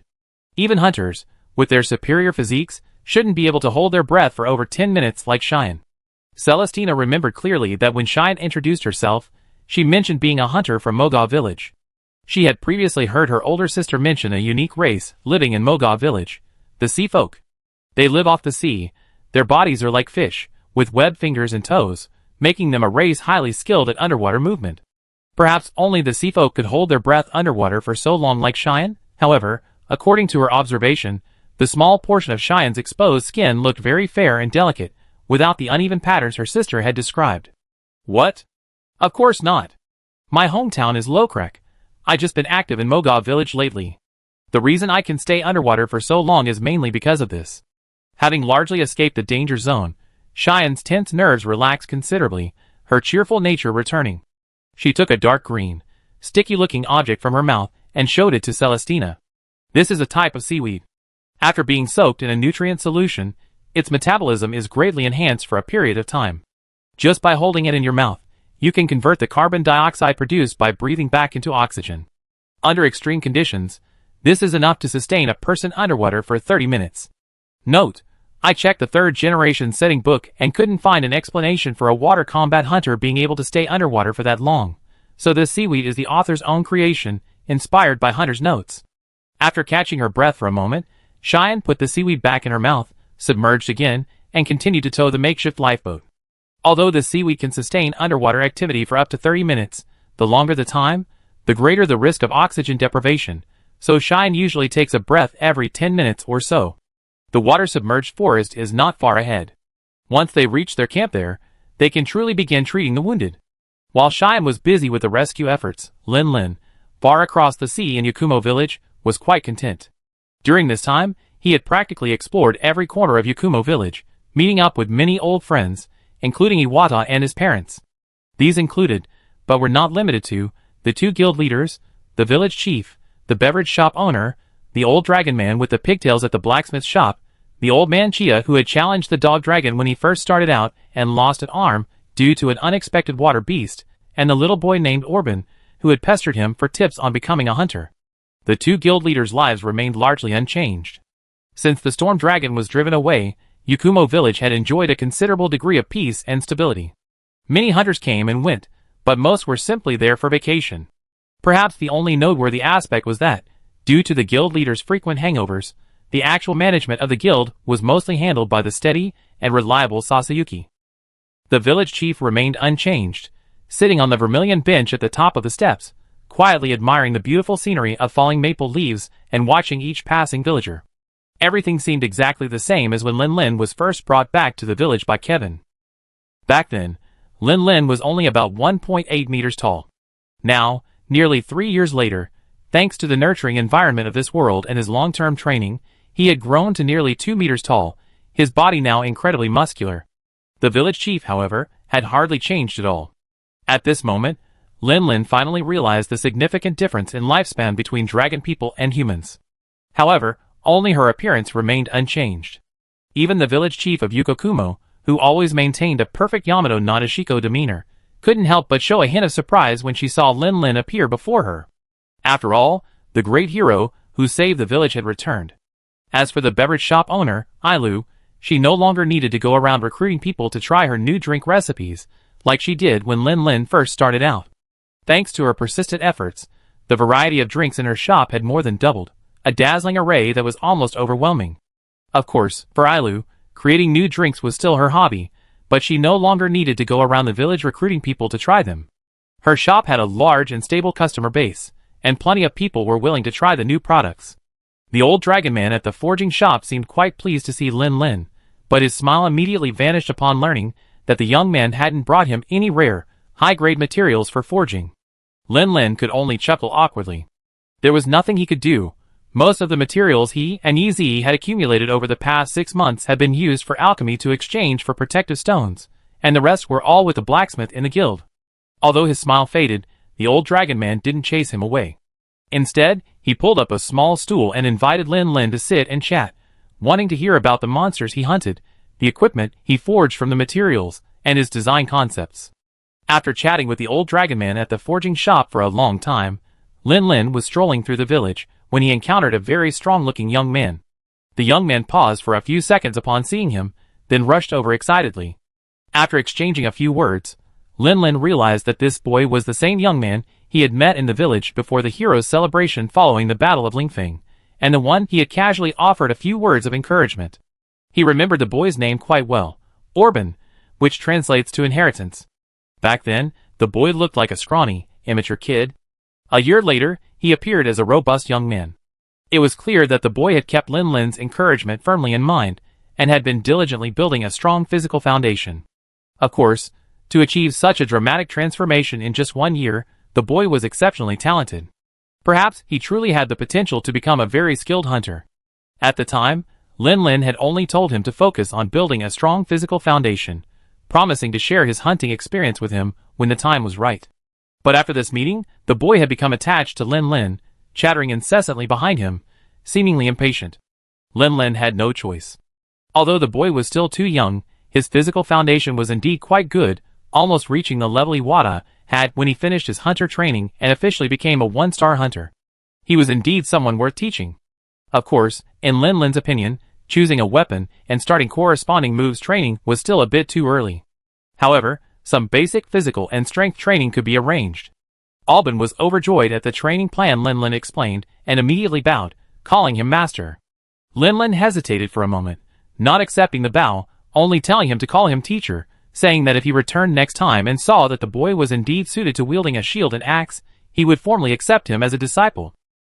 Alban wasn't disappointed. On the contrary, he was quite pleasantly surprised. He hadn't expected to actually see hope of becoming his idol's apprentice. During casual conversations between training sessions, Lin Lin unexpectedly learned something. Alban's grandfather was none other than Grandpa Chia. That old man had been a 1-star hunter his entire life. Before retiring, he wanted to strive for a 2-star advancement to achieve the prestigious rank of Glorious Family. He accepted a quest to hunt the dog dragon that had attacked Sophia and the seahorn, but unfortunately, a water beast interfered in the battle, and he lost an arm. He felt guilty about this for a long time before slowly recovering. After hearing this, Lin Lin suddenly understood. With this old man's family background, it was no wonder Alban was so determined to become a hunter. After spending a few days in the village, meeting everyone he needed to meet, and helping Alban develop a series of training plans, Lin Lin finally completed half of his trip back to the village to visit relatives. Human friends have finished, now it's time for animal friends. The Kong goes without saying, they only just met, and with Tiao Tiao chasing the black devouring dragon everywhere, Dekong was the perfect flying mount. Lin Lin planned to keep Dekong by his side for the foreseeable future. There would be plenty of time for them to bond, so there was no need to specifically set aside time for them to grow closer. Lin Lin's first stop was Xiong. As the first friend he made after transmigrating to this world, Xiong held a very special place in his heart. It was only because Xiong didn't have a strong desire to explore and travel, and besides, it had already built a harem near the village, and he heard that a little Xiong had already been born, that Lin Lin would have really wanted to take Xiong, Dekong, and Tiao Tiao on their travels. Upon their long-awaited reunion, Xiong was overjoyed. The good bear brother immediately engaged in a friendly and enthusiastic wrestling match, a kind of exchange. However, the result of this wrestling match greatly surprised Xiong. How come Lin Lin has become so much stronger after all this time? It even felt a slight disadvantage. If it weren't for its height and size advantage, it might have already been thrown over by Lin Lin. After a long stalemate, sensing the frustration rising in Xiong heart, Lin Lin finally held back a bit of his strength, feigning an opening and letting Xiong throw him over. This slight concession immediately put Xiong in a good mood. It's a shame it couldn't speak, otherwise, it would have been laughing heartily, patting Lin Lin on the shoulder and saying, "Little brother, you still need to practice." After this intense and exciting contest, the man and the bear quieted down, sitting by the river, quietly eating honey-roasted fish, silently watching the river flow until the stars filled the sky and the silver moon hung low. Chapter 487. During Lin Lin's absence, Xiong lived a rather leisurely life, spending its days either slacking off, collecting honey, or engaging in CCB crossfire. No monster dared to provoke it, so when Lin Lin saw it again, Xiong was covered in a thick layer of fat. Perhaps because of this leisurely lifestyle, Xiong hadn't been exercising as diligently as before, and its physical condition had declined. Lin Lin carefully compared Xiong performance before and after his return. Although its reaction speed remained basically unchanged, its physical strength had indeed declined to some extent. Otherwise, it wouldn't have needed Lin Lin to hold back to win the wrestling match. Lin Lin twirled the honey-roasted fish in his hands, his thoughts wandering. He considered whether to persuade Xiong to resume its training. The benefits of training are self-evident: maintaining physical strength, enhancing combat power, and making it more effective against other monsters. However, given the current situation in Jieyun, there's practically no village on the entire continent more peaceful than here. The strongest monsters that occasionally appear nearby are only Map King level creatures, like the Nargacuga and the Fellow the Tails. Even without training, Xiong, relying on its status as a dominant force, could easily crush them with its harem in a group attack. After much deliberation, Lin Lin shook his head, ultimately deciding to give up trying to persuade Xiong. After all, this guy was just guarding its little corner of Jieyun. Let it continue its carefree life. There was no need to force it to suffer. But while Lin Lin thought this way, Xiong didn't. After strolling around a couple of times to digest its food, it approached Lin Lin again and waved its paw at him. "Get up, let's practice some more, you two." Xiong's dominance, built through constant battles, relied not only on talent but also on hard work and dedication. His recent relaxation was mainly due to the absence of external pressure and a happy, fulfilling life. However, Lin Lin's return to the village and his impressive wrestling skills truly astonished Xiong, igniting a competitive spirit within him. His once neighborly Xiong, who relied on his protection to survive, had suddenly become a match for him in strength. If he continued to slack off, it wouldn't be long before Xiong was the one needing protection, something he desperately wanted to avoid. Before becoming the Overlord, it couldn't protect its good bear brother. Now that it's the Overlord, it still needs the good bear brother's protection. What's the point of being the Overlord then?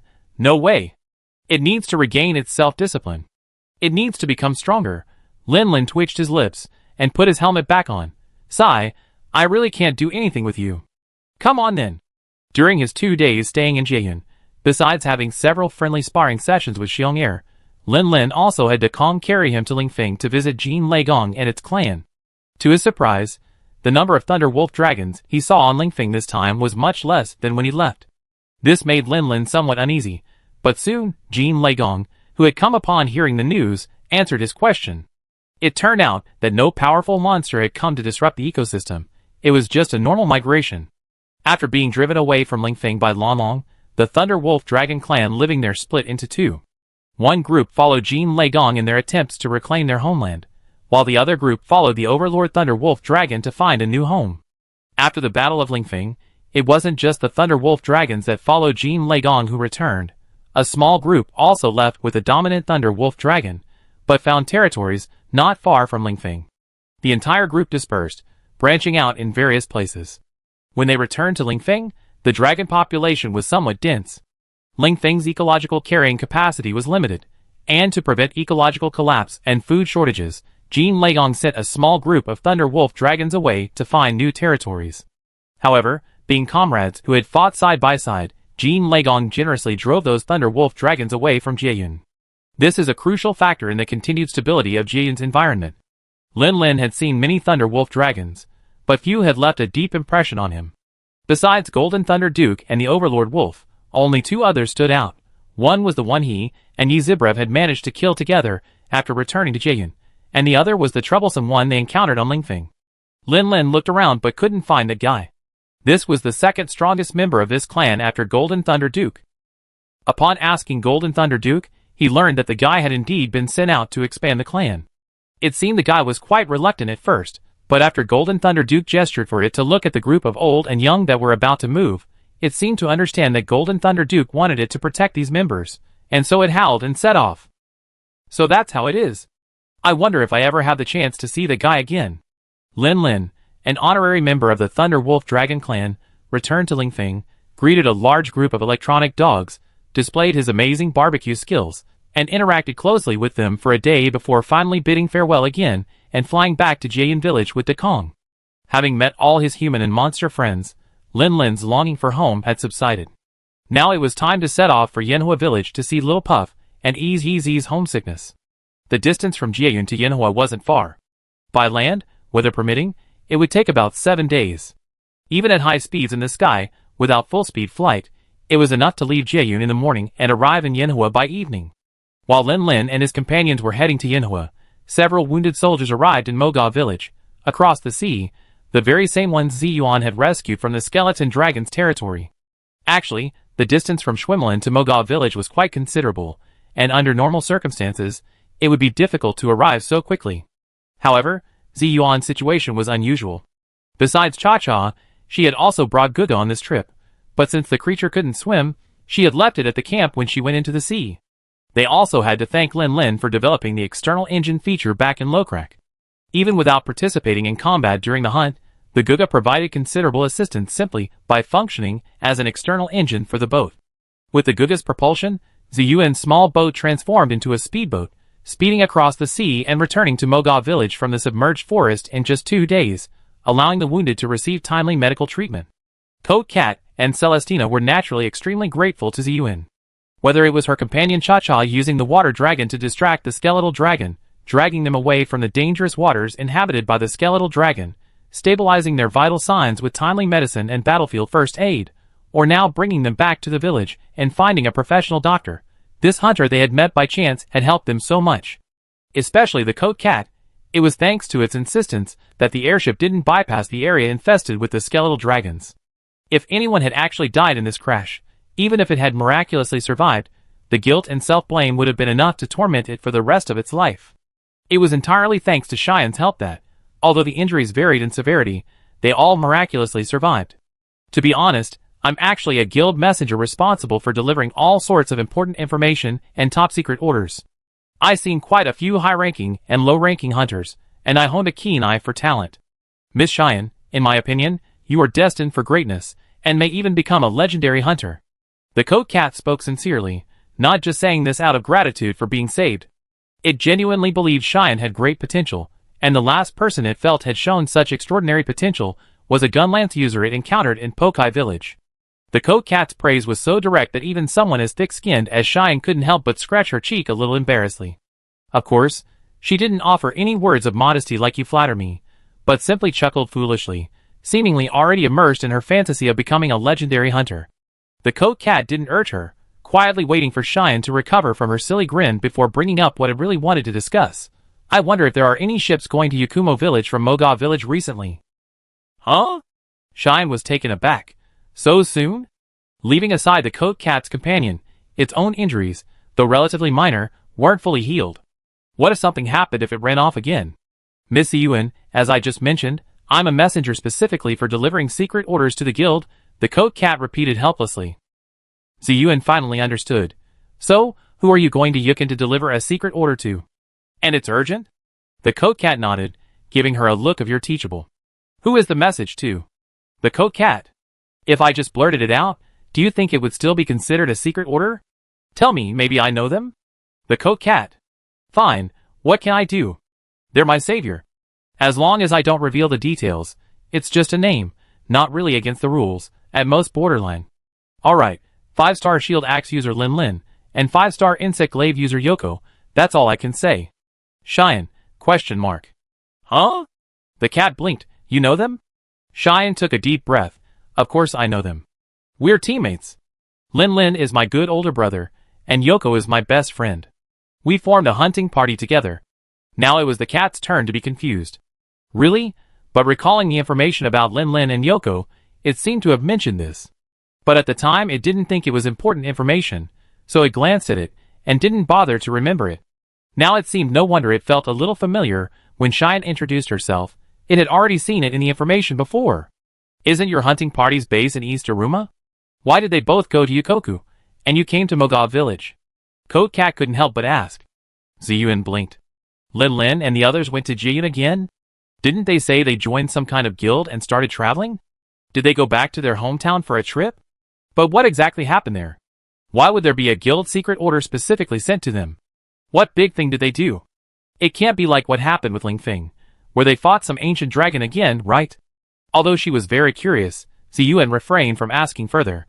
Although she sometimes seemed a bit simple-minded, she wasn't stupid, she knew what she should and shouldn't ask. Well, it's not just me. Bref also came to Moga village, but he's still investigating the cause of the earthquake on the isolated island, so he's not in the village right now.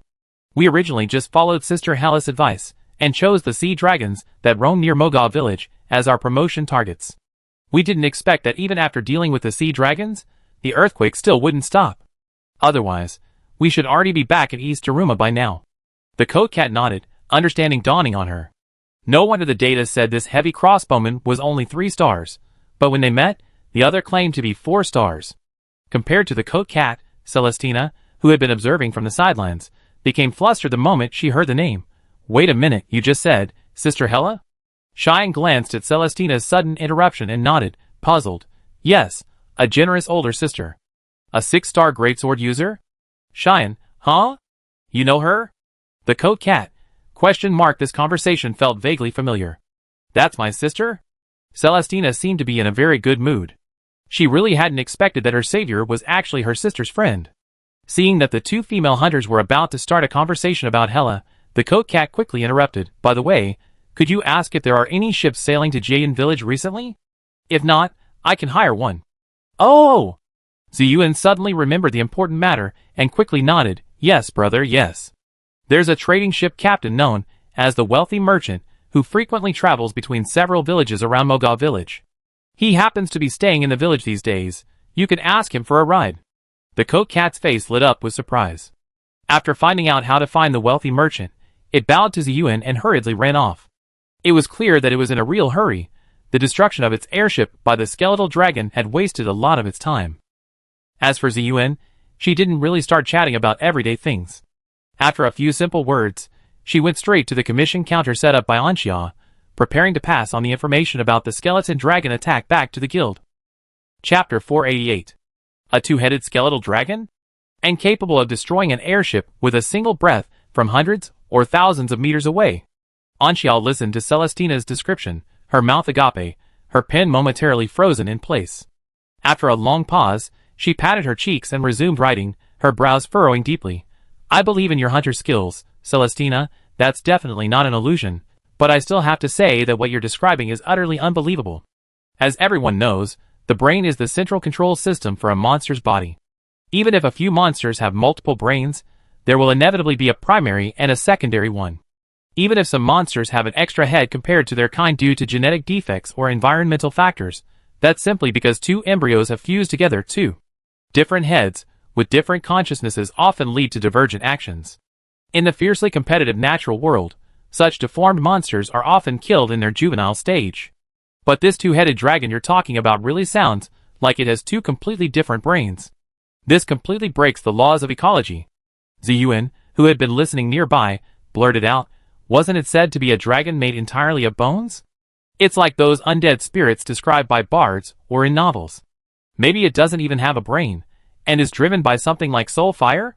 Anxia and Celestina both looked at Ziyuan, then exchanged a glance, deciding to pretend they hadn't heard and continue their discussion. Celestina offered her hypothesis. "After all, it's an unknown monster we never heard of before, possessing extremely high levels of dragon attribute energy within its body. It's most likely an ancient dragon. Perhaps its two brains have different functions, able to cooperate with each other?" Anxia nodded. Although she felt this hypothesis was still a bit far-fetched, she couldn't think of a more suitable explanation for the time being, so she had to put the topic aside and talk about another characteristic of the monster. Perhaps, but this thing's abnormality isn't just its one brain. Anyone with even a little biological knowledge knows that skeletons can't move on their own. The most reasonable hypothesis I can think of right now is that it's actually an exoskeleton formed from hardened keratin, resembling a skeleton. Like the steel dragon, it moves through muscles encased in the exoskeleton. Celestina largely agreed with the idea that the skeleton dragon was driven by internal muscles. Judging from the flexibility and range of its neck movements, it was almost impossible for a spine to achieve that. However, she thought the idea that the skeleton is an exoskeleton was debatable. "No, I'm pretty sure it's skeleton. The texture is almost identical to the materials used in bone mounds in the wild, and it comes in all sorts of shapes, not just ribs or skulls. Exoskeletons rarely grow in such a disordered way." Cheyenne looked left and right, puffing out her cheeks. Ignored, she forcefully interrupted the conversation, blurting out a fabricated story. "What's so strange about that? Maybe the guy just passed by a bone mound and wrapped himself in the bones, like a sand dragon wraps itself in mud, a flame dragon in lava, or a giant beast in snow." Celestina paused slightly, finally turning her head to stare at Cheyenne with an unfamiliar gaze. Just as Cheyenne felt guilty, worried she might have said something wrong again, she saw Celestina clapping her hands forcefully. "Hooray! Cheyenne, you really are a genius. That's it. It must be. That guy has attached bones to his body, which is why it looks so messy and disordered, not like the patterns that would appear during normal growth." Anxia wrote this information into the speculation section of her intelligence report with lightning speed. If they were really going to fight the opponent, this might be very useful information. "T Ka?" While the three were discussing intensely, a voice rang out not far away. Cheyenne turned her head and saw Cha-Cha, who had just returned from visiting several wounded people at the clinic, gesturing excitedly and shouting something at her. "When did you get here?" Cheyenne asked curiously. T. It arrived right from the first sentence, Cheyenne. Its presence was so low, none of the three of them even noticed it. T. Cheyenne's eyes widened immediately. "Wait, you mean you saw what that thing looked like? And it wasn't some two-headed dragon, but a giant squid?" T nodded vigorously. After all, it had been chased by the water dragon and, while turning its head to observe the direction of the water dragon's attack, it clearly saw the water dragon suddenly stop, followed by a huge figure swimming past it not far away, the swirling water causing it to tumble 2 or 3 times. Although it wasn't very clear, it could at least vaguely make out the outline of the creature, which looked very similar to the squid that fishermen occasionally caught. Anxia. Celestina. Huh? A giant squid? What happened to the two-headed dragon? What happened to the skeleton? This doesn't match Celestina's eyewitness account at all. Ziyuan glanced at the two deep in thought, poked her cheek, and pondered for a moment.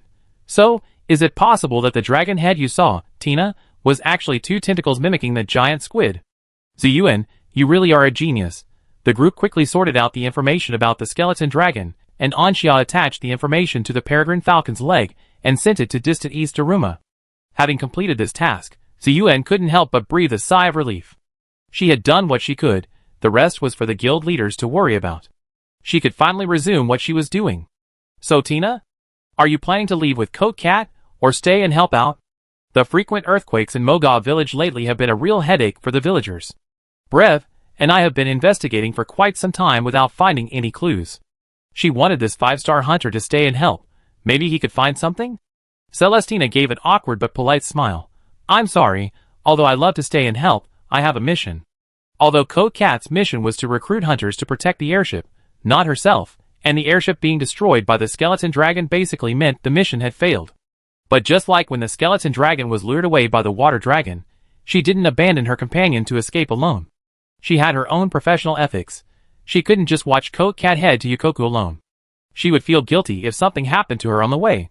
Besides, if she escorted her all the way there, maybe the client would consider her efforts and settle the commission as usual? That's no small sum. Cheyenne understood and naturally didn't try to stop her, simply smiling and waving goodbye. I hope when we meet again, we have resolved the issues here and can sit in the tavern and have a good drink together. Okay. My treat then. After seeing Celestina and the Coat Cat off, Cheyenne resumed her investigation into the cause of the earthquake. She had encountered the skeletal dragon in the sea northeast of the submerged forest, but while it was powerful, it was too far from Moga Village. In the past 2 days, Moga Village had experienced another earthquake, but Cheyenne, in the submerged forest, hadn't felt much of it, indicating that her investigation was going in the wrong direction. Therefore, this time, she decided to explore further south. If she remembered correctly, there should be a sizable volcano there, which had formed an island covered in lava due to an eruption. It was given a simple, straightforward name, Lava Island. Perhaps there would be some clues there. The main reason Cheyenne didn't choose a closer, isolated island as her target was because Brave was investigating there. For example, right now, just as Cheyenne had decided on her next target location, Brave, on the isolated island, was riding a dog at breakneck speed, muttering damn it, damn it, damn it as he went. He had already explored most of the island's landmass without finding anything unusual.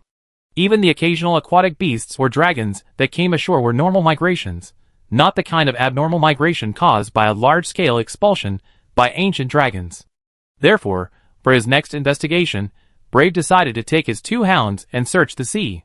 However, shortly after approaching the shore, he encountered a truly unforgettable and troublesome creature, a purple water beast.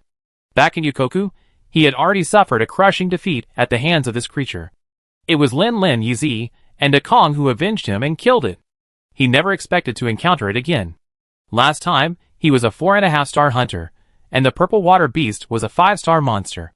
Losing wasn't too shameful, but this time, he was a 5-star hunter, and the purple water beast was still a 5-star monster, yet he still couldn't handle it.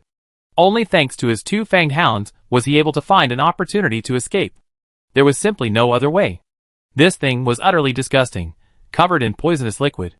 Every swing of his knife required careful attention to avoid being splashed by the splattering mixture of blood and venom, and he also had to watch his step to avoid stepping into a puddle of poisonous water.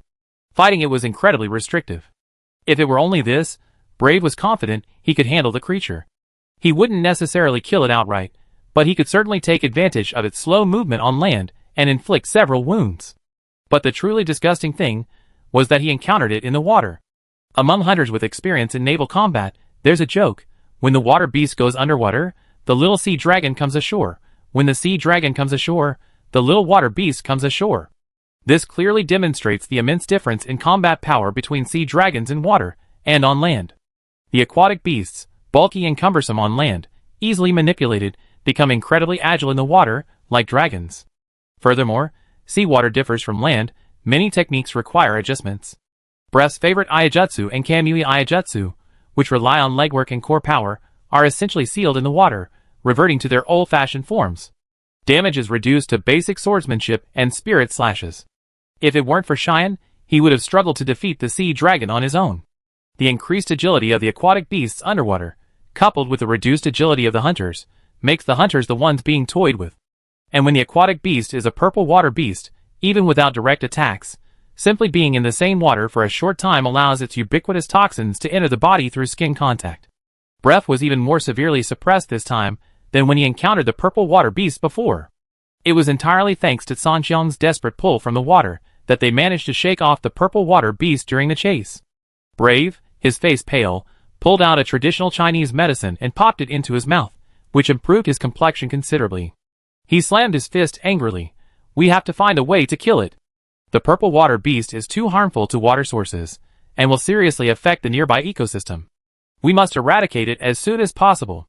Woof! A fanged hound with azure fur, paws covered in snow, and a lithe and majestic form barked loudly, showing its support for its master.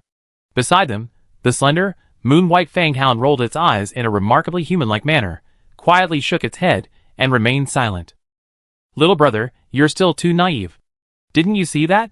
This guy is clearly upset about being beaten and wants revenge. This fanged hound is none other than Yoko Shiro. She took Jumpy to the unknown forest thinking it was just a normal exploration, and didn't bring her friends along. Little did she expect that it would lead to them joining a phantom troop and embarking on a thrilling journey with a celestial dragon. Brave and Shine were coming to Moga village, so naturally they couldn't leave their friends at home. They brought them along. Guga went with Shine, while Shiro and Afu stayed with Brave on the island. Coo coo coo. A series of rapid chirps suddenly came from above, and Shiro's ears perked up instantly. Looking up, a large, plump orange owl circled overhead, emitting warning cries. Huh? Brave looked bewildered. The Fukumo rabbits trained by Flamefire could transmit information through cries at specific frequencies. But the problem was that during his time with Flamefire, he had mainly been learning swordsmanship from village chief Pushian, and he didn't understand any of these signals. Woof woof woof. Chapter 489. Brave didn't understand, but Little White, having been with Yoko for so long, certainly did. It immediately grabbed Brev's greaves and began dragging him towards cover. The Fukumo hare's cries were incomprehensible, but Little White's actions were crystal clear. Another monster was approaching. TSK, what bad luck. Just got rid of the purple water beast, and now another one. Brave scoffed, his feet moving with lightning speed, disappearing into the bushes in the blink of an eye, concealing himself. The two fanged hounds also took cover. A short while later, a low, muffled thud approached. Brev, hidden in the bushes, immediately laid down, pressing his ear to the ground, carefully discerning the heavy footsteps to determine the identity of the approaching creature. Walking on two legs, with heavy steps, it's most likely a brute wyvern, and a large one at that. Hopefully, it's not a Deviljo. Brev gritted his teeth. This was no match for him right now. Last time, Lin Lin had the misfortune of encountering a Deviljo, and in his attempt to escape, he stumbled into Spirit Peak and almost died there, a memory he vividly remembered. However, Brev's expression quickly changed. With the approaching tremors, he could vaguely discern a very light, rapid footstep from the muffled sound. It sounded like someone fleeing. And why was the sound getting clearer? Brev lifted his head from the ground, but the rapid footsteps didn't disappear. Instead, they grew louder and clearer. Swish swish. The bushes where Brev was hiding suddenly shook, and a small figure rushed in. Brev had just turned his head to look in the direction of the sound when the figure bumped into him, almost knocking him to the ground. Thump! Thump! Thump! Heavy footsteps pounded in his heart, a massive figure blocking out the sunlight, casting a shadow that enveloped the small bushes. Brave, cradling the tiny child in his arms, looked up at the enormous beast, cursing inwardly. Damn it, damn it, damn it! The beast, too, looked down at the small figure below, letting out a deep, piercing roar. This creature was terrifyingly large, its length no less than that of the water dragons, renowned for their immense size. But compared to the water dragon's slender, dog-like bodies, this beast was as heavy as a mountain. Brave had no doubt that its weight alone was equivalent to 3 water dragons. It had massive, curved horns like a bull's on its head, its body covered in thick, hard carapace, which was covered in slippery moss from its constant hot and humid environment, and a huge hump like a camel's on its back. But its most striking feature was its enormous tail, like a battering ram. This was a tail-hammer dragon. Normally, with very few exceptions, herbivorous monsters are not usually very ferocious. The tail-hammer dragon, as a herbivorous brute wyvern, while possessing a strong sense of territory, usually chooses to drive away rather than kill enemies. Compared to the equally herbivorous desert tyrant, it could be considered quite docile. However, looking at this tail-hammer dragon panting and roaring, Brave simply couldn't equate it with gentleness. If he wasn't careful, he might very well be crushed into a pancake. Tossing the dazed little creature he was holding to the side, Brave drew his azure blue long sword from behind his back, a faint crackling of electricity seemingly flashing across its blade. This was a thunder elemental katana he had crafted from sea dragon materials after hunting a sea dragon. Its power was considerable. If he was lucky, his investigation had first resulted in a beating from a purple water beast, and then he was unjustly ambushed by an enraged tail dragon. If he was unlucky, it just so happened that the katana he was carrying was a newly forged thunder elemental one, and the tail dragon happened to have 2 elemental weaknesses, fire and thunder. With a low shout, Brave drew his sword, stepped forward, and slashed forward, striking the tail dragon in the face before it could attack. A crackling azure blue current shot through the dragon, inflicting intense pain. Roar! The tail-hammer dragon seemed even more enraged, striding and twisting its body, its massive tail hammer, like a battering ram, sweeping towards Brave with a whooshing sound. The tailhammer dragon was enormous, its tail at least 10 meters long. The force of the attack completely covered Brave's dodging range.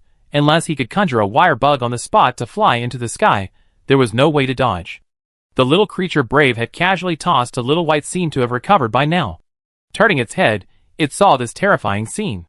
In a panic, it instinctively tried to rush over to save the poor creature it had dragged into the fray, but it had only taken one step when Little White grabbed it by the scruff of its neck, leaving it helplessly flailing its limbs. Whoosh!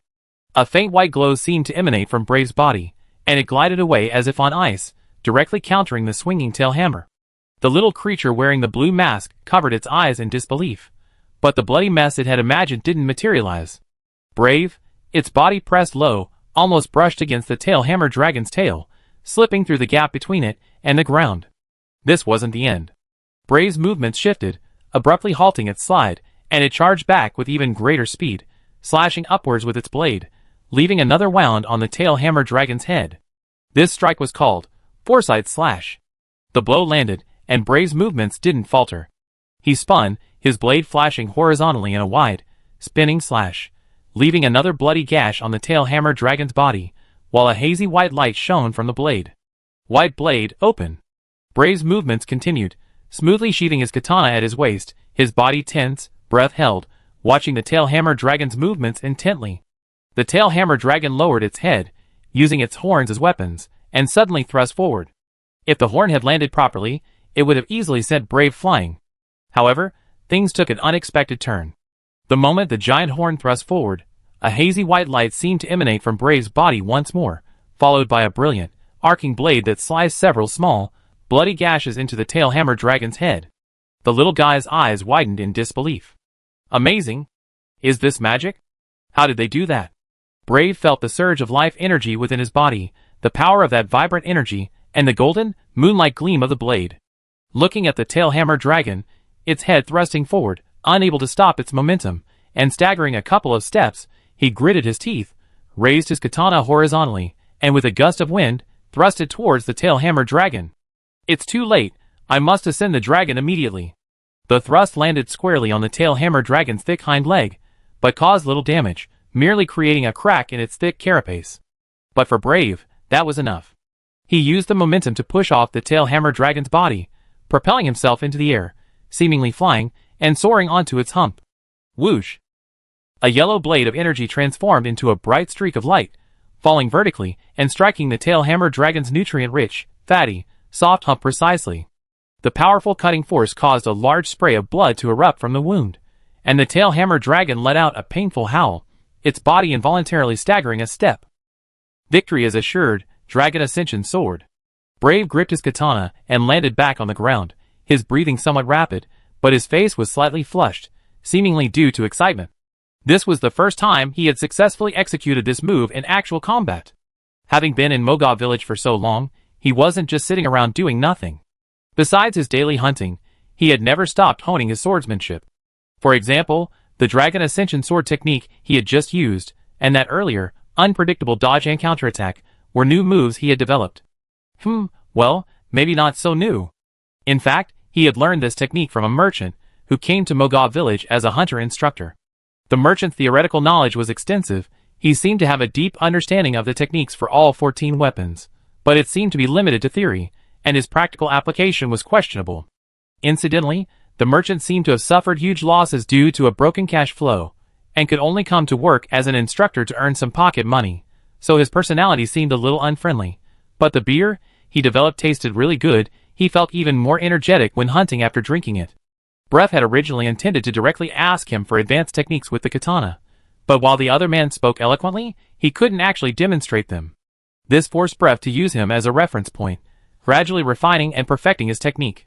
He had almost perfected the previous move, the seeing cut, which contained many techniques similar to Aiajutsu, and he had already used it in actual combat while hunting sea dragons.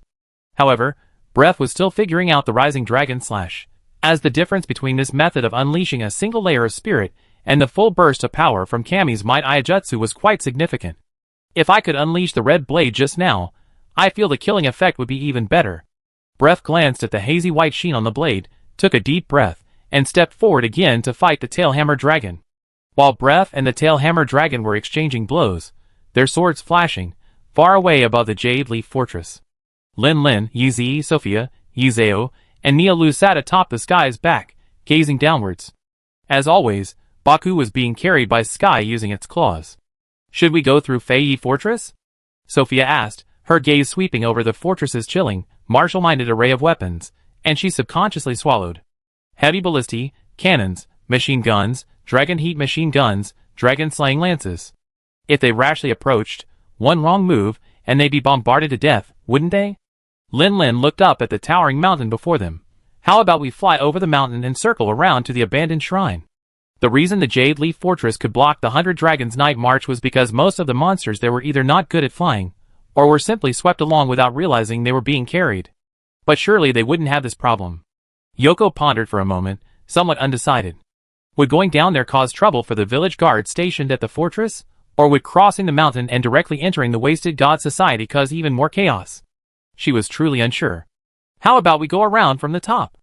Datepace glanced at the weapon fortifications erected below to defend against the 100 Dragons' night march, feeling a chill run down his spine. As a cat skilled in invention and weapon modification, and also Blade's research partner at the Flameworks Processing Workshop, he knew the power of those weapons better than anyone else present.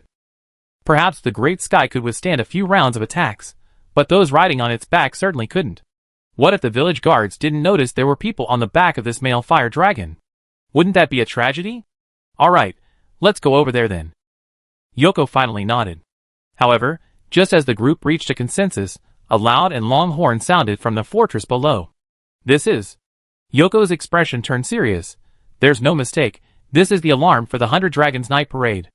Another monster attack on the fortress is coming. Seeing the barely concealed worry on Yoko's face, Lin Lin waved his hand. Great Sky, let's go down and check the situation. If we can help, we try our best. Roar! The Great Sky immediately let out a loud roar, and swooped down towards the ground below. Fei Fortress is a passage carved into the mountainside, equipped with various weapons to act as a funnel, gathering the monsters scattered across the forest area and minimizing their chances of bypassing the fortress and attacking the village from the sides. Lin Lin and his group had been observing from the air not far from the fortress's front, with the view below largely obscured by dense forest. Therefore, Dekong swooped down, bringing Lin Lin and his group to a clearing above the fortress entrance, where their view was unobstructed. This clearing, deliberately created by the residents of Yanhua village to avoid blocking their field of fire, aimed to inflict more damage on the monsters before they could rush into the fortress. As they entered this area, Lin Lin could finally see the commotion below.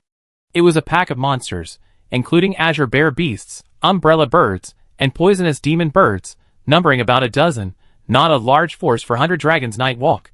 However, Lin Lin's brow furrowed slightly. Chapter 490. Something feels off. Lin Lin had some understanding of the 100 Dragons' night parade, knowing that its essence was the ecological chaos caused by the large-scale migration of the Wind God Dragon and Thunder God Dragon. The frightened monsters fled for their lives, eventually forming a beast tide that stormed Fei Yi Fortress. Therefore, the monsters in the 100 Dragons' night parade should have been panicked, terrified, and running for their lives without thinking. However, the monsters gathered below, while also fearful, were far from the point of reckless abandon for survival. They seemed more like they were driven there by something that wasn't an ancient dragon, but whose strength was not to be underestimated. Is something hidden in the jungle behind? Lin Lin couldn't help but look up, but all he could see were indistinct trees, making it impossible to make out anything clearly. The gathering beast horde below began to approach the entrance of Fei Yi Fortress, but as soon as they entered effective firing range, crossbow bolts rained down upon them. For these creatures, whose ecological niche wasn't particularly high, the crossbow bolts specially designed to counter the 100 Dragons' night parade were already enough to inflict considerable damage. Therefore, their initial charge was immediately met with a painful blow, and their already loose formation quickly crumbled. Lin Lin pondered for a moment, then gently patted Dekong's back. Dekong immediately understood, slowing its wing flapping and descending to almost touching the heads of the monsters. Roar! Dekong took a deep breath and unleashed a resounding roar from its chest, like a thunderclap in the center of the pack.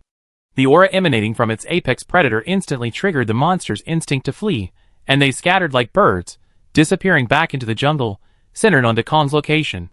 Dekong, still savoring the moment, shut his mouth, glanced at the almost vanished horde of beasts, and slowly landed on the ground.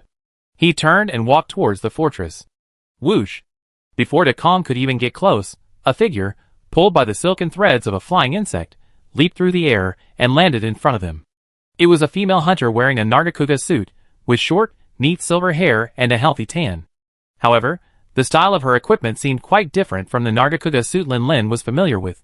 It was likely a female swordsman's suit. The female hunter looked warily at De Kong, who stood quietly there, watching her with one eye, then looked up at Lin Lin riding on its back.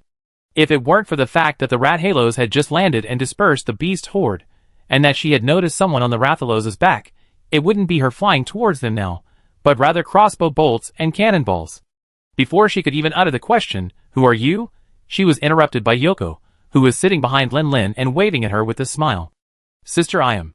The hunter subconsciously rubbed her eyes, looking again at the sweet smiling girl, somewhat uncertain. "You are Yoko?" "It's me. It's only been less than 2 years. Don't you recognize me, Sister Iam?" Yoko jumped off De Kong's back and moved close to Iam, pressing her face against hers for a better look. Iam carefully observed and compared them. Although her face had matured a bit, and she wasn't as innocent and naive as before, there was no doubt that this was Yoko, without a doubt. "Wow! Jeanne d'Arc is eating mud ducks." Iam's face lit up with a smile. "Didn't the village chief say you went traveling the continent? Why are you back so suddenly? Come, let your sister see you. Have you lost weight in these 2 years of wandering alone? Are you injured?" Iam pulled Yoko close, showering her with concern, barely paying attention to Uka standing nearby. However, there was one thing Lin Lin felt he absolutely needed to correct. He jumped off Uka's back and came to Yoko's side, taking her small, fair hand in his and standing beside her. "Don't worry, big sister. Yoko isn't wandering alone. I take good care of her." "Iam?" ? Her gaze fell on Lin Lin and Yoko's intertwined fingers. Her mouth, which had just opened, suddenly caught in her throat, forgetting what she was about to say. Looking up again, she saw Yoko's face flushed with shyness. She gave Lin Lin a reproachful glare, but made no attempt to pull away from his hand. "I am shocked. The village chief only said that Yoko went out traveling. He didn't say that she was kidnapped by some random man. How old is this girl?" "She's only..." "Oh, she's already 20 now. It seems she really is at the age to be dating." But Iam still felt a mix of emotions. In her memory, Yoko was still that adorable little girl from the village, who would occasionally ask her to eat dumplings together, listen to her talk about her hunting life, and then express with longing that she wanted to be a hunter when she grew up. In the blink of an eye, she's already so grown up. With a strange feeling, similar to that of her own little darling being kidnapped, Iam's gaze towards Lin Lin inevitably carried a hint of hostility. No matter how she looked at him, this kid seemed like a delinquent. "Who are you?" Lin Lin didn't release Yizi, but instead used his other hand to take out his hunter's notebook and showed it to Iam. "Lin Lin, 5-star shield axe user, 22 years old this year." 5-star? That's not bad. She's a pillar of the guild, strong enough to be sent to some villages as a resident hunter. However, upon hearing Lin Lin's addition, 22 years old this year, her expression immediately changed. A young master? 22? Only 22 and already a 5-star hunter. She had thought Yizi's hunter talent was unparalleled, but it turns out someone is even more formidable. Where is this hunter from? This talent is too strong. As long as she remains humble and steady, becoming a high-ranking hunter is almost a certainty, and she might even become one of the very few geniuses to achieve advancement before the age of 30. Reaching this level, she might even have a chance to touch the highest honor in a hunter's career, becoming a 9-star hunter and being revered as a hunter master. Iam herself was a high-ranking hunter, well aware of Lin Lin's exceptional talent. Even she, at Lin Lin's age, was still only fighting against creatures like the Kappa and the Baroth. With this thought, Iam's initial hostility vanished, and her gaze towards Lin Lin softened, becoming more approving. Only a genius like him was worthy of a girl as outstanding as Yoko. The two clearly observed the change in Iam's expression. Lin Lin couldn't help but smile slightly. A touch of arrogance was indeed pleasing. No wonder the Dragon King liked to grin crookedly. It really felt good. Yizi glanced helplessly at Lin Lin, rolled her eyes at him, and then turned to Chong Pu. "Don't worry, Sister Chong Pu. Brother Lin Lin is very good to me. 2 years ago, it was thanks to Brother Lin Lin who saved me that I was able to go back and be locked up by Grandpa Village Chief. And during our travels together, Brother Lin Lin has taken great care of me. I lost count of how many times he saved me." Lin Lin blushed at Yizi's words, his smugness fading, And he said embarrassedly, "You can't say that. We support and help each other. Yi, haven't you saved me quite a few times too? Back in Lingfeng, if it weren't for you, I'd probably be nothing but dust by now." Chong Pu looked left at Lin Lin and right at Yi, suddenly feeling a bit choked up, her stomach churning. Oh well, these two are practically drooling over each other. Yi probably hasn't suffered any injustice, so there's no need to hold a grudge. She shook her head. Although she was curious about what Yoko had experienced these past 2 years, this was clearly not the place to talk. She had only let her guard down for a moment, because she was too excited, and the male fire dragon was too docile. This isn't the place to talk. Come with me into the fortress. Ayam took Yoko's small hand, quickly took a few steps, then turned back to look at Ozora, who was still watching her. Finally, she couldn't help but whisper, "Yoko, what's going on with that male fire dragon? How could the king of the sky, the most famous monster in the world, the creature countless hunters wanted to defeat to prove their glory, be following behind like a dog, even being used as a mount?" Yoko smiled helplessly. Traveling with Lin Lin, she encountered similar questions almost every time they arrived at a new place. She practically developed a formula for answering them. Dakong, Lin Lin hatched it from an egg and raised it just like. By the way, Ayam-chan, do you know there's a flame fox dragon living in the big lake near the village? Oh, its name is Little Puff, I think. Flame fox dragons are mostly quite gentle. That Little Puff was also found by Lin Lin during a hunt, and since then, it's been very dependent on and close to him. And it's not just them, there's also the Mine Mountain Dragon of Lokrak, the Kirin of the Primal Forest, the Golden Thunder God of Spirit Peak, and now Jumpy, who has transformed into a celestial dragon. As Yoko uttered each name, Ayam's eyes constantly changed, until finally, her gaze towards Lin Lin was filled with a strange expression. Is this some kind of succubus? So ferocious towards hunters, yet this monster, which only attacks, is so friendly towards her? She didn't see anything wrong with befriending monsters to get their help in battle. She was just surprised that Lin Lin could do this. After all, in Flamefire Village, taming monsters to help with hunting was a long-standing tradition. The Fanged Hounds, companions of every Flamefire hunter, were tamed fanged beast monsters. Lin Lin didn't pay much attention to the two ladies' whispers, simply walking slowly towards the fortress with Dakong, his eyes scanning the surroundings with slight curiosity.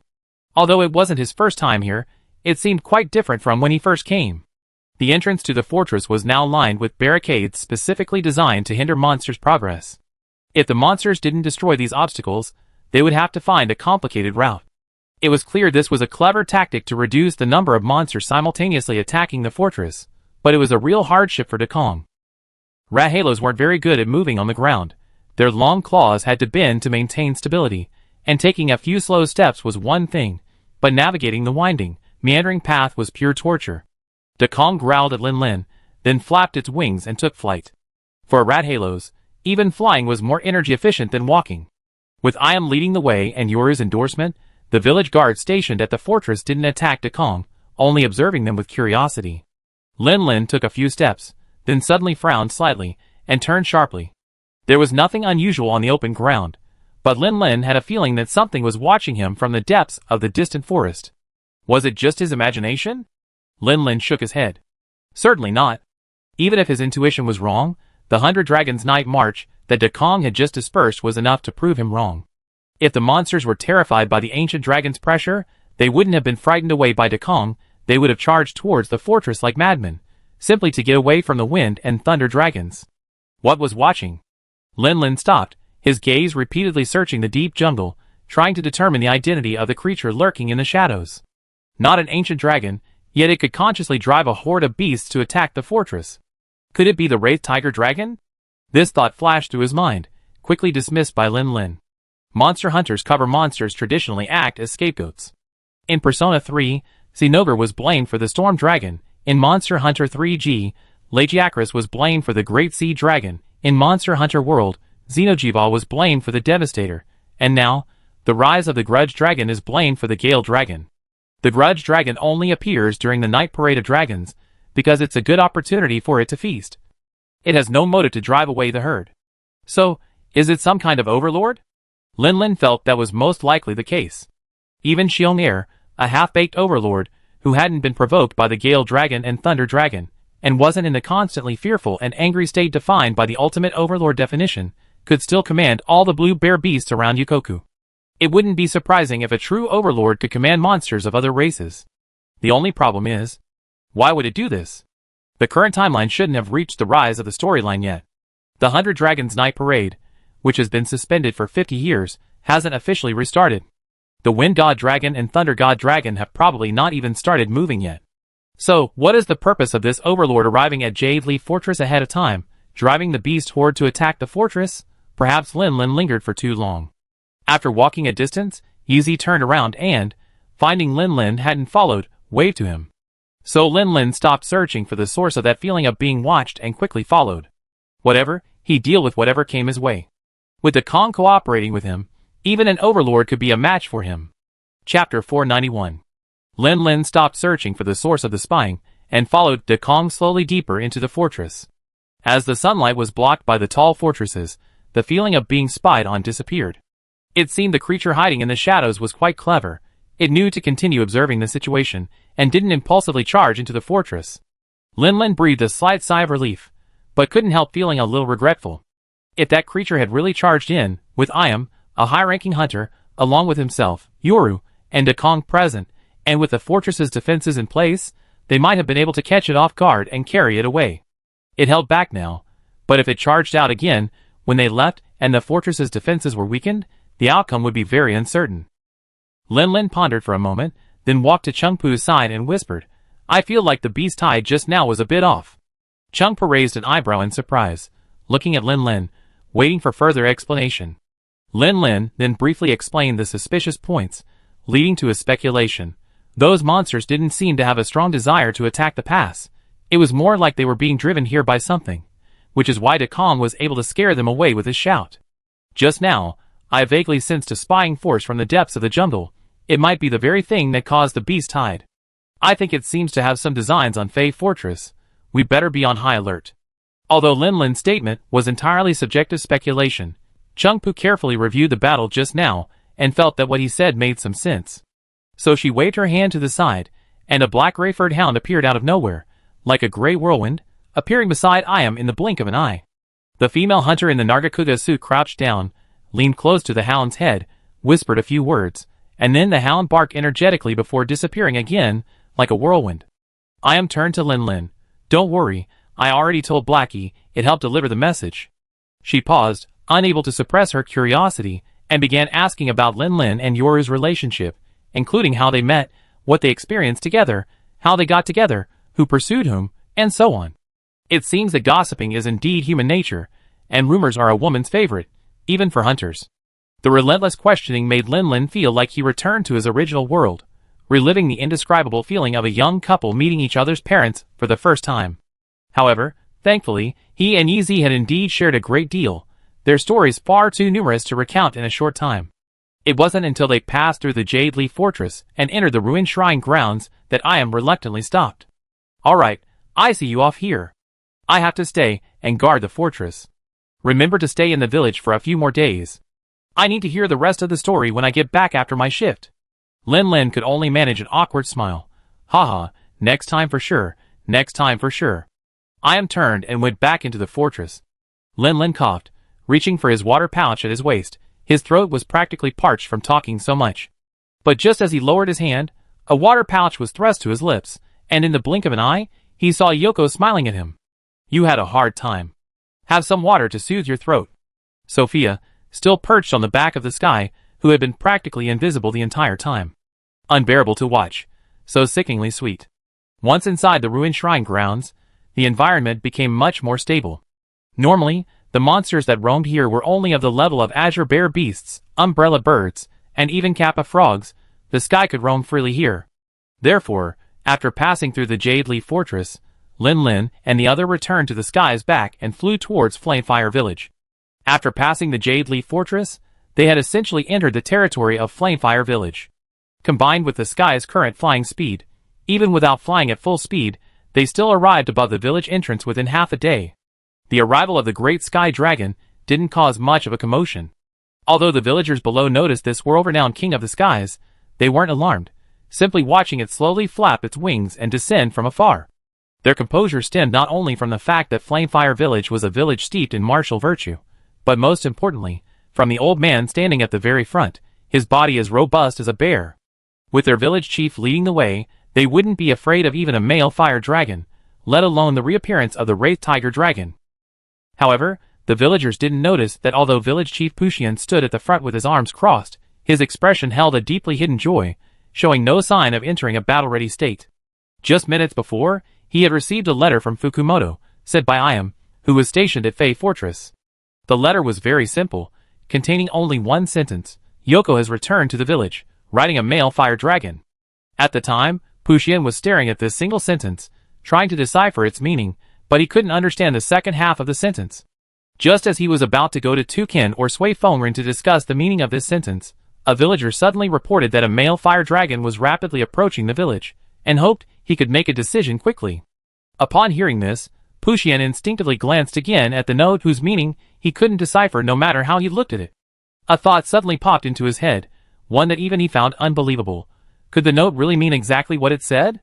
Now, standing at the village entrance, watching the male fire dragon slowly descend, its body still gleaming with a metallic sheen, and then looking at Yoko on its back, waving and smiling brightly at him, his wrinkled old face twitched slightly, and finally, he gave a thumbs up.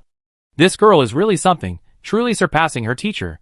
He'd ridden the rat halos before, of course, but forcing it to fly using a wire bug was a wobbly, unsteady affair that quickly ended in a crash. This girl, on the other hand, rode it so steadily, the monster's movements perfectly fluid and precise. What else could she be but a genius? But what will happen to the rat halos after she gets off?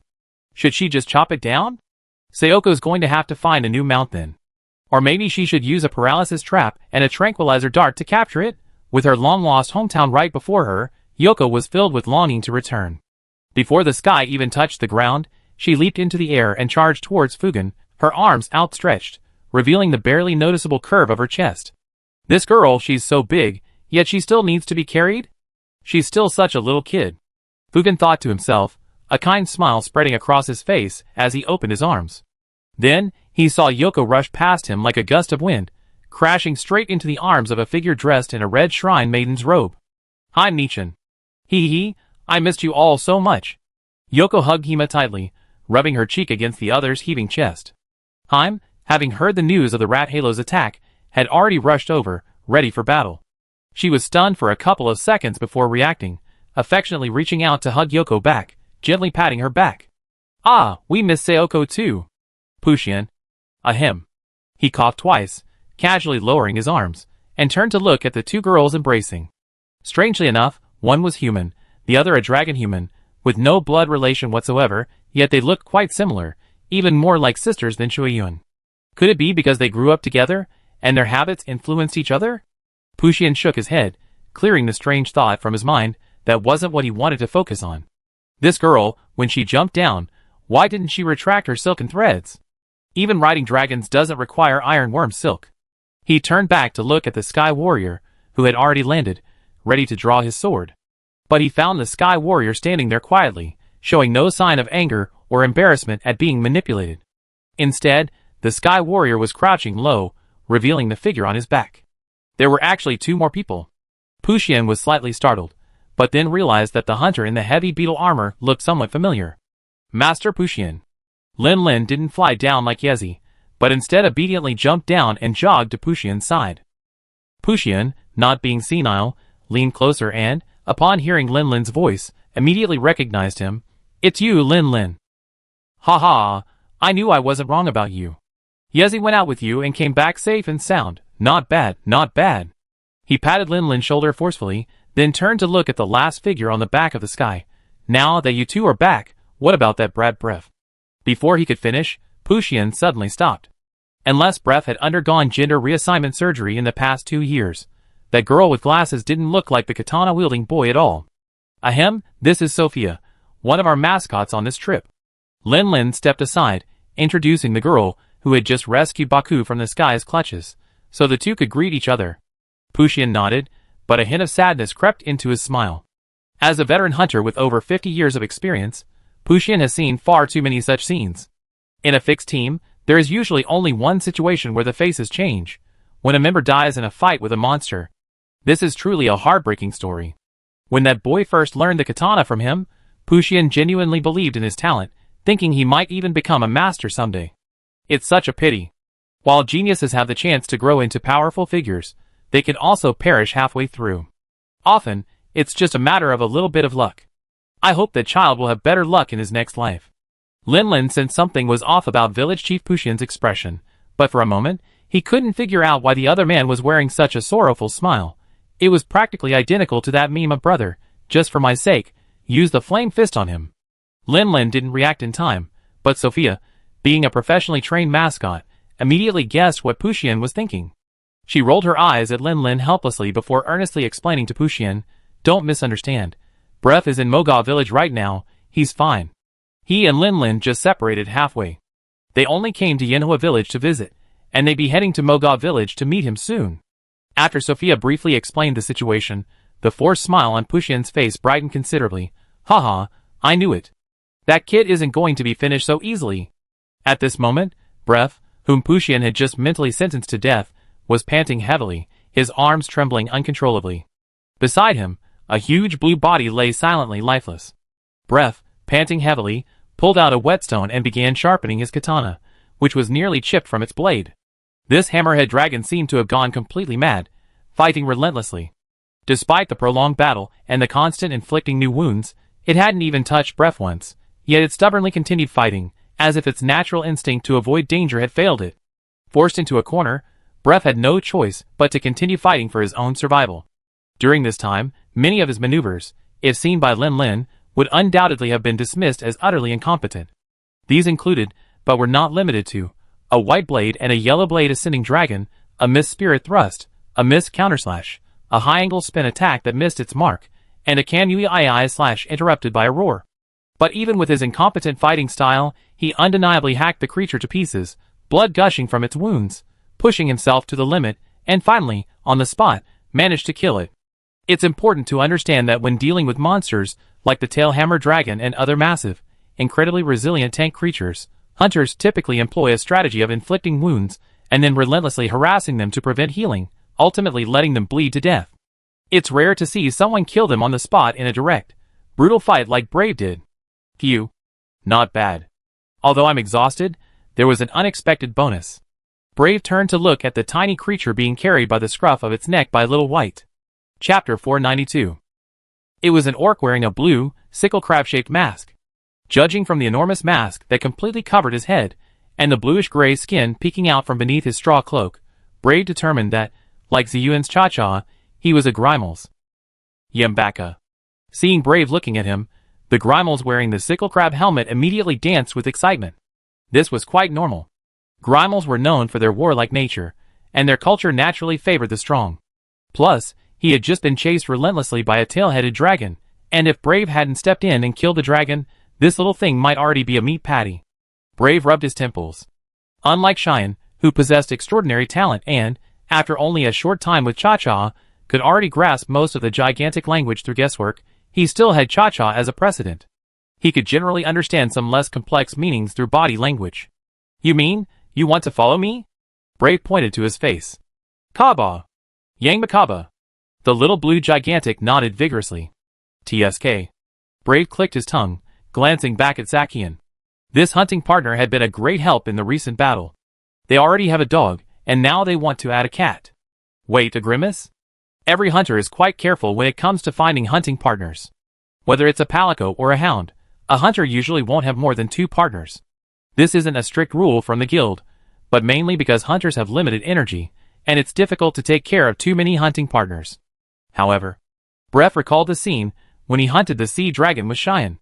While Cha-Cha wasn't particularly helpful in direct combat, as a Gigantopithecus, it possessed a unique dance support ability that could play a significant role in battle. Different dances granted them different buffs, including but not limited to increased strength, healing injuries, and detoxification. The principles were unknown, but they were quite similar to the melodies played on a hunting horn. Having such a companion was like having a hunting horn player as a teammate, a tremendous help in the hunt. But then again, although he currently usually hunted with 2 fanged hounds, Shiro wasn't his hunting partner, he was merely helping his teammate take care of him. Finding another hunting partner didn't seem like a problem at all. Bref nodded. "Alright, you can come with me, but since you're with me, you have to abide by human rules. Never point weapons at humans indiscriminately, understand?" He was giving a heads up. After all, The reputation of the felines wasn't good. Even with Cha-Cha as an exception, it couldn't be guaranteed that all feline children wouldn't be aggressive. Judging from the physique of this blue-masked feline, he was most likely a feline child like Cha-Cha. Yin Baka. The little feline nodded frantically. A smile appeared on Bref's face, and his muscles relaxed considerably. By the way, do you have a name? If not, I give you one? The felines don't seem to have a tradition of naming their members, or rather, in their culture, they don't have a formal name that would be considered a name in human terms. This was true for Cha-Cha, and it was also true for this little feline. Let me think. Brave pondered for a moment, then clapped his hands. Why not just pick a syllable from the feline's gibberish this little thing has been babbling about, like Ziyuan did? It seems to have said Yinbaka several times, so how about Kayamba? Yes, from now on you be called Kayamba. Yinba. Little White put down the Kayamba it was carrying, and then the little guy started bouncing rhythmically, 3 circles to the left, 3 circles to the right, twisting its neck and wiggling its bottom, looking like it was dancing spontaneously out of excitement. The feline seemed to really enjoy dancing. No wonder they developed a method to enhance combat power through dance. After resolving the issue with the small, grisly creature, Bref sharpened his knife and sheathed it again. However, he didn't leave immediately. Instead, he looked back at the massive corpse lying on the ground and drew his carcassing knife from his waist. Since I already killed it, I might as well carve some material. Of course, that was only part of the reason. More importantly, he wanted to see if he could use the carcassing to study the creature and understand the truth behind its relentless fighting. Initially, he had considered whether it might be the mad dragon disease that Lin Lin had described in detail in his letter. However, during the battle, he had paid special attention. The creature's blood wasn't purplish black, its eyes weren't crimson, and there wasn't a black aura surrounding its mouth and nose. Clearly, apart from its inexplicable relentless fighting and powerful aggression, this creature didn't seem to be infected with the mad dragon virus at all. Brave decided to start by peeling off the creature's tail. During the fight, he had noticed a thin layer of black mist covering the tail club, which seemed highly unusual. Therefore, aside from attacking the most vulnerable and tender parts of the tail, Brave concentrated his attacks on the tail club. Although he failed to sever the tail, he made a remarkable discovery. Each time his attack landed on the part shrouded in black mist, he could feel a trace of chi returning from the blade. It was precisely because of this unique chi feedback that he was able to always unleash his power at crucial moments to dodge and counterattack, even when his stamina was almost exhausted, ultimately defeating his opponent. This phenomenon was quite unusual. Brave suspected that the tail hammer dragon had undergone some unknown mutation different from the berserker form. If it wasn't investigated quickly, it might pose a threat to the village. Neither of the 2 Fong Hound's claws were suitable for gripping, so Brave had always had to carve the materials himself. However, things had changed a bit now, as he had acquired his own feline companion. So Brave beckoned to Kayamba. Kayamba, come here. Today's first lesson for you is how to carve monster materials. Come closer and learn, I show you. Hearing his idol's call, Kayamba eagerly went over to watch as Brave skillfully dismantled the materials from the tail horse. However, Bref quickly lost interest in continuing his lesson. What is this? Bref looked at the slightly viscous liquid, distinctly different from blood, and collected it in a vial. He brought the vial to his nose and sniffed carefully. Bref felt a subtle ease wash over him, his wearied body regaining a bit of strength, and a strange light flashed in his eyes. This stuff seemed to effectively enhance a hunter's physical condition.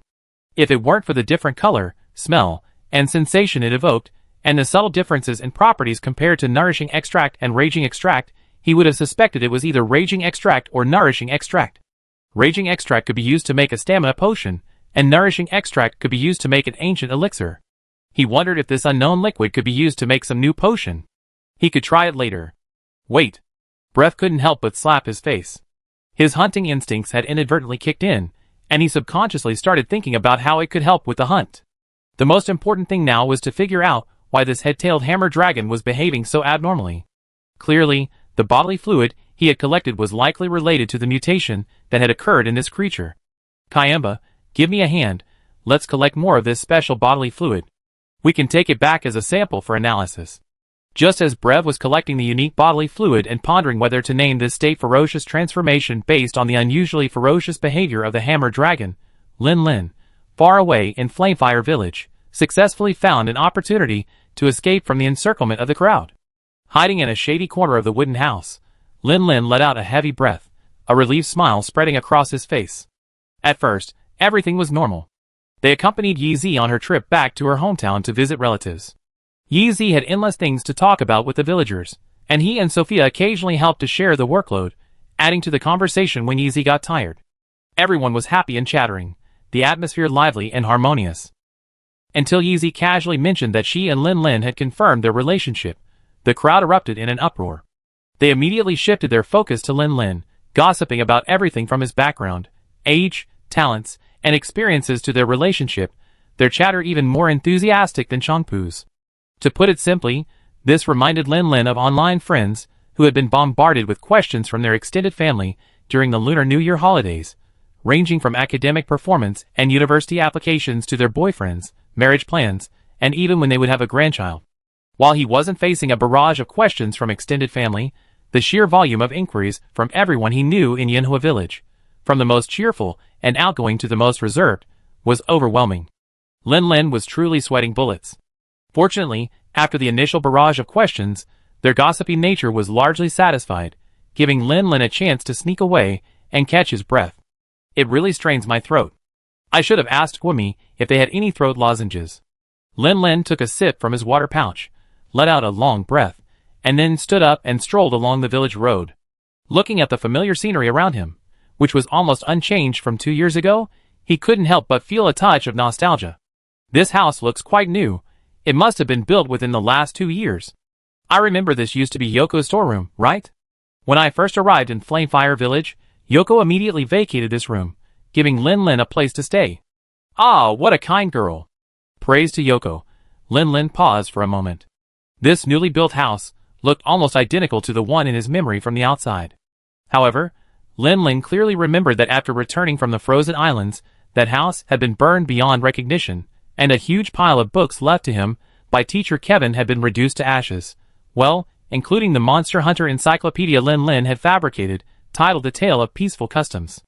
The craftsmen of Flamefire Village are truly skilled. They almost perfectly replicated the original house, to the point that Lin Lin couldn't immediately determine whether it was a complete demolition and reconstruction or a renovation of the original. Lin Lin observed for a while, but had no intention of going in. Even if it was rebuilt, there were no traces of the life that had once been there.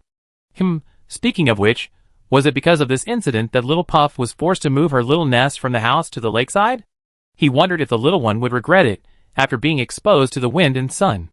Thinking this, Lin Lin started walking towards the lake again, but before he even got close, he heard 2 fierce, monstrous roars. Both voices were very distinctive and quite familiar, carrying a strong sense of tension. Almost instantly, Lin Lin realized what had happened. Oh no! It looks like Ozora and Puff are about to fight. No! No! No! No fighting! No fighting! What are the benefits of golden fertilizer? Ugh! Stop! Stop it! Stop fighting! Lin Lin shouted, moving with lightning speed. In just over 10 seconds, he had crossed the barrier of a cluster of houses and arrived at the source of the roar on the shore of the lake. To Lin Lin's left, Ozora flapped its wings and flew in midair, its single azure eyes staring down, flames from the burning powder overflowing from its mouth. To Lin Lin's right, a large, beautiful violet-colored fox was coiled up, its thick, fluffy tail sweeping across its body, its abundant fur easily creating several huge, glistening bubbles like a brush. Chapter 493. Stop! Stop! Stop! Lin Lin's timely arrival eased the tense atmosphere. Upon seeing Lin Lin charging towards it, Dekong abruptly shut its mouth, swallowing back the overflowing flames, and then let out a low growl. It had only noticed this creature, which seemed to be sneaking towards the village, while curiously surveying its surroundings. This creature was also 14 or 15 meters long, almost as large as Dekong itself. If it were allowed to enter the village silently, the villagers would be in danger. Therefore, Dekong didn't hesitate, roaring as it blocked the creature's path. Actually, its intention was simply to stop the creature from advancing, but the creature's anger visibly surged after discovering Dekong blocking its way. If Lin Lin hadn't arrived just in time, the two would likely have already started fighting. Lin Lin. He turned his head, looking at the enormous, pale purple dragon head, their eyes meeting. Time seemed to freeze for a moment. Lin Lin could clearly see the emotions flashing in those beautiful fox eyes. Confusion, doubt, uncertainty. With a powerful push from its strong claws, the flame fox dragon, aided by its slippery fluids, slid to Lin Lin's side in a flash. Its long body coiled around Lin Lin, trapping him in the center, and its massive head slowly peered in front of him, cautiously sniffing his scent. Lin Lin casually removed his helmet and held it to his chest. He reached out a hand and gently touched the tip of Puff's soft, moist nose, then slid his palm up her nose, lightly brushing across her brow. Watching those beautiful fox eyes tremble slightly, their emotions visibly shifting from surprise and joy to a touch of grievance, Lin Lin sighed softly, "Good child, you've grown up." Dekong had become alert upon noticing the flame fox dragon's unusual movement, and was even more startled when it charged straight at Lin Lin. It immediately tried to swoop down to help, but Lin Lin waved it off, stopping it just as it made its move. "It's alright, this is your sister, Puff. Don't be nervous." Dekong's single remaining eye widened in shock. What did he mean by "this is my sister"? I'm a fire dragon, my mother is human, and my sister is a pufferfish dragon? Even with Dekong's intelligence, far surpassing that of an ordinary male fire dragon, its brain quickly overloaded and crashed. The sun, moon, and stars swirled in its mind, vegetation sprouted and sprang to life in an instant, herbivorous dragons galloped across the grasslands, red and green dragons entwined. A new life hatched from a dragon egg. In a daze, a tuna mix of somebody that I used to know and woke up like this played on repeat in Dekong's mind. Finally, Dekong understood. Born from mom. Lin Lin, of course, had no idea what kind of brainstorming Dekong was going through. Even if he did, he wouldn't quite understand how to explain why this was a sister and not a brother. Should he admit that he specifically pried open the tail to check the sex of the little flame fox dragon he picked up? The child is all grown up now. Shouldn't we at least give it some privacy? But then again, reliance on past experience can really be a killer. As everyone knows, brightly colored flame fox dragons are all males, and female flame fox dragons and their cubs live together in groups. When Lin Lin first brought little Puff home, he subconsciously thought it was a little boy, but after checking it out of curiosity, he found out it was a genuine little girl. It was unclear whether this rule only applied to the flame fox dragon and no longer applied to rarer species, or whether the male flame fox dragon's body was simply more vibrant than little Puff's. Lin Lin wasn't distracted for long. After confirming that the person before her was indeed him, little Puff became extremely excited. Almost instinctively, she wanted to place her front paws on Lin Lin's shoulders and rub her head against his chest, just like she used to express her longing. However, Puff's affectionate gesture failed at the very first step. Her current size was so large that she could almost engulf Lin Lin entirely in her paws. One paw could barely rest on his shoulder, but the other couldn't even touch him. If Lin Lin hadn't been physically strong, he would probably have been completely crushed by Puff's affectionate actions. After her failed attempt, little Puff seemed somewhat disappointed, letting out a few whimpering cries. Sigh, this child is only growing taller. Lin Lin sighed helplessly, took 2 steps forward, opened his arms, and hugged little Puff's mouth. He pressed his cheek against little Puff's glossy, smooth scales, gently rubbing it a couple of times. As expected of a flame fox dragon, its entire body is protected by pure white slippery fluid. Not only is it sticky to the touch, but it also has a unique warmth, unlike Jumpy, which feels cool to the touch. Lin Lin's actions quickly filled little Puff's disappointed mood with joy again. Although it could no longer snuggle its head into Lin Lin's arms and act cute, the feeling of being hugged and close was just as good. Little Puff involuntarily stuck out her tongue and licked Lin Lin's entire face from bottom to top, covering him in saliva. However, unlike Dekong and Tiao Tiao, who would leave a fishy stench on him if Lin Lin didn't clean their mouths properly, little Puff's mouth even carried a faint floral scent, the unique smell of pure white sap. After a long period of affection, little Puff finally raised her head again, looking towards Dekong. She let out 2 soft oos at Lin Lin, her voice filled with accusation. Where did this guy come from? When she first returned to the village, she almost thought it had been attacked. If Lin Lin hadn't appeared in time, she would have almost started a fight. Flame Village provided her with a peaceful and stable environment to grow up in, and Sister Hoya and Sister Shuiyun took special care of her, often bringing her snacks and playing with her. In little Puff's heart, the village was almost as important as Lin Lin. She wouldn't allow any monster to disrupt the village's peace. Lin Lin turned to look at Dekong, who still seemed confused, then at Puff staring at him expectantly, and couldn't help but grin. 2 monsters, terrifying and ferocious in the eyes of most ordinary people, almost fought each other to protect the village and its villagers. This whole situation. Lin Lin reflected deeply, realizing it was all due to his inadequate parenting. Ahem. Lin Lin cleared his throat and formally introduced the two. Puff, this is Dekong, your younger brother. Remember that egg I brought home a while ago, and that incubator? Dekong hatched from that egg and traveled the continent with me, fighting alongside me. He just mistook you for a monster attacking the village. That's why he acted that way. Dekong, this is Puff, your older sister. I told you before, right? You were born in Jieyun, and before I returned to Jieyun, I was active in Yanhua. During that time, Puff was always by my side. She's always lived in Yanhua village. So she just mistook you for someone trying to cause trouble. Lin Lin stood in the middle, acting as a peacemaker.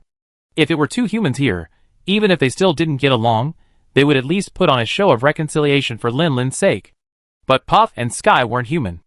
As monsters, although they were smart enough to understand the meaning of Lin Lin's every word, monsters didn't have the kind of subtlety that humans possess. The two dragons exchanged a glance, their eyes sparking, before both turning their heads away, erasing each other's presence from their sight. Well, with Lin Lin around, a fight was out of the question. This was the only way they could express their dislike for each other. Puff, humph. Just a brat. Sky, tch. Just an old Annie, Lin Lin. He rubbed his temples, feeling a headache coming on. He felt that the current situation was even more troublesome than facing the heavenly returning dragon alone in the confined area. At least, when facing the heavenly returning dragon, drawing his sword might have solved the problem, but in this situation, he truly didn't know how to handle it. Alright, there's no need to be too concerned about harmony. Just keeping these two from fighting in my presence is a success. So Lin Lin tried to change the subject. Dakong, how did you meet Puff? If he remembered correctly, Puff should have settled by the lake. Had she moved again in the last 2 years? Dakong, though not particularly fond of this pretentious older sister, was always willing to answer Lin Lin's questions, letting out a low growl. Of course I was flying in the sky. I saw this guy sneaking in from the estuary. He looked like he had a guilty conscience, and was up to no good. Little Puff also had something to say, and she immediately started to refute with two soft oohs. What's all this sneaking around? It clearly swam in openly, didn't it? Every resident of Flamefire Village knows it. Why does it need to be so careful and avoid us? Hiss. Looking at the two dragons locked in a fierce battle, Lin Lin couldn't help but feel a pang of anguish. They were both his children. What was he going to do? If only Jumpy were here. Not only was it strength enough to easily subdue these two little guys, but like Date, it had been a part of their childhood, playing the role of the older brother. Perhaps it could have helped to mediate their conflict. Sigh, I don't know why these two kids just can't stand each other. Lin Lin sighed and tried to change the subject again. By the way, little Puff, why did you want to leave the village? The outside world is full of dangers. Can you handle it? Little Puff glanced at Big Sky, then came closer to Lin Lin, blew a bright, round bubble, and started playing with it, swaying it around with its nose. What? Don't worry. I'm no longer the Puff, who could be bullied by the Kappa frogs. Those guys can't easily do anything to me. Besides, running away from the village was a last resort. If I could stay in the peaceful village and enjoy life, Puff wouldn't be running away every few days. It's just that as it grows bigger, its appetite increases daily, and correspondingly, Flame Village is only so big, and the surrounding lakes can only support a limited number of fish. If it stayed here to eat forever, it might disrupt the original stable ecological balance. So, after its appetite grew to a certain extent, to prevent the village children from having no fish to catch, Little Puff left the village and ventured into the sea from the estuary to forage for food. However, both the Flame Fox Dragon and the Bubble Fox Dragon, although sea dragons, had bodies more specialized for movement on land. In the vast ocean, even with high concentrations of its slickness, it couldn't create bubbles, making Little Puff quite insecure. Therefore, after familiarizing itself with its surroundings, it found a river flowing into the ocean, and went upstream to hunt for food. Initially, Little Puff was still haunted by the memory of being swallowed whole by a Kappa frog, avoiding large monsters whenever possible, sometimes forced to watch helplessly as its beloved gunpowder goldfish and broken dragonfish escaped. But during a rest stop during one hunt, it was ambushed by a Kappa frog. Before Little Puff could even struggle, the frog was violently blown apart by exploding bubbles, leaving it a bloody mess and instantly killed. This battle gave it a direct understanding of its current combat strength, making it act a little bolder. It devoted more time to hunting in the hunting grounds, only returning to Flamefire Village when it felt slightly tired or had eaten and drunk its fill. I see. Lin Lin nodded slightly, recalling the terrain around Flamefire Village. He had vaguely guessed the approximate area where Little Puff was currently hunting. The river it found was most likely the lake that flowed from the abandoned shrine into the ocean. He and Date had even fished there before. Suddenly, a thought struck him, and he unconsciously recalled the feeling of being spied on outside Jade Leaf Fortress. The 100 Dragons Night Parade in the game's storyline hadn't even officially started yet, so how come a tyrant had already set its sights on the fortress? What had attracted it? Could it be related to Little Puff's hunting activities? Lin Lin was silent for a moment, then suddenly spoke. Next time we go hunting, let's go together. There are some things I want to investigate. Little Puff naturally had no objections. After being apart for so long, this was a great opportunity for them to spend time alone and get closer. It cherished Lin Lin too much to care about anything else. On the other hand, Dekong was currently giving Lin Lin a slightly resentful and jealous look, making Lin Lin's scalp tingle. Chapter 494. If he could, Lin Lin would really like to learn from those protagonists in wish-fulfillment novels, to see how they manage to maintain a harmonious and peaceful harem. However, it's clear that there's no one here to learn from. He can only bite the bullet and try to ease the tension between Dekong and Puff. Given the current situation, it's practically impossible to make the two little ones get along perfectly in one go. He can only take it slow and see if they can gradually accept each other through their interactions. To Dekong's resentful gaze, Lin Lin could only give it a look. Puff can't travel the world like we do. I need to spend more time with it, while we're in Flamefire Village. Dekong is such a good child. It surely understands its old father's good intentions, right? Dekong. It thought for a moment. It had wings and could fly all over the world with Lin Lin, while Puff obviously didn't have that ability. It seemed that the amount of affection Puff could get from Lin Lin was quite limited. Once they left Flamefire Village, there would be nothing left for it. Thinking about it this way, Dekong suddenly didn't seem so annoying anymore, and even felt a faint pity for it.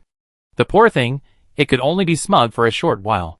Dekong growled at Lin Lin, flapped its wings, and took off, preparing to hunt some monsters in the nearby abandoned shrine area to reward itself, leaving the space to Lin Lin and Puff. Sigh. Lin Lin sighed wearily and sat down. Puff used its 4 claws to slide its body across the ground, quickly sliding behind Lin Lin and crouching down so he could lean against it. Lin Lin rested his head on Puff's back, then turned his head slightly to meet the pair of fox-like eyes that were looking back at him. After a moment of silence, Lin Lin said softly, I didn't expect you to be so happy to see me again, even though we've been apart for so long. Puff leaned closer, her big, blinking eyes looking intently at Lin Lin, letting out a soft whimper. When it was little, it was just an innocent and ignorant dragon, simply and instinctively wanting to stay by Lin Lin's side. But as time went by, and it frequently interacted with the villagers, Puff gradually learned to think.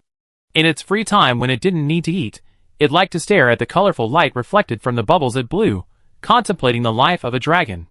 So, it also understood one thing. Although Sister Hoya and the villagers were all kind to it, and it liked them very much, the person who rescued it from darkness and pain, the first person to bring it warmth in the cold, cruel nature, was the first ray of light to shine into its heart. Therefore, no matter how long they had been apart, whenever it recalled the painful wounds of its childhood and that warm hand that reached out to it, it felt its feelings for this human grow even stronger.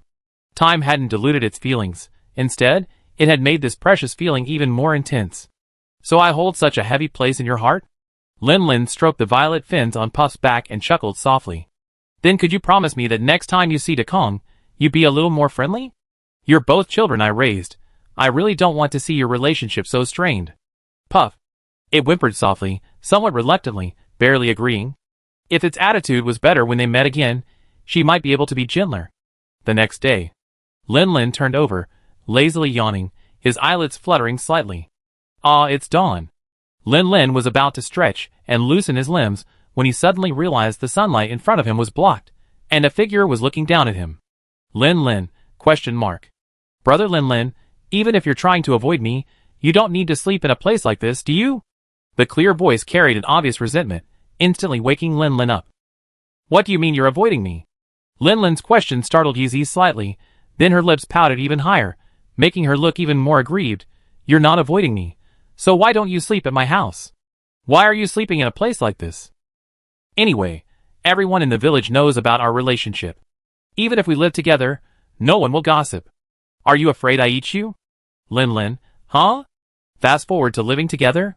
Although in his original world, the fastest two people could go from meeting to playing cards together in less than a day, Lin Lin was actually one of the most conservative people. In his view, Premarital sex was irresponsible. But now, he was in the monster hunter world, where being a hunter was a high-risk profession, and most people still believed in enjoying life while you can. Should he also adapt to local customs and change his views? If the person was Yi Zi, he would definitely take full responsibility. Seeing Lin Lin's face flush red at a visible speed, Yi Zi was stunned for a moment, her mind immediately racing with all sorts of thoughts. However, she still suppressed her shyness and tried to keep her voice from trembling too much. What are you thinking? It's just living together. That kind of thing. At least wait until marriage.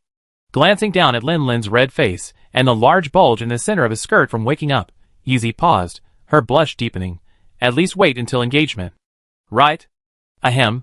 Lin Lin finally realized she had misunderstood and coughed lightly. He quickly replied, Of course. I'm not some lustful wolf. I fully understand and respect your choice, Yi Zi. Yi Zi raised her chin, letting out a pleasant hum from her nose. Judging from Lin Lin's reaction, the idea of him avoiding her wasn't really true, and her mood improved considerably. So, brother Lin Lin, why did you sleep here last night? I looked for you for ages and couldn't find you. It was the village chief's Fakuma rabbit who found your location, and that's how I came here. It wasn't surprising that Yi Zi couldn't find him, because Lin Lin hadn't slept in the village at all. Yinhua village was built on an island in the middle of a lake, while Lin Lin's location was on the opposite shore, closer to the estuary. Well, it's mainly because little Puff made her nest here. I played with her for a long time yesterday, so I just slept here. Little Puff? Yi Zi paused, peering around for a moment. Speaking of which, I haven't seen her since I got back. Where did she go? Splash. Just as Yi Zi finished speaking, a splash suddenly erupted from the lake, and a huge fox head emerged, a massive, gluttonous tuna dangling from its mouth, its tail flapping energetically. Lin Lin, look, isn't it right here? Yi Zi. Little Puff blinked, quickly recognizing Yi Zi, and let out a cheerful whimper, as if greeting her. Yi Zi nodded in response, then looked back at Lin Lin. What are you doing? Lin Lin reached out and took the huge tuna from Puff's mouth, quickly pulled out a slicing knife, and deftly sliced it, scaling and cutting it up. I'm planning to go out with Puff today. The incident at Fei Fortress has been bothering me a lot. Maybe we can find some clues this time. Fei Fortress? That unknown entity that's been secretly instigating the beast tide? Yi Zi's expression turned serious as she recalled what Lin Lin had specifically mentioned to Chengpu. I go too. The 100 Dragons Night Parade was a matter of great importance to Yinhua Village, and as a native of Yinhua Village, she couldn't stand idly by. So, after finishing off the gluttonous tuna they had eaten for breakfast with Lin Lin and Yi Zi rode on Puff's back, which carried them across the estuary, heading towards its usual hunting route. Meanwhile in the village, Date, carrying the half-finished cat-type dragon piercer she had developed, ran to the workshop to seek help from her best friend Blade. To Date's great surprise, in addition to Blade, another important guest was also attracted by Date's idea and participated in the improvement of the device. His name is Kasaka. In the village, Kasaka is known as Big Brother, a title earned through his straightforward personality and helpful nature. Of course, that alone doesn't make him a true heavyweight. As the top disciple of the Blade Master, Kasaka possesses a unique understanding of weaponry. The rapid-fire cannon, a crucial weapon in the defense of the Jade Leaf Fortress, is his creation. Incidentally, besides being an excellent craftsman, Kasaka is also a skilled light crossbowman. He's one of the protagonists in the infamous story of the Flame Village Hunter, who killed the Map King like a chicken, and the other is Manjushri, whom he met in Yukakumura. With this weapon-developing genius's help, Natsam's research on the feline dragon lance continues smoothly. Perhaps it won't be long before this secret weapon is used in battle for the first time. Sophia, who arrived in Flamefire Village with Lin Lin Yi Zi, excitedly wandered around the village with Bao Bao, finding everything quite magical. Although the atmosphere in Jian Village was somewhat similar to this place, a closer look revealed that the customs and traditions of the two villages were actually quite different, which only fueled Sophia's desire to explore further. For example, the villagers of Jian Village were often more relaxed and carefree, while the villagers of Flamefire Village seemed much more alert. Clearly, this was the most obvious change brought about by Flamefire Village's policy of universal conscription in response to the 100 Dragons Night Parade. Furthermore, the villagers of Flamefire Village reacted much more relaxedly to Bao Bao's presence, without such overreaction. This was also thanks to Sui Fengren and Lin Lin. With a ghost frog, a flame fox dragon, and a yellow velociraptor that had previously inhabited the village, the arrival of a broken dragon cub didn't seem so strange. Only Nieru, yawning as she emerged from Yoko's house, looked around blankly for a long time. Where did my boss go, meow? Wasn't she supposed to be looking for Senior Lin Lin? Where is she? She had naturally arrived at the abandoned shrine. Lin Lin's prediction was indeed correct. The river that Puff found flowed into the sea was indeed the large river that passed through the abandoned shrine, only Puff's usual hunting grounds were much closer upstream, even further upstream than the small lake where she had hunted the Kappa frogs. Strictly speaking, their location was beyond the narrow definition of the abandoned shrine, situated on the border between the abandoned shrine and the Jade Leaf Fortress. Finally, little Puff stopped in a vast lake area. The scenery here is filled with a wild, natural beauty. Everywhere there are crumbling, moss-covered, decaying trees, as if ravaged by a raging storm. But with the passage of time, new trees and vegetation have largely concealed these traces. Perhaps before long, the tenacious vitality of nature will transform this place back into a peaceful, lush land. Woo! Little Puff turned to look at Lin Lin, letting out a soft whimper, her mood slightly downcast. For her, this place held not so pleasant memories, so she rarely came here. Only this time, carrying Lin Lin, did she impulsively decide to come. This was the land where she was born. Many aunties of the Bubble Fox Dragon lived here with their cubs. Red leaves drifted down, the water was calm. Even though Puff had been forced to leave this place due to her childhood experiences of being constantly driven away, she still thought the scenery here was incredibly beautiful. Before meeting Lin Lin, it longed to return here, but couldn't find its way. After being taken back to Flamefire Village, it lost all attachment to the place, only to stumble upon it again while foraging for food. However, when it found itself here, the pufferfish dragons that used to groom each other had vanished without a trace, leaving only the remnants of a raging storm. Your birthplace. Lin Lin looked around, vaguely understanding why little Puff had brought him here. Judging from this place was most likely destroyed by a storm. Wind. Steel dragon? A sense of unease rose in Yizi's heart. If it was an elder dragon, it might truly trigger 100 dragons roaming at night. If they could defeat it, perhaps they could dispel the dark cloud that had been hanging over Flamefire Village. It might not be a steel dragon. Storm dragons also wield the power of storms, and perhaps there are other elder dragons that control the wind. For example, a wind god dragon. Chapter 495. Around Yanhua Village, when mentioning ancient dragons capable of manipulating storms, Lin Lin's first thought was undoubtedly the wind god dragon. If the traces here were indeed left by the wind god dragon, then based on Puff's memories, it must have passed through this area between when Puff left and when she unintentionally returned, meaning it happened roughly within the last 2 years. If this deduction is true, then it means that the source of the 100 Dragons Night Parade in Yanhua Village, the Wind God Dragon, has resumed its activity.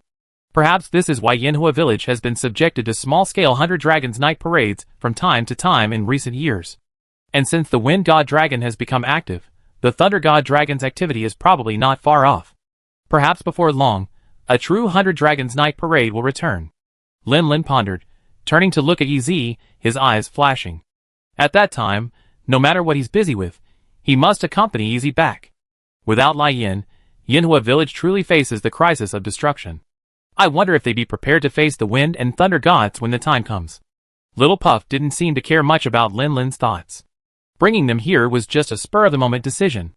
After a slight dip in spirits at first, it quickly recovered. After placing Lin Lin and the others on the shore, it slid into the lake. This place, chosen as a habitat by the Fog Dragon clan, must be incredibly rich in resources. Although the storm caused the clan to abandon this habitat, it didn't extinguish life here.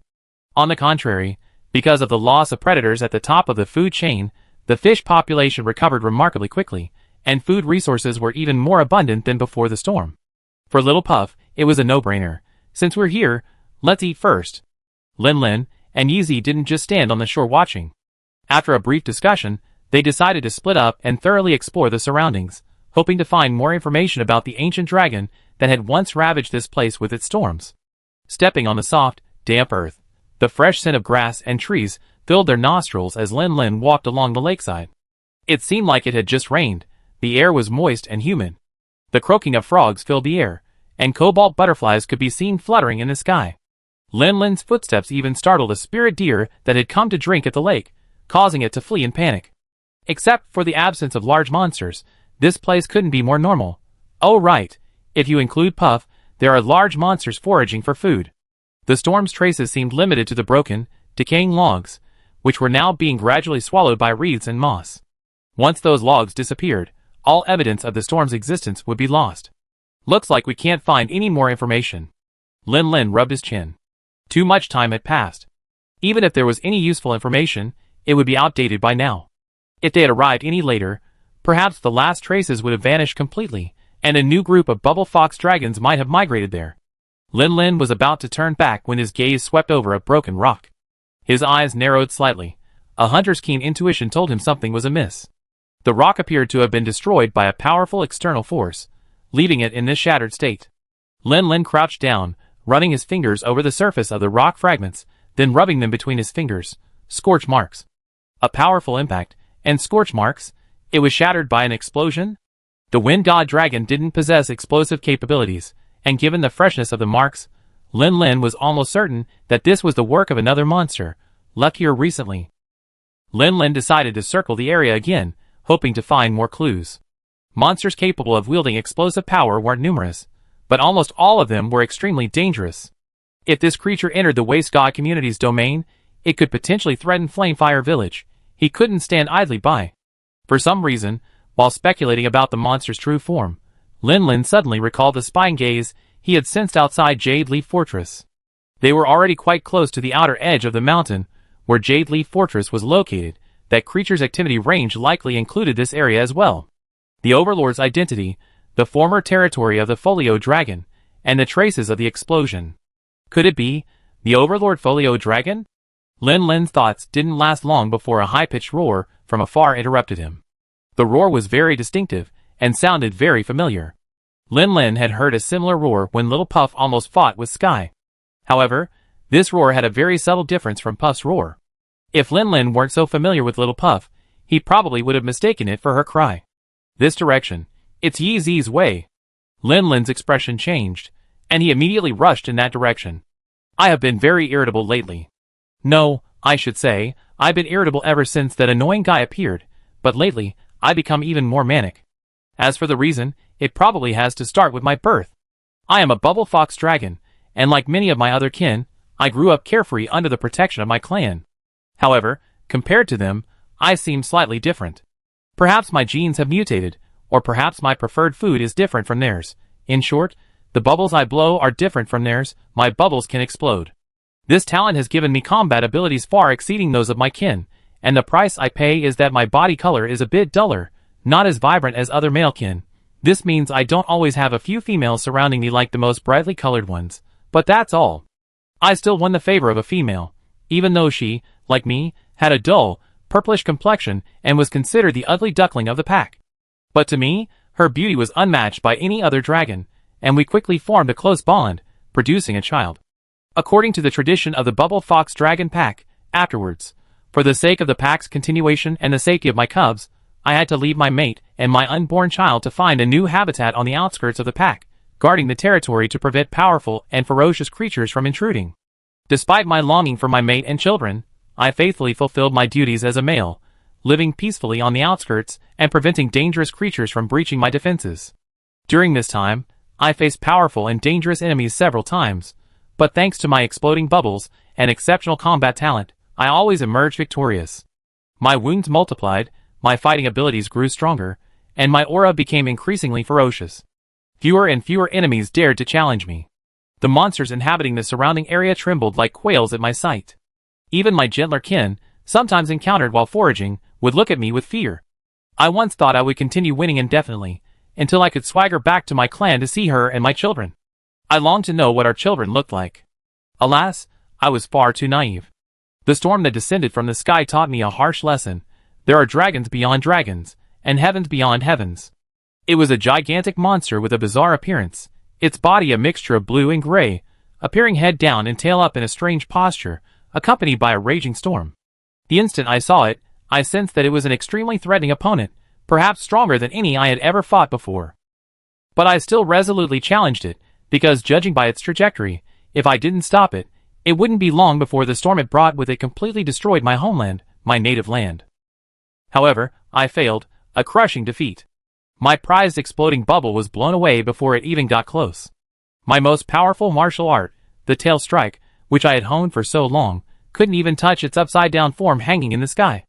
The gale-force winds surrounding that creature were like countless sharp knives, slicing me open, leaving me unconscious and nearly dead.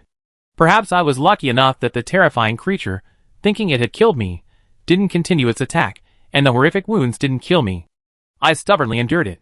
Perhaps it's easier to break through when facing death. This near-death experience actually strengthened the power within me, making me even stronger. I firmly believed that if I faced that creature again, I wouldn't lose so miserably. But my luck was also terrible. I couldn't stop that terrifying creature, allowing it to advance unimpeded and invade the tribe's habitat. When I regained my mobility and dragged my badly wounded body back there, all I saw was devastation, mutilated corpses, and the lake stained with blood. The death toll was horrific. I never imagined that one day I would return to the land that nurtured me and see such a scene. I could only keep telling myself that perhaps my mates, my children, sensed danger and decisively fled. How I wished they were among those bubble fox dragons who escaped this place. Only that unrealistic sliver of hope, and endless rage towards that hideous god, sustained me and kept me alive. That was the only meaning of my life. I diligently hunted, absorbing nutrients, conserving my strength, constantly reviewing the battle, searching for a chance to win, and quietly awaiting my opportunity for revenge. If no other variables had occurred, my fate would have been to die in the battle with the wind dragon, or kill it first and then die. But on that day, a change occurred. When I returned to the place, recalling the horrific scene I had witnessed, trying to keep my anger burning and constantly reminding myself of my revenge against the wind dragon, I noticed something unique. It seemed to be bubbles blown by bubble-forming fluid, but the unique smell emanating from the bubbles, the flammable and explosive sheen only found in fish that had long fed on gunpowder goldfish or broken arowanas, felt incredibly familiar. That was the unique property of the fluid I secreted, and I was certain that these bubbles weren't blown by me. So, there's only one possibility left. This is a trace left by my child. It didn't die. It escaped that disaster. It survived. From that moment on, I understood that my survival held meaning beyond revenge. There was something else. I stayed here, trying to wait for my child to return, but it never came, as if the bubbles I saw that day were merely a hallucination born of my hatred-driven madness. I refused to give up. I relentlessly searched for any trace it had left behind. Just when I was almost in despair, I saw hope again. A kappa frog, migrating from behind that fortress by chance, bore burn marks. The fear and apprehension in its eyes, when it saw my bubbles, further confirmed my suspicions about who had injured it. So I set my sights on this fortress. If I could get through here and into the world beyond, perhaps I could see my child again. However, the fortress was far too sturdy. I tried several times to drive away the beast hordes, but I couldn't break through its barrier. Just as I hesitated, wondering if I should take a gamble and see if I would lose my life on the way, a fire dragon descended from the sky.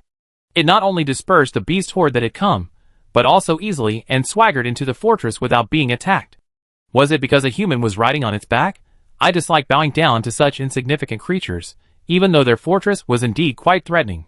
So I decided to try again, and see if there was another way to bypass the fortress. So I returned to this land that had been ravaged by storms. Since my child had appeared here, it meant that it was possible to reach the world beyond the fortress from here. I just needed to find the right direction. However, to my surprise, not long after arriving here, I encountered a human. Hunters, that's what I should call them, right? I've been observing outside the fortress for so long. I know they're a group of people who ruthlessly hunt monsters with weapons.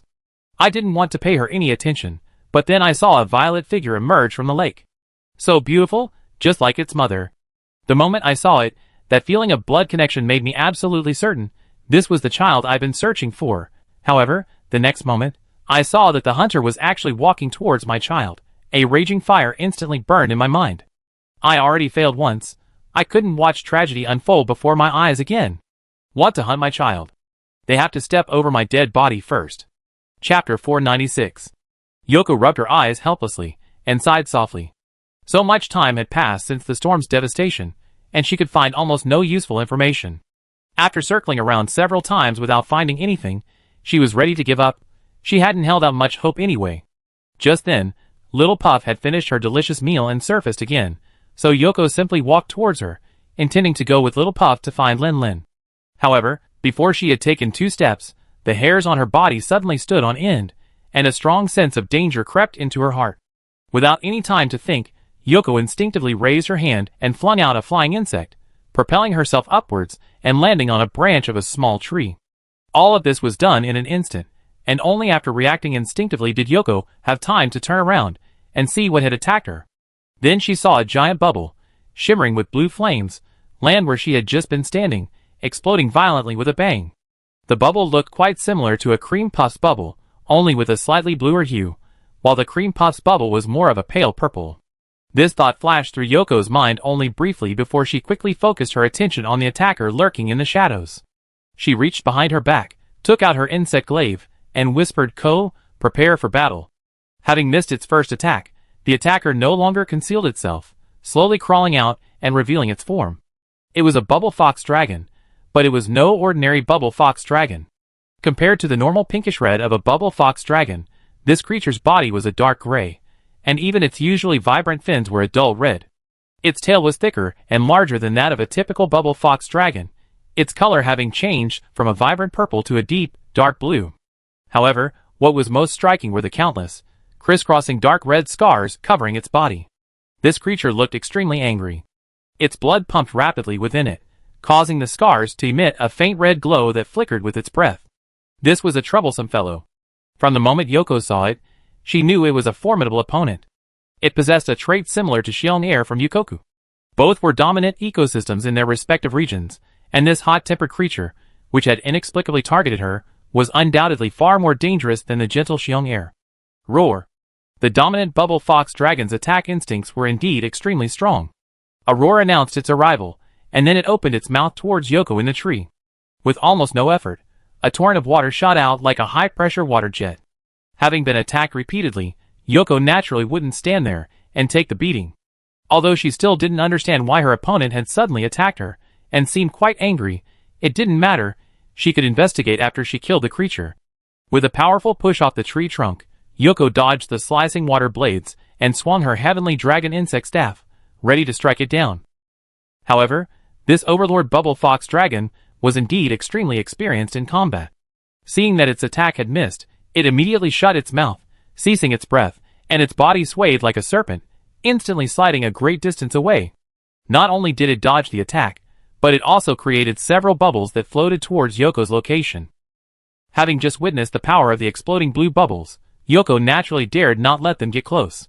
She used her insect glaive to propel herself into the air, leaping over the bubbles below, and chasing after the dominant bubble fox dragon.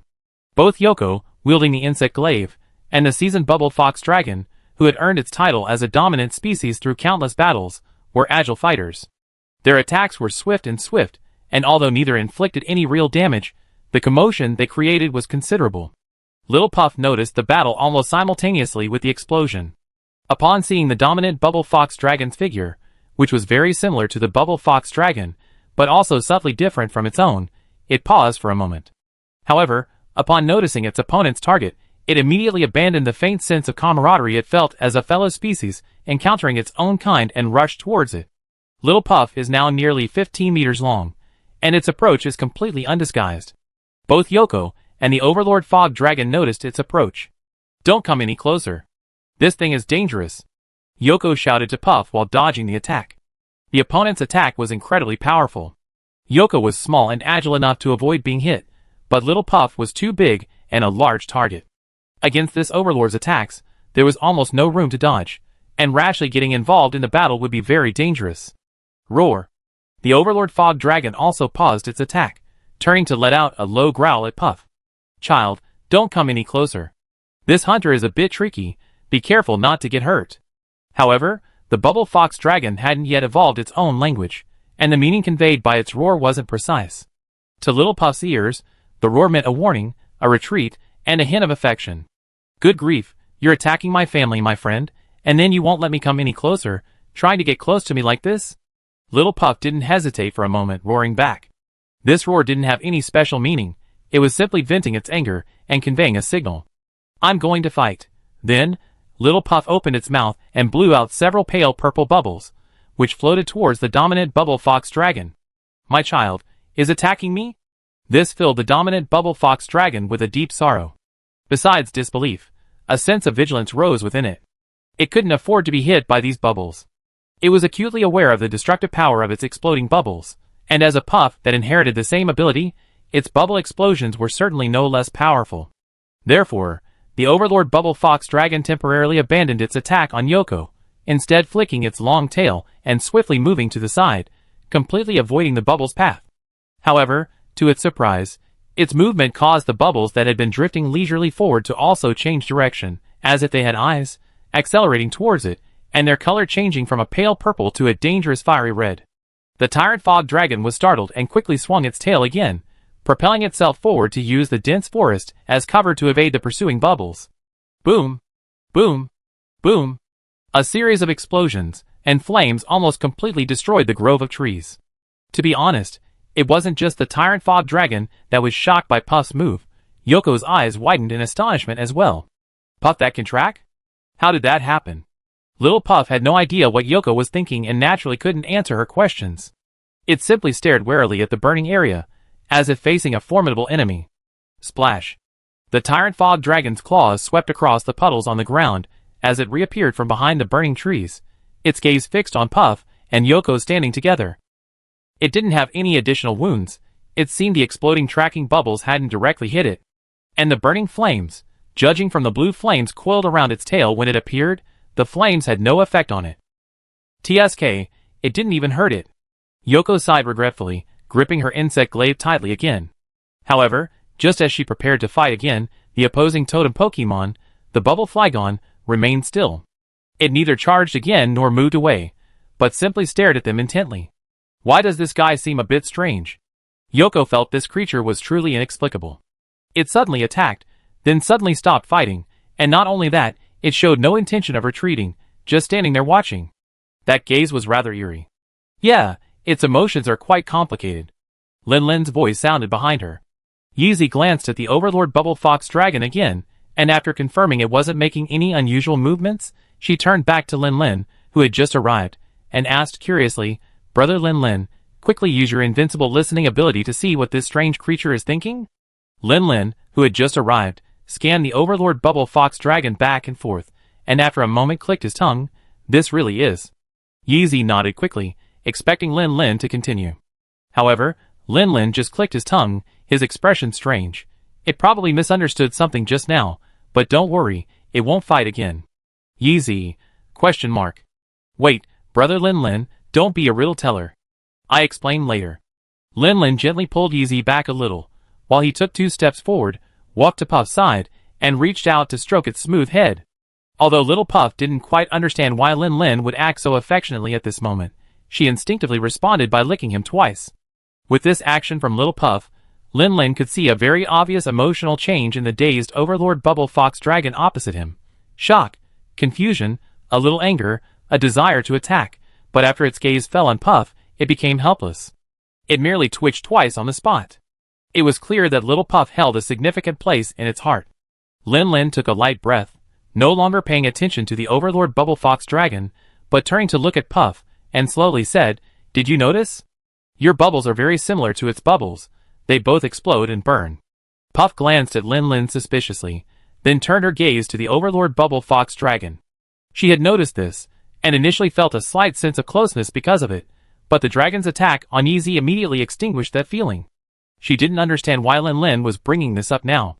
Normally, ordinary Bubble Fox Dragons don't have this ability.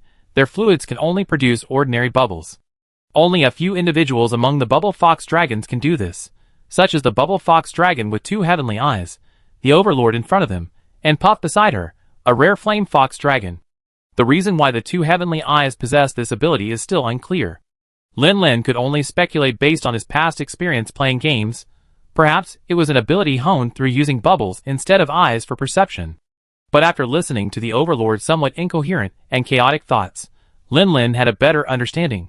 Now I discovered that this ability might be innate, caused by a mutation in a certain gene compared to ordinary Bubble Fox Dragons, leading to an increased concentration of synovial fluid, which gives it the explosive and burning properties.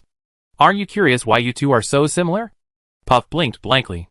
Although the bond between them allowed it to easily understand the general meaning of Lin Lin's words, it was completely unfamiliar with terms like genes. Lin Lin looked at Puff's innocent eyes, untouched by knowledge, sighed, and abandoned his preamble. In short, This guy is very likely your biological father. He attacked Yoko earlier because he thought she wanted to hunt you. Puff, shock. Its eyes widened suddenly, and it instinctively stared blankly at the dominant Puff Fox Dragon opposite it.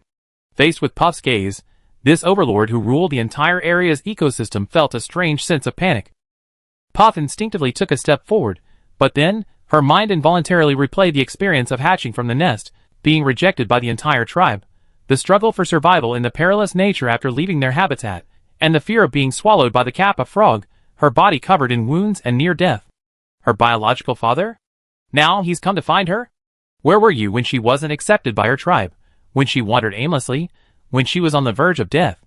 If it weren't for Lin Lin's rescue, if it weren't for the villagers of Flamefire Village accepting her, she would have long since turned into Kappa frog excrement and returned to nature. Now that she has adapted to a peaceful and tranquil life, now that she has overcome countless obstacles and achieved a happy life, this biological father, he's come to find her. What does he want?